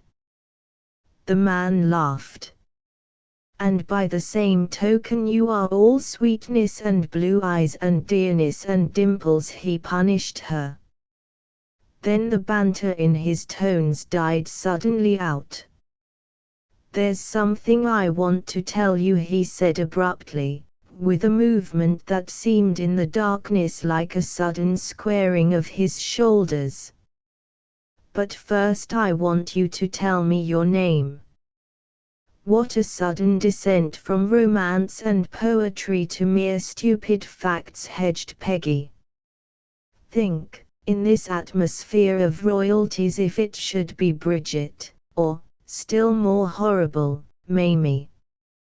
Please, the voice persisted in its gravity. We have been fellow prisoners, you know, and you should be kind. Peggy told him with the full three-syllable dignity of the Margaret. Mine, he continued, is John Barrett. Now, cried Peggy, if this were a proper adventure, we have reached the place when I should be able to say, why? Not the Jack Barrett that brother Billy knew at Harvard. Then you would cry, and this is my old chum William's little sister Peggy that used to send him fudge, and then everything would be all right. But I haven't any brother at all, she finished regretfully. And Harvard wasn't my college, said her companion. However, he went on, it would take more than the conventional backing of many brother Billies to put me right with you after I've told you what I have to tell you. Then don't do it, said Peggy softly. If I didn't know you'd find it out in a very few minutes, I wouldn't, he confessed shamelessly. But before I tell you, I want you to know what finding you here meant to me. You've got to realize the temptation before you can understand the fall. You always got away from me, from that first time in Liverpool, oh, said Peggy with a gasp. And at Paris and at Calais when you smiled adorably at me, I didn't, said Peggy, blushing in the darkness. When you didn't smile adorably at me, then, pursued the voice relentlessly. It was always the same. I found you and you were gone, snatched away by an unkind fate in the form of your man from Cook's.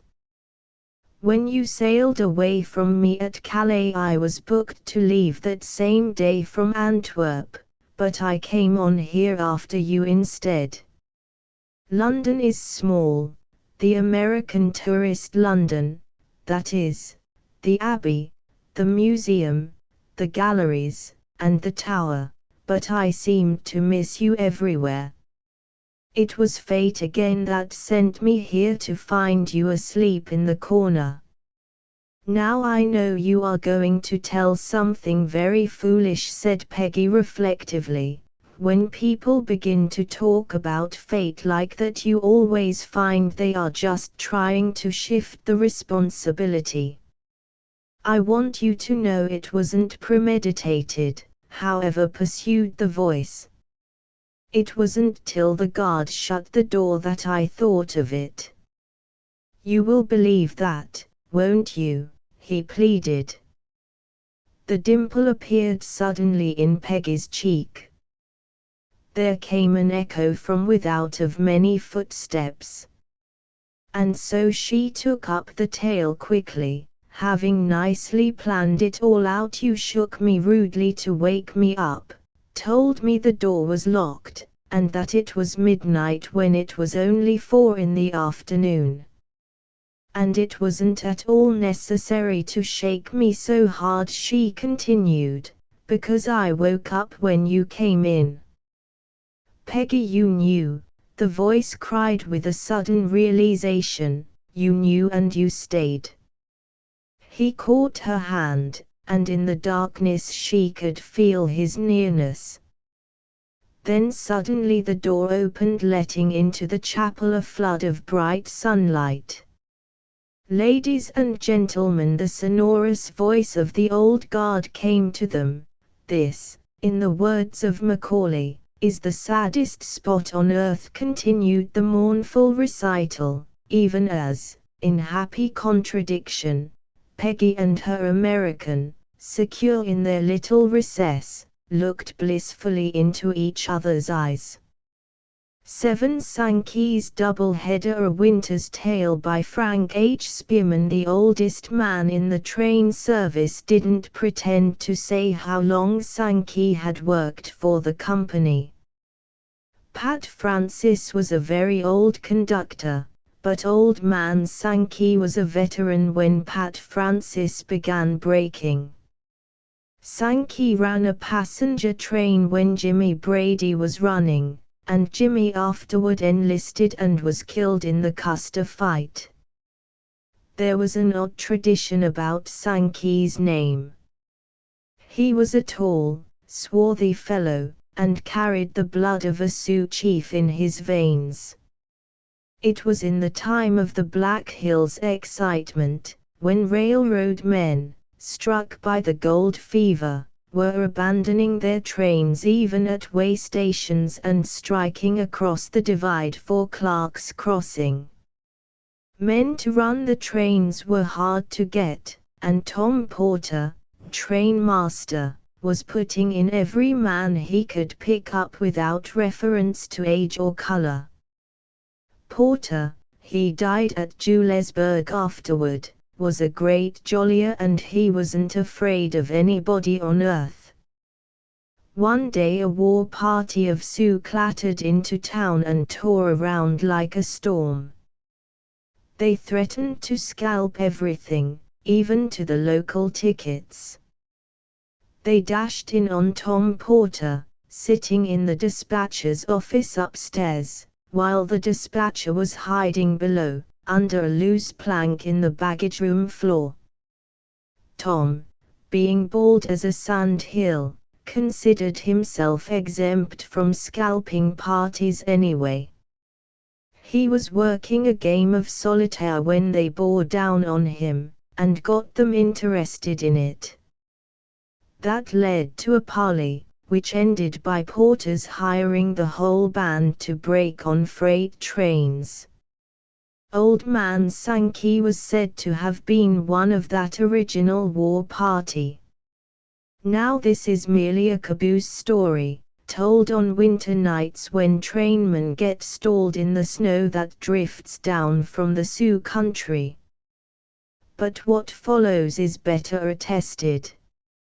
Sankey, to start with, had a peculiar name, an unpronounceable, unspellable, unmanageable name. I never heard it, so I can't give it to you, but it was as hard to catch as an Indian pony, and that name made more trouble on the payrolls than all the other names put together. Nobody at headquarters could handle it, it was never turned in twice alike, and they were always writing Tom Porter about the thing. Tom explained several times that it was Sitting Bull's ambassador who was drawing that money, and that he usually signed the payroll with a tomahawk. But nobody at Omaha ever knew how to take a joke. The first time Tom went down, he was called in very solemnly to explain again about the name, and being in a hurry and very tired of the whole business, Tom spluttered, "Hang it, don't bother me any more about that name. If you can't read it, make it Sankey, and be done with it." They took Tom at his word. They actually did make it Sankey, and that's how our oldest conductor came to bear the name of the famous singer. And more I may tell you, good name as it was, and is, the Sioux never disgraced it. I suppose every old traveler on the system knew Sankey. He was not only always ready to answer questions, but, what is more, ready to answer the same question twice. It is that which makes conductors gray-headed and spoils their chances for heaven, answering the same questions over and over again. Children were apt to be startled a bit at first sight of Sankey, he was so dark. But Sankey had a very quiet smile that always made them friends after the first trip through the sleepers, and they sometimes ran about asking for him after he had left the train. Of late years, and this hurts a bit, these very same children, grown ever so much bigger, and riding again to or from California or Japan or Australia, will ask, when they reach the West End, about the Indian conductor. But the conductors who now run the overland trains pause at the question, checking over the date limits on the margins of the coupon tickets, and handing the envelopes back, look at the children, and say quietly, "He isn't running anymore." If you have ever gone over our line to the mountains or to the coast, you may remember at McCloud, where they change engines and set the diner in or out, the pretty little green park to the east of the depot, with a row of catalpa trees along the platform line. It looks like a glass of spring water. If it happened to be Sankey's Run and a regular West End day, sunny and delightful, you would be sure to see standing under the catalpas a shy, dark-skinned girl of 14 or 15 years, silently watching the preparations for the departure of the Overland. And after the new engine had been backed champing down, and harnessed to its long string of vestibuled sleepers, after the air hose had been connected and examined, after the engineer had swung out of his cab, filled his cups, and swung in again, after the fireman and his helper had disposed of their slice bar and shovel and given the tender a final sprinkle, and after the conductor had walked leisurely forward, compared time with the engineer, and cried, "All aboard," then, as your coach moved slowly ahead, you might notice, under the receding catalpas, the little girl waving a parasol or a handkerchief at the outgoing train. That is, at Conductor Sankey, for she was his daughter, Nita Sankey. Her mother was Spanish, and died when Nita was a wee bit. Nita and the Limited were Sankey's whole world. When Georgie Sinclair began pulling the Limited, running west opposite Foley, he struck up a great friendship with Sankey. Sankey, though he was hard to start, was full of early-day stories. Georgie, it seemed, had the faculty of getting him to talk, perhaps because when he was pulling Sankey's train he made extraordinary efforts to keep on time. Time was a hobby with Sankey. Foley said he was so careful of it that he let his watch stop when he was off duty just to save time. Sankey loved to breast the winds and the floods and the snows, and if he could get home pretty near on schedule, with everybody else late, he was happy, and in respect of that, as Sankey used to say, Georgie Sinclair could come nearer gratifying Sankey's ambition than any engine runner we had. Even the fireman used to observe that the young engineer, always neat, looked still neater on the days when he took out Sankey's train. By and by there was an introduction under the catalpas. After that it was noticed that Georgie began wearing gloves on the engine, not kid gloves, but yellow dogskin, and black silk shirts. He bought them in Denver. Then, such an odd way engineers have of paying compliments, when Georgie pulled into town on number 2, if it was Sankey's train, the big skyscraper would give a short, hoarse scream, a most peculiar note, just as it drew past Sankey's house, which stood on the brow of the hill west of the yards. Thus Nita would know that number 2 and her father, and naturally Mr. Sinclair, were in again, and all safe and sound. When the railway trainmen held their division fair at McCloud there was a lantern to be voted to the most popular conductor, a gold-plated lantern with a green curtain in the globe. Cal Stewart and Ben Doton, who were very swell conductors and great rivals, were the favorites, and had the town divided over their chances for winning it. But at the last moment Georgie Sinclair stepped up to the booth and cast a storm of votes for Old Man Sankey. Doton's friends and stewards laughed at first, but Sankey's votes kept pouring in amazingly. The two favorites got frightened. They pooled their issues by throwing Stewart's vote to Doton. But it wouldn't do. Georgie Sinclair, with a crowd of engineers, Cameron, Kennedy, Foley, Bat Mullen, and Burns, came back at them with such a swing that in the final 5 minutes they fairly swamped Doton. Sankey took the lantern by 1,000 votes. But I understood it cost Georgie and his friends a pot of money. Sankey said all the time that he didn't want the lantern, but just the same he always carried that particular lantern, with his full name, Sylvester Sankey, ground into the glass just below the green mantle. Pretty soon, Nita being then 18, it was rumored that Sinclair was engaged to Miss Sankey, and was going to marry her. And marry her he did, though that was not until after the wreck in the Blackwood Gorge after the big snow.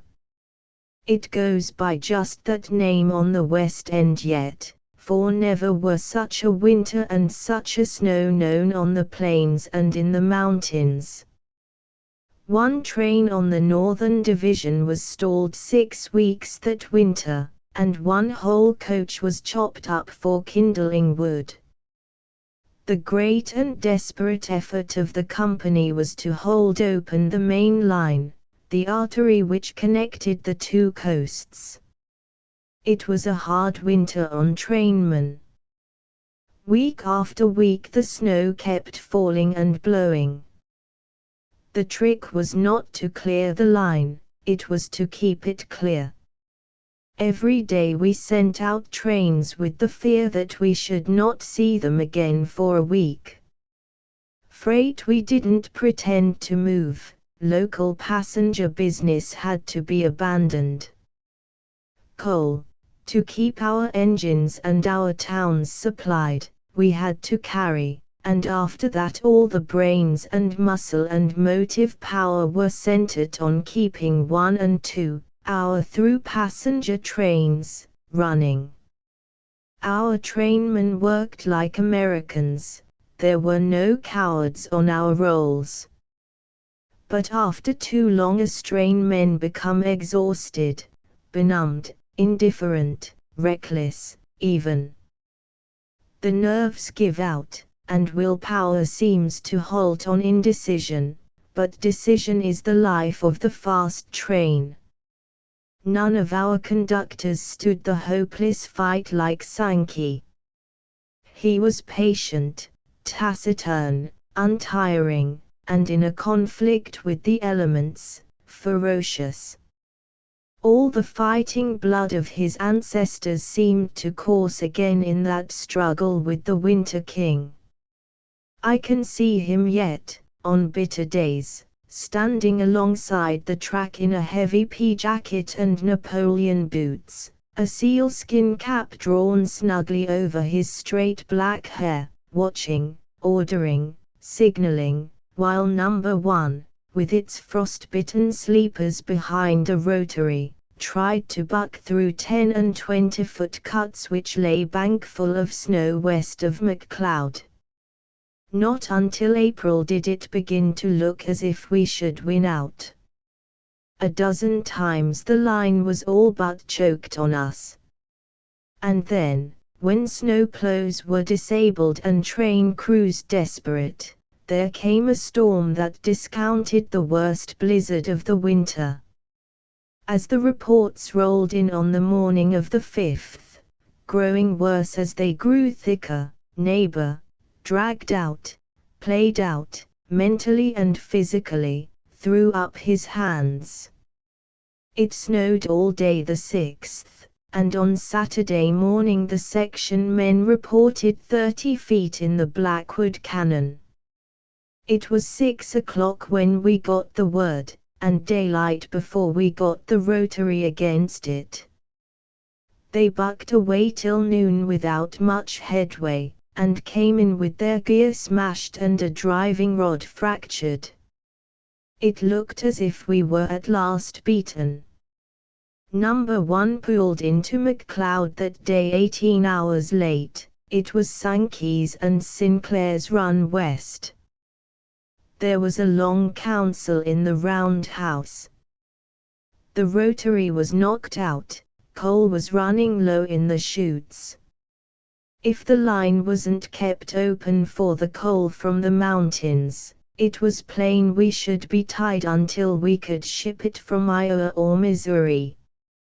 West of Medicine Pole there was another big rotary working east, with plenty of coal behind her, but she was reported stuck fast in the Cheyenne Hills. Foley made suggestions, and Dad Sinclair made suggestions. Everybody had a suggestion left. The trouble was, Neighbor said, they didn't amount to anything, or were impossible. It's a dead block, boys, announced Neighbor sullenly after everybody had done. We are beaten unless we can get number 1 through today. Look there, by the holy poker, it's snowing again. The air was dark in a minute with whirling clouds. Men turned to the windows and quit talking. Every fellow felt the same, hopeless, at least, all but one. Sankey, sitting back of the stove, was making tracings with a piece of chalk. You might as well unload your passengers, Sankey said. Neighbor. You'll never get 'em through this winter. And it was then that Sankey proposed his double-header. He devised a snowplow which combined in one monster ram about all the good material we had left, and submitted the scheme to Neighbor. Neighbor studied it, and hacked at it all he could, and brought it over to the office. It was like staking everything on the last cast of the dice, but we were in the state of mind which precedes a desperate venture. It was talked over an hour, and orders were finally given by the superintendent to rig up the double-header and get against the snow with it. All that day and most of the night Neighbor worked 20 men on Sankey's device. By Sunday morning it was in such shape that we began to take heart. If she don't get through, she'll sure get back again, and that's what most of 'em don't do, growled Neighbor, as he and Sankey showed the new ram to the engineers. They had taken the 566, George Sinclair's engine, for one head, and Burns's, the 497, for the other. Behind these were Kennedy, with the 314, and Cameron, with the 296. The engines were set in pairs, headed each way, and buckled up like pack mules. Over the pilots and stacks of the head engines rose the tremendous plows, which were to tackle the worst drifts ever recorded, before or since, on the West End. The ram was designed to work both ways. Under the coal, each tender was loaded with pig iron. The beleaguered passengers on number 1, sidetracked in the yards, eagerly watched the preparations Sankey was making to clear the line. Every amateur on the train had his camera out taking pictures of the ram.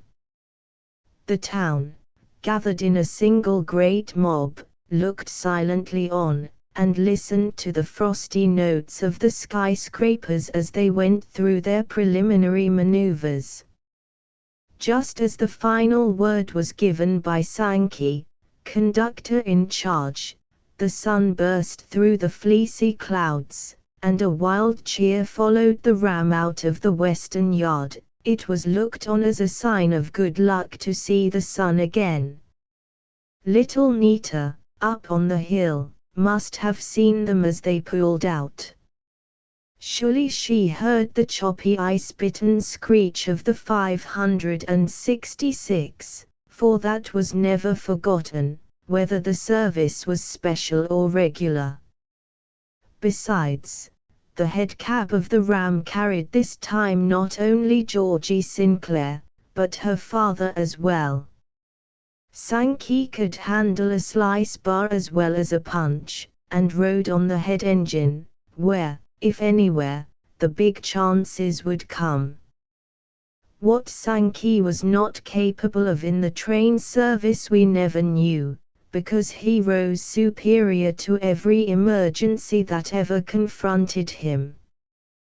Bucking snow is principally brute force, there is very little coaxing. West of the bluffs there was a volley of sharp tooting, like code signals between a fleet of cruisers, and in just a minute the 4 ponderous engines, 2 of them in the back motion, fires white and throats bursting, steamed wildly into the cannon.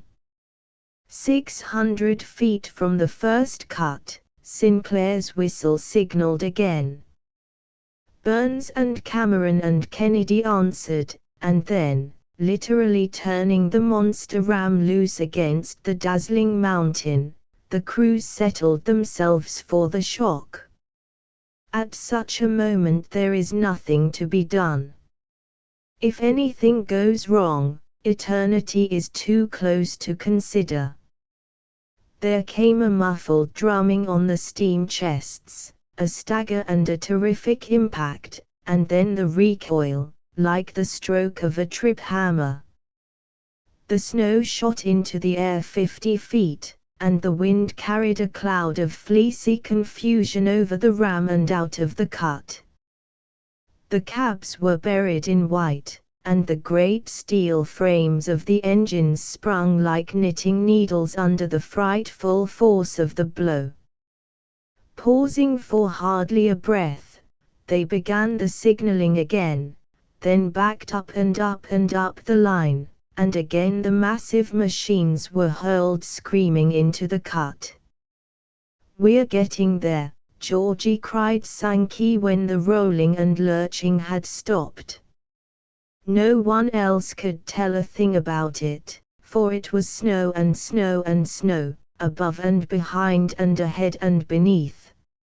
Sinclair coughed the flakes out of his eyes and nose and mouth like a baffled collie. He looked doubtful of the claim until the mist had blown clear and the quivering monsters were again recalled for a dash. Then it was plain that Sankey's instinct was right, they were gaining.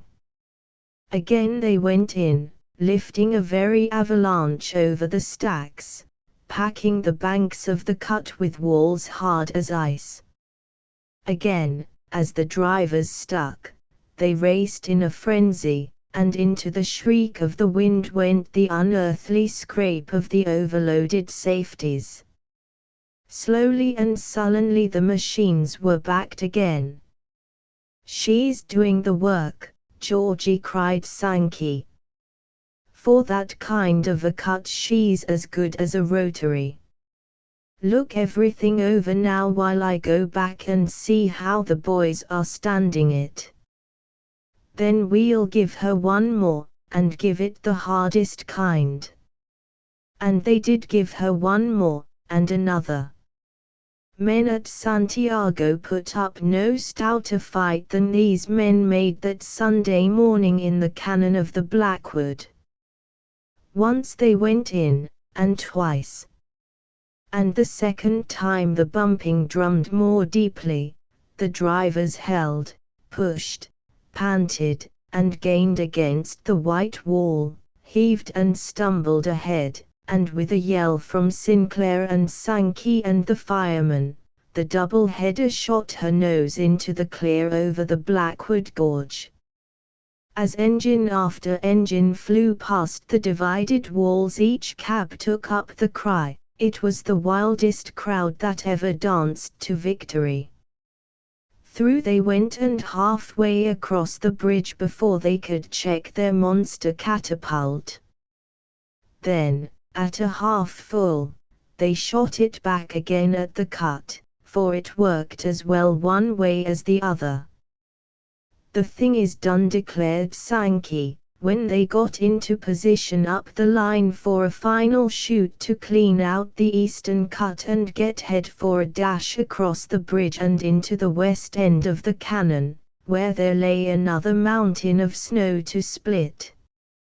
"Look the machines over pretty close, boys," said he to the engineers.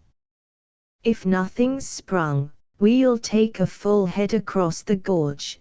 The bridge will carry anything, and buck the west cut. Then after we get number 1 through this afternoon, neighbor can put his baby cabs in here and keep 'em chasing all night. But it's done snowing," he added, looking at the leaden sky. He had the plans all figured out for the master mechanic, the shrewd, kindly old man. "I think, myself, there's no man on earth like a good Indian, and, for that matter, none like a bad one." Sankey knew by a military instinct just what had to be done and how to do it. If he had lived, he was to have been assistant superintendent. That was the word that leaked from headquarters afterward. And with a volley of jokes between the cabs and a laughing and yelling between toots, down went Sankey's double-header again into the Blackwood Gorge. At the same moment, by an awful misunderstanding of orders, down came the big rotary from the west end with a dozen cars of coal behind. Mile after mile it had wormed east toward Sankey's ram, and it now burrowed through the western cut of the Blackwood, crashed through the drift Sankey was aiming for, and whirled out into the open, dead against him, at 40 miles an hour. Each train, in order to make the grade and the blockade against it, was straining the cylinders. Through the swirling snow that half hid the bridge and interposed between the rushing plows, Sinclair saw them coming. He yelled. Sankey saw them a fraction of a second later, and while Sinclair struggled with the throttle and the air, Sankey gave the alarm through the whistle to the poor fellows in the blind pockets behind. But the track was at the worst. Where there was no snow there were whiskers. Oil itself couldn't have been worse to stop on. It was the old and deadly peril of fighting blockades from both ends on a single track. The great rams of steel and fire had done their work, and with their common enemy overcome, they dashed at each other like madmen across the Blackwood Gorge. The fireman at the first cry shot out the side. Sankey yelled at Sinclair to jump. But Georgie shook his head, he never would jump. Without hesitating, Sankey picked him from the levers in his arms, planted a sure foot, and hurled him like a coal shovel through the gangway far out into the gorge. The other cabs were already empty. But the instant's delay in front cost Sankey his life. Before he himself could jump, the rotary crashed into the 566. They reared like mountain lions, pitched sideways and fell headlong into the creek, 50 feet. Sankey went under them. He could have saved himself, he chose to save George. There wasn't time to do both, he had to choose, and to choose instantly. Did he, maybe, think in that flash of Nita and of whom she needed most, of a young and a stalwart protector rather than an old and failing one? I do not know, I know only what he did. Everyone who jumped got clear. Sinclair lit in 10 feet of snow, and they pulled him out with a rope. He wasn't scratched. Even the bridge was not badly strained. Number 1 pulled over it next day. Sankey was right, there was no more snow, not even enough to cover the dead engines that lay on the rocks. But the line was open, the fight was won. There never was a funeral in McCloud like Sankey's. George Sinclair and Nita followed first, and of the mourners there were as many as there were spectators. Every engine on the division carried black for 30 days. Sankey's contrivance for fighting snow has never yet been beaten on the High Line. It is perilous to go against a drift behind it, something has to give. But it gets there, as Sankey got there, always, and in time of blockade and desperation on the West End they still send out Sankey's double-header, though Sankey, as the conductors tell the children, traveling east or traveling west, Sankey isn't running anymore. 8. Aunt Mary telegraphs, a comedy of everyday life by Lloyd E. Lonergan. Auntie left on the 6 o'clock train last night. Meet her at the depot. Clara. This telegram, dated New York, greeted Frank Carey when he reached his pleasant little home on Indiana Avenue, Chicago. Aunt Mary will be here tonight, he said to his wife, my rich aunt from New York, you know. I am to meet her at the depot. When does she arrive? Fluttered pretty little Mrs. Carey, a bride of a few months. Cannot I go with you to the depot? Mr. Carey said she could, then he thought for a moment, then he put his doubts into words after a second reading of the telegram. I wonder what road she is coming in on, he said. 'Twas stupid of her, replied his wife, but call up the railroads and find out which one has a 6 o'clock train from New York. Silly. Mr. Carey kissed his wife and remarked that she was the brightest little girl in the world, after which he gaily telephoned, listened intently to someone on the other end of the line, made numerous notes, and turned to his wife in despair. Bless Clara, he said devoutly. His wife looked surprised, so he hastily explained. There is a 6 o'clock train from New York on the Pennsylvania, also on the Lake Shore, likewise on the Michigan Central, and the Lehigh Valley, and the Grand Trunk, and the West Shore, and the B&O. Which one is Auntie coming on? Inquired Mrs. Carey with interest. All of them, replied her husband wrathfully. She is sitting on the cowcatcher of each and every train, and if I'm not there to meet her she'll disinherit me. Haven't you any sense? Whereupon there were tears, apologies, and finally a council of war. It was Mrs. Carey who solved the problem. All we have to do, she cried, is to meet all the trains. Won't it be cute? Carey didn't think so, but was afraid to express himself. He simply tried to look impressed and listened. There are only 7 trains, she continued.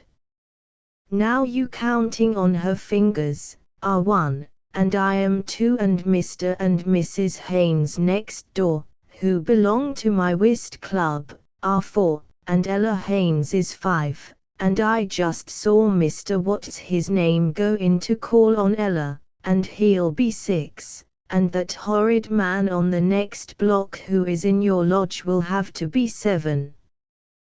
The train meters were gathered together inside of an hour.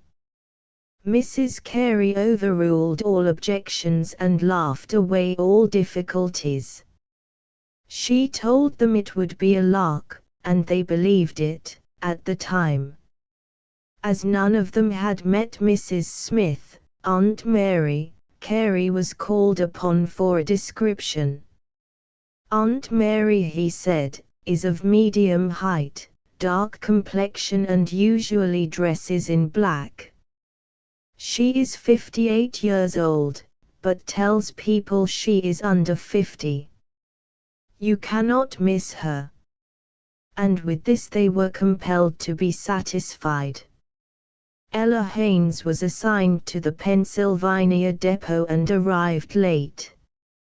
All the New York passengers had disembarked, but an old woman was standing at the entrance and looking anxiously at the passers-by. Mrs. Smith, said Ella, inquiringly. Thank heaven, you have come, was the joyous reply. Here, and she stepped to one side and revealed a little girl who was gazing out at the tracks.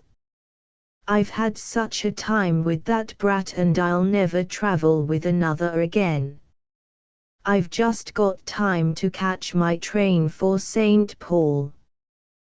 Goodbye.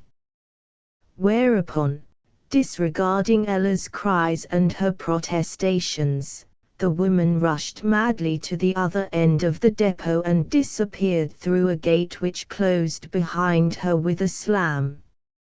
It was the last call for the St. Paul train. Naturally, Ella did not know what to do. She hung around the depot for half an hour, hoping someone would claim the child. Then she put the little one in a cab and gave the Careys' address in Indiana Avenue. Walter Haynes went to the Lake Shore depot. One of the first passengers to emerge from the New York train was a female, who seemed to answer the general description furnished by Carey. She was breathless, as if from running faster than an old woman should run. As she reached Haynes, she stopped and glared at him. Mrs. Smith, he inquired, lifting his hat. The woman grabbed him by the arm. I knew you would be here, but hurry, that man is after me. What man? Asked Haynes in surprise. Hush, we cannot talk now, was the reply. Get a carriage and drive fast, fast, we must escape him. George couldn't come, he sent me. My name is Haynes, said the puzzled escort. I don't care if your name is Beelzebub, was the impatient retort. You get that carriage or I'll write to Roosevelt. And Mr. Haynes, very much astonished, complied. He thought as he drove away that he heard someone shouting, but was not sure. In fact, he paid no attention, for he was too busy thinking what a queer old aunt his friend Carey had. The horrid man who belonged to the lodge was named Perkins. He reached the B&O depot half an hour ahead of time, so he went across the street and had a drink. When he returned, he discovered that number 7 was late, and so had another. Also, several more. By the time the train did arrive, he was in such a mellow state that he couldn't tell a parlor car from a lake steamer, and he didn't care. He had likewise forgotten what George's aunt looked like, but that, too, was a trivial matter. So he stood at the gate, beaming blandly at every person that appeared. "Are you Josh's Saunt?" he inquired of a tall man with white side whiskers and garbed in ministerial black. His answer was a look of horror, but it had no effect on Perkins, who repeated his question at intervals without result. His lack of success finally drove him to tears. "Poor Josh," he sobbed. "Dear old Josh. Must have a naunt. Break his heart if he don't have a naunt. Can't find his naunt. Get him one myself." A gang of immigrants were passing at the time. Perkins grabbed one of them by the arm. "Beanish fellow," he said persuasively, "be Josh's aunt." The immigrant was obdurate, but Perkins was persistent. He drew a roll of bills from his pocket and peeled off a 5. This he pressed upon his new-found friend. "Be a good aunt," he said, "be an ish aunt, and I'll give you 2 more like the ish." The Italian, overcome by the sight of so much wealth, fell captive to the eloquence of Perkins. The latter was delighted. He escorted his victim to a saloon across the street and hurled 6 drinks into him in rapid succession. The immigrant beamed and forgot all his troubles. He lit a 15-cent cigar and puffed away as if he were used to it. "Be your aunt," he said, "be anybody's aunt. You good fella." This sentiment led to another round of drinks, and then the pair tumbled into a cab, singing discordantly in 2 languages. Perkins fortunately remembered the address of Haynes, and was able to mumble it so that the hackman could understand. Therefore there was no bar to his enjoyment. Of course they stopped en route, for Perkins was brimming over with gratitude and the cabman was included in their rejoicing. Long before they reached Indiana Avenue, everybody was drunk except the horse. In the meantime there was all sorts of trouble in the modest residence of George Carey. The head of the household had fumed and fretted about the Michigan Central Depot, and finally started home, auntless. There he met his wife, Mrs. Haynes, and Ella's young man with similar stories. 5 minutes later a carriage drove up and Ella and her charge alighted. "Isn't she a dear little girl?" gurgled Miss Haynes, who, being petite and worried, didn't know anything else to do under the circumstances except to gurgle.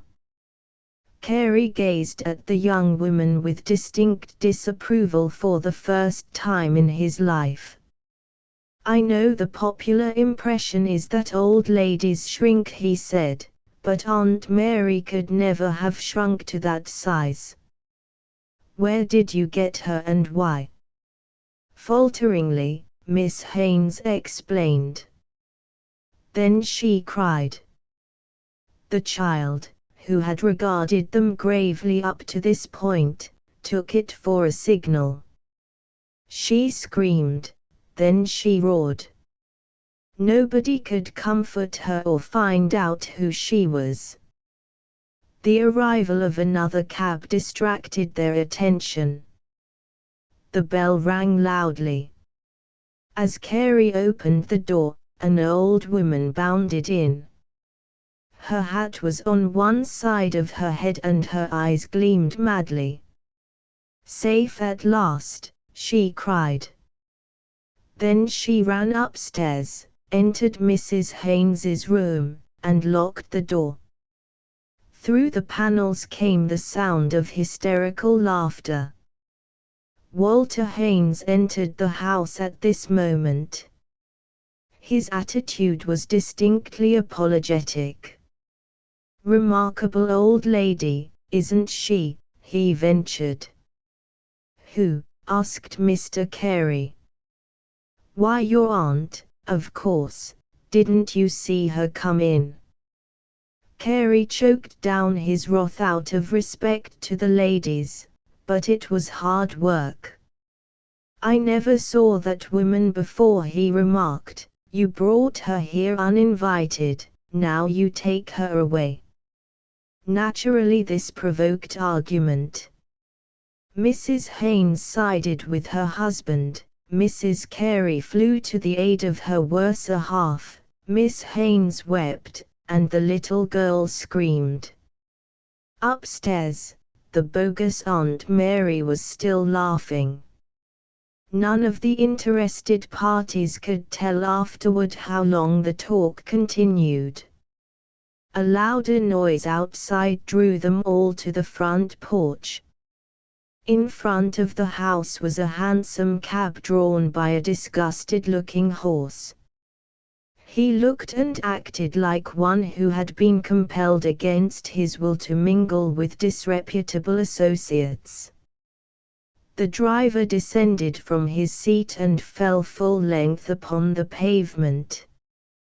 He didn't try to get up, but chanted in a husky tone, "Hail! Hail! The gang's all here." Then the door of the cab opened and Mr. Perkins appeared. Nobody could deny that he was very much the worse for wear. But Mr. Perkins bore himself like a conqueror. He advanced hastily and embraced Carey with enthusiasm. Carey recoiled. "Dear Josh," said Perkins. "Got you a naunt." Apprehensively, Carey ran to the carriage. Huddled upon the floor was an object that moved faintly. From the atmosphere Sherlock Holmes would have deduced that a whiskey refinery had exploded in that cab a few hours before. The onlooker gingerly touched the object. It rolled over. Then it rolled out of the cab and lay on the sidewalk beside the driver. Perkins kept on smiling. "Your naunt," he remarked, blandly. "Couldn't get you what you wanted." "Got you the ish one." At this moment, Carey remembered that he had a telephone. He spurned his aunt with his foot and passed into the house. He called up police headquarters. His friend, Sergeant Bob O'Rourke, was on duty, which made it easier for him. "Bob," he said, after greetings had been exchanged, "have you an alarm out for a little girl kidnapped from the Pennsylvania station?" "Yes." "And does anybody want a crazy woman, last seen on a lakeshore train?"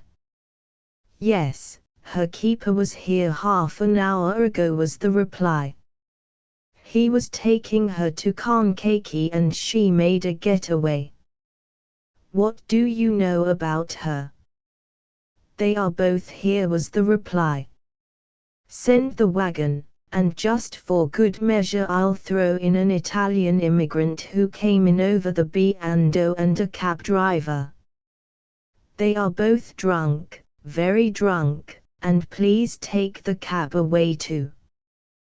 The next half hour gave Indiana Avenue residents plenty to talk about for a month. But finally the combat was over, and Carey and his friends sat down exhausted. But what I would like to know, remarked the head of the house, where is Aunt Mary?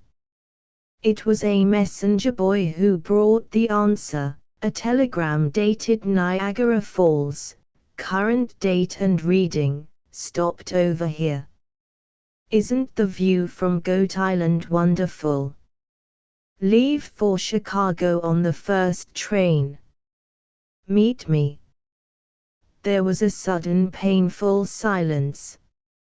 Does anybody know how many trains there are from Niagara Falls? Inquired Mrs. Carey, speaking to the company generally. She didn't dare to address her husband. Just about as many as there are from New York, replied Haynes, with a woebegone look. But, don't finish it, returned Carey. I am not going to ask you to try again, and I am not going to do so myself. Aunt Mary can leave her money to anybody she pleases. If I had another night like this, the executors would be compelled to mail me my check to an asylum. And the next evening Aunt Mary, unattended, reached her nephew's house without any trouble at all. She didn't disinherit him. In fact, she felt so sorry because of his troubles that she bought Mrs. Carey a complete spring outfit regardless of cost. It's a good thing to have an Aunt Mary, even if she is indefinite in her telegrams. 9. The Vengeance of the Wolf, a drama in Wales by J. Aquila Kempster in the Great Stone Hall of Llangerdd, Dwyn ap Tavis. The old Welsh wolf lay dying. Outside was the night and a sullen gale whose winds came moaning down the hills and clung about the house with little bodeful whispers that grew to long-drawn eerie wails, while pettish rain squalls spent their spite in futile gusts on door and casement. And through the night from time to time a horseman came, spurring hard and spitting out strange Welsh oaths at the winds that harried him. 5 had passed the door since sundown, 4 worthy sons and a nephew of the wolf. They stood now booted and spurred about the old man's couch, a rough-looking crew with the mud caking them from head to foot, while the leaping flames from the log fire flung their shadows black and distorted far up among the rafters. They hung around him sullenly, but as he looked them up and down the sick man's eyes took on a new keenness, and a low, throaty laugh that was half a growl escaped him. "Well, Cedric, man, what devil's game have you been playing of late? And, Tad, you black rascal, 'twas a pity you were born to Gruffydd instead of me." Well, boys, the old wolf's cornered at last, and Gam, Levy, Reese, the Cadwallader's going to live and laugh, he's going to live and laugh while a Tavis roasts in hell. Gam started with a low growl, while Cedric kicked savagely at a hound that lay beside the logs. "Ced, kick the old dog, but it won't stop the Cadwallader's laugh." Cedric clenched his fists at the taunt and his face grew purple in the fire glow, but old Dwyn went on remorselessly. 20 years he's laughed at the wolf and his whelps, and think you he'll stop now? He was always too lucky for me. I thought when my lads grew strong, but there, he laid me low, the only man that ever did, curse him. There's the mark, boys, see the shamed blood rise to it. He loosened his shirt with a fretful jerk and they bent over and glowered at the red scar which ran across his chest. They had all seen it times before, knew the dark quarrel and the darker fight, had tingled with shame again and again, but tonight it seemed to hold an added sting, for the wolf was going out with his debt unpaid. Cedric, the elder, gaped and shuddered, then fell to cursing again, but Doune drew back the quilt and went on talking. I swore by the body of God to get even, and day and night I've watched my chance. I tried at Tredegar, and that night ye all mined at Ebu Vale. Yes, I tell you a dozen times, but he's a fox, curse him. A sly old fox, and now the wolf's teeth are broken. What's that, Ced? Look to him, Tad, I, look to all thy cousins. Fine grown lads, big, brave, and fierce, but the Cadwallader still lives and laughs, yes, laughs at old Doune and his boys. My God! To think of it! Curse me! Choke me! Cedric stormed out in spluttering fury, gripping his sword with one hand while he dragged at his coat with the other. I'll cut his black gizzard, blast him. I'm a CC coward, eh? Right in my teeth. Well, wait till dawn and see. He had crammed his hat over his eyes and with coat buttoned all awry was halfway to the door before Tad caught and held him, whispering in his ear, "Steady, Ced, steady. He's got some plan or I'm a fool. Come back and wait a bit, and if I'm mistaken I'll surely ride along with ye." Cedric yielded, doubtful and sullen, but Doune greeted him bravely. "God's truth, lad, you've the spirit of the wolf at least, but you've got no brains to plan. Come close and listen, and if ye truly want to fight thy father'll never balk thee." Then with faltering breath but gleaming eyes he unfolded the plan he had conceived to make his dying a thing of greater infamy than all his bloody days. The beginnings of the feud between the House of the Wolf and that of Llyn Gethin, the Cadwallader, were so remote that probably both had forgotten, if they ever knew them, for the old Welsh chieftains passed their quarrels on from generation to generation and their hot blood rarely cooled in the passing. Llyn was about the only man in the country who had been able to hold his own against the Tavis, but hold it he had with perhaps a trifle to spare. Indeed, of late years he had let slip many an opportunity for reprisals, and thrice had made overtures of peace which had been violently rejected. Llyn had fought fair at least, even if he had struck hard, but the life of the wolf had been as treacherous as it was bloody. And day by day and year by year, as Doune's strength began to fail and brooding took the place of action, the bitterness of his hatred grew, and out of this at last the plan. It was simple. Doune was old, dying, and weary of the strife. He would pass at peace with the world and particularly with his ancient foe. A messenger should be sent inviting Llyn and his sons to Longeth. They would suspect nothing, for all Wales knew the wolf lay low, would probably come unarmed and needs must, as time was short, travel by night. Well, there was a convenient and lonely spot some 3 miles from Longeth. Did the lads understand? Aye, they understood, but their breath came heavily and they glanced furtively each at the other, while the youngest, Rhys, shivered and drew closer to Tad. Daoon's burning eyes questioned them one by one, and one by one they bowed their heads but spake never a word. "Ye'll swear to it, lads," he whispered hoarsely, and drew a long dagger from beneath his pillow.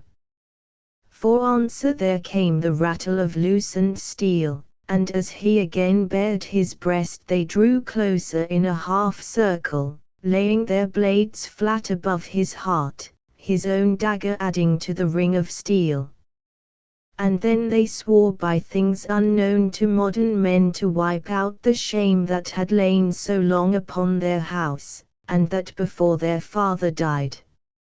As their voices ceased, the wind outside seemed to take up the burden of their bloody oath as if possessed, for it shrieked and wailed down the great chimney like some living thing in pain.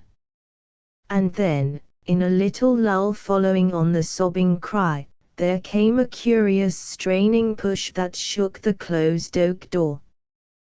They stood transfixed, for a moment daunted, with their swords half in and half out their scabbards, till with a warning gesture to his cousins, Black Tad stole softly across the floor and, lifting the heavy bar cautiously, opened the door.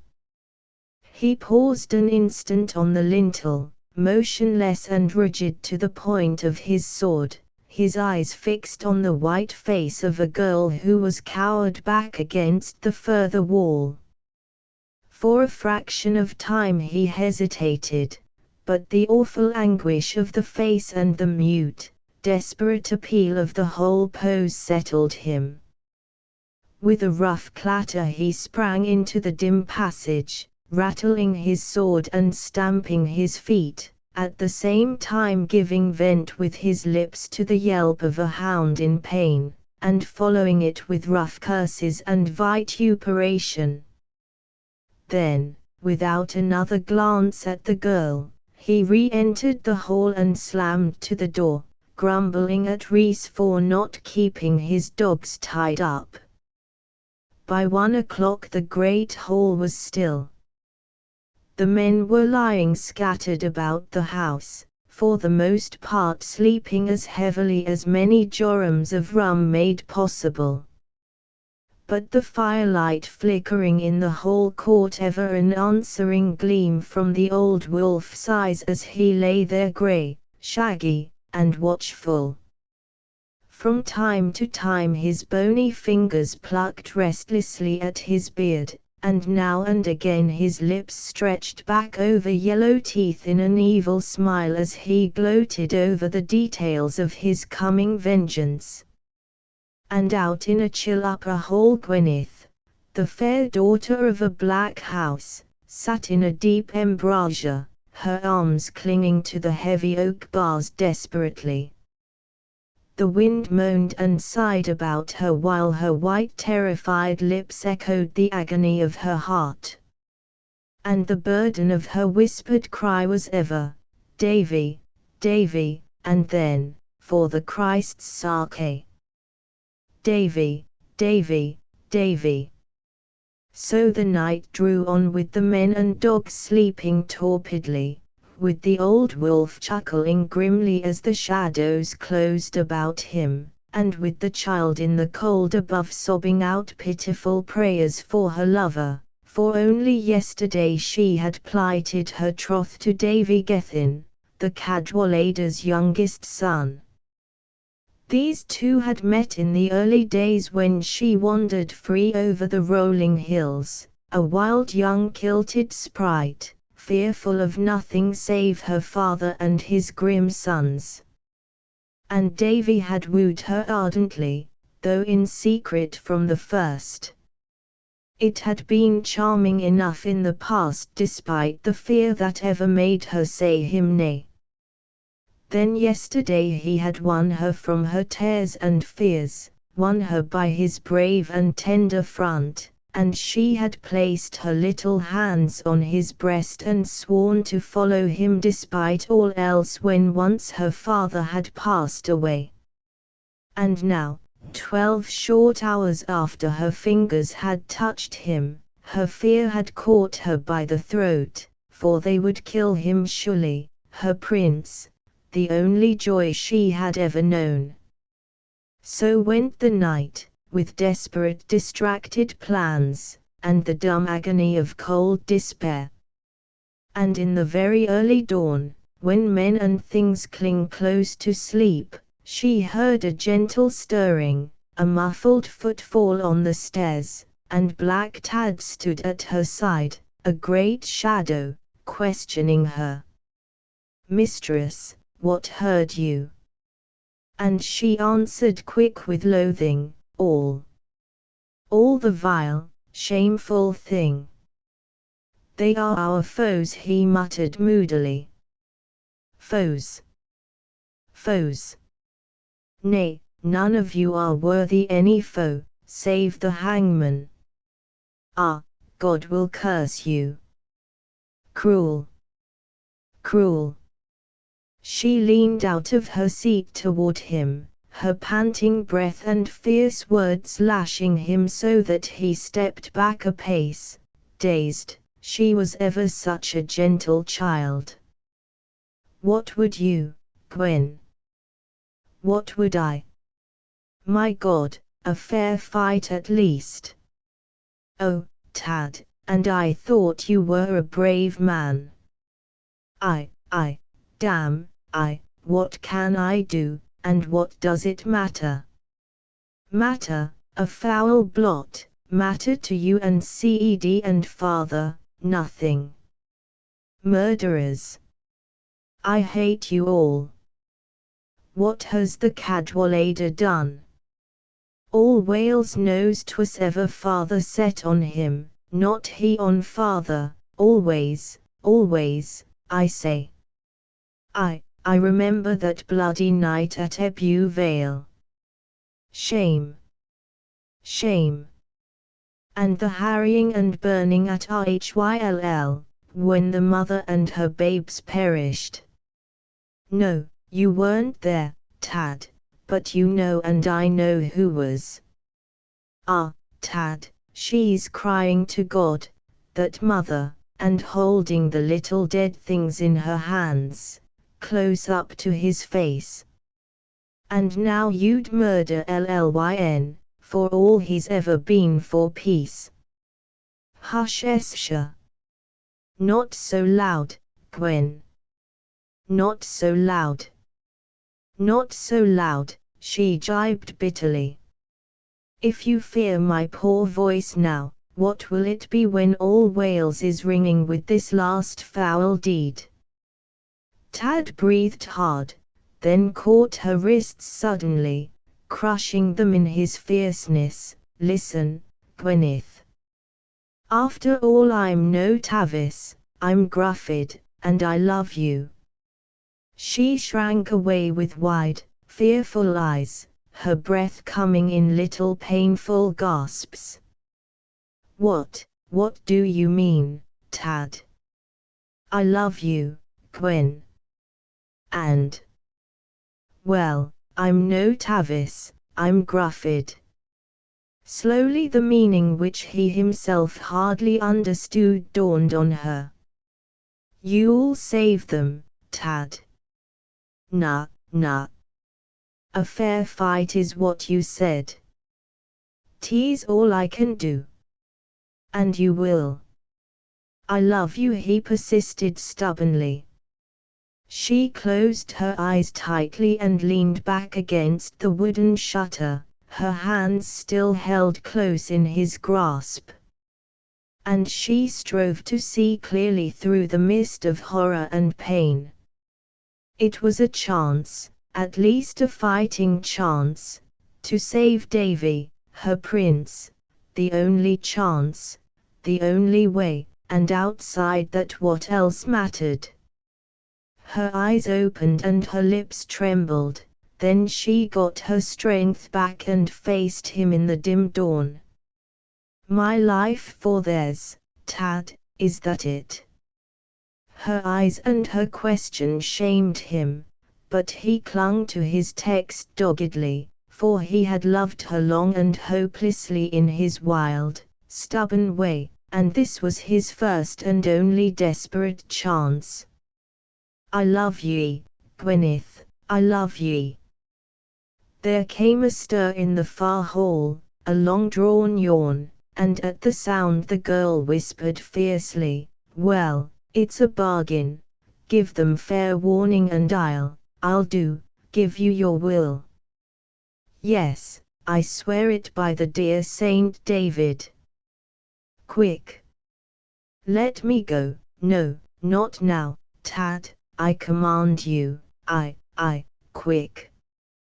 "That's Garm's voice, let me go." "Llyn Gethin.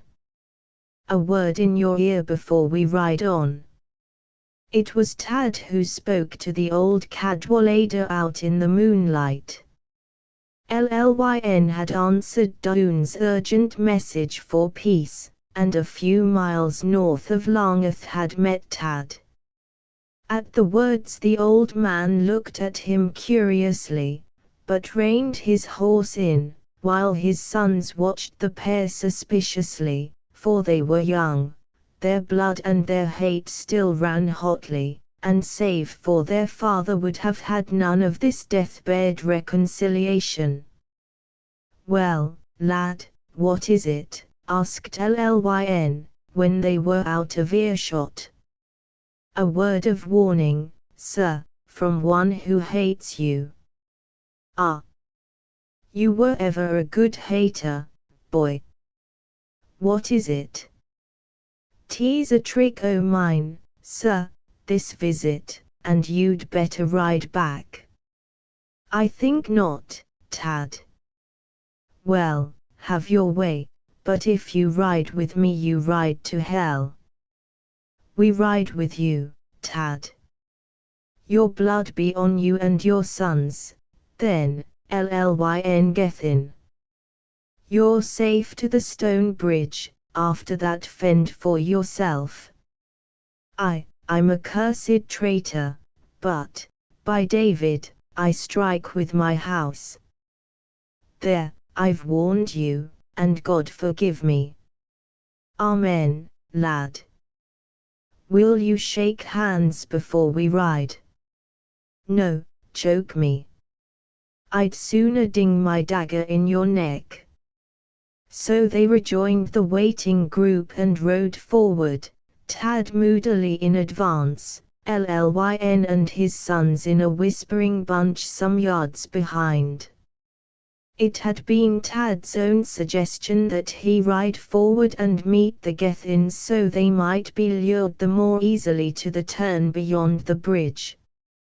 Now they followed until they saw the white masonry gleaming in the moonlight, and then the dark form of Tad's horse crossing it, when there was a halt and a grim tightening of belts and loosening of swords. And as the man on the bridge threw up his arm, Llyn answered the sign hoarsely. "God keep thee, son of Gruffydd," he cried.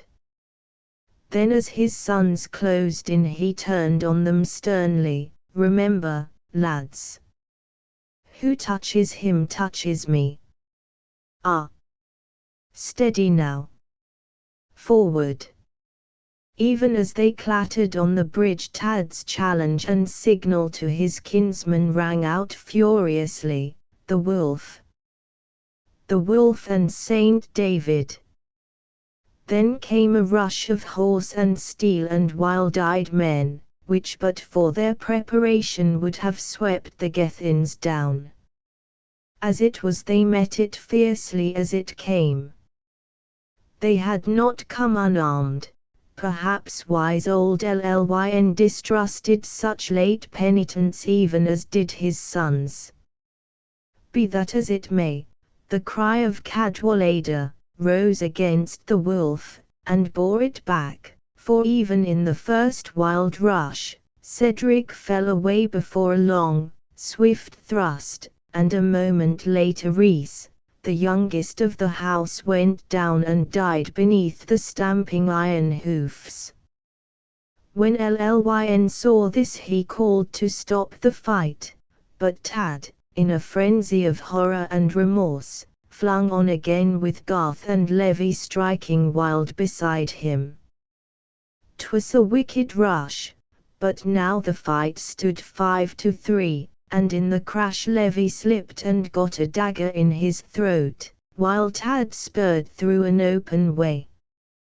Then as he reined and turned, the end was come, for Garm's shrill death cry tore the air, and he was left alone.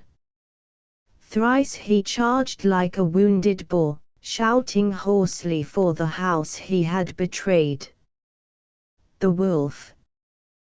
The wolf! Saint David and the wolf! And ever he found that open way, and ever their steel avoided him. At last he reined in his sweating mare and fell to cursing, his face distraught with agony and wet with blood and sweat and tears. So he stood, desperate, at bay, and taunted them with every vileness his furious tongue could frame. Then faltered at last with a great heart-broken sob, for they sat silent and still and would not give him fight. On the road at his horse's feet Cedric lay and Rhys, and over yonder in the grass the other two. He swayed weakly as he looked, then slid from his saddle and stooping, kissed his cousins one by one, with those grim, silent figures looking on. He broke his sword across his knee, his father, Gruffydd's sword, and flung the pieces with an oath at Lyn. Then, ere they could guess his meaning, his dagger flashed, and with a last weak cry for the wolf he fell with the men of his house. Back at Longeth the great hall was aglow, and Doune chuckled and waited and plucked at his beard, till, just past midnight, there came a sudden commotion and the heavy tramp of horses in the outer court. Then Gwyneth ran in white and wild, and kneeling, buried her sobs in the drapery of the couch.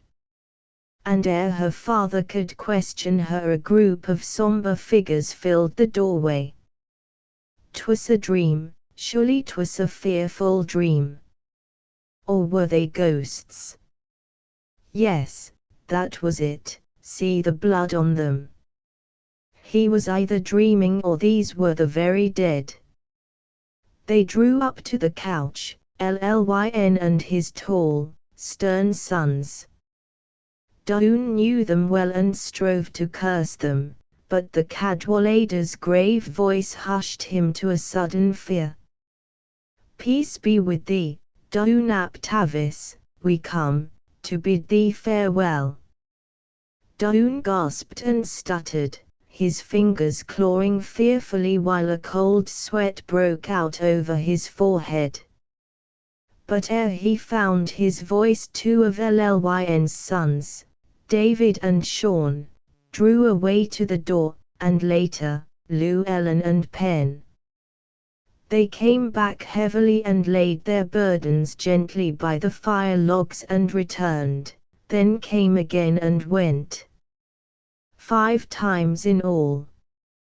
And an awful fear was in Doune's eyes as he glared at those still, muffled shapes lying close beside him in the firelight. Then Lyn spoke, slow and sorrowfully, as he stooped and one by one drew the face cloths from the dead. Peace be with thee, Doune ap Tavis, thy son Cedric bids thee farewell. Rhys bids thee farewell. Also Tad, thy brother's son, bids thee farewell. But the end was come, for Doune, with a little childish cry, had gone to seek his sons. Lyn stooped and gently closed the old wolf's eyes, then with bent head and weary step passed from the room. but young Davy stole back softly and knelt near the stricken girl at the foot of the couch. The Wooing of Bettina, a story of finance by W. Y. Shepherd. Mr. Paul Strumley stood on the veranda of Mr. Richard Stokes's sumptuous home in the fashionable suburb of Lawrenceville and faced the daughter of the house indignantly. The daughter of the house was also plainly perturbed. Their mutual agitation was sharply accentuated by the fresh calmness of the spring morning, which seemed to hover like a northbound bird over the wide, velvety lawn. "Bettina," announced Mr. Strumley suddenly, "your father is an old goose. No, a brute." This explosion appeared momentarily to relieve his state of mind. But in his breast there was still left a sufficiency of outraged dignity to warm his cheeks hotly, and not by any means without an abundance of cause.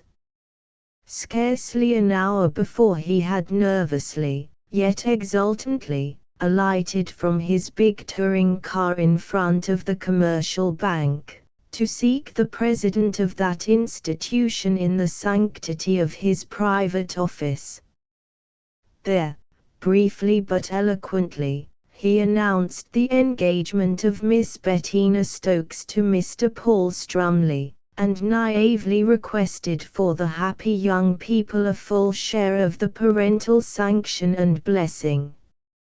And his callow confidence can hardly be condemned on recalling that he was one of the wealthiest and most popular young swains in the city. Mr. Stokes, however, did not seem to take this into consideration. On the contrary, he rose to the occasion with an outburst of disapprobation too inflammatory to be set on paper, and quickly followed it with a picturesque and uncompromising ultimatum. In the confused distress of the unexpected, Mr. Strumley found himself unable to marshal a single specimen of logical refutation. He could only retreat in haste, to recover, if possible, at leisure. But this leisure, the time it had taken him to hurl the machine across town to Bettina, had proven sadly insufficient. When he rushed up the steps to the veranda, where sat the object of his affections rocking in beautiful serenity, he was still choking from indignation, and had found it hard to tell her in coherent sentences that her father had energetically refused the honor of an alliance with the highly respectable Strumley family. The grounds, however, on which had been based this unreasonable objection were of all things under the sun the most preposterous. Mr. Stokes had emphatically declared that his daughter's happiness was too dear to him to be foolishly entrusted to one who could not even manage his own affairs, let alone the affairs of a wife, and, presumably later, of a family. Mr. Strumley was rich at present, so much was readily conceded, but he was not capable himself of taking care of what a thrifty parent had laid by for him. He in his weak-mindedness was compelled to hire the brains of a mere substitute, a manager, if you prefer. Should anything happen, and such things happen every day, where would Mr. Strumley be? And where, pray, would be his wife and family? In the poorhouse. My daughter is too good for a man who cannot manage his own concerns, the irate father had summed up.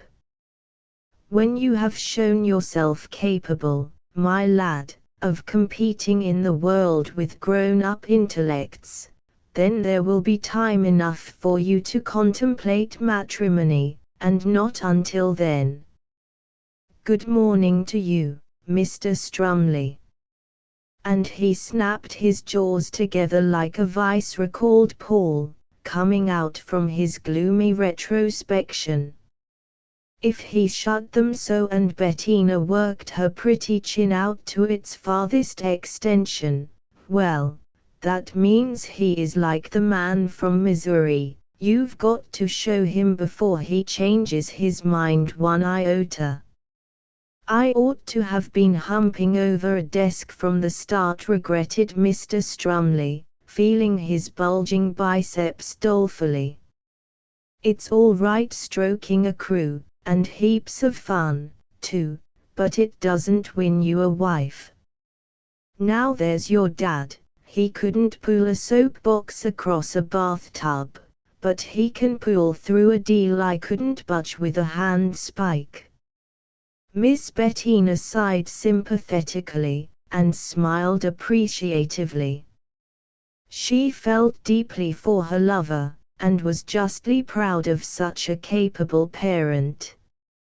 Everyone does say Papa is an excellent businessman, she remarked, and he certainly can swing some wonderful deals.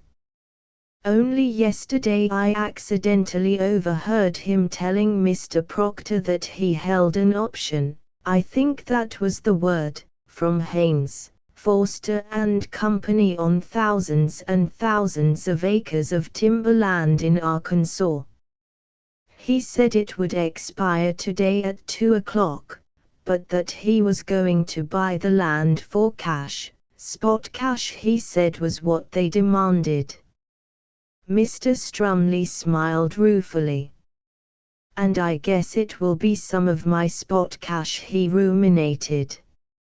I am not saying anything against your father, Bettina, but if it wasn't for such idle good-for-nothings as myself, who let their money accumulate in his bank, I doubt if he could swing many of these big deals.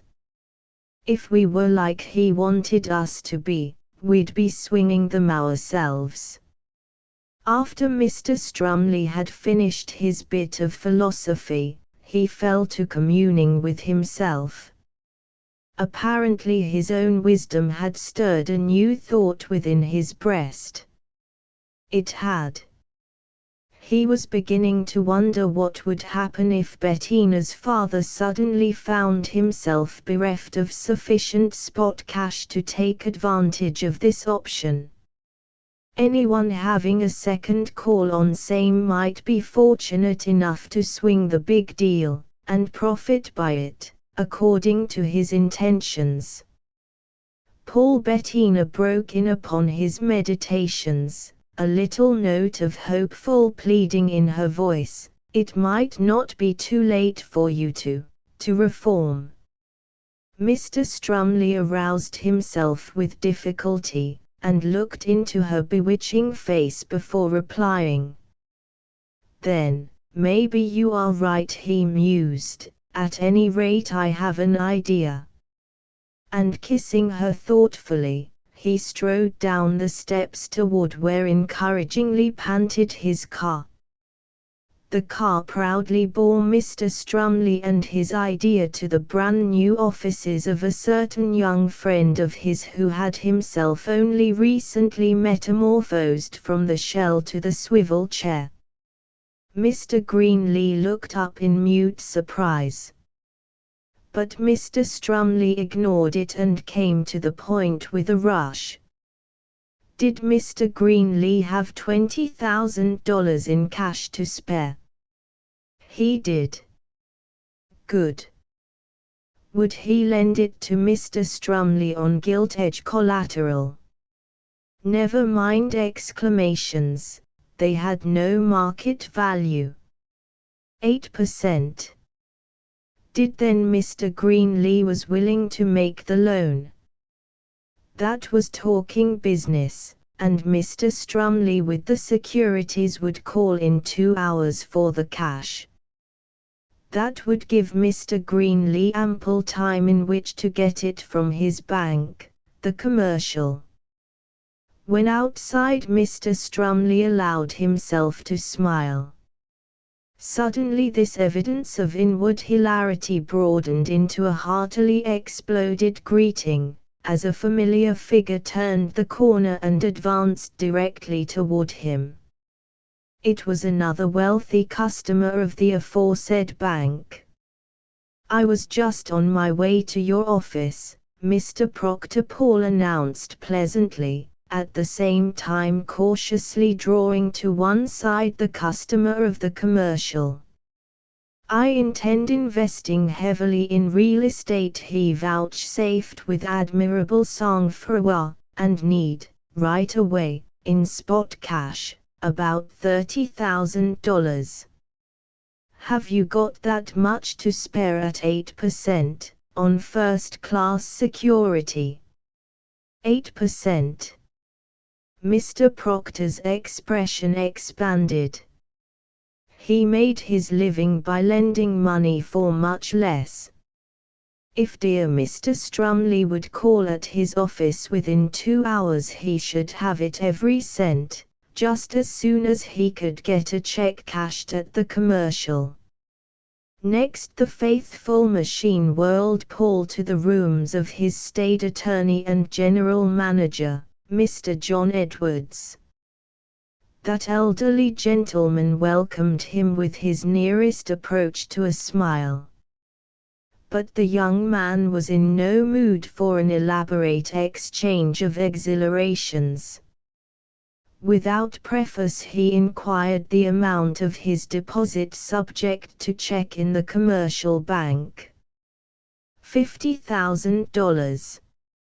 A most delightful sum. He needed it every cent within an hour.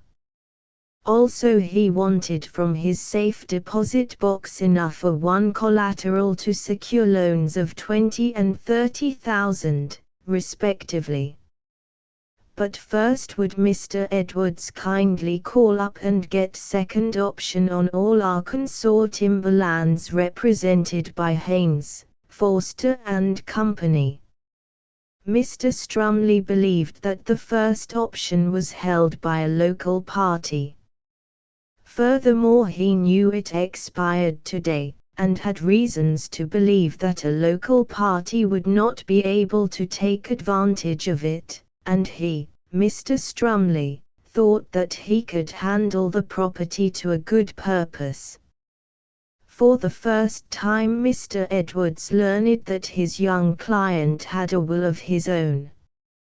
After a few fruitless exhortations he rose to obey, but remarking, "Right much money in these hard times to withdraw in a lump from the bank." Then, with a sidelong glance at the grave, boyish face, he added significantly, "No, you would not do anything to jeopardize Mr. Stokes's financial standing." "Oh, a bagatelle like that wouldn't embarrass as shrewd and resourceful a businessman as he," assured Paul breezily. "Money is pretty tight," mused the lawyer. But he called up Haynes, Forster and Company without further remonstrances and afterward went out to perform his commissions. Soon Mr. Strumley lighted a cigar and followed. There would be something doing in the way of entertainment presently in the neighborhood of the musty old commercial bank. In front of that institution he had the good fortune to meet the town miser, who seldom strayed far from the portals behind which reposed his hoard. Mr. Strumley halted to liberally wish the local celebrity an abundance of good health and many days of prosperity. Incidentally he noted through the massive doors that his 3 cash-seeking friends were in the line before the paying teller's window, the lawyer being last and Mr. Greenlee first. When the latter came out, still busily trying to cram the packages of bills properly in the satchel he carried, Paul remarked confidentially to his companion, "Must be something doing today.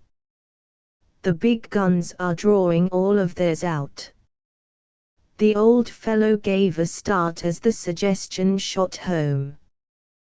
Before Paul could nurse it further, he had sprinted off up the street like mad, chattering to himself about the desirability of returning immediately with his certificates of deposit. It is an old adage that no one knows the genesis of a run on the bank. Maybe Mr. Strumley was the exception which proves the validity of the rule. At any rate, he considered with large satisfaction the magical gathering of a panic-inoculated crowd, which, song courage, song reason, song everything but a thirst for the touch of their adored cash, clamored loudly, despairingly, for the instant return of their dearly beloved. At last through the meshes of the mad throng appeared the shiny pate of Mr. John Edwards. He uttered an exclamation of relief at the sight of his calm client. "Hope you got it before the storm broke," Mr. Strumley greeted amiably. "Sure," cautioned the attorney dramatically. "I was about to go in search of you." Then he added in even a lower key, "Mr. Stokes asked me to persuade you not to withdraw the money until he had had a chance to get the flurry well in hand. But the money is mine, and I want it now," expostulated the young man. "Come with me, please, and listen to reason," beseeched the lawyer, drawing him resolutely in the direction of a side entrance. "It would be a dire misfortune, sir, a calamity to the community, if the bank were forced to close its doors.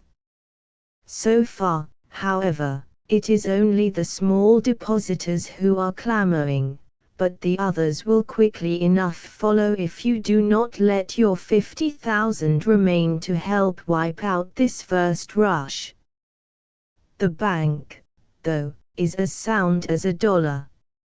In another instant they were through the door, and before Mr. Strumley could reply, for the second time that morning he stood in the presence of Bettina's father. "As Mr. Edwards will tell you," explained Paul, unable altogether to suppress his nervousness, "I hold second option for today on large timber tracts in Arkansas, represented by Messrs. Haynes, Forster and Company. The first option, I was advised, will expire at 2 o'clock, and my party was of the belief it would not be closed. It is a big deal, Mr. Stokes." Mr. Stokes winced perceptibly, "and I was extremely anxious to swing it, because, because it's my first big venture and much depends on its success." "Yes," mused Mr. Stokes sadly, "it is quite probable the first option may be allowed to lapse, and I understand good money is to be made in Arkansas timber." His face had grown a trifle ashy. "Of course, this being the case, I feel in honor bound, Mr. Strumley, to instantly recall my request." Paul gave a gasp of admiration. He was glad Bettina's father was game. So was Bettina. In the upboiling of his feelings he emphatically vetoed the determination of the banker. Indeed, so well and eloquently did he argue for the retention and use of his funds by the commercial, that even the self-effacing man of deals could not resist the onslaught. He rose with unconcealed emotion and grasped the hand of the young man whose generosity would save the credit of the old financial institution. Later, flushed with victory, Mr. Strumley returned to the cushions of his touring car, and the jubilantly chugging machine whizzed him off in the direction where, surrounded by cash, awaited the 8%. expectations of Messrs. Procter and Greenlee. Later still he descended with said cash upon the offices of Haynes, Forster and Company. And even later, after an exhilarating spin in the country, he arrived safe and blithesome at his well-appointed rooms in the Hotel Fulton, ready to remove with good soap and pure aqua the stains of mart and road before calling on Miss Bettina Stokes. The first thing that attracted his eyes on entering his little sitting room was a neatly wrapped parcel on the table. On the top of it reclined a dainty, snowy envelope. Mr. Strumley approached suspiciously. Then he recognized the handwriting and uttered an exclamation of joy. It was from Bettina.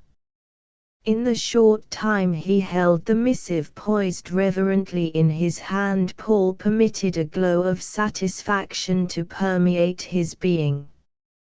He had done well and was justly entitled to a moment of self-laudation.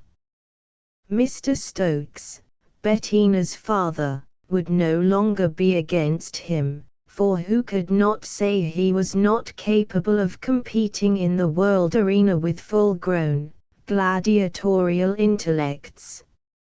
He had even successfully crossed blades with Mr. Stokes's own best brand of Damascene grey matter. And he had won the fray, for the everlasting good and happiness of all parties concerned. In anticipation he already felt himself thrilling proudly beneath the crown of Bettina's love and her father's benediction. The crackle of the delicate linen beneath his grasp brought him sweetly back to the Real. What delicious token could Bettina be sending him? Of course her father had told her all. How happy she, too, must be.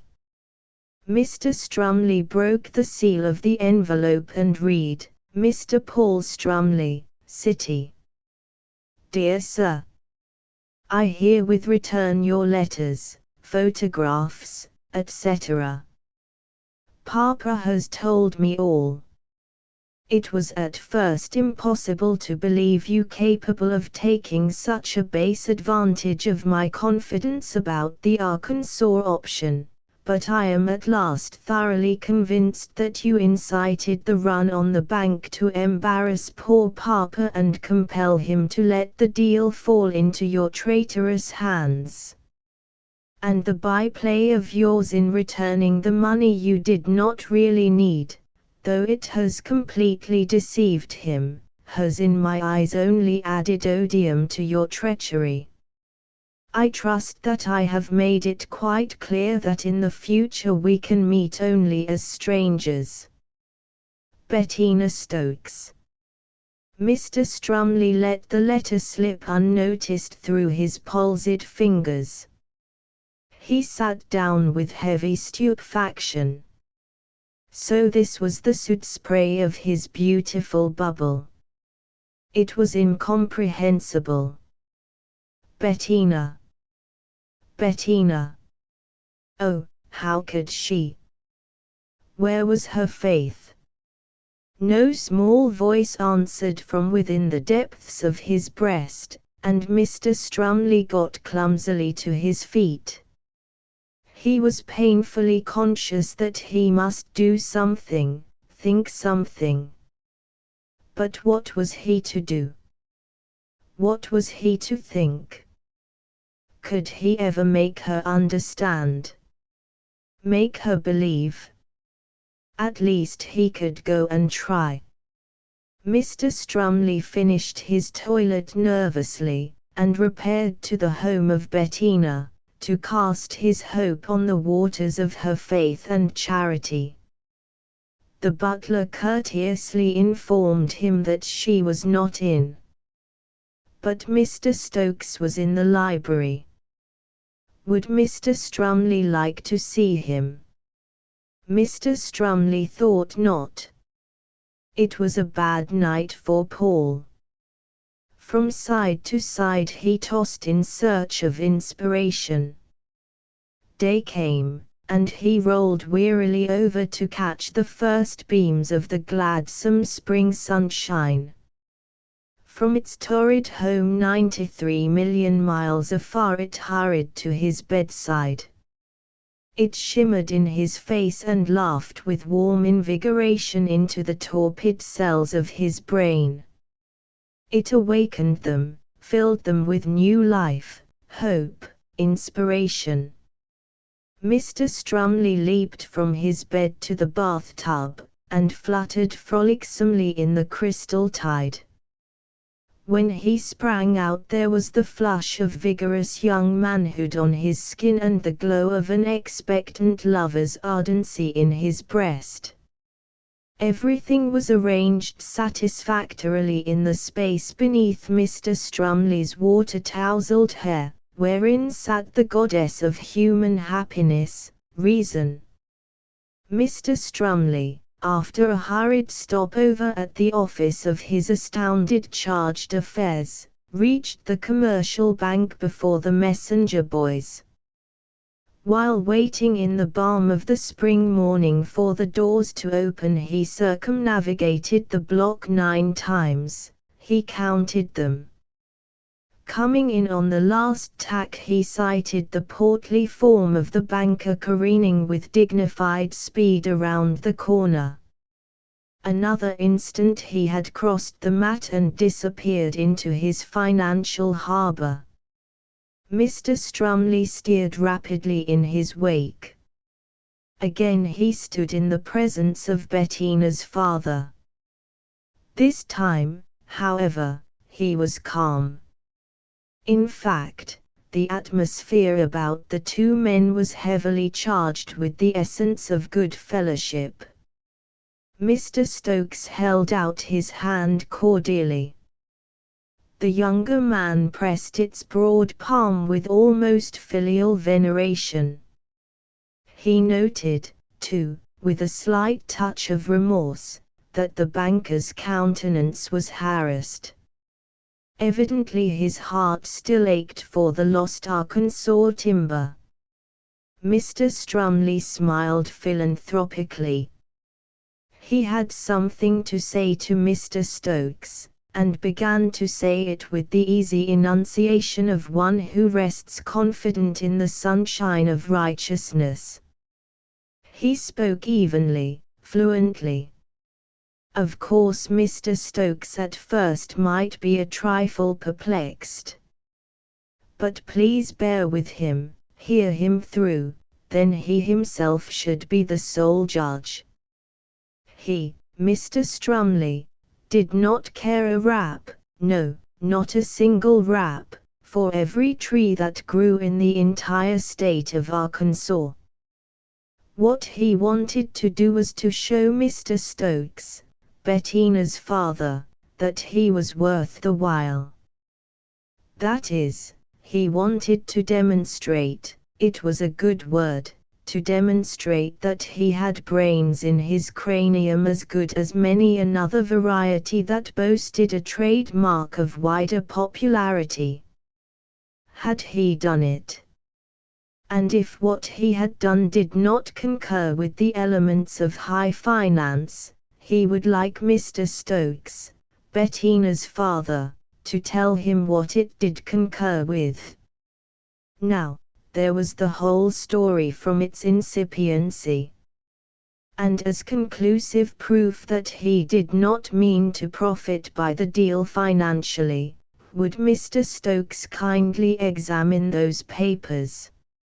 Mr. Stokes looked at the documents tossed on the desk before him, and saw that they were several warranty deeds, conveying to Richard Stokes, his heirs and assigns forever, all titles and claims of all kinds whatsoever in certain therein after described tracts or parcels of land in the state of Arkansas, for value received.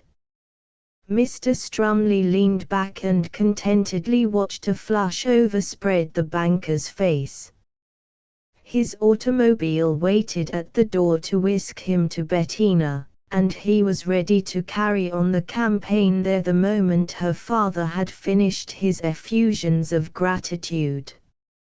Meanwhile the flush deepened, and, all impatience to fly to his lady-love, Paul egged on the speech. "You will note, Mr. Stokes," he volunteered, "that the price is exactly the same you had proposed paying. At your convenience, of course, you can remit this amount to my attorney, Mr. Edwards."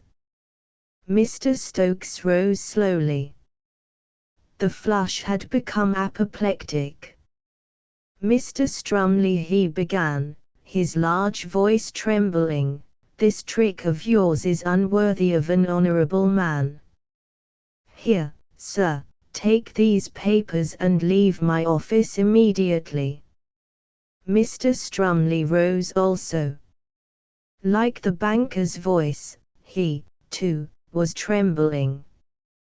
"But, sir," he commenced to expostulate. "Go," thundered the father of Bettina. Dazed, confused by the suddenness of the blast, Paul groped his way through the bank to the refuge of his car. Mechanically he put one hand on the lever and glanced ahead for obstacles. Crossing the street, not 20 yards ahead, tripped the most dangerous one conceivable, the beautiful Bettina herself. Mr. Strumley's hand fell limply to his knee. Fascinated, he watched her reach the curb and with a little skip spring to the pavement. Then she came straight toward him, but he could see she was blissfully oblivious of his nearness. Suddenly an odd wave of emotion surged through his brain. His heart leaped with primitive savagery of love, and every fiber in him rebelled fiercely against the decrees and limitations of modern courtship. He had failed in the game as governed and modified by the rules of polite society and high finance. The primogenital man-spirit in him cried out for its inning. Mr. Strumley, as umpire, hearkened to its clamor. "Bettina," he called, as that young lady came calmly abreast of the car, "wait a moment. I must speak with you." She started with a half-frightened exclamation, but met his look, at first defiantly, scornfully, then hesitatingly, faltering as she tried to take another step onward. "Bettina." Mr. Strumley's voice vibrated determinedly, "I said I wished to speak with you. I can explain everything." She halted reluctantly, and partly turned. In a moment he was at her side, his hand upon her arm. His glance had in it all the compelling strength of unadulterated, pristine manhood. She seemed to feel its potency, and without remonstrance suffered him to lead her toward the machine. For a moment, for a single moment, Mr. Strumley was exhilaratingly conscious of being borne aloft on a great wave of victorious gladness. Then the waters of triumph let him down with a shock. "Bettina." At the word they both pivoted like pieces of automata. Mr. Stokes, large and severe, was standing between the portals of his financial fortification. "Bettina." His voice was almost irresistible in the force of its parental summons. At the sound of it the primeval lover, newly renascent in Mr. Strumley's breast, cowed before the power of genitorial insistency. Then it came back into its own exultantly. "Bettina, my darling, get in," he commanded. She faltered, turned rebelliously, turned again and obeyed. Bettina. The voice of the childless banker faded off in the distance, its last echo drowned in the full-throated, "Bettina, we are going to be married at once," that broke joyously from Mr. Strumley's lips. "I have followed the example of the Romans, and taken me a wife from the Sabines." Bettina peeped up at him from beneath the dark screens of her lashes. "Then I, like the wise Sabian ladies, shall save the day for peace and for Rome," she smiled archly. And the machine laughed chug-chug. 11. The Jam God, A Tale of Nigeria by H. M. Egbert. Lieutenant Peters, of the Royal Nigerian Service, was lying upon the ground face downward, under a prickly tree. The sun was nearly vertical, and the little round shadow in which he reclined was interlaced with streaks of hot light. As the sun moved, Peters rolled into the shade automatically. His eyes were shut, and he was in that hot borderland which is the nearest approach to sleep at noontide in Nigeria. The flies were pestering him, and he was thirsty, not with that thirst of the mouth which may be quenched with a long draught, but with the thirst of the throat that sands and sears. He felt thirsty all over. He had been thirsty, like this, ever since he struck the bend of the Niger. What made it worse, every night he dreamed of fruits that were snatched away, like the food of Tantalus, as he approached to grasp them. 2 nights before he had been wandering knee-deep in English strawberry beds. The night before he had been shaking down limes and oranges from groves of trees set with green leaves and studded with golden fruit. Once he had dreamed of a new fruit, a cross between a pear and a watermelon, but when he cut into it he found nothing but hard, small seeds, with a pineapple flavor, which he detested. Peters was dreaming now, for he twined his fingers in the long grass and tossed uneasily. "I'll pick them all," he muttered sleepily. "All mixed together, with 10 or 12 pounds of damp, brown sugar, and boiled into jam." He woke and felt his teeth for the 100th time, to note whether any untoward looseness betokened the advent of the dreaded scurvy. Reassured, he stretched his limbs and rolled over into the shade of the tree. "When I get back to a white man's country," he murmured, "when I get home to England, what is it I am going to do? Why, I shall go into a restaurant and order some rich brown soup. Then I shall have pate de foie gras sandwiches. Then scrambled eggs, chocolate, and muffins buttered with whipped cream. Then half a dozen cans of jam. I shall either begin with strawberry and conclude with apricot, or else I shall begin with apricot and wind up with raspberry. It doesn't matter much, any kind of jam will do except pineapple."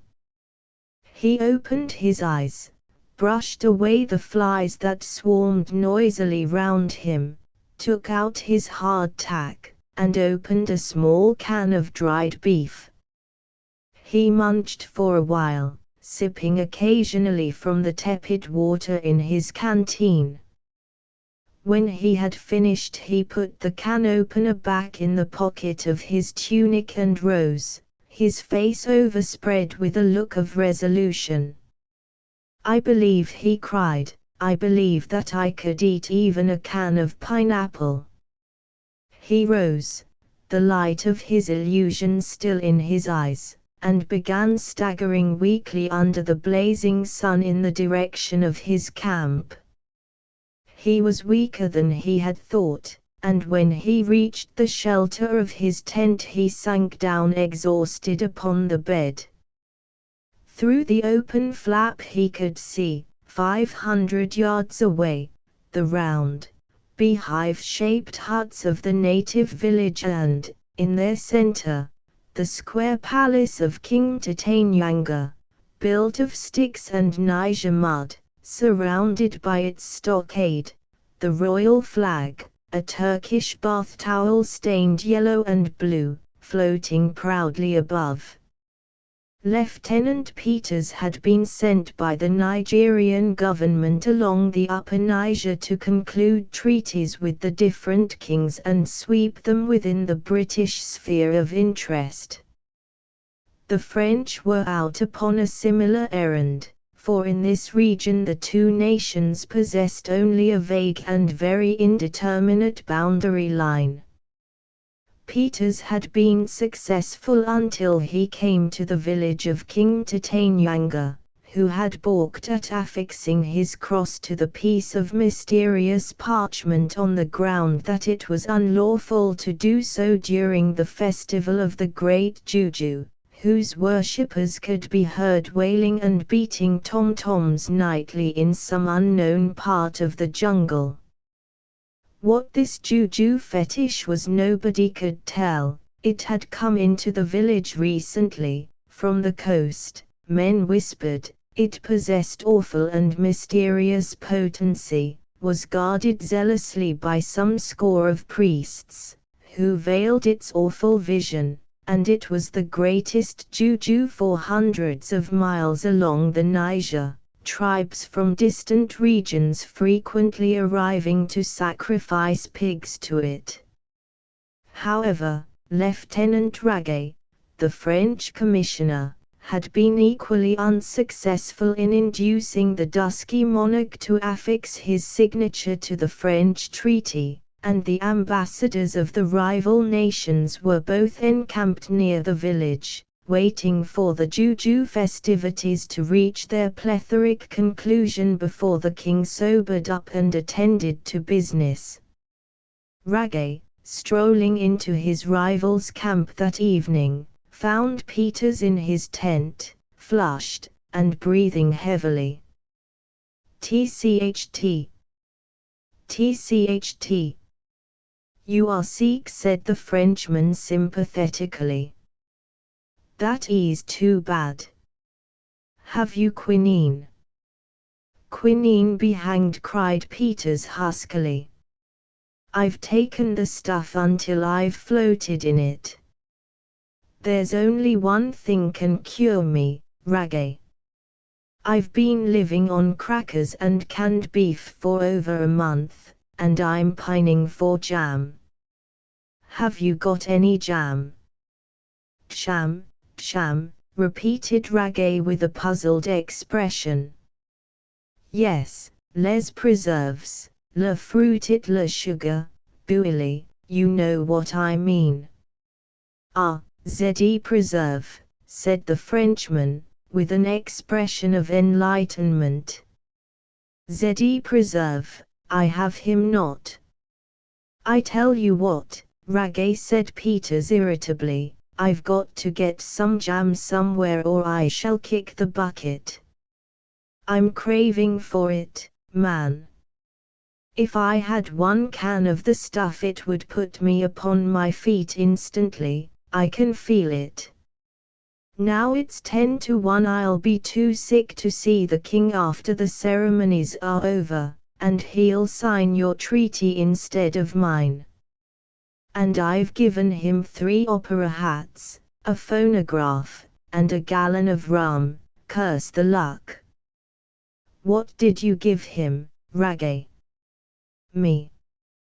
I give him a umbrella with ZE gold embroider," the Frenchman answered.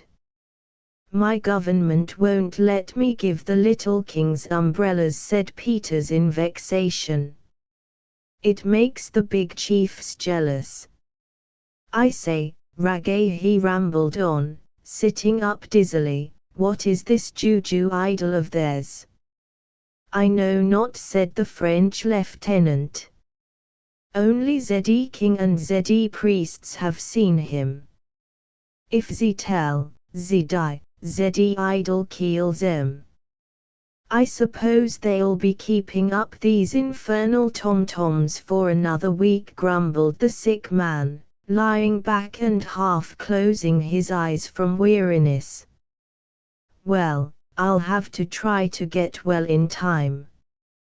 The Frenchman resisted the impulse to leap back in surprise, but his eyes narrowed till they were slits in his face.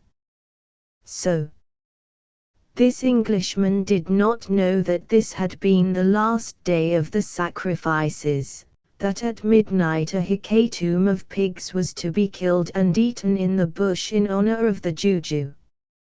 Nor that the king, when he had broached and drunk the cask of rum, would be in a mood to discuss the treaty. Peters evidently was unaware how much His Majesty had been affronted by his failure to present him with an umbrella. La! Fortune was evidently upon his side. All this flashed through the Frenchman's mind in an instant. A solitary chuckle escaped him, but he turned it into an exclamation of grief, sighed deeply, seated himself upon the bed, and kissed Peters affectionately on either cheek. "My Peters, my poor friend," he began, "you must not think of leaving your tent for Zeddy next 2-3 days. Zeddy fever. He is very bad unless you receive him in bed. I shall take care of you." "You're a good fellow, Ragay," said Peters, wiping his face surreptitiously with the backs of his hands. When his visitor had left, he turned over and sank into a half-delirious doze that lasted until the sun sank with appalling suddenness, and night rushed over the land. Tossing upon his bed, all through the velvet darkness he was dimly conscious, through his delirious dreams, of tom-toms beaten in the bush. His throat was parched, and in his dreams he drank greedily from his canteen, but each time that he awoke he saw it hanging empty from the tent flap. Presently a large, bright, yellow object rose up in front of him. Greedily he set his teeth into it, and even as he did so it disappeared, and he awoke, gasping and choking under the broiling blackness. "I'll have to take that canteen down to the stream and fill it," he muttered, rising unsteadily and proceeding toward the bank. To his surprise he found that rain had fallen. He was treading in ooze, which rose higher and higher until it clogged his footsteps. He struggled, but now it held him fast, and he was sinking slowly, but persistently, now to the waist, now to the shoulders. Frantically he thrust his hands downward to free himself, and withdrew them sticky with jam. He scooped up great handsful greedily, and even as he raised it to his mouth it vanished, and he awoke once more in his tent. He flung himself out of bed with an oath, took down his canteen, and started toward the river. The noise of the tom-toms was louder than ever, proceeding, apparently, from some point in the bush a little to the left of the king's palace. Scrambling and struggling through the thorn thickets, he reached the sandy bed of the stream, filled his water bottle at a pool, and drank greedily. It was that still hour of night when the many-voiced clamor of the bush grows hushed, because the lions are coming down to drink at the waters. The rising moon threw a pale light over the land. The tom-toms were still resounding in the bush, but to Peter's distorted mind they took on the sound of ripe mangoes falling to the ground and bursting open as they struck the soil. He counted, 1, 2, 3 and waited. He counted again. There must be thousands of them. Peters began to edge his way through the reeds in the direction of the sound. After a while he came to a wall of rocks perpendicular and almost insurmountable. He paused and considered, licking his lips greedily as the thud continued, now, apparently, directly in front of him. All at once his eyes, curiously sensitive to external impressions, discovered a little, secret trail between two boulders. He followed it, a great stone revolved at his touch, and he found himself inside the sacred groves. He went on, gulping greedily in anticipation of the feast which awaited him. Suddenly he stopped short. He had seen something that brought back to him with a rush the realization of his whereabouts. Seated in the shelter of a cactus tree, not 50 yards away, was King Titanyanga, wearing his 3 opera hats, one upon another, in the form of a triple crown, and drinking his own rum with Ragay, under the shade of Ragay's umbrella. Prone at their feet crouched Tom, the interpreter. "His Majesty say, how you fix him juju," translated Tom. "Tell His Majesty, my juju stronger than the Englishman's juju," answered the Frenchman. "My juju eat up his juju. He very sick. If I choose, he die." "Ah," grunted the king, when this explanation was vouchsafed, apparently impressed. "Tell His Majesty my juju stronger than his own juju. If he no sign treaty, eat up his juju," Ragay went on. A flow of language came from the king's lips. "His Majesty say, he bring his juju, see who's greater," said the interpreter. Vaguely aware that treachery was impending, but crazed now by the falling mangoes, Peters left them palavering and followed the trail. All at once he emerged into a tiny clearing and stood blinking at a fire, round which a group of men, priests, as he knew, from their buffalo horns and crane feathers, were reclining, hammering upon tom-toms and shouting in various stages of intoxication. The firelight blinded their eyes. Peters stood still uncertainly. Then his eyes fell upon a sawed-off tree trunk, in the hollow of which lay something wrapped in a white cloth, surrounded with snake skins. He had come by this secret road into the actual presence of the great juju. Curiously he inserted his hand, lifted the object out, and examined it. Inside was something of a strange, yet familiar shape, oval, and flattened at the ends. He lifted it out of its wrappings, and there, in his hand, he saw a can, bearing the legend, "Greenaway's Best Jam." He looked at it in solemn and holy meditation, then, sitting down, he drew the can opener from his tunic and wiped it clean upon his sleeve. After a while a babel of sound broke in upon his ears. Men had come running up, brandishing spears, stopped, flung themselves upon the ground prostrate in front of him. The priests were there, frantically abasing themselves, Mtitanyanga, his opera hats rolling, unheeded, on the ground. Their cries ceased, they veiled their eyes. Then from the dust came the feeble tones of the interpreter.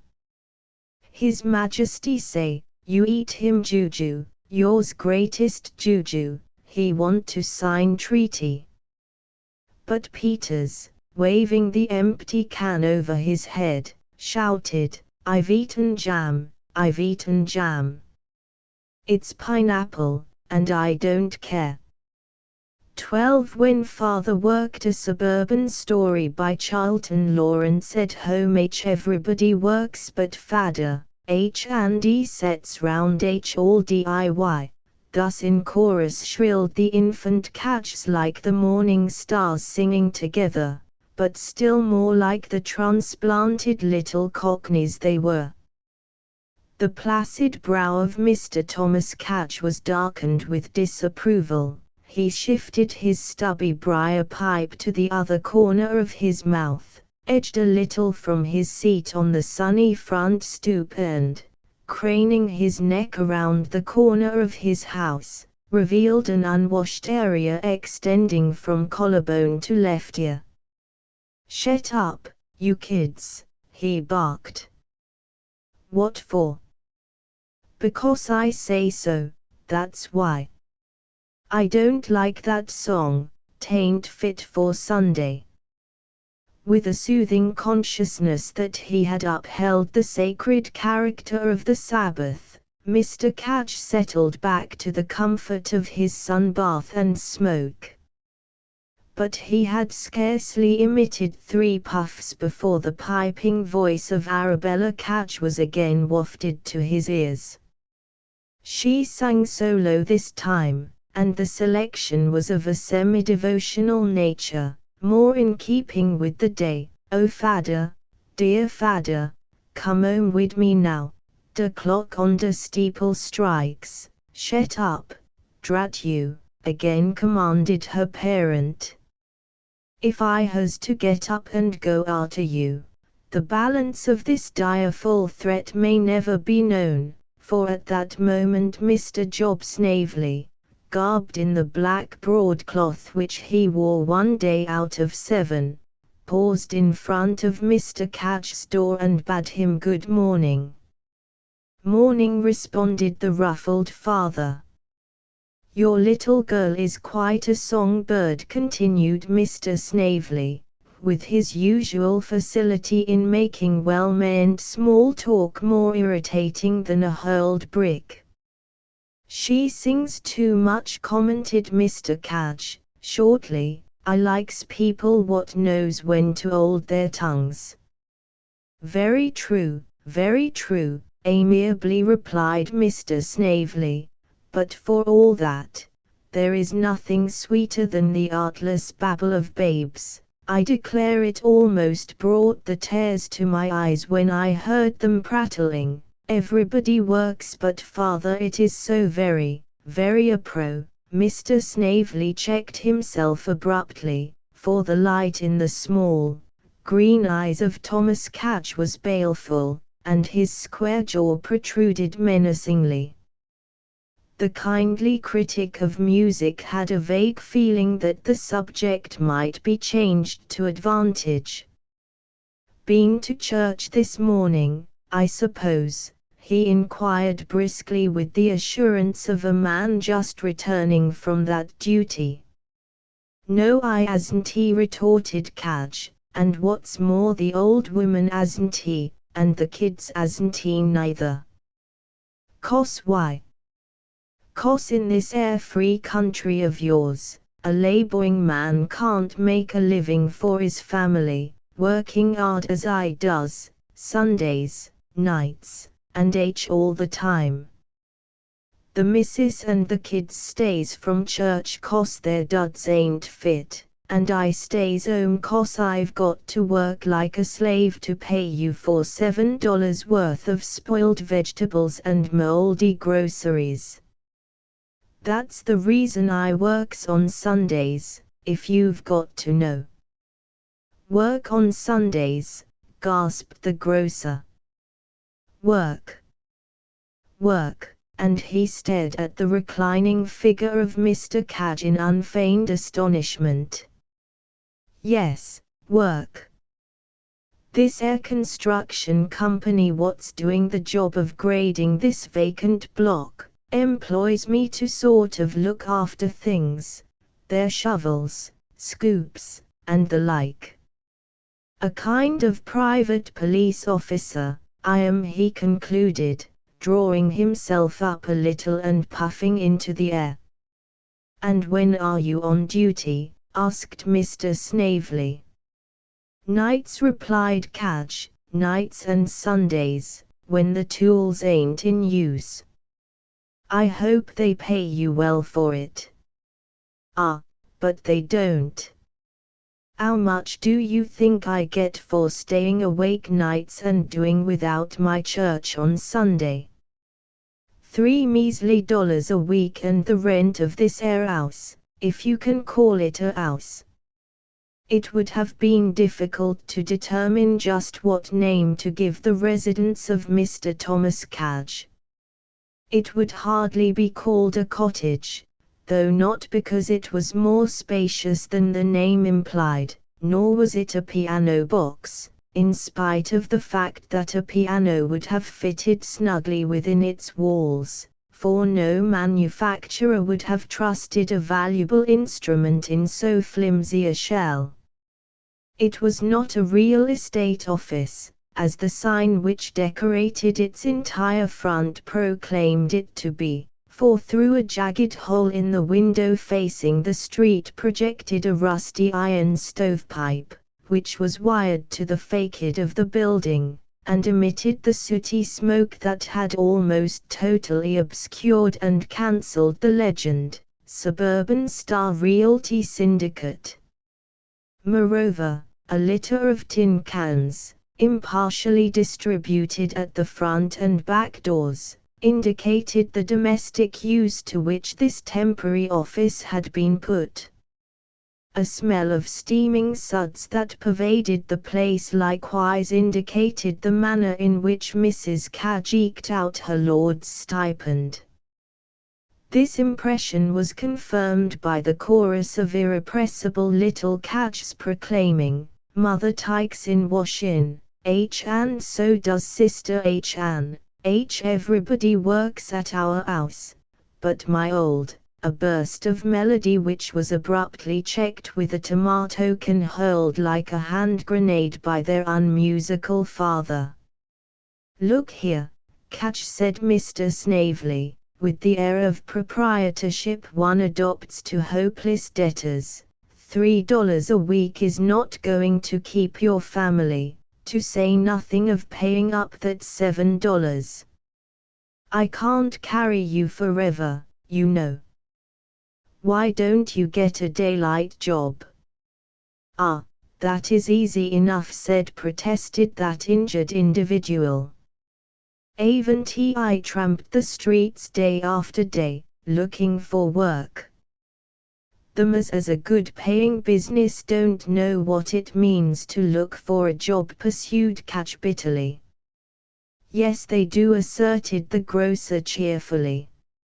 "I was given work at sweeping floors in the very store I now own. The fact is, I am sorry for you, Cadge, and I have been looking around to get you a job." Mr. Cadge seemed depressed. "And I am glad to say," chirruped Mr. Snavely, "that I have found a small piece of work for you, which will be worth $1.50 a day." Cadge's brow was still gloomy. "Of course, it is real work," added his kind-hearted creditor, briskly, "no sitting in the sun and watching other people's shovels, but a customer of mine, a widow lady, that lives along Catnip Creek, wants a man to pile up a wall of loose stones to keep her land from washing away in high water." Thomas Cadge shook his head with the air of Caesar virtuously refusing the crown. "No, no, Snavely, it wouldn't do," he said. I can see that it would interfere with my present occupation, and I can't afford to risk losing this air job. Supposin' my family was to be turned out of doors. Nonsense. It will only take you about 4 days to build the wall, and at $1.50 per day, that will be $6, twice your week's wages right there, and almost enough to pay what you owe me. I am afraid it can't be done, Snavely. The company might not like it, you see, I would be competing with them, that's their line. They wouldn't handle so small a job. You know that, Kaj. Yes, but a man can't draw pay for 2 positions at once, T ain't honest.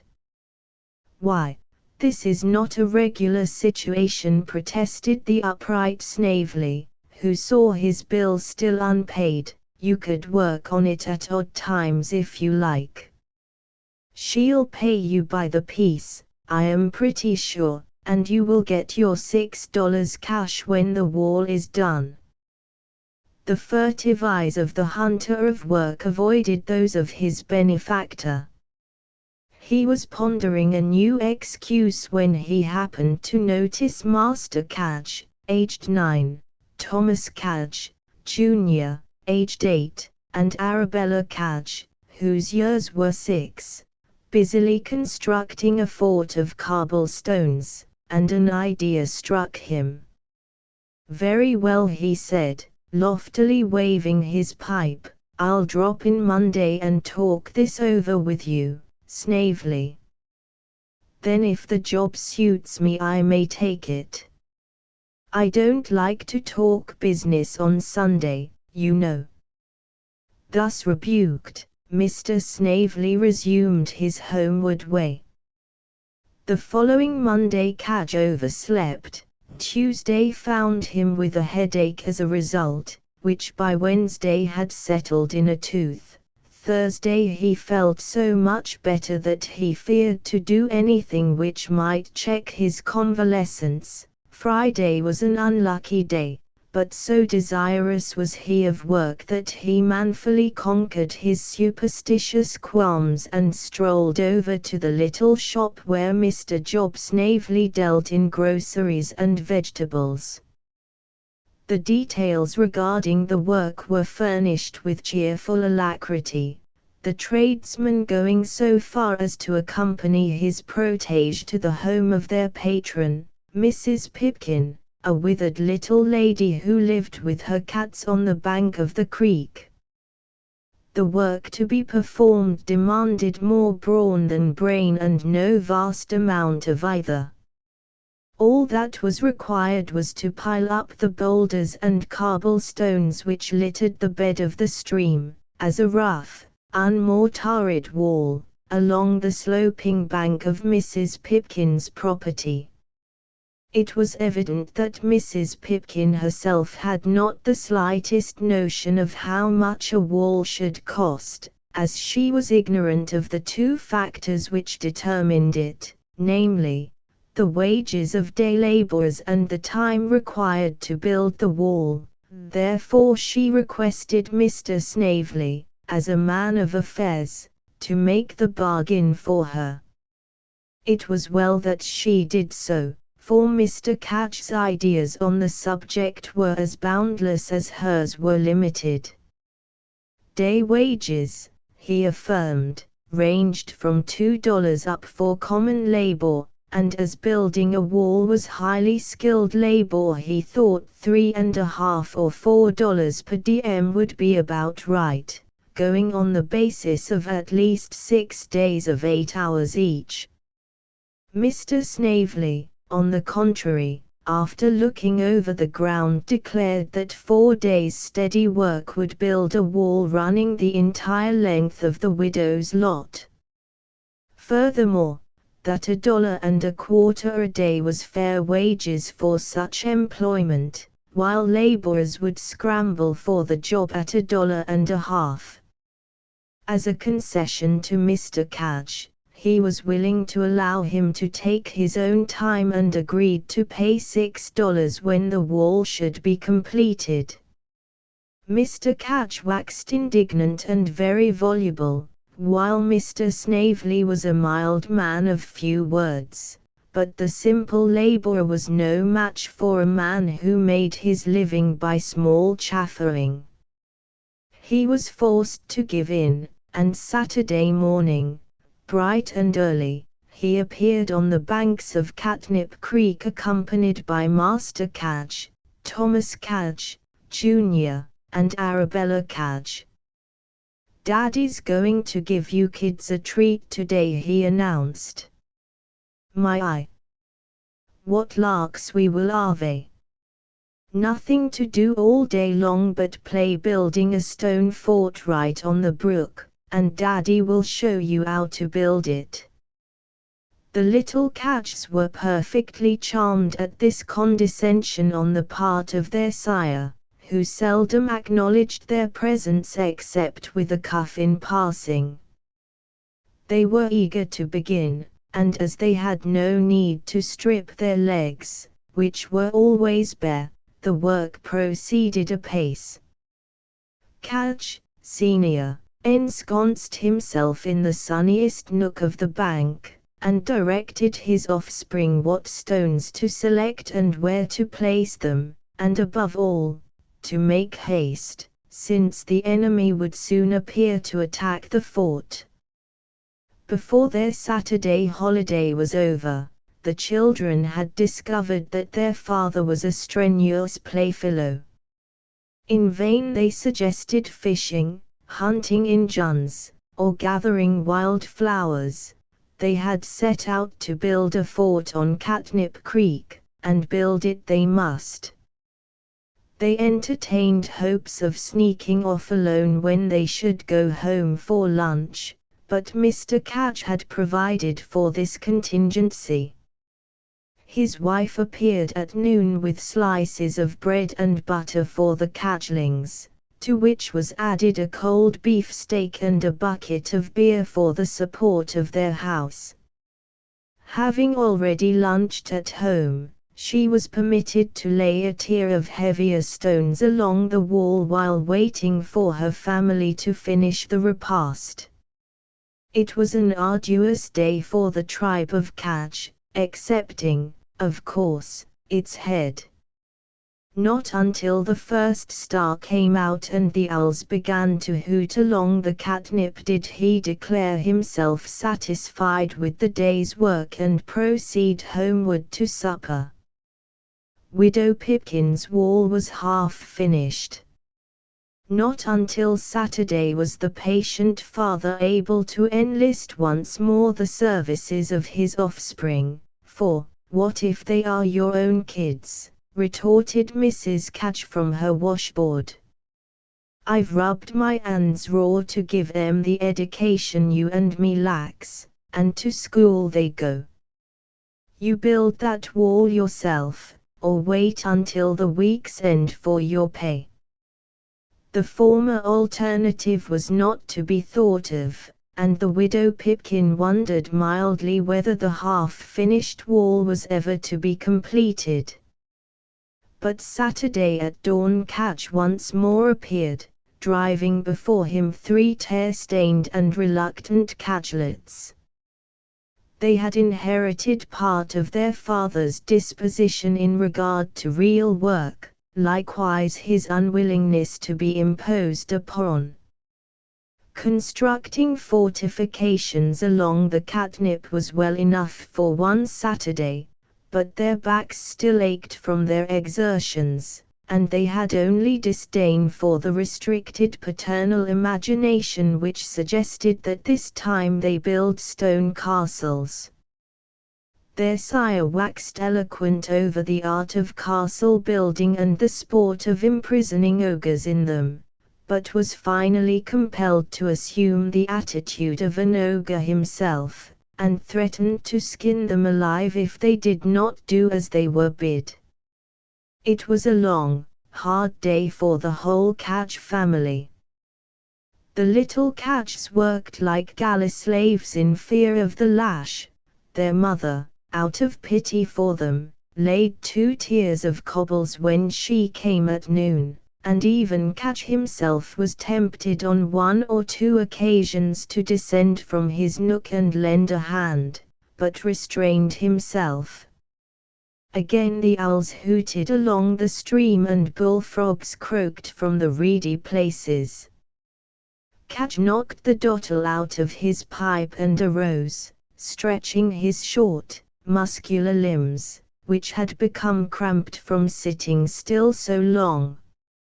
"Run along 'ome, kiddies," he said, "and tell the old woman not to wait supper for me. There's a man downtown as wants to see me about a job. I'll 'ave a bite with 'im." The little Catches disappeared in the twilight, and their father presented himself at the widow Pipkin's door to receive his hard-earned wages. "Oh, dear me! I can't pay you tonight," answered Mrs. Pipkin. "I never keep any money in the house." Catch grumbled something about a check would do. He was pretty sure that the barkeeper at Spider Grogan's place would cash it. "Oh, but mine is a savings account, and I will have to go down to the bank myself and get the money, but, never mind, you shall have it first thing Monday morning." The thirsty man could find no solution to this problem, and, although he urged the widow Pipkin to think of a way, as his missus needed the medicine something awful, that kind-hearted old lady could suggest nothing more to the point than going at once with a mustard poultice to the sufferer. Old women are so set in their notions that the anxious husband was a full half-hour dissuading her, and, when he reached home with both hands in his empty pockets, Mrs. Catch was washing the dishes. "Did the man give you a job?" inquired his wife brightly. "What man? What job? Where's my supper?" snapped Catch. Then, as the ingenious ruse occurred to him, a flood of language rose to his lips and would not be damned, though everything else was. "Gone and hogged all the supper, did you?" he growled. "It's a nice state of affairs, when a man comes home from a hard day's work to a empty table." "But it was such a little steak," Tom urged his wife, "and the children were so hungry that I let them finish it." There was no money in the house, and Snavely, the only credit grocer, had closed his shop, so Mr. Catch's supper that night was bread and cheese without kisses. Sunday was a long-remembered day of misery for Catch's wife and children, who played the scapegoat for Mr. Snavely and whipping boy for Mrs. Pipkin. Monday morning the head of the house arose early and, before Mrs. Pipkin had finished her beauty sleep, that hard-working man was at the door demanding his pay. An hour was all the time she required for dressing. Mr. Catch wished he had broken his fast before leaving home. "Really, I don't know whether I ought to pay you," replied Widow Pipkin when she finally answered his last, desperate ring. "Mr. Snavely made the bargain, and I should like to have him see the work before settling with you." She jingled some silver in her plump chain purse as she spoke. Aha! The widow had deceived him. It was 8 o'clock. The bank would not open for an hour. She had had the money in the house all the time. The deceitfulness of women. Mr. Catch's blood rose to his head. His little green eyes smoldered. Fortunately for the widow, Mr. Snavely drove up at that moment on his delivery wagon, and cheerfully agreed to appraise the work. "Oh, come now, Catch, my man, you don't call that a finished job, I hope?" "Why, it is 3 foot short at each end and lacks a tier at the top. You had better pitch in for an hour or 2 and make a fair job of it, and then you'll get your money." "What do you call a fair job, I should like to know?" replied the heated Catch. "Look at the mere boulders, as I fished out of the icy water at peak o' day. Look at all them little stones, every one of them has cost me backache and sweat. If that job ain't worth $6, it ain't worth 6 cents. Mebso, my good man," responded the grocer, genially, "but whatever it's worth, I don't pay for a job until it's finished." At this point Catch's torrent of eloquence swept away all punctuating pauses and he became slightly incoherent, but the drift of his harangue was that because he had worked like a slave and finished the wall in 2 days they wanted to rob him of his money. "I'll have the $6 for my work, or I'll have the law on you," he concluded. The amiable but tactless Snavely saw a happy solution of the problem. "Never mind, Mrs. Pipkin," he said, "there shall be no lawsuit. You pay me the $6, and I will write Catch a receipt for the $7 he owes me. I lose $1 that way, to be sure, but then it is just the same as finding 6. Ho! That's your game, is it?" snarled Catch, gasping with indignation. "That's how you two plot against a poor hard-working man with a family, to beat him out of his pay. It's a put-up job, that's what it is. But you don't get the best of Tom Catch that way. I'll have a officer if I don't get my money, you bloomin' old plotters, you." "Yes, you had better call an officer," agreed Mr. Snavely. "I saw one around the corner as I passed, the same one your brats were pelting from behind a fence last week." Mr. Catch tacked adroitly. "No, I ain't going to